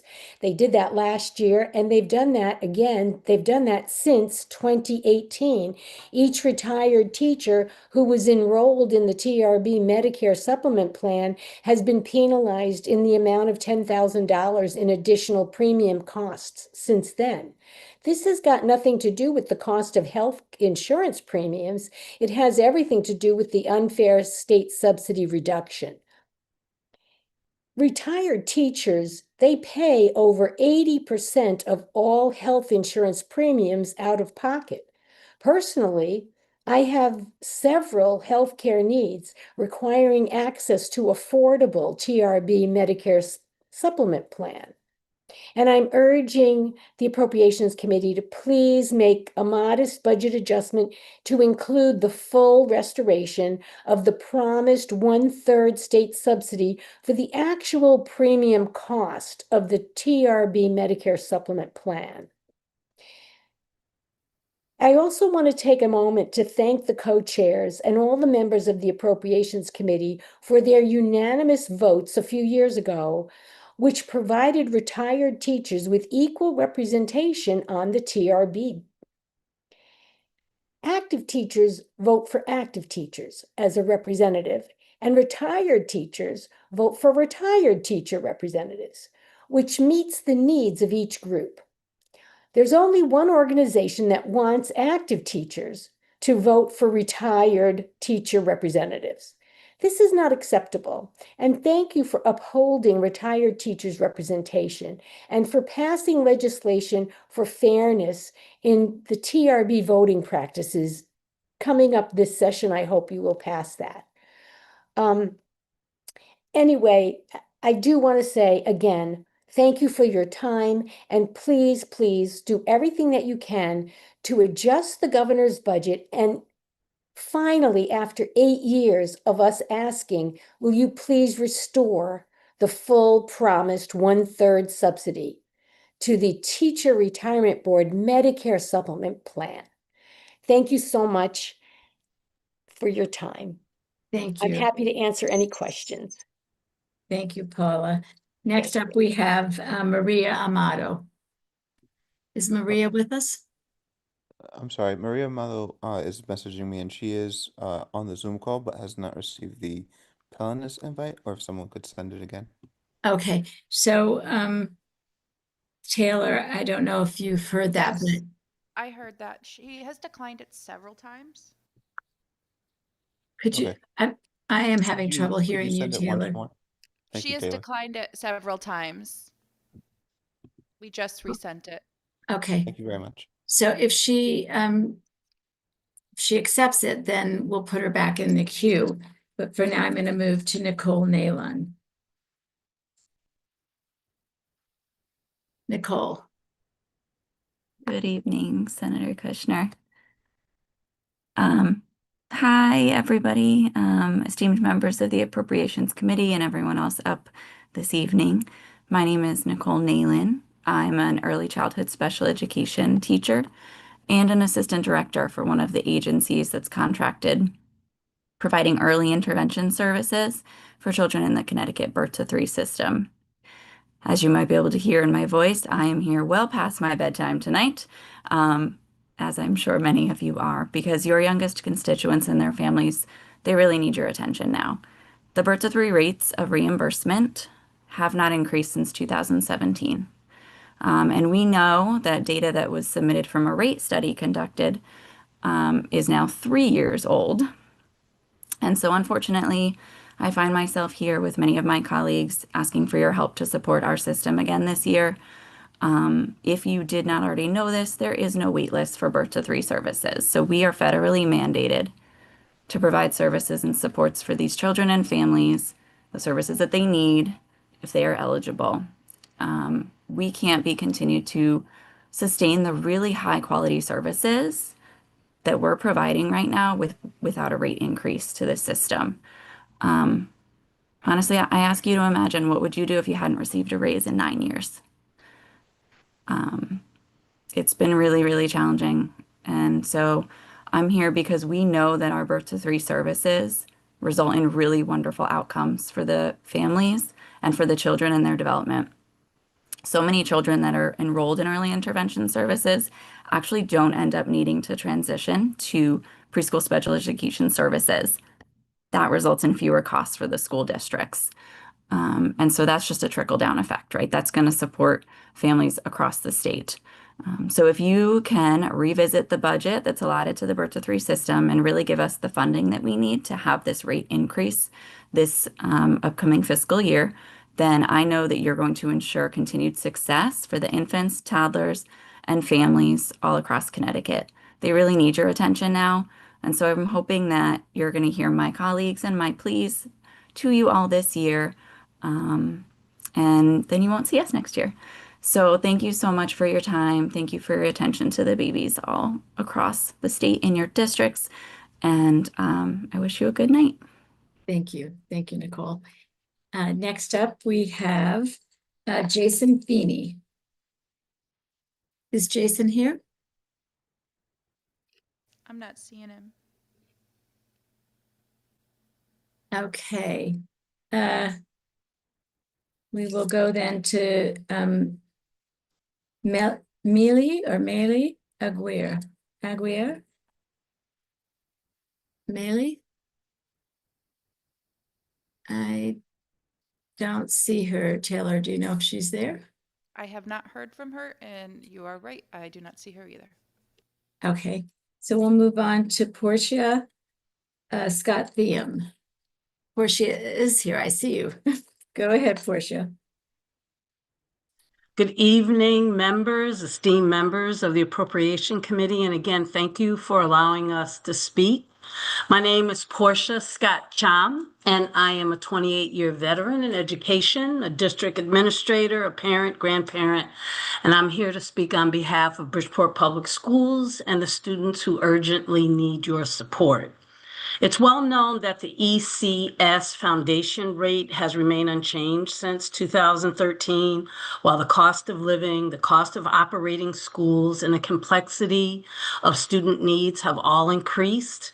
That frozen rate, however, has real consequences. Year after year, we've watched the erosion of our public education system, the loss of teachers, librarians, paraprofessionals, guidance counselors, social workers, and this year we lost 18 assistant principals with a district of a size of almost 20,000 students. So every loss removes another layer of support that our students depend on. We're now at a pivotal moment. We can still choose to level the playing field and prepare our young people to compete in a global economy, but only if we invest in them now. We know that when you invest in people, you never lose. Numbers matter, but numbers do not build the future. People do. And in this case, young people do. We often talk about saving for a rainy day, but it's not raining anymore. It's actually flooding. And if we do not invest in the very people who could design the systems and structures to stop the damage, there's a tsunami that is approaching. And this tsunami is economic, it's technological, and it's workforce. AI will reshape our jobs, but it will not replace the need for human beings to keep our communities functioning. And if we don't prepare our students now, they'll be swallowed up by this wave instead of riding it. So our future engineers, our mechanics, our wastewater technicians, our fire inspectors, teachers, nurses, medical specialists, they're all sitting in our classrooms today. They cannot emerge without a strong public education system. We cannot expect tomorrow's workforce to exist if we underfund the system that creates it. Despite all of these advances in technologies, there's certain truths that remain unchanged. When your parents age, it will be a person, not an algorithm, who's going to care for them. When your child enters a classroom, they'll need a teacher, not a chatbot. When you seek information, you go to the library to get information. When you go to the doctor, you get a trained human being that draws your blood, reads your results, and explains what they mean. These careers are essential, but they do not appear out of thin air. They begin with equitable education. So I urge you in all sincerity to please increase the ECS Foundation to reflect the true cost of living and learning today. Bridgeport children deserve what every child deserves, which is a fair chance, a strong education, and a future that's not determined by their zip code. Thank you for allowing me to speak. Thank you and have a good night. Next up, we have Mackenzie Hurtado. Good evening, Senator. Thank you for having me here tonight. My name is Mackenzie Hurtado. I am a resident of West Hartford and the president of the State Vocational Federation of Teachers, AFT Local 4200A, representing over 1,300 state employees. CTEX is truly special because it is the only trade system of its kind in the country. The educators that I represent work in this district because they believe in its mission and vision. Many of our members are alumni of this district. Our trade teachers all worked in industry and understand the need for a skilled workforce in Connecticut. Despite the growing challenges we face, we stay in this system because we believe in its future. Changes to CTEX over the last few years have affected both educators and students. While our budgets have been relatively stagnant, we have seen prices for materials triple or quadruple in price. To prepare our students for the current workforce, trade teachers need updated machines, software, and training regularly. Every year, each shop will work with all freshmen for 3 rounds of exploratory. In most of our schools, this means hundreds of students needing consumable materials for projects. Our trade teachers have not seen an increase in their exploratory budgets in years. Once students are placed, a trade teacher will have 36 students working 6 hours a day, 182 days a year. That's more than 39,000 instructional hours per shop annually. Students need enough materials to practice, make mistakes, and create products that are industry quality. It is imperative that our students have the appropriate materials, machines, and software to learn. Unlike other districts, CTEX does not receive funding based on its special education numbers. Our budget is set without knowing the needs of our incoming students. Since adopting a lottery system, we have seen the number of special education students rise and the needs of our students increase. Our students may need completely different services on the trade side versus the academic side of their schooling. We need the appropriate staffing and programming to ensure that we meet the needs of all of our students. We are encouraged to see the introduction of paraeducators to our district's budget. We support our district hiring and training our own paraeducators for our unique needs. I am, however, concerned that the $1.2 million will not be enough to pay for wages, benefits, and address our growing staffing and programming needs for our special education students. We have suffered from mismanagement in the past that continues to affect our present. Over the past year, we have seen a steady, knowledgeable, and transparent leadership. Right now, they are working with a budget that cannot support the programming that is necessary, not only for our high-need students, but even our most basic instructional needs. Our leadership needs the tools and funds to help us reach our mission and vision. The educators in this system want to provide their students with the program and education they deserve to be the next skilled workforce of Connecticut. We hope that you will support us in this endeavor. And I know you're not taking questions, but anytime that you would like to talk about this, I'm happy to continue the conversation, and please read my written testimony. Thank you for the opportunity to testify. Thank you, Mackenzie. We appreciate all of you, by the way. I mean, but if we start talking too long, we'll be here all night. We understand. Thank you. Thank you. Next, we have Dylan Singh. Is Dylan here? I don't see that No, person. 235 has joined us now. I'm sorry, Taylor, but I really can't hear you. I know it's a problem of my computer and CTN. 235 has joined us. Maria. Oh, Maria Amato. Yeah.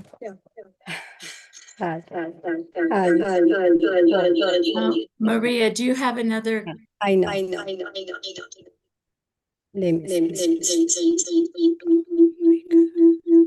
Maybe your phone is also on? Did we lose her?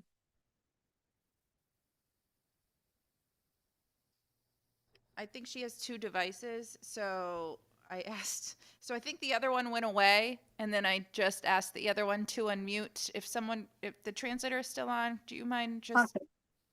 Yes, I'm here and I can read her testimony if she's. No, she's here now. I see her. Good evening, senadores. Mi nombre es María Amado.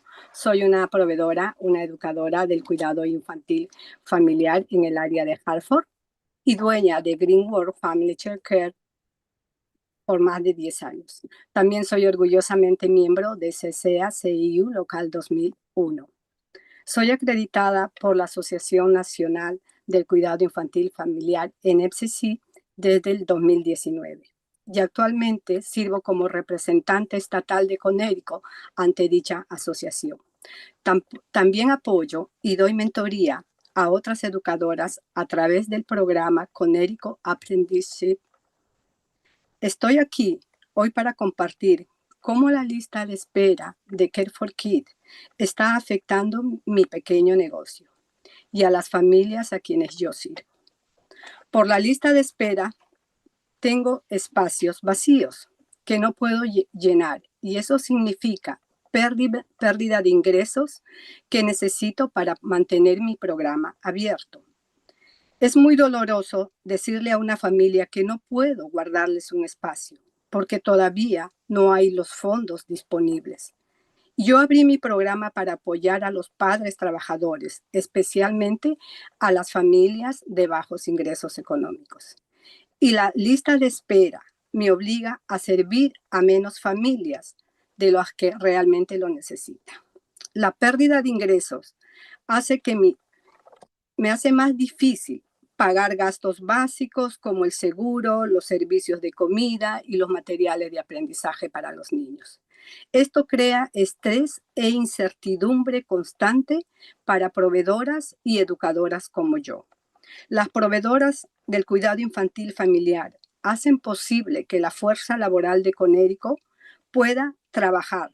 Les pido para que las familias, las proveedoras, las educadoras tengamos una estabilidad. Les pido muy respetuosamente que consideren que financien completamente Care for Kids y eliminar esa lista de espera. Que financien los programas de Birth-to-Tree. Reconocer, valorar al proveedor, al educador del cuidado infantil familiar del hogar que somos.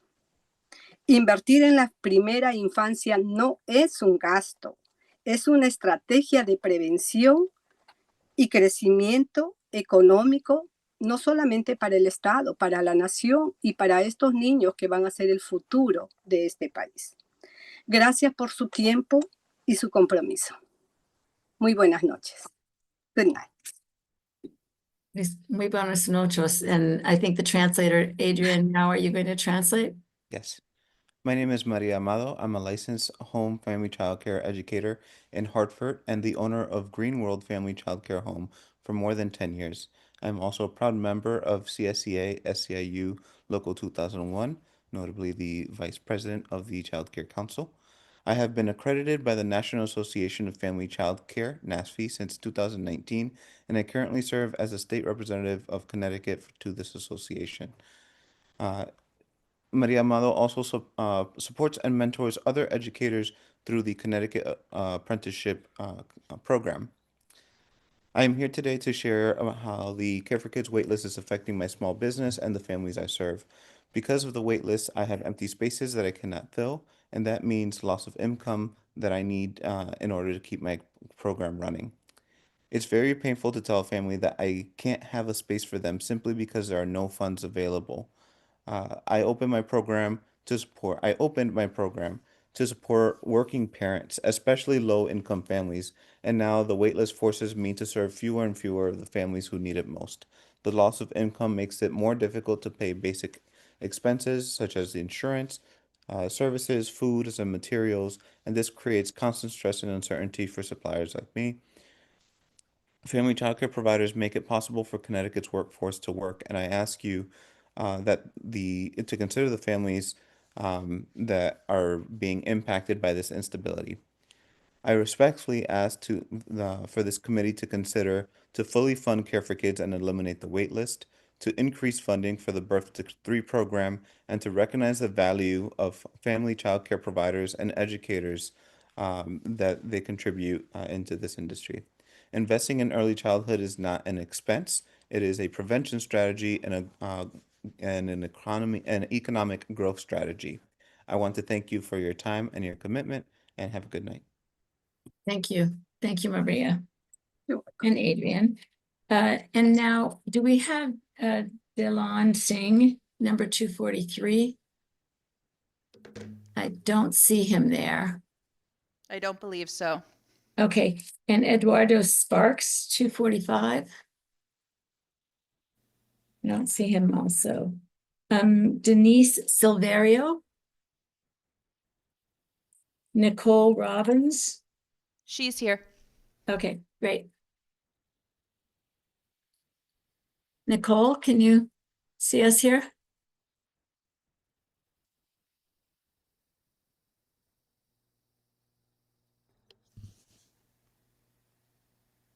I just I'm I not just asked her seeing. to unmute, and then I think she just hopped off. So Okay.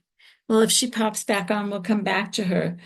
For now, we'll go to Maria Naula. I don't see Maria either. Barbara Headley. I see Barbara's here. Go ahead, Barbara. Thank you, Senator Kushner. Good evening, members of the State Appropriate Committee. My name is Reverend Dr. Barbara Headley. I'm a citizen of Middletown for almost 40 years.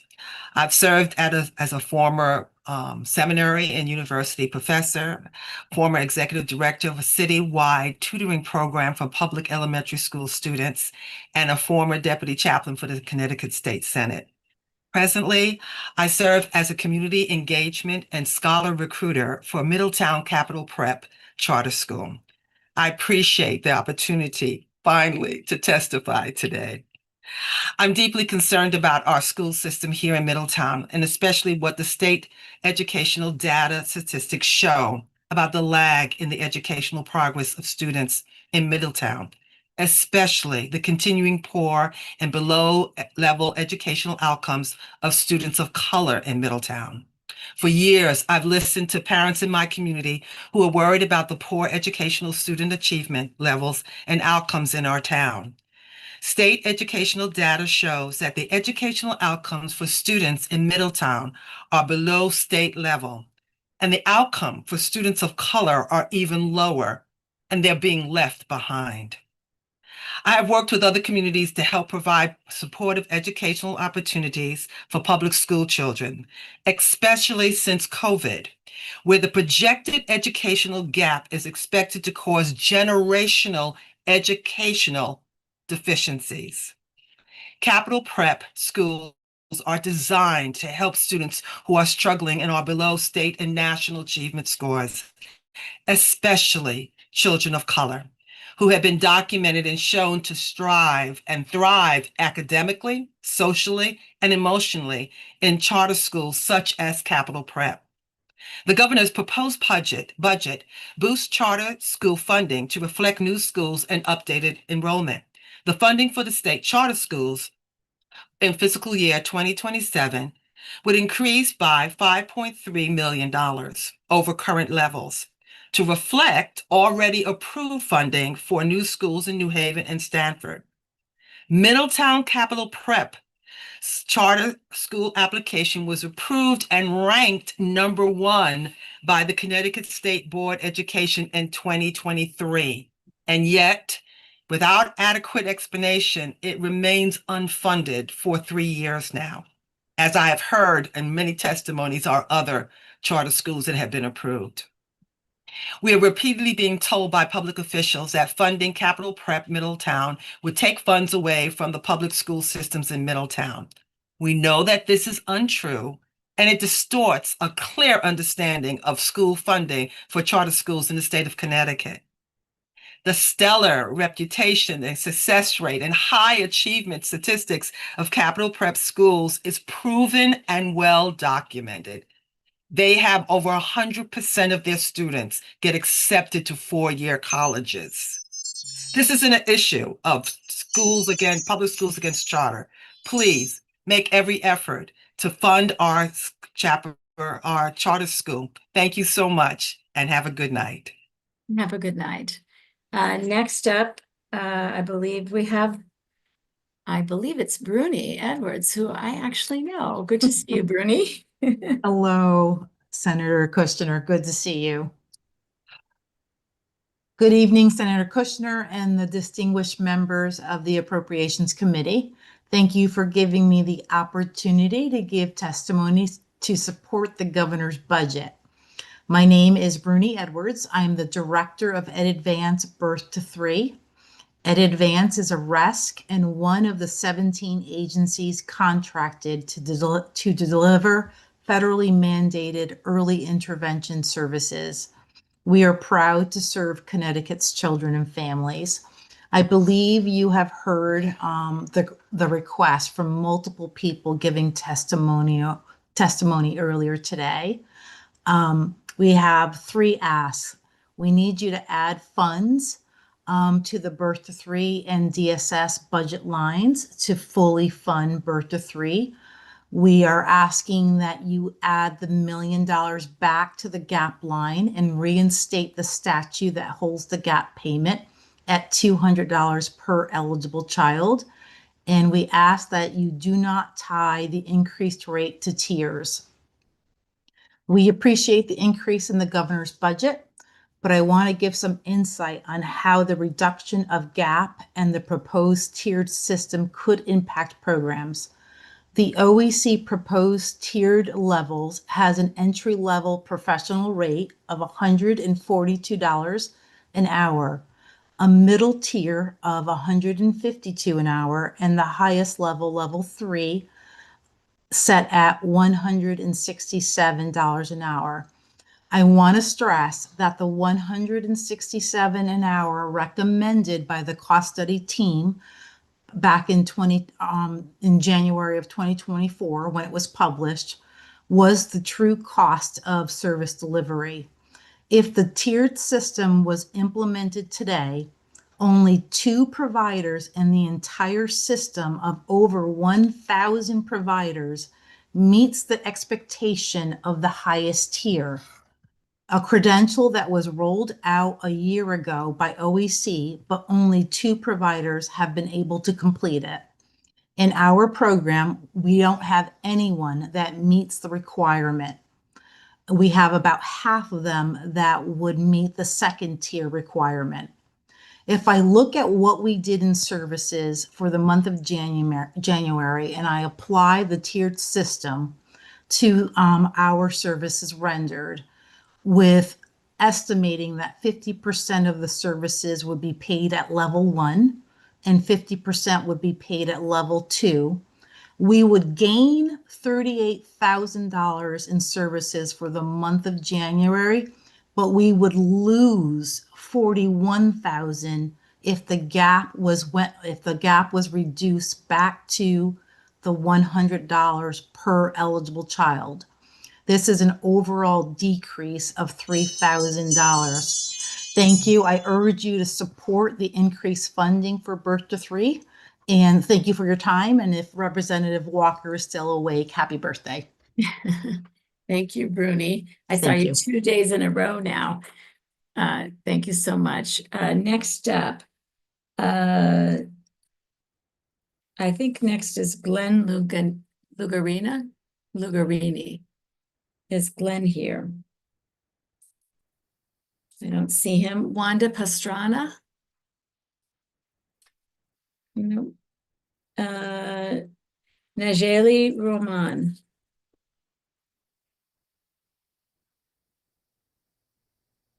Okay. Jill Johnson.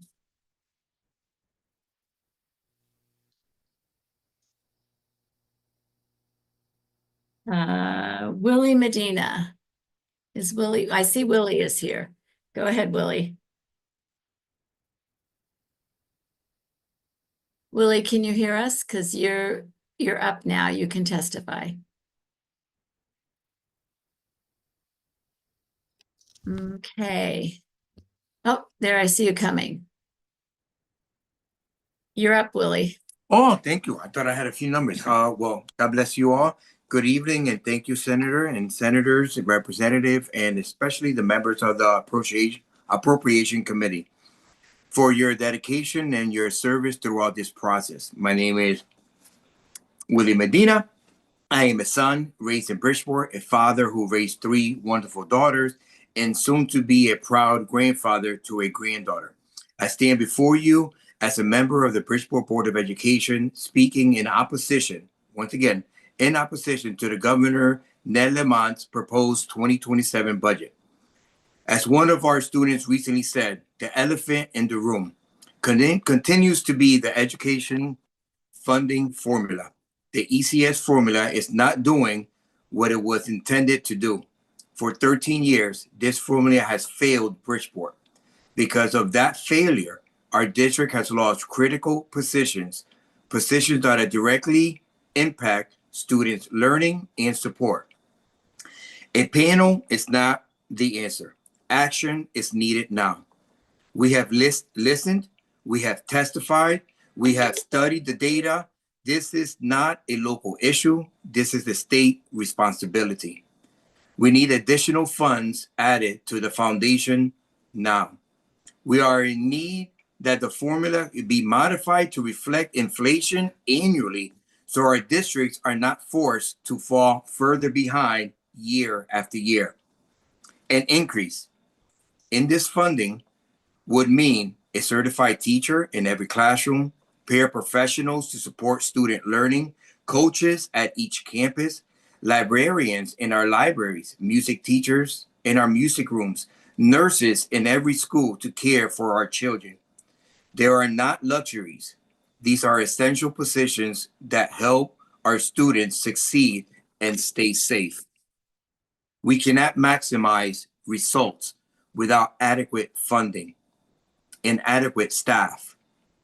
We are not asking for wants. We are asking for the resources necessary to meet the needs of our students. Bridgeport has exceptional students. We have dedicated staff. We have a community that is committed. All we are asking is for a fair opportunity, a fair formula to prove once again that our city is capable, what it's capable of, and when opportunity is supported and funded. Our children cannot be collateral damage because students, adults fail to act. Thank you and God bless you. Thank you. And next up, we have Taida Infasing. Is she here? I don't see Taida. Jose Pimentel. Good evening, Senator Kushner, distinguished members of the Appropriations Committee.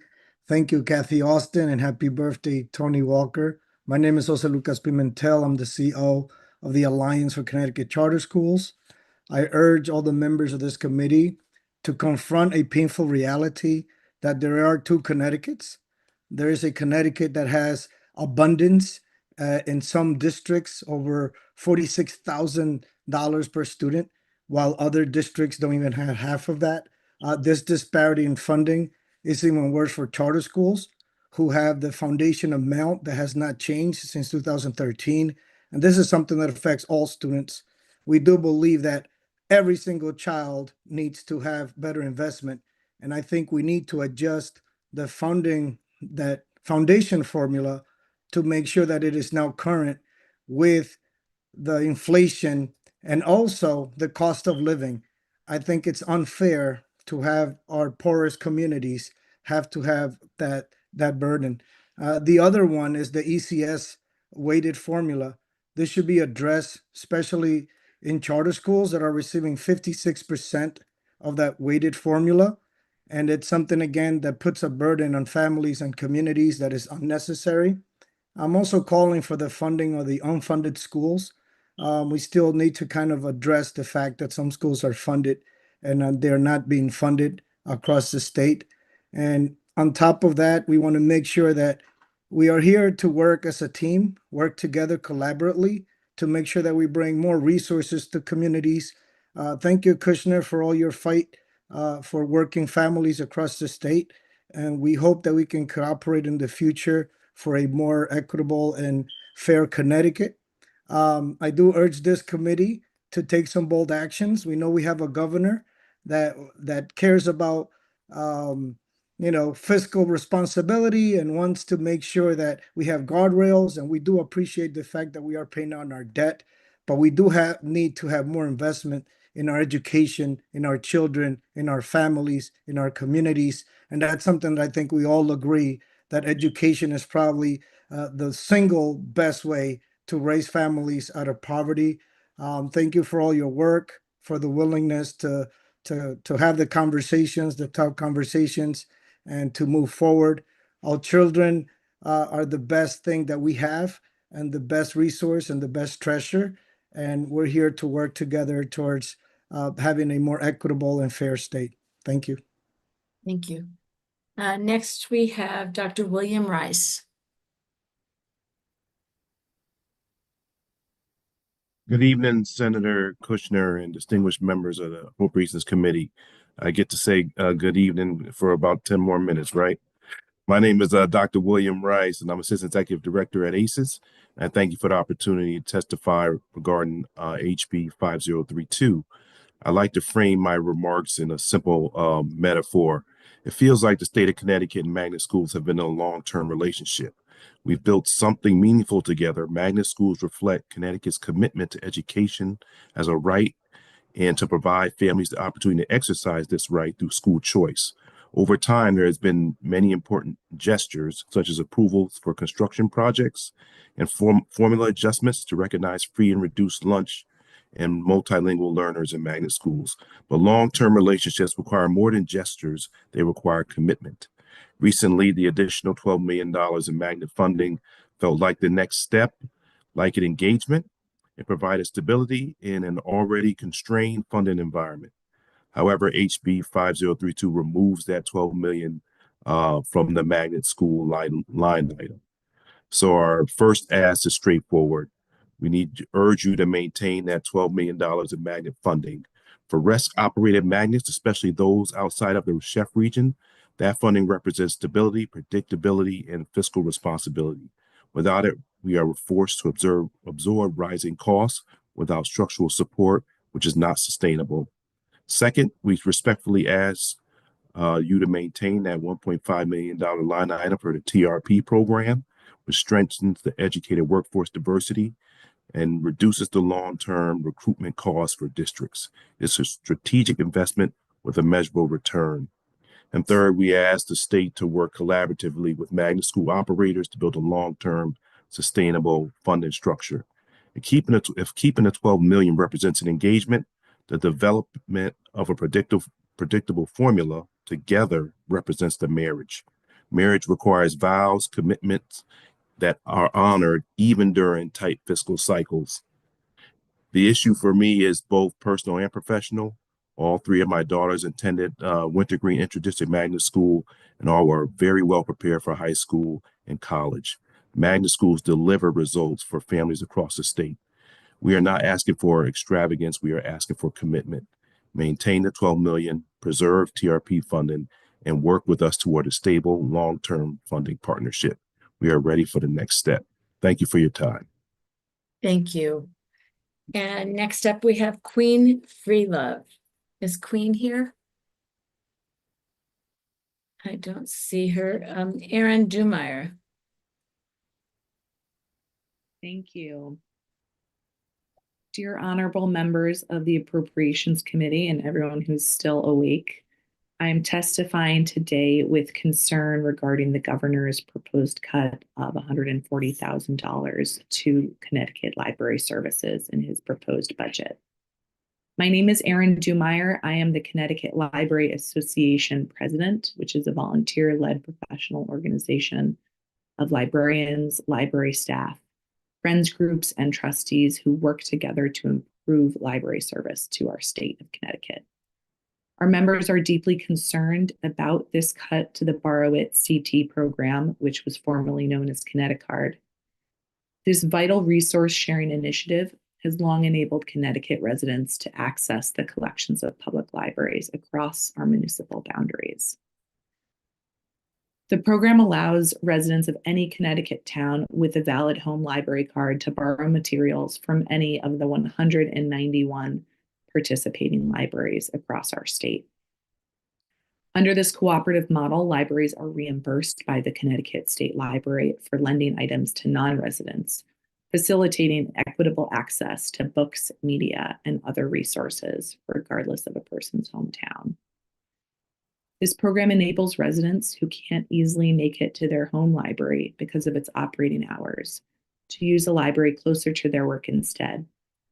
It allows children of divorced parents living in neighboring towns to borrow books from either parent's library. It also allows a third grader who is obsessed with reading the Magic Tree House series in order to travel to other nearby libraries to borrow and read every book in order.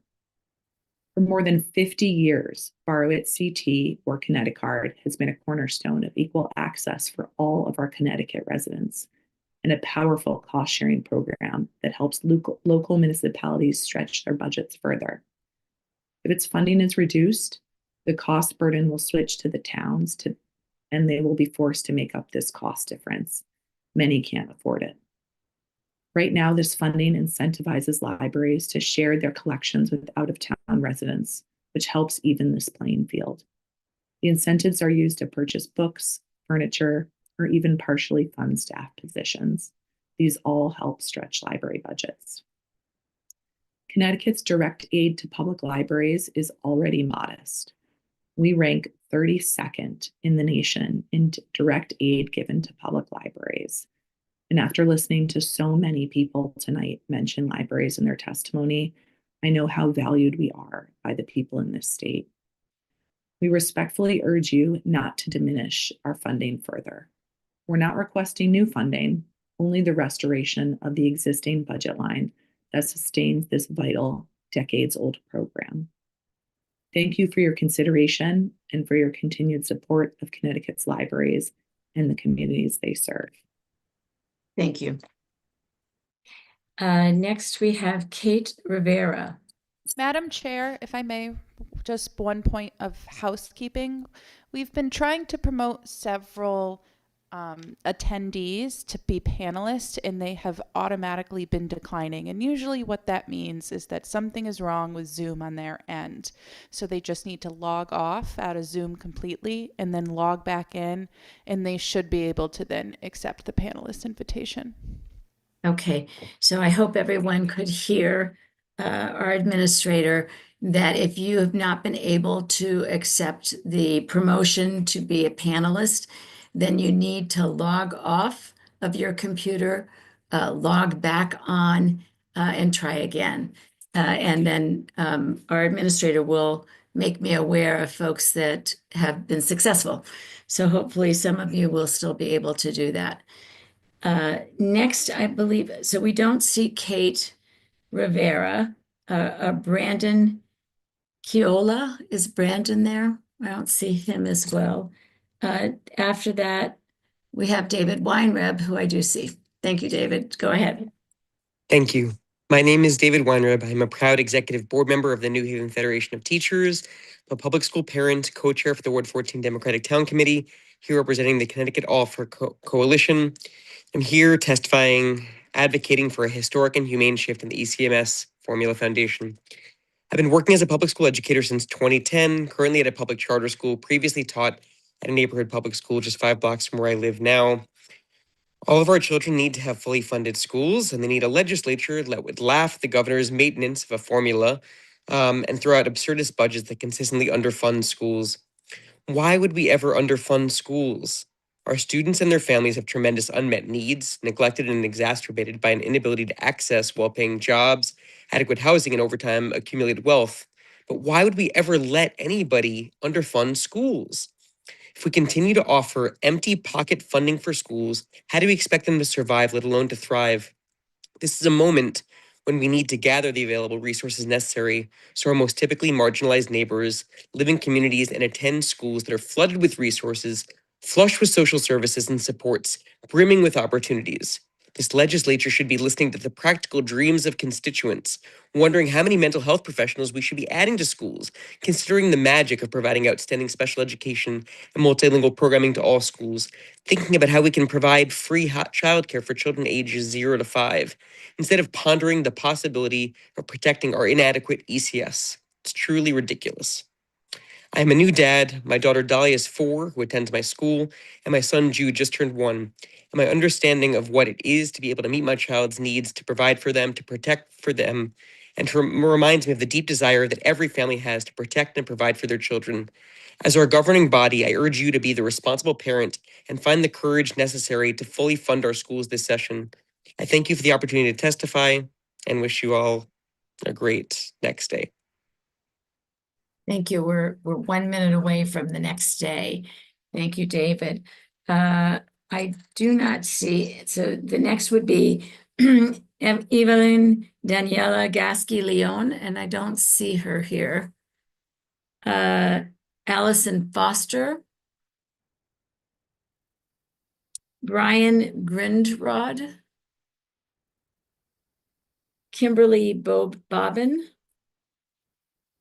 Jonathan Costa. I know I did see somebody else here. I saw someone come in and then go out. Oh, okay. I think I see Kiera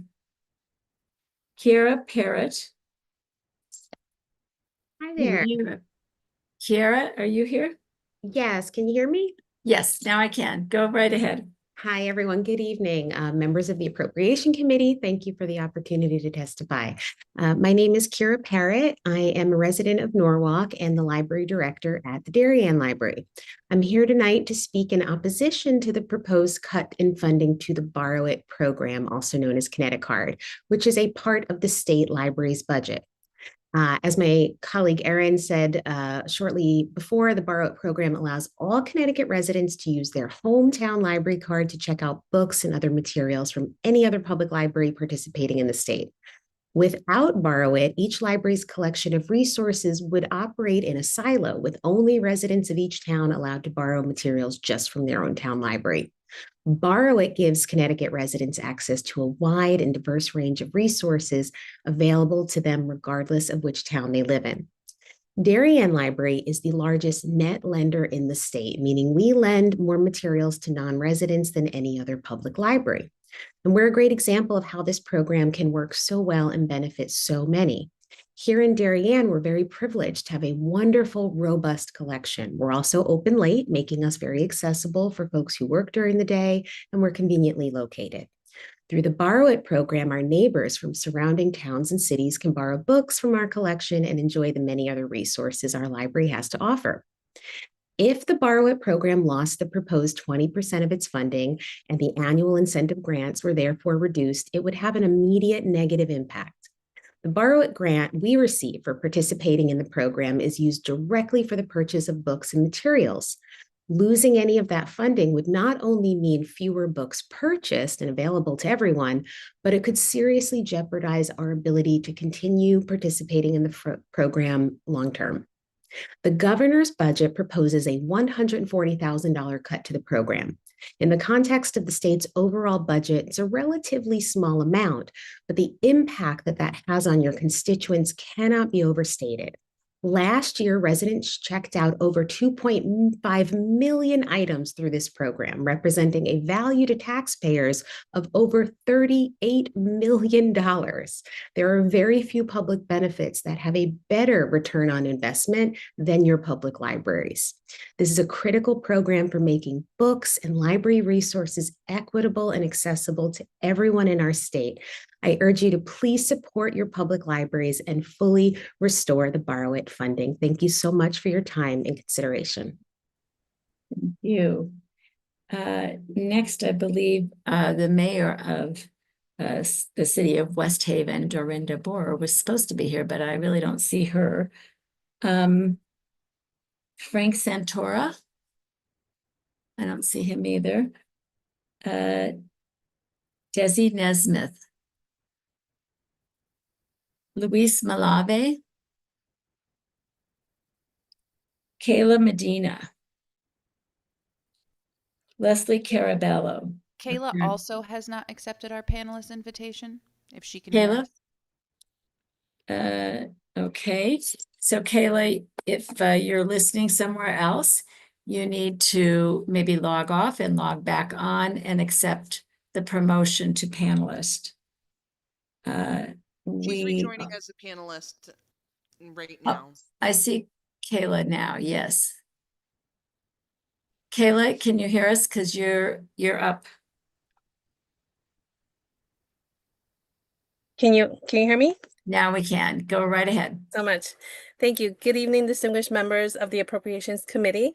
My name is Kayla Medina, and I'm a proud Bridgeport resident and a Bridgeport City Councilwoman representing the 138th District. My husband, our 3 daughters, and I are proud graduates of Bridgeport Public Schools.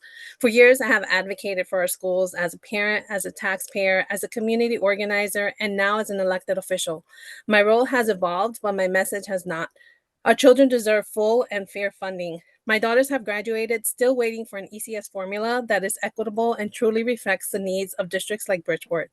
Over the last decade, Bridgeport has cut more than 300 positions. That means fewer paraprofessionals in classrooms, fewer librarians, fewer assistant principals, providing support and stability. These are not extras. These are essential supports for students who face great challenges. The ECS formula has not been properly updated in years. Meanwhile, the cost of transportation, utilities, technology, staff salaries, health insurance, and special education continues to rise. When funding stays flat while costs increase, our schools lose ground. Keeping funding flat year after year is not fiscal responsibility, it is structural underinvestment. I appreciate the proposal for a blue ribbon panel to study the ECS formula. However, I oppose another study and I oppose the governor's proposed budget as it relates to the ECS formula. We already understand the problem. The foundation amount does not reflect the real cost of educating a child today, and high-needs districts like Bridgeport continue to fall behind as expenses rise and funding remains flat. Our students cannot wait for another report to confirm what has been clear for years. If this were a household, imagine your income staying the same for years while rent, groceries, gas, insurance, and your children's needs all increase. Eventually, you're not trimming the budget.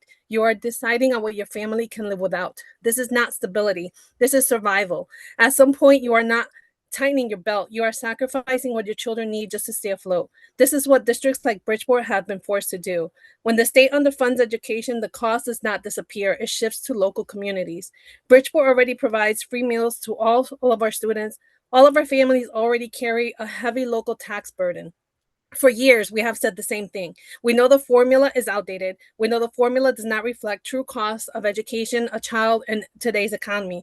And we know that year after year, chronic underinvestment falls hardest on high-need districts like Bridgeport. We have studied it, we have discussed it, we have repeated it. The question is no longer whether we understand the problem. The question is whether we have the courage to fix it.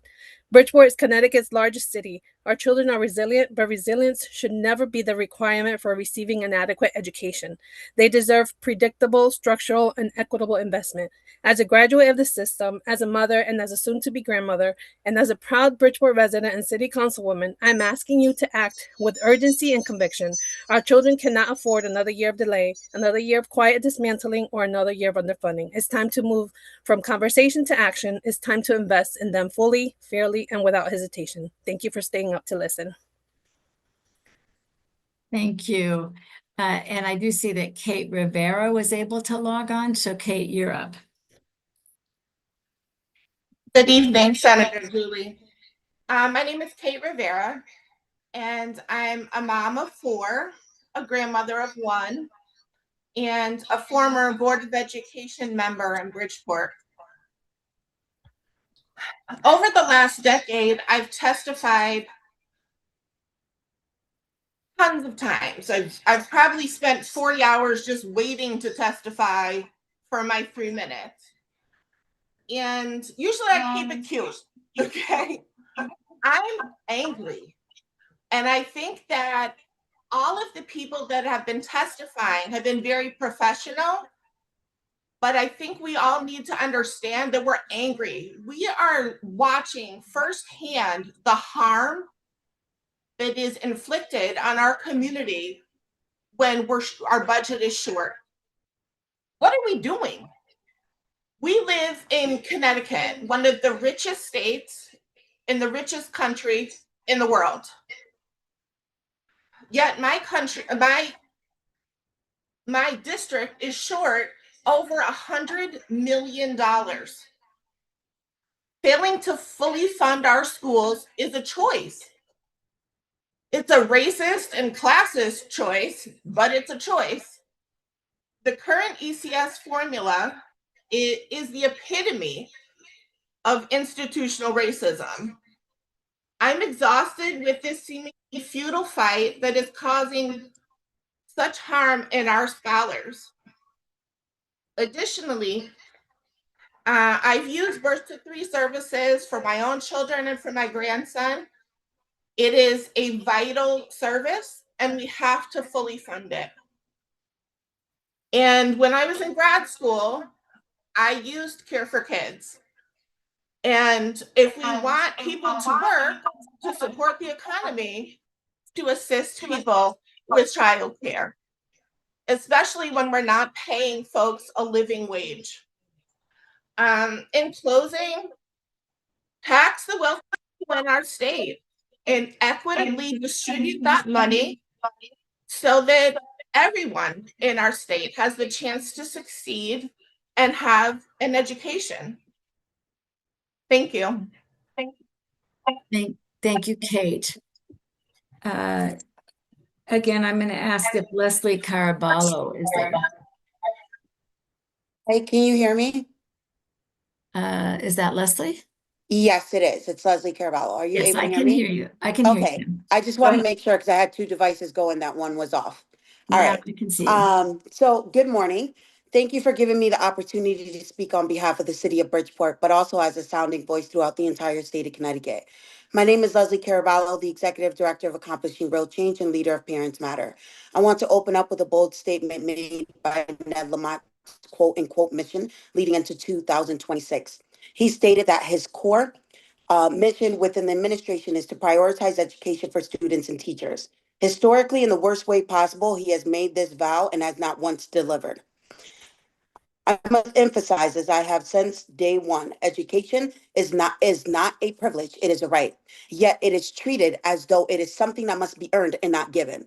The Declaration of Independence, adopted on July 4th, 1776, has a very powerful line that states, in quote, that whenever any form of government becomes destructive of these ends, it is the right of the people to alter or to abolish it, and to institute new government, laying its foundation on such principles and organizing its powers in such form as to them shall seem most likely to affect their safety and happiness.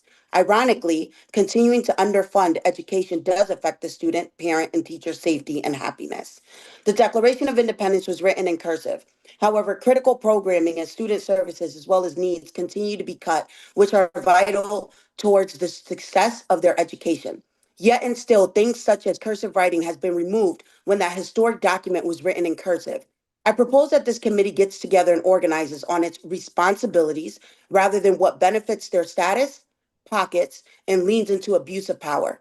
It was proven in the beginning of this public hearing that math is your forte by stating we have over 300 speakers that have signed up, and with each having about 3 minutes, we would be here around 3 to 4 a.m. Thankfully, probably only 1 a.m.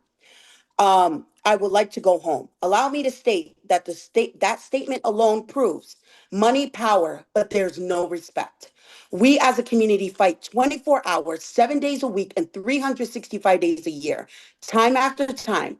So as you guys are concerned about sleep, imagine us that loses it every night, including teachers, wondering how are the kids' mental health, safety, next meal coming from, and are they receiving the services outside of school hours because they no longer offer them in school. So when it comes to time limits, there are none, and none should be imposed when it comes to our children. With that being said, here's a budget line that costs nothing, yet produces massive change instantly and helps realign equitable funding within our schools. On line item A, remove the powers to be that affects the people's safety and happiness, such as the Governor Ned Lamont and those in the governing body committees, effective immediately. How is that done, you may ask? That is done by the right of the people to alter or to abolish it and to institute new government. Thank you for the time and also for staying up to listen, especially now that I've heard and I've been here since 3 p.m. glued to this freaking computer. Bridgeport came out massively and showed out because all these testimonies, majority of it was Bridgeport. Thank you. Thank you, Leslie. And the next person on the list, I believe, is also from Bridgeport, Joseph Sokolovic. Sakalovic, thank you, Ms. Kushner. Sakalovic. Senator Kushner. Greetings, Appropriations Committee and Senator Kushner.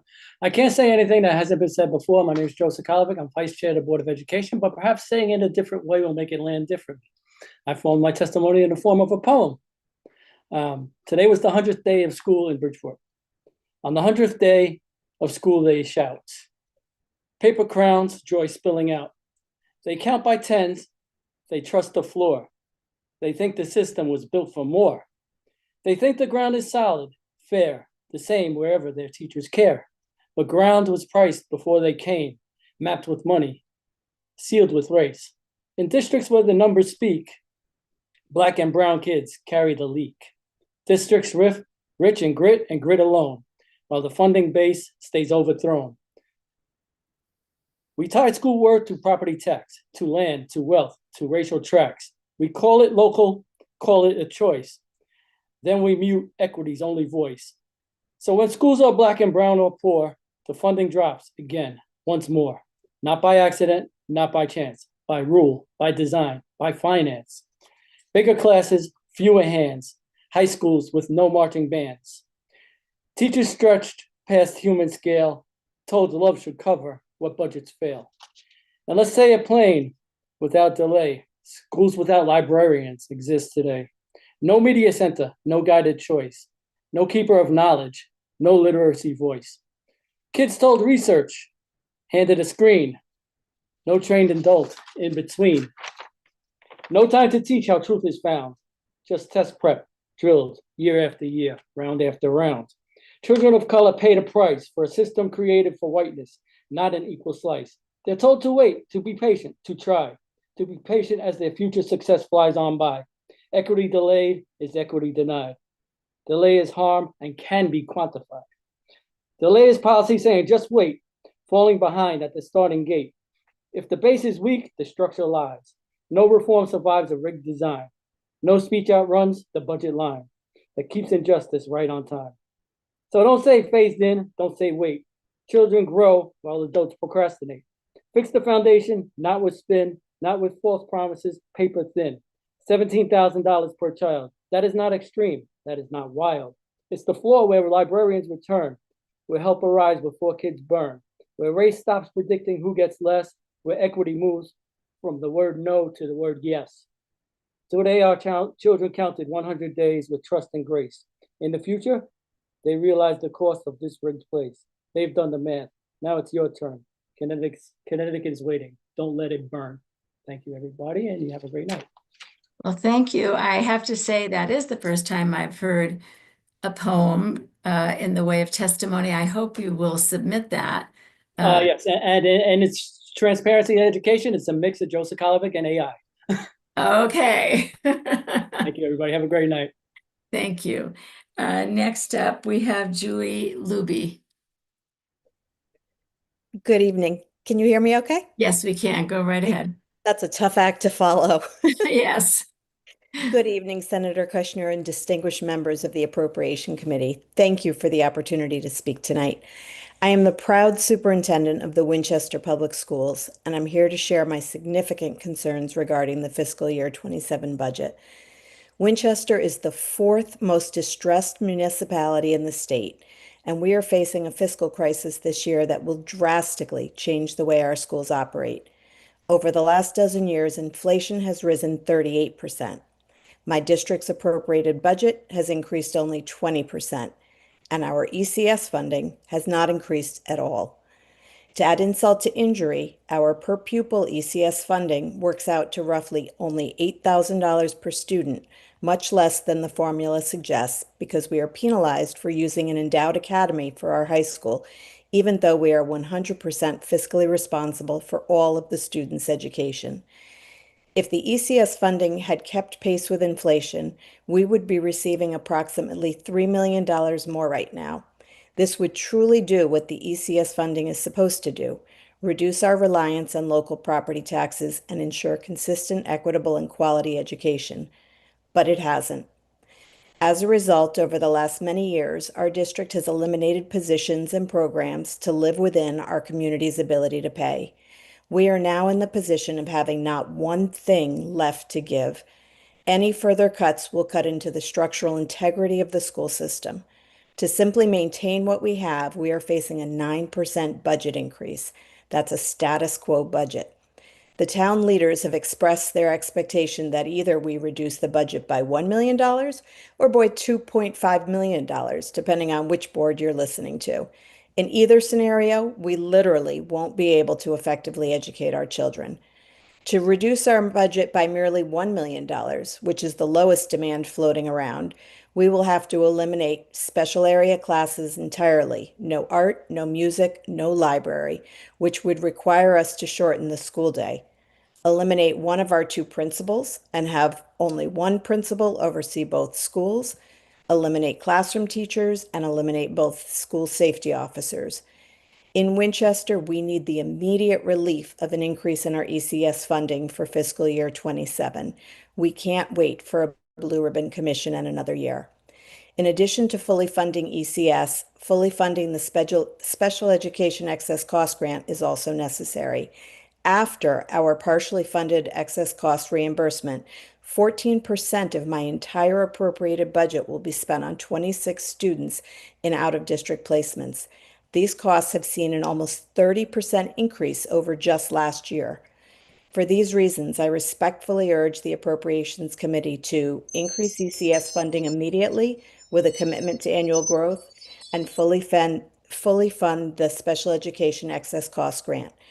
Thank you for the opportunity to speak with you, and thank you in advance for taking action now to prevent the failure of my school district in its ability to provide a free and appropriate education to the children of Winchester. Thank you. Next up, I'm going to cross off Maria Amato because I think she was on here twice. We already heard from her. Next, we have Ellen Paul. Is Ellen here? I don't see Ellen. Cheyenne Beach. Don't see her. I think we might have skipped 290, Madam Chair. Oh, I did. You know what? And I know you too. I'm so sorry. I got excited when I saw your name and then I skipped you. I apologize. Michaela Malin. You have to unmute.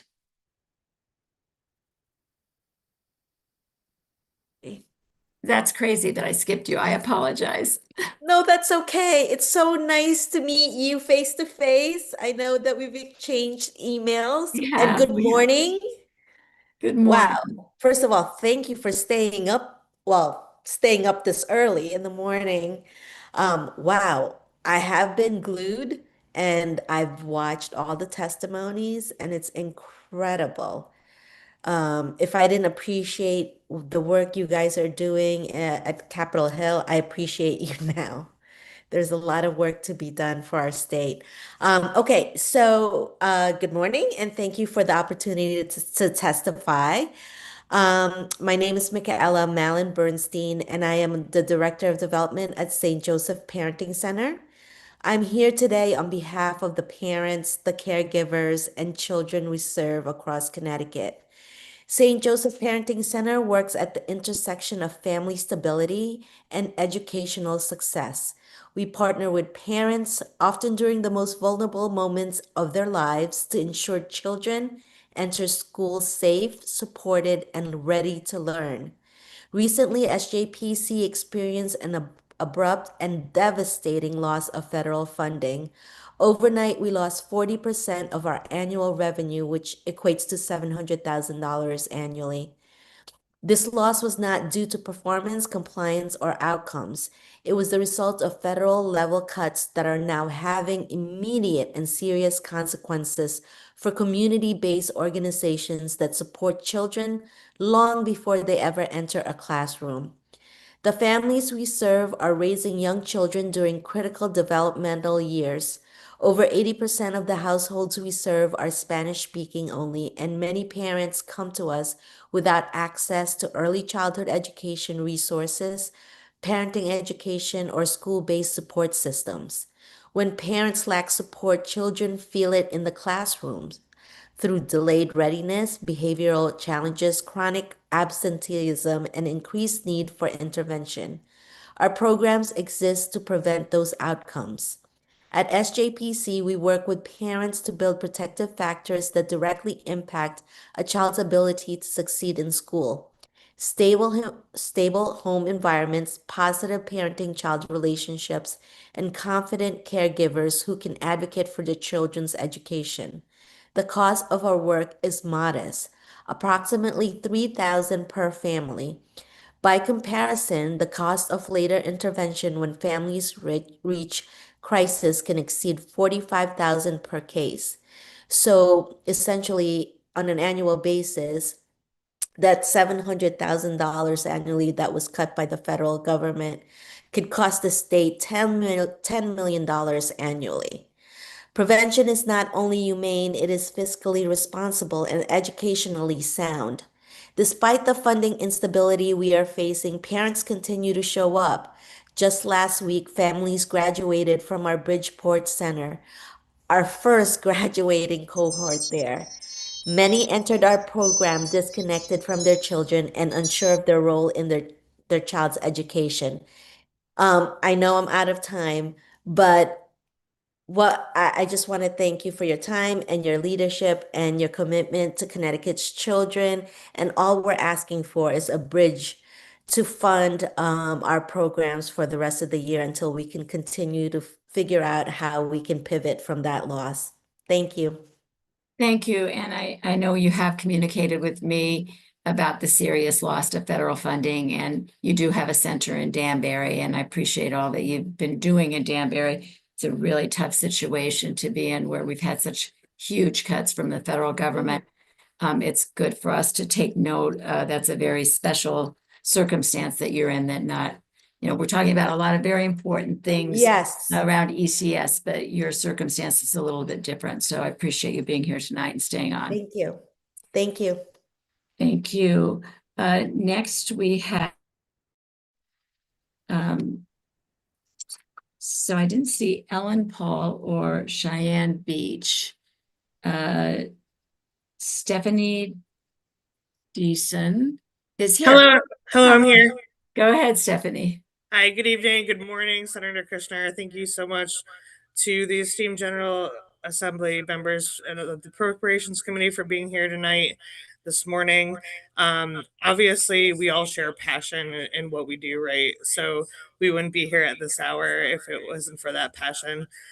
I'm the food service director in Stonington, Connecticut. I serve currently as the 25-26 president of the School Nutrition Association, which represents school food service directors, cafeteria workers, industry members, and all partners that have to do with school nutrition across the state. I reside in Uncasville. We respectfully and appreciatively support the governor's proposal to fund breakfast for all students and eliminate the cost of breakfast and lunch for students eligible for reduced costs. I'm going to speak on 3 points directly as to why universal free breakfast funding is necessary. The first one is participation. When universal free school breakfast was removed from the budget at the end of the 23-24 school year, there was a significant reduction in school breakfast participation in the subsequent school year. In my district alone, breakfast participation among elementary school students dropped 30 to 40%. 55 to 70% among middle school students, and 40% among high school students. Studies have shown that equitable access to school breakfast increases participation, which in turn supports the district's food services operations, increases attendance, and increases students' focus and attentiveness in the classroom. The second point being that the federal income guidelines that dictate whether families qualify for reduced or free meals do not fit the needs of Connecticut families. As we all know, Connecticut is among the highest cost of living in the country. The income guidelines used to qualify families for benefits and school meals are based on a federal standard, which do not come close to closing the gap of feeding children in Connecticut households, given our higher cost of living.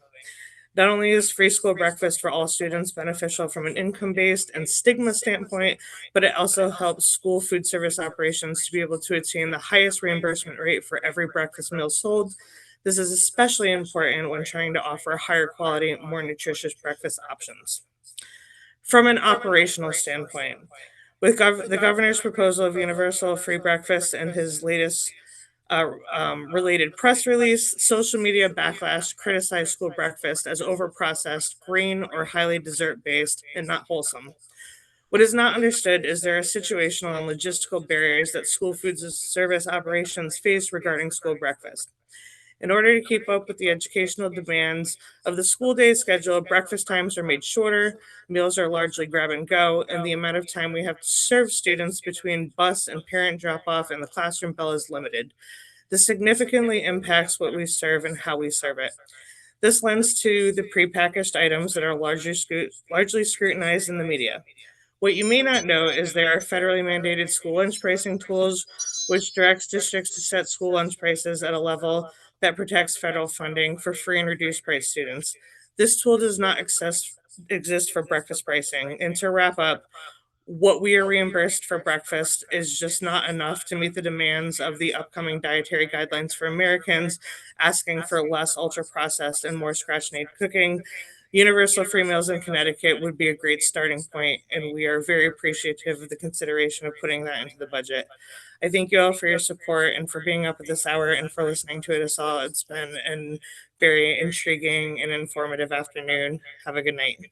Thank you. Thank you. And next up, we have Constance Vickers, who, another person I know, but I don't see her here. Okay.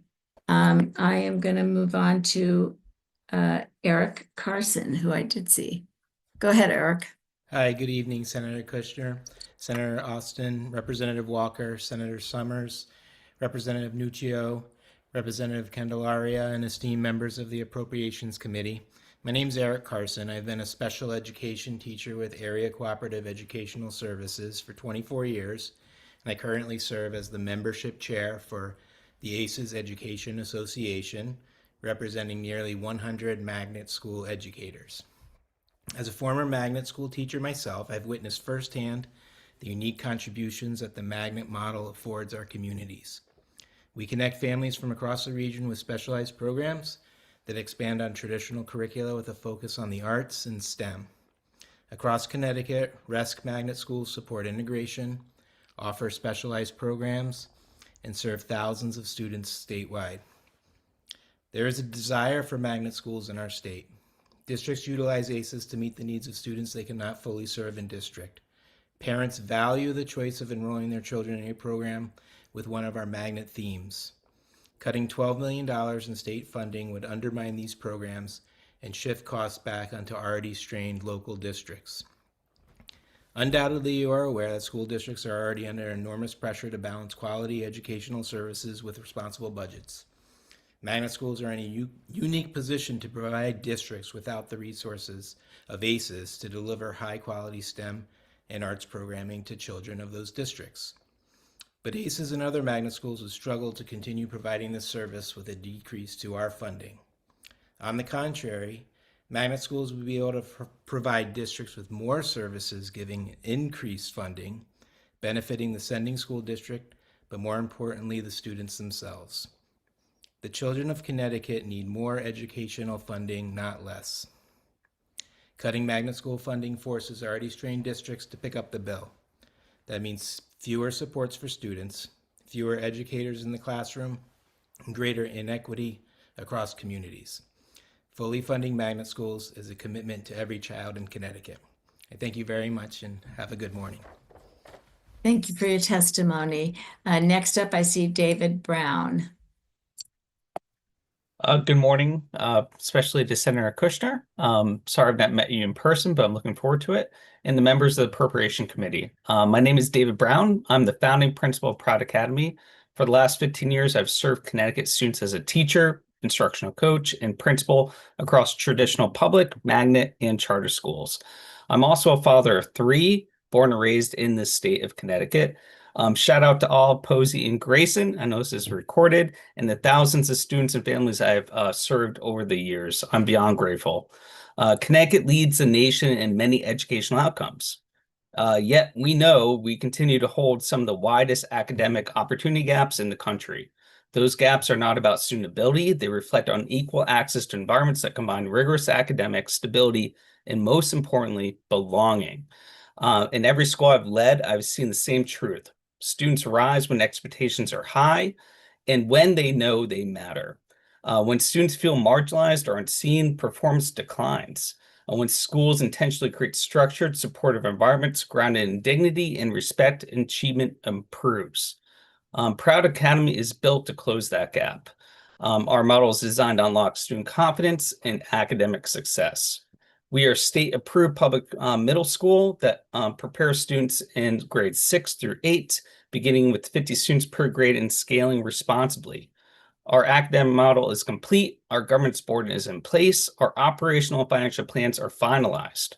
We have students ready to enroll. We have satisfied the rigorous standards required by State Board of Education. We're not asking you to approve a concept. That board has already done it, and we have done it. We are asking for appropriations necessary to open. Our model not only integrates standards-aligned literacy and mathematics instruction and inclusive curriculum, embedded social emotional development, but we promise real-world leadership opportunities to our students. Students will engage in civic projects, community impact work, while being held to measurable academic benchmarks.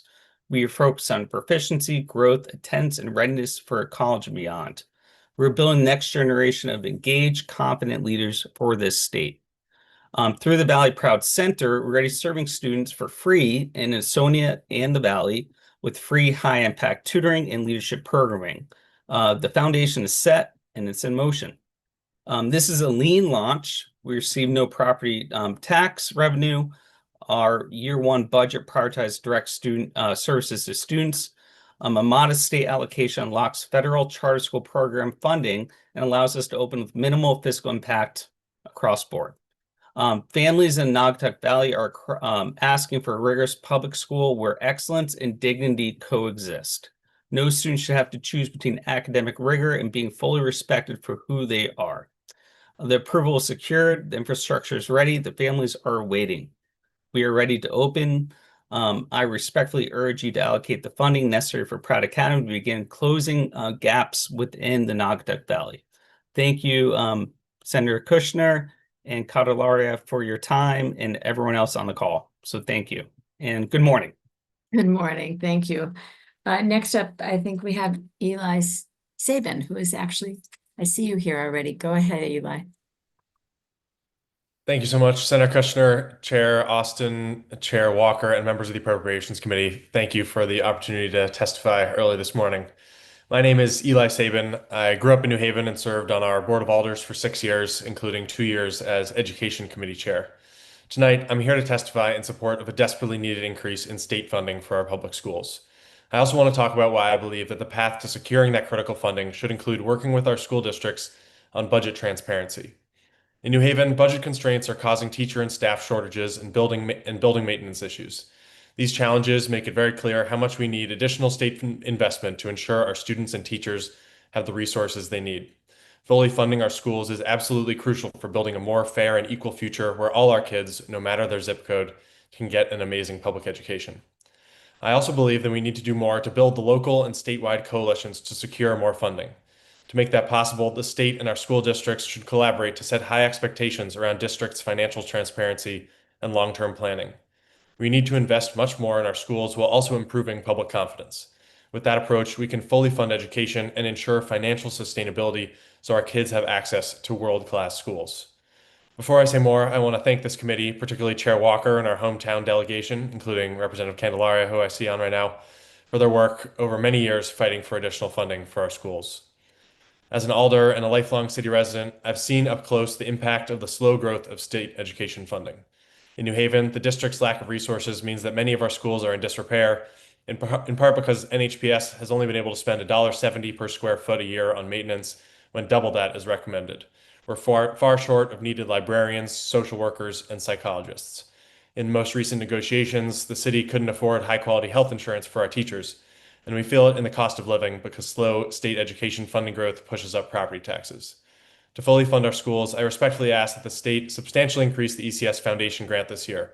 I want to thank Senator Looney and Senate Democrats for their ambitious proposal to raise the grant to $13,500, which would make a huge impact. We should also tie ECS to inflation going forward to reflect the rising cost of education. I know that funding a major investment in ECS will not be easy, even with current surpluses, and especially if our state's wealthiest aren't asked to chip in more. From the many conversations I've had with teachers, parents, and students, I believe that part of the path to securing more funding should involve the state and school districts working together on budget transparency. Because when district budget lines like outplacement, special ed services, and transportation jump, and long-term enrollment planning feels uncertain, people lose confidence in school budgeting. That's why, along with increasing the ECS Foundation grant, I hope the legislature will continue to work together with our school districts to increase faith and transparency around school district budgeting. That should mean a focus on line item budgets and more long-term planning around facilities maintenance, school enrollment, special ed, and transportation costs. I know many are working on this already, including in New Haven, which is critical.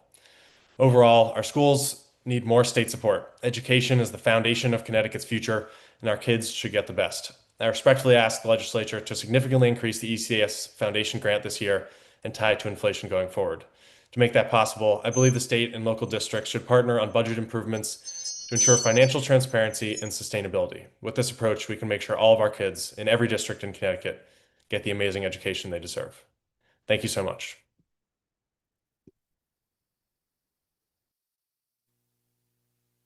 Sorry, I was still muted. I said thank you. And next up, we have Luis Yanis. Hey, good morning. You hear me now? Yes, we can. Go ahead. Hi. Good morning. Once again, my name is Luis Yanis. I'm the facility director of Elevate Charter School.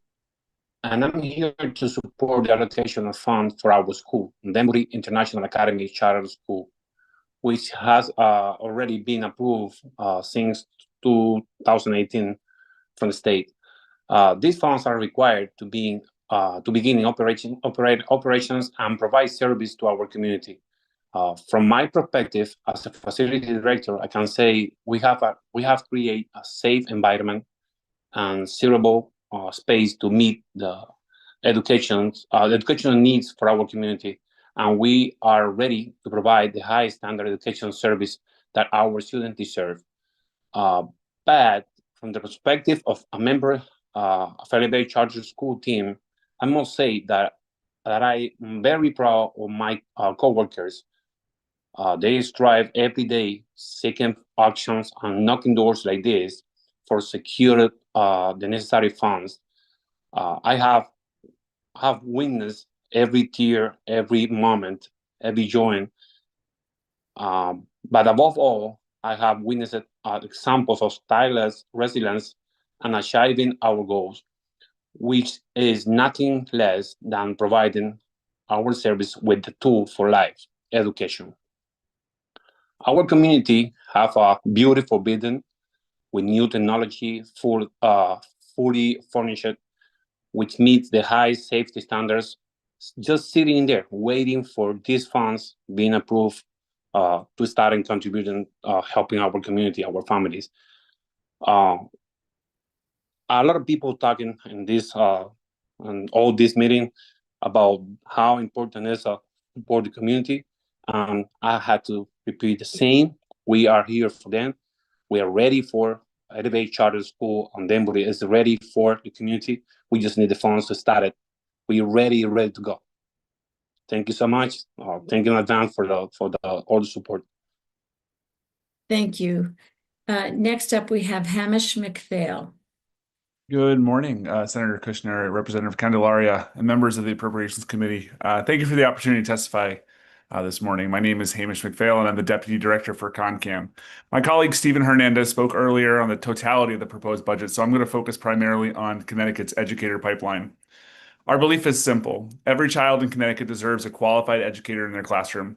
Achieving that goal requires sustained investment across an entire educator pipeline, from inspiration to preparation, to certification, to professional learning, and to retention.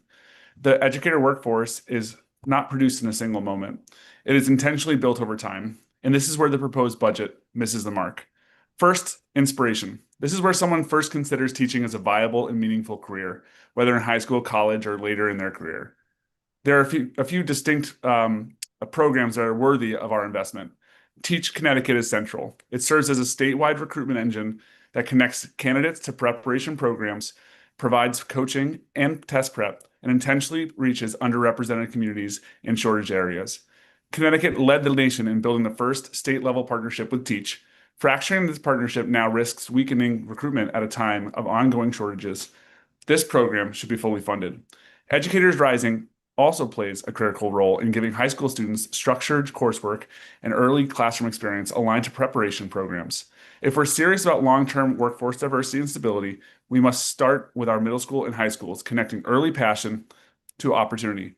Connecticut's high dosage tutoring program, currently funded at $5 million for this next fiscal year, also serves as another on-ramp.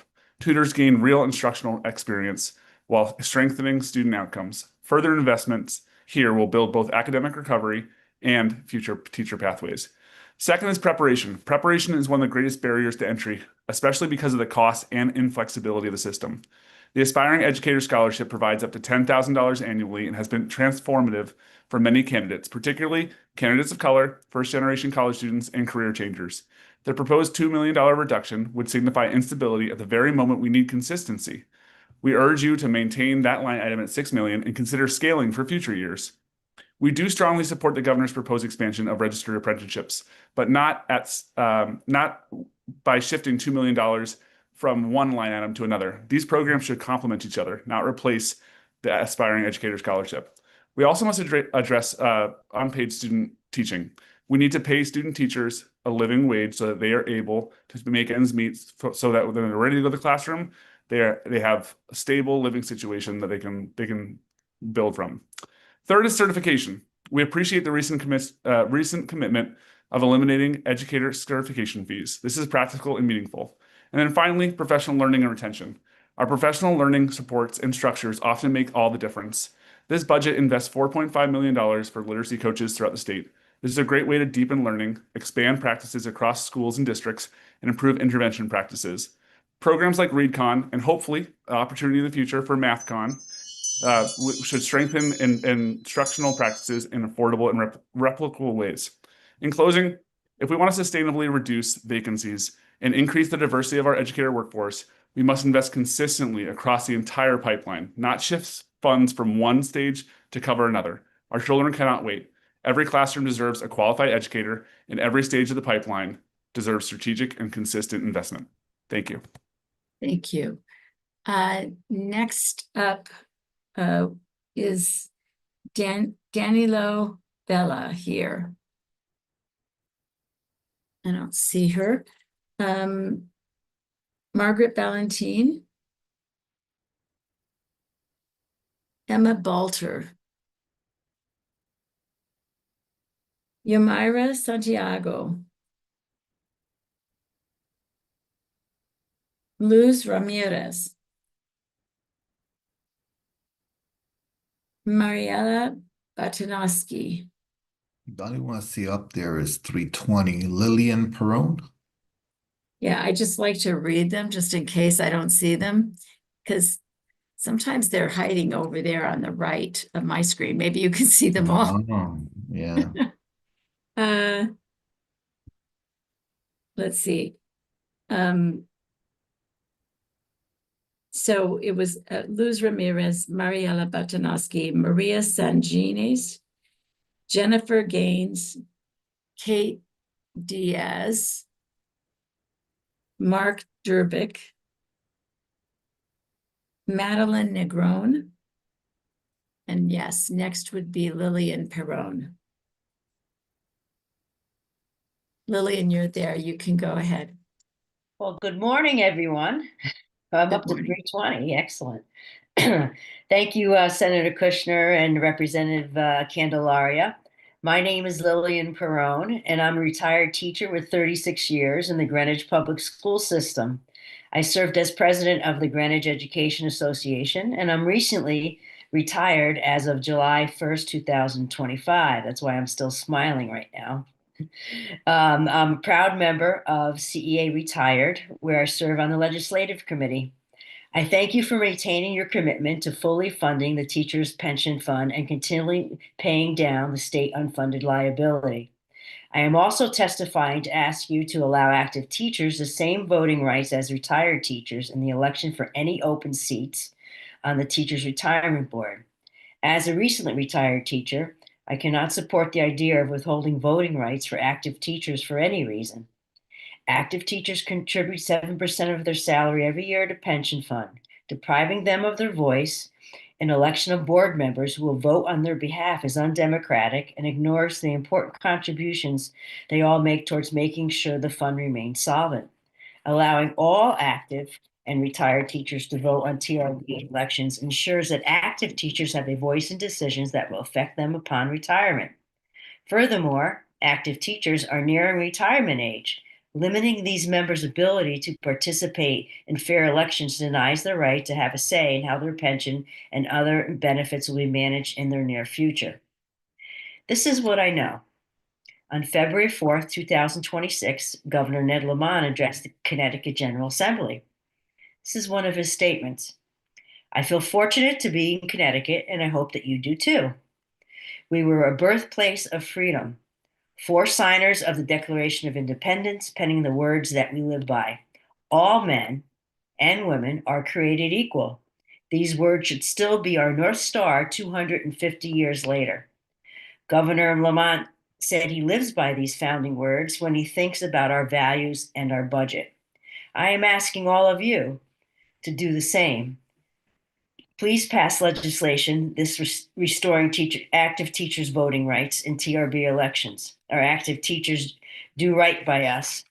Teachers should stand up for each other, regardless of whether they are active in the classroom or not. We must respect our teachers' voice and their rights to representation, as do ours.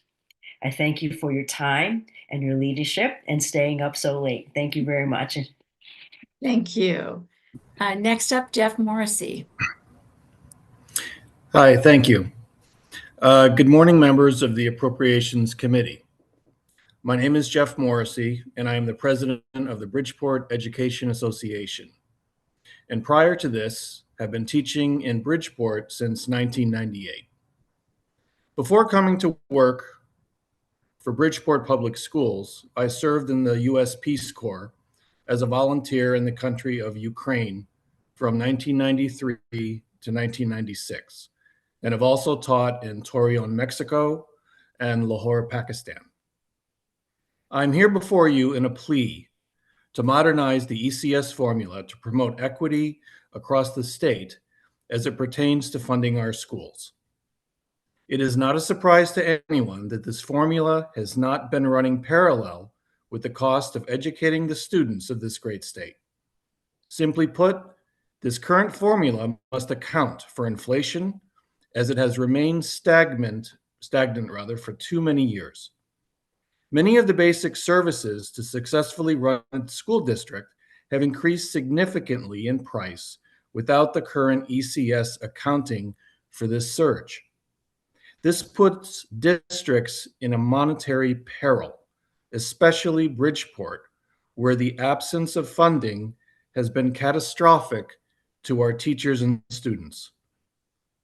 The Bridgeport School District functions on its teachers coming to work every day, doing more with less. We have made cuts, shuttered programs and supplies, eliminated our librarians and some essential support staff, exhaustively attempted to balance a budget, and collaborated to secure additional funding. But we are still deep in the woods, and our future remains precarious. But still, we carry on behalf of our kids because they deserve the best education allowed. Our teachers are heroes and are deeply committed to their work and to the children of the city of Bridgeport. All of our teachers, as I mentioned, are doing more with less. But why is this even necessary when we can find a solution for the betterment of our students? Bridgeport is the largest school district in the state, serving more than 19,700 students.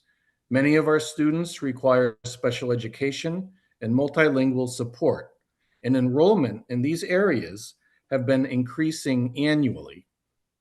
We desperately need the staff to ensure their needs are met, and currently that is simply not happening. All children deserve to have the same educational opportunities to be successful and need their schools to be funded so they have the best chance at success. I implore you to modernize ECS and establish an equitable school system public school system for all. And I thank you for this opportunity to testify. Thank you. Next up, I see Susan Flanagan, but I don't see Susan here. But I do see William Murray is here. Bill. Good morning, Good Senator. morning. One of my constituents. I guess we both drew the short straw. Yeah. Go right ahead, Bill. Sure. Go ahead, Bill. Thank you. Just good morning, and to any members of the Appropriations Committee. My name is Bill Murray. I'm a retired teacher from Danbury. I currently serve as the past president of CEA Retired, and I'm a former member and vice chair of the Teachers Retirement Board, having served terms as an active and as a retired teacher. I'm speaking today representing the over 40,000 active and retired members of CEA and CEA Retired. I want to address the Governor's Bill 5032, specifically issues related to the Teachers Retirement Board and its funding. Last year in the Governor's budget, the state's contribution to the Teachers Health Care Fund was reduced from 1/3 the cost of the plan to 25%. Our health plan is a Medicare-based plan. Every change in Medicare affects the cost and coverage of the plan. Demands on the health fund cost may vary from year to year. We need the state to be consistent in their funding. About 10 years ago, this practice of underfunding by the state almost led to the bankruptcy of the health fund. It's necessary that the state upholds their contribution obligation so the plan will remain solvent now and in the future. A second issue, about 3 years ago, the state subsidy for retired teachers who were not eligible for Medicare had their health care subsidy increased by the state. And we certainly appreciate that. Retirees not on the Teachers Retirement Board plan insurance were burdened with expensive health care, and still are burdened with expensive health care premiums starting around $12,000 a year per person. For some reason, a small group, our disabled retirees, were omitted from the subsidy legislation. We need to have that corrected. It was an oversight not having the disabled included in that legislation. A third issue, in 2023, 2 retired seats were added to the TRB, which we appreciate. However, active teachers were not allowed to vote in that election. When I ran for the board as an active teacher 20 years ago, all teachers who were invested in the fund, whether they were active or retired, had the right to vote. When I ran as a retired teacher, again, all teachers who were invested in the fund had the right to vote. In the 2 new positions that were added, the state removed the right for active teachers to vote. The state negated the voting rights of over 40,000 TRB members. The TRB represents all teachers, and therefore all teachers should have the right to vote. Thank you. Thank you, Bill. Good to see you. You too. All right. Next up, I believe, is John Fitzpatrick. Hello there. Hi, John. Go ahead. All right. Good morning, Senator Kushner and distinguished members of the Appropriations Committee. My name is John Fitzpatrick. I'm a Bridgeport resident, musician, and private music educator. I'm speaking today to share my opposition to the governor's budget, most specifically with the governor's decision not to include funds for an updated ECS formula in his budget proposal. Fundamentally, the ECS formula is in place because of the Horton v. Meskel court decision of 1977, which required our legislature to find equitable solutions to fulfill our children's right to an education, as decreed in our state's constitution. Every budget must represent a reasonable effort toward equitable education. When simply accounting for general inflation alone, the funding of our educational system has substantially declined.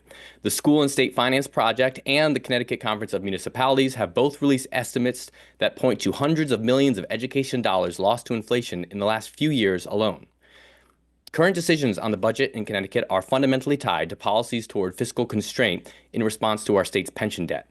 Most notable among those policies are the fiscal guardrails of 2017. The result? A stabilized fiscal picture, a maxed out rainy day fund, and improved credit ratings. The proverbial thumbs up from Wall Street. As our state makes budget decisions from this new fiscal position, we must ask what the purpose of the fiscal constraints were in the first place. Was it not to ultimately put ourselves in a position to more fully meet our residents' rights and needs? Debt reduction is not a moral good in itself. It is a strategic mechanism. And when a mechanism begins to crowd out our constitutional obligations, we must ask whether the mechanism has become the priority. A sign that it may have is when we fund our schools less adequately than we did during periods when our state had a more problematic fiscal outlook. Ultimately, the concern here goes beyond constitutional obligation.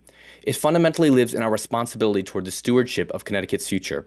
As a teacher, I understand that the example I set has an influence on a child beyond even my comprehension.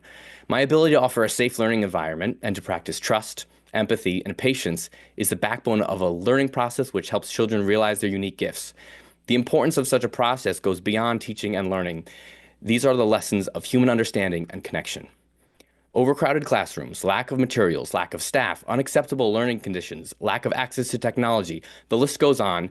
Every single one of these items takes precious emotional bandwidth from teachers and staff. Our funding decisions create an environment where teachers are desperate for the essentials. When basic needs are not met, we block the deeper learning possibilities of human understanding and self-realization for our students. Only when the essentials are provided for can there be the space to explore the very life lessons that mold our society. The right to an equitable education is written into our state constitution. The responsibility toward the stewardship of our state is decided by our commitment to our values. If this budget is not amended with a major update to the ECS formula, our future will be negatively affected in ways beyond even our comprehension. Thank you for your time, and thanks for staying up late. Well, thank you, John. And it is now 1:01 in the morning, and even though we only have one more person on the list that is actually here, I would not deprive Representative Corpus of the opportunity to chair this meeting, so this public hearing. So I am turning over my responsibilities to Rep Corpus, and I will stay here though till the end, which is only one more person as far as we know. So go ahead, Representative. Thank you, Senator Kushner. Did a great job for the last 2 hours. I think we have one more person to testify, number 340, Rita Skog. The floor is yours. Thank you. Good morning, Senator Kushner, Representative Candelar, and Representative Corpus, and distinguished members of the Appropriations Committee. My name is Rita Skog. I live in Bridgeport, Connecticut, and I'm a member of Connect, Congregations Organized for a New Connecticut, and Generations Now Bridgeport. I am not an educator, parent, or student, but I am a deeply concerned and troubled senior citizen. Today, we heard passionate and articulate testimony about the effect the underfunding of our public schools has had on our students. I really can't add more to what has been said today. Still, I'm testifying on behalf of the students of Bridgeport and the other underfunded school systems within our state. The ESC base rate of $11,525 has not been raised since 2013. I am asking you to raise the base rate this year to at least $16,500 per student. This will reflect the cost of living adjustment of 41% that has not been recognized nor implemented over the past 13 years. It will allow our system to provide the necessary services our students need to succeed.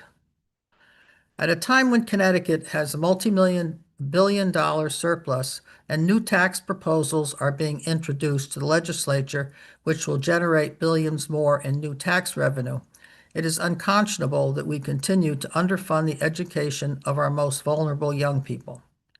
Bridgeport schools need $100 million more to find the services it provided in the 2024 and 2025 school year.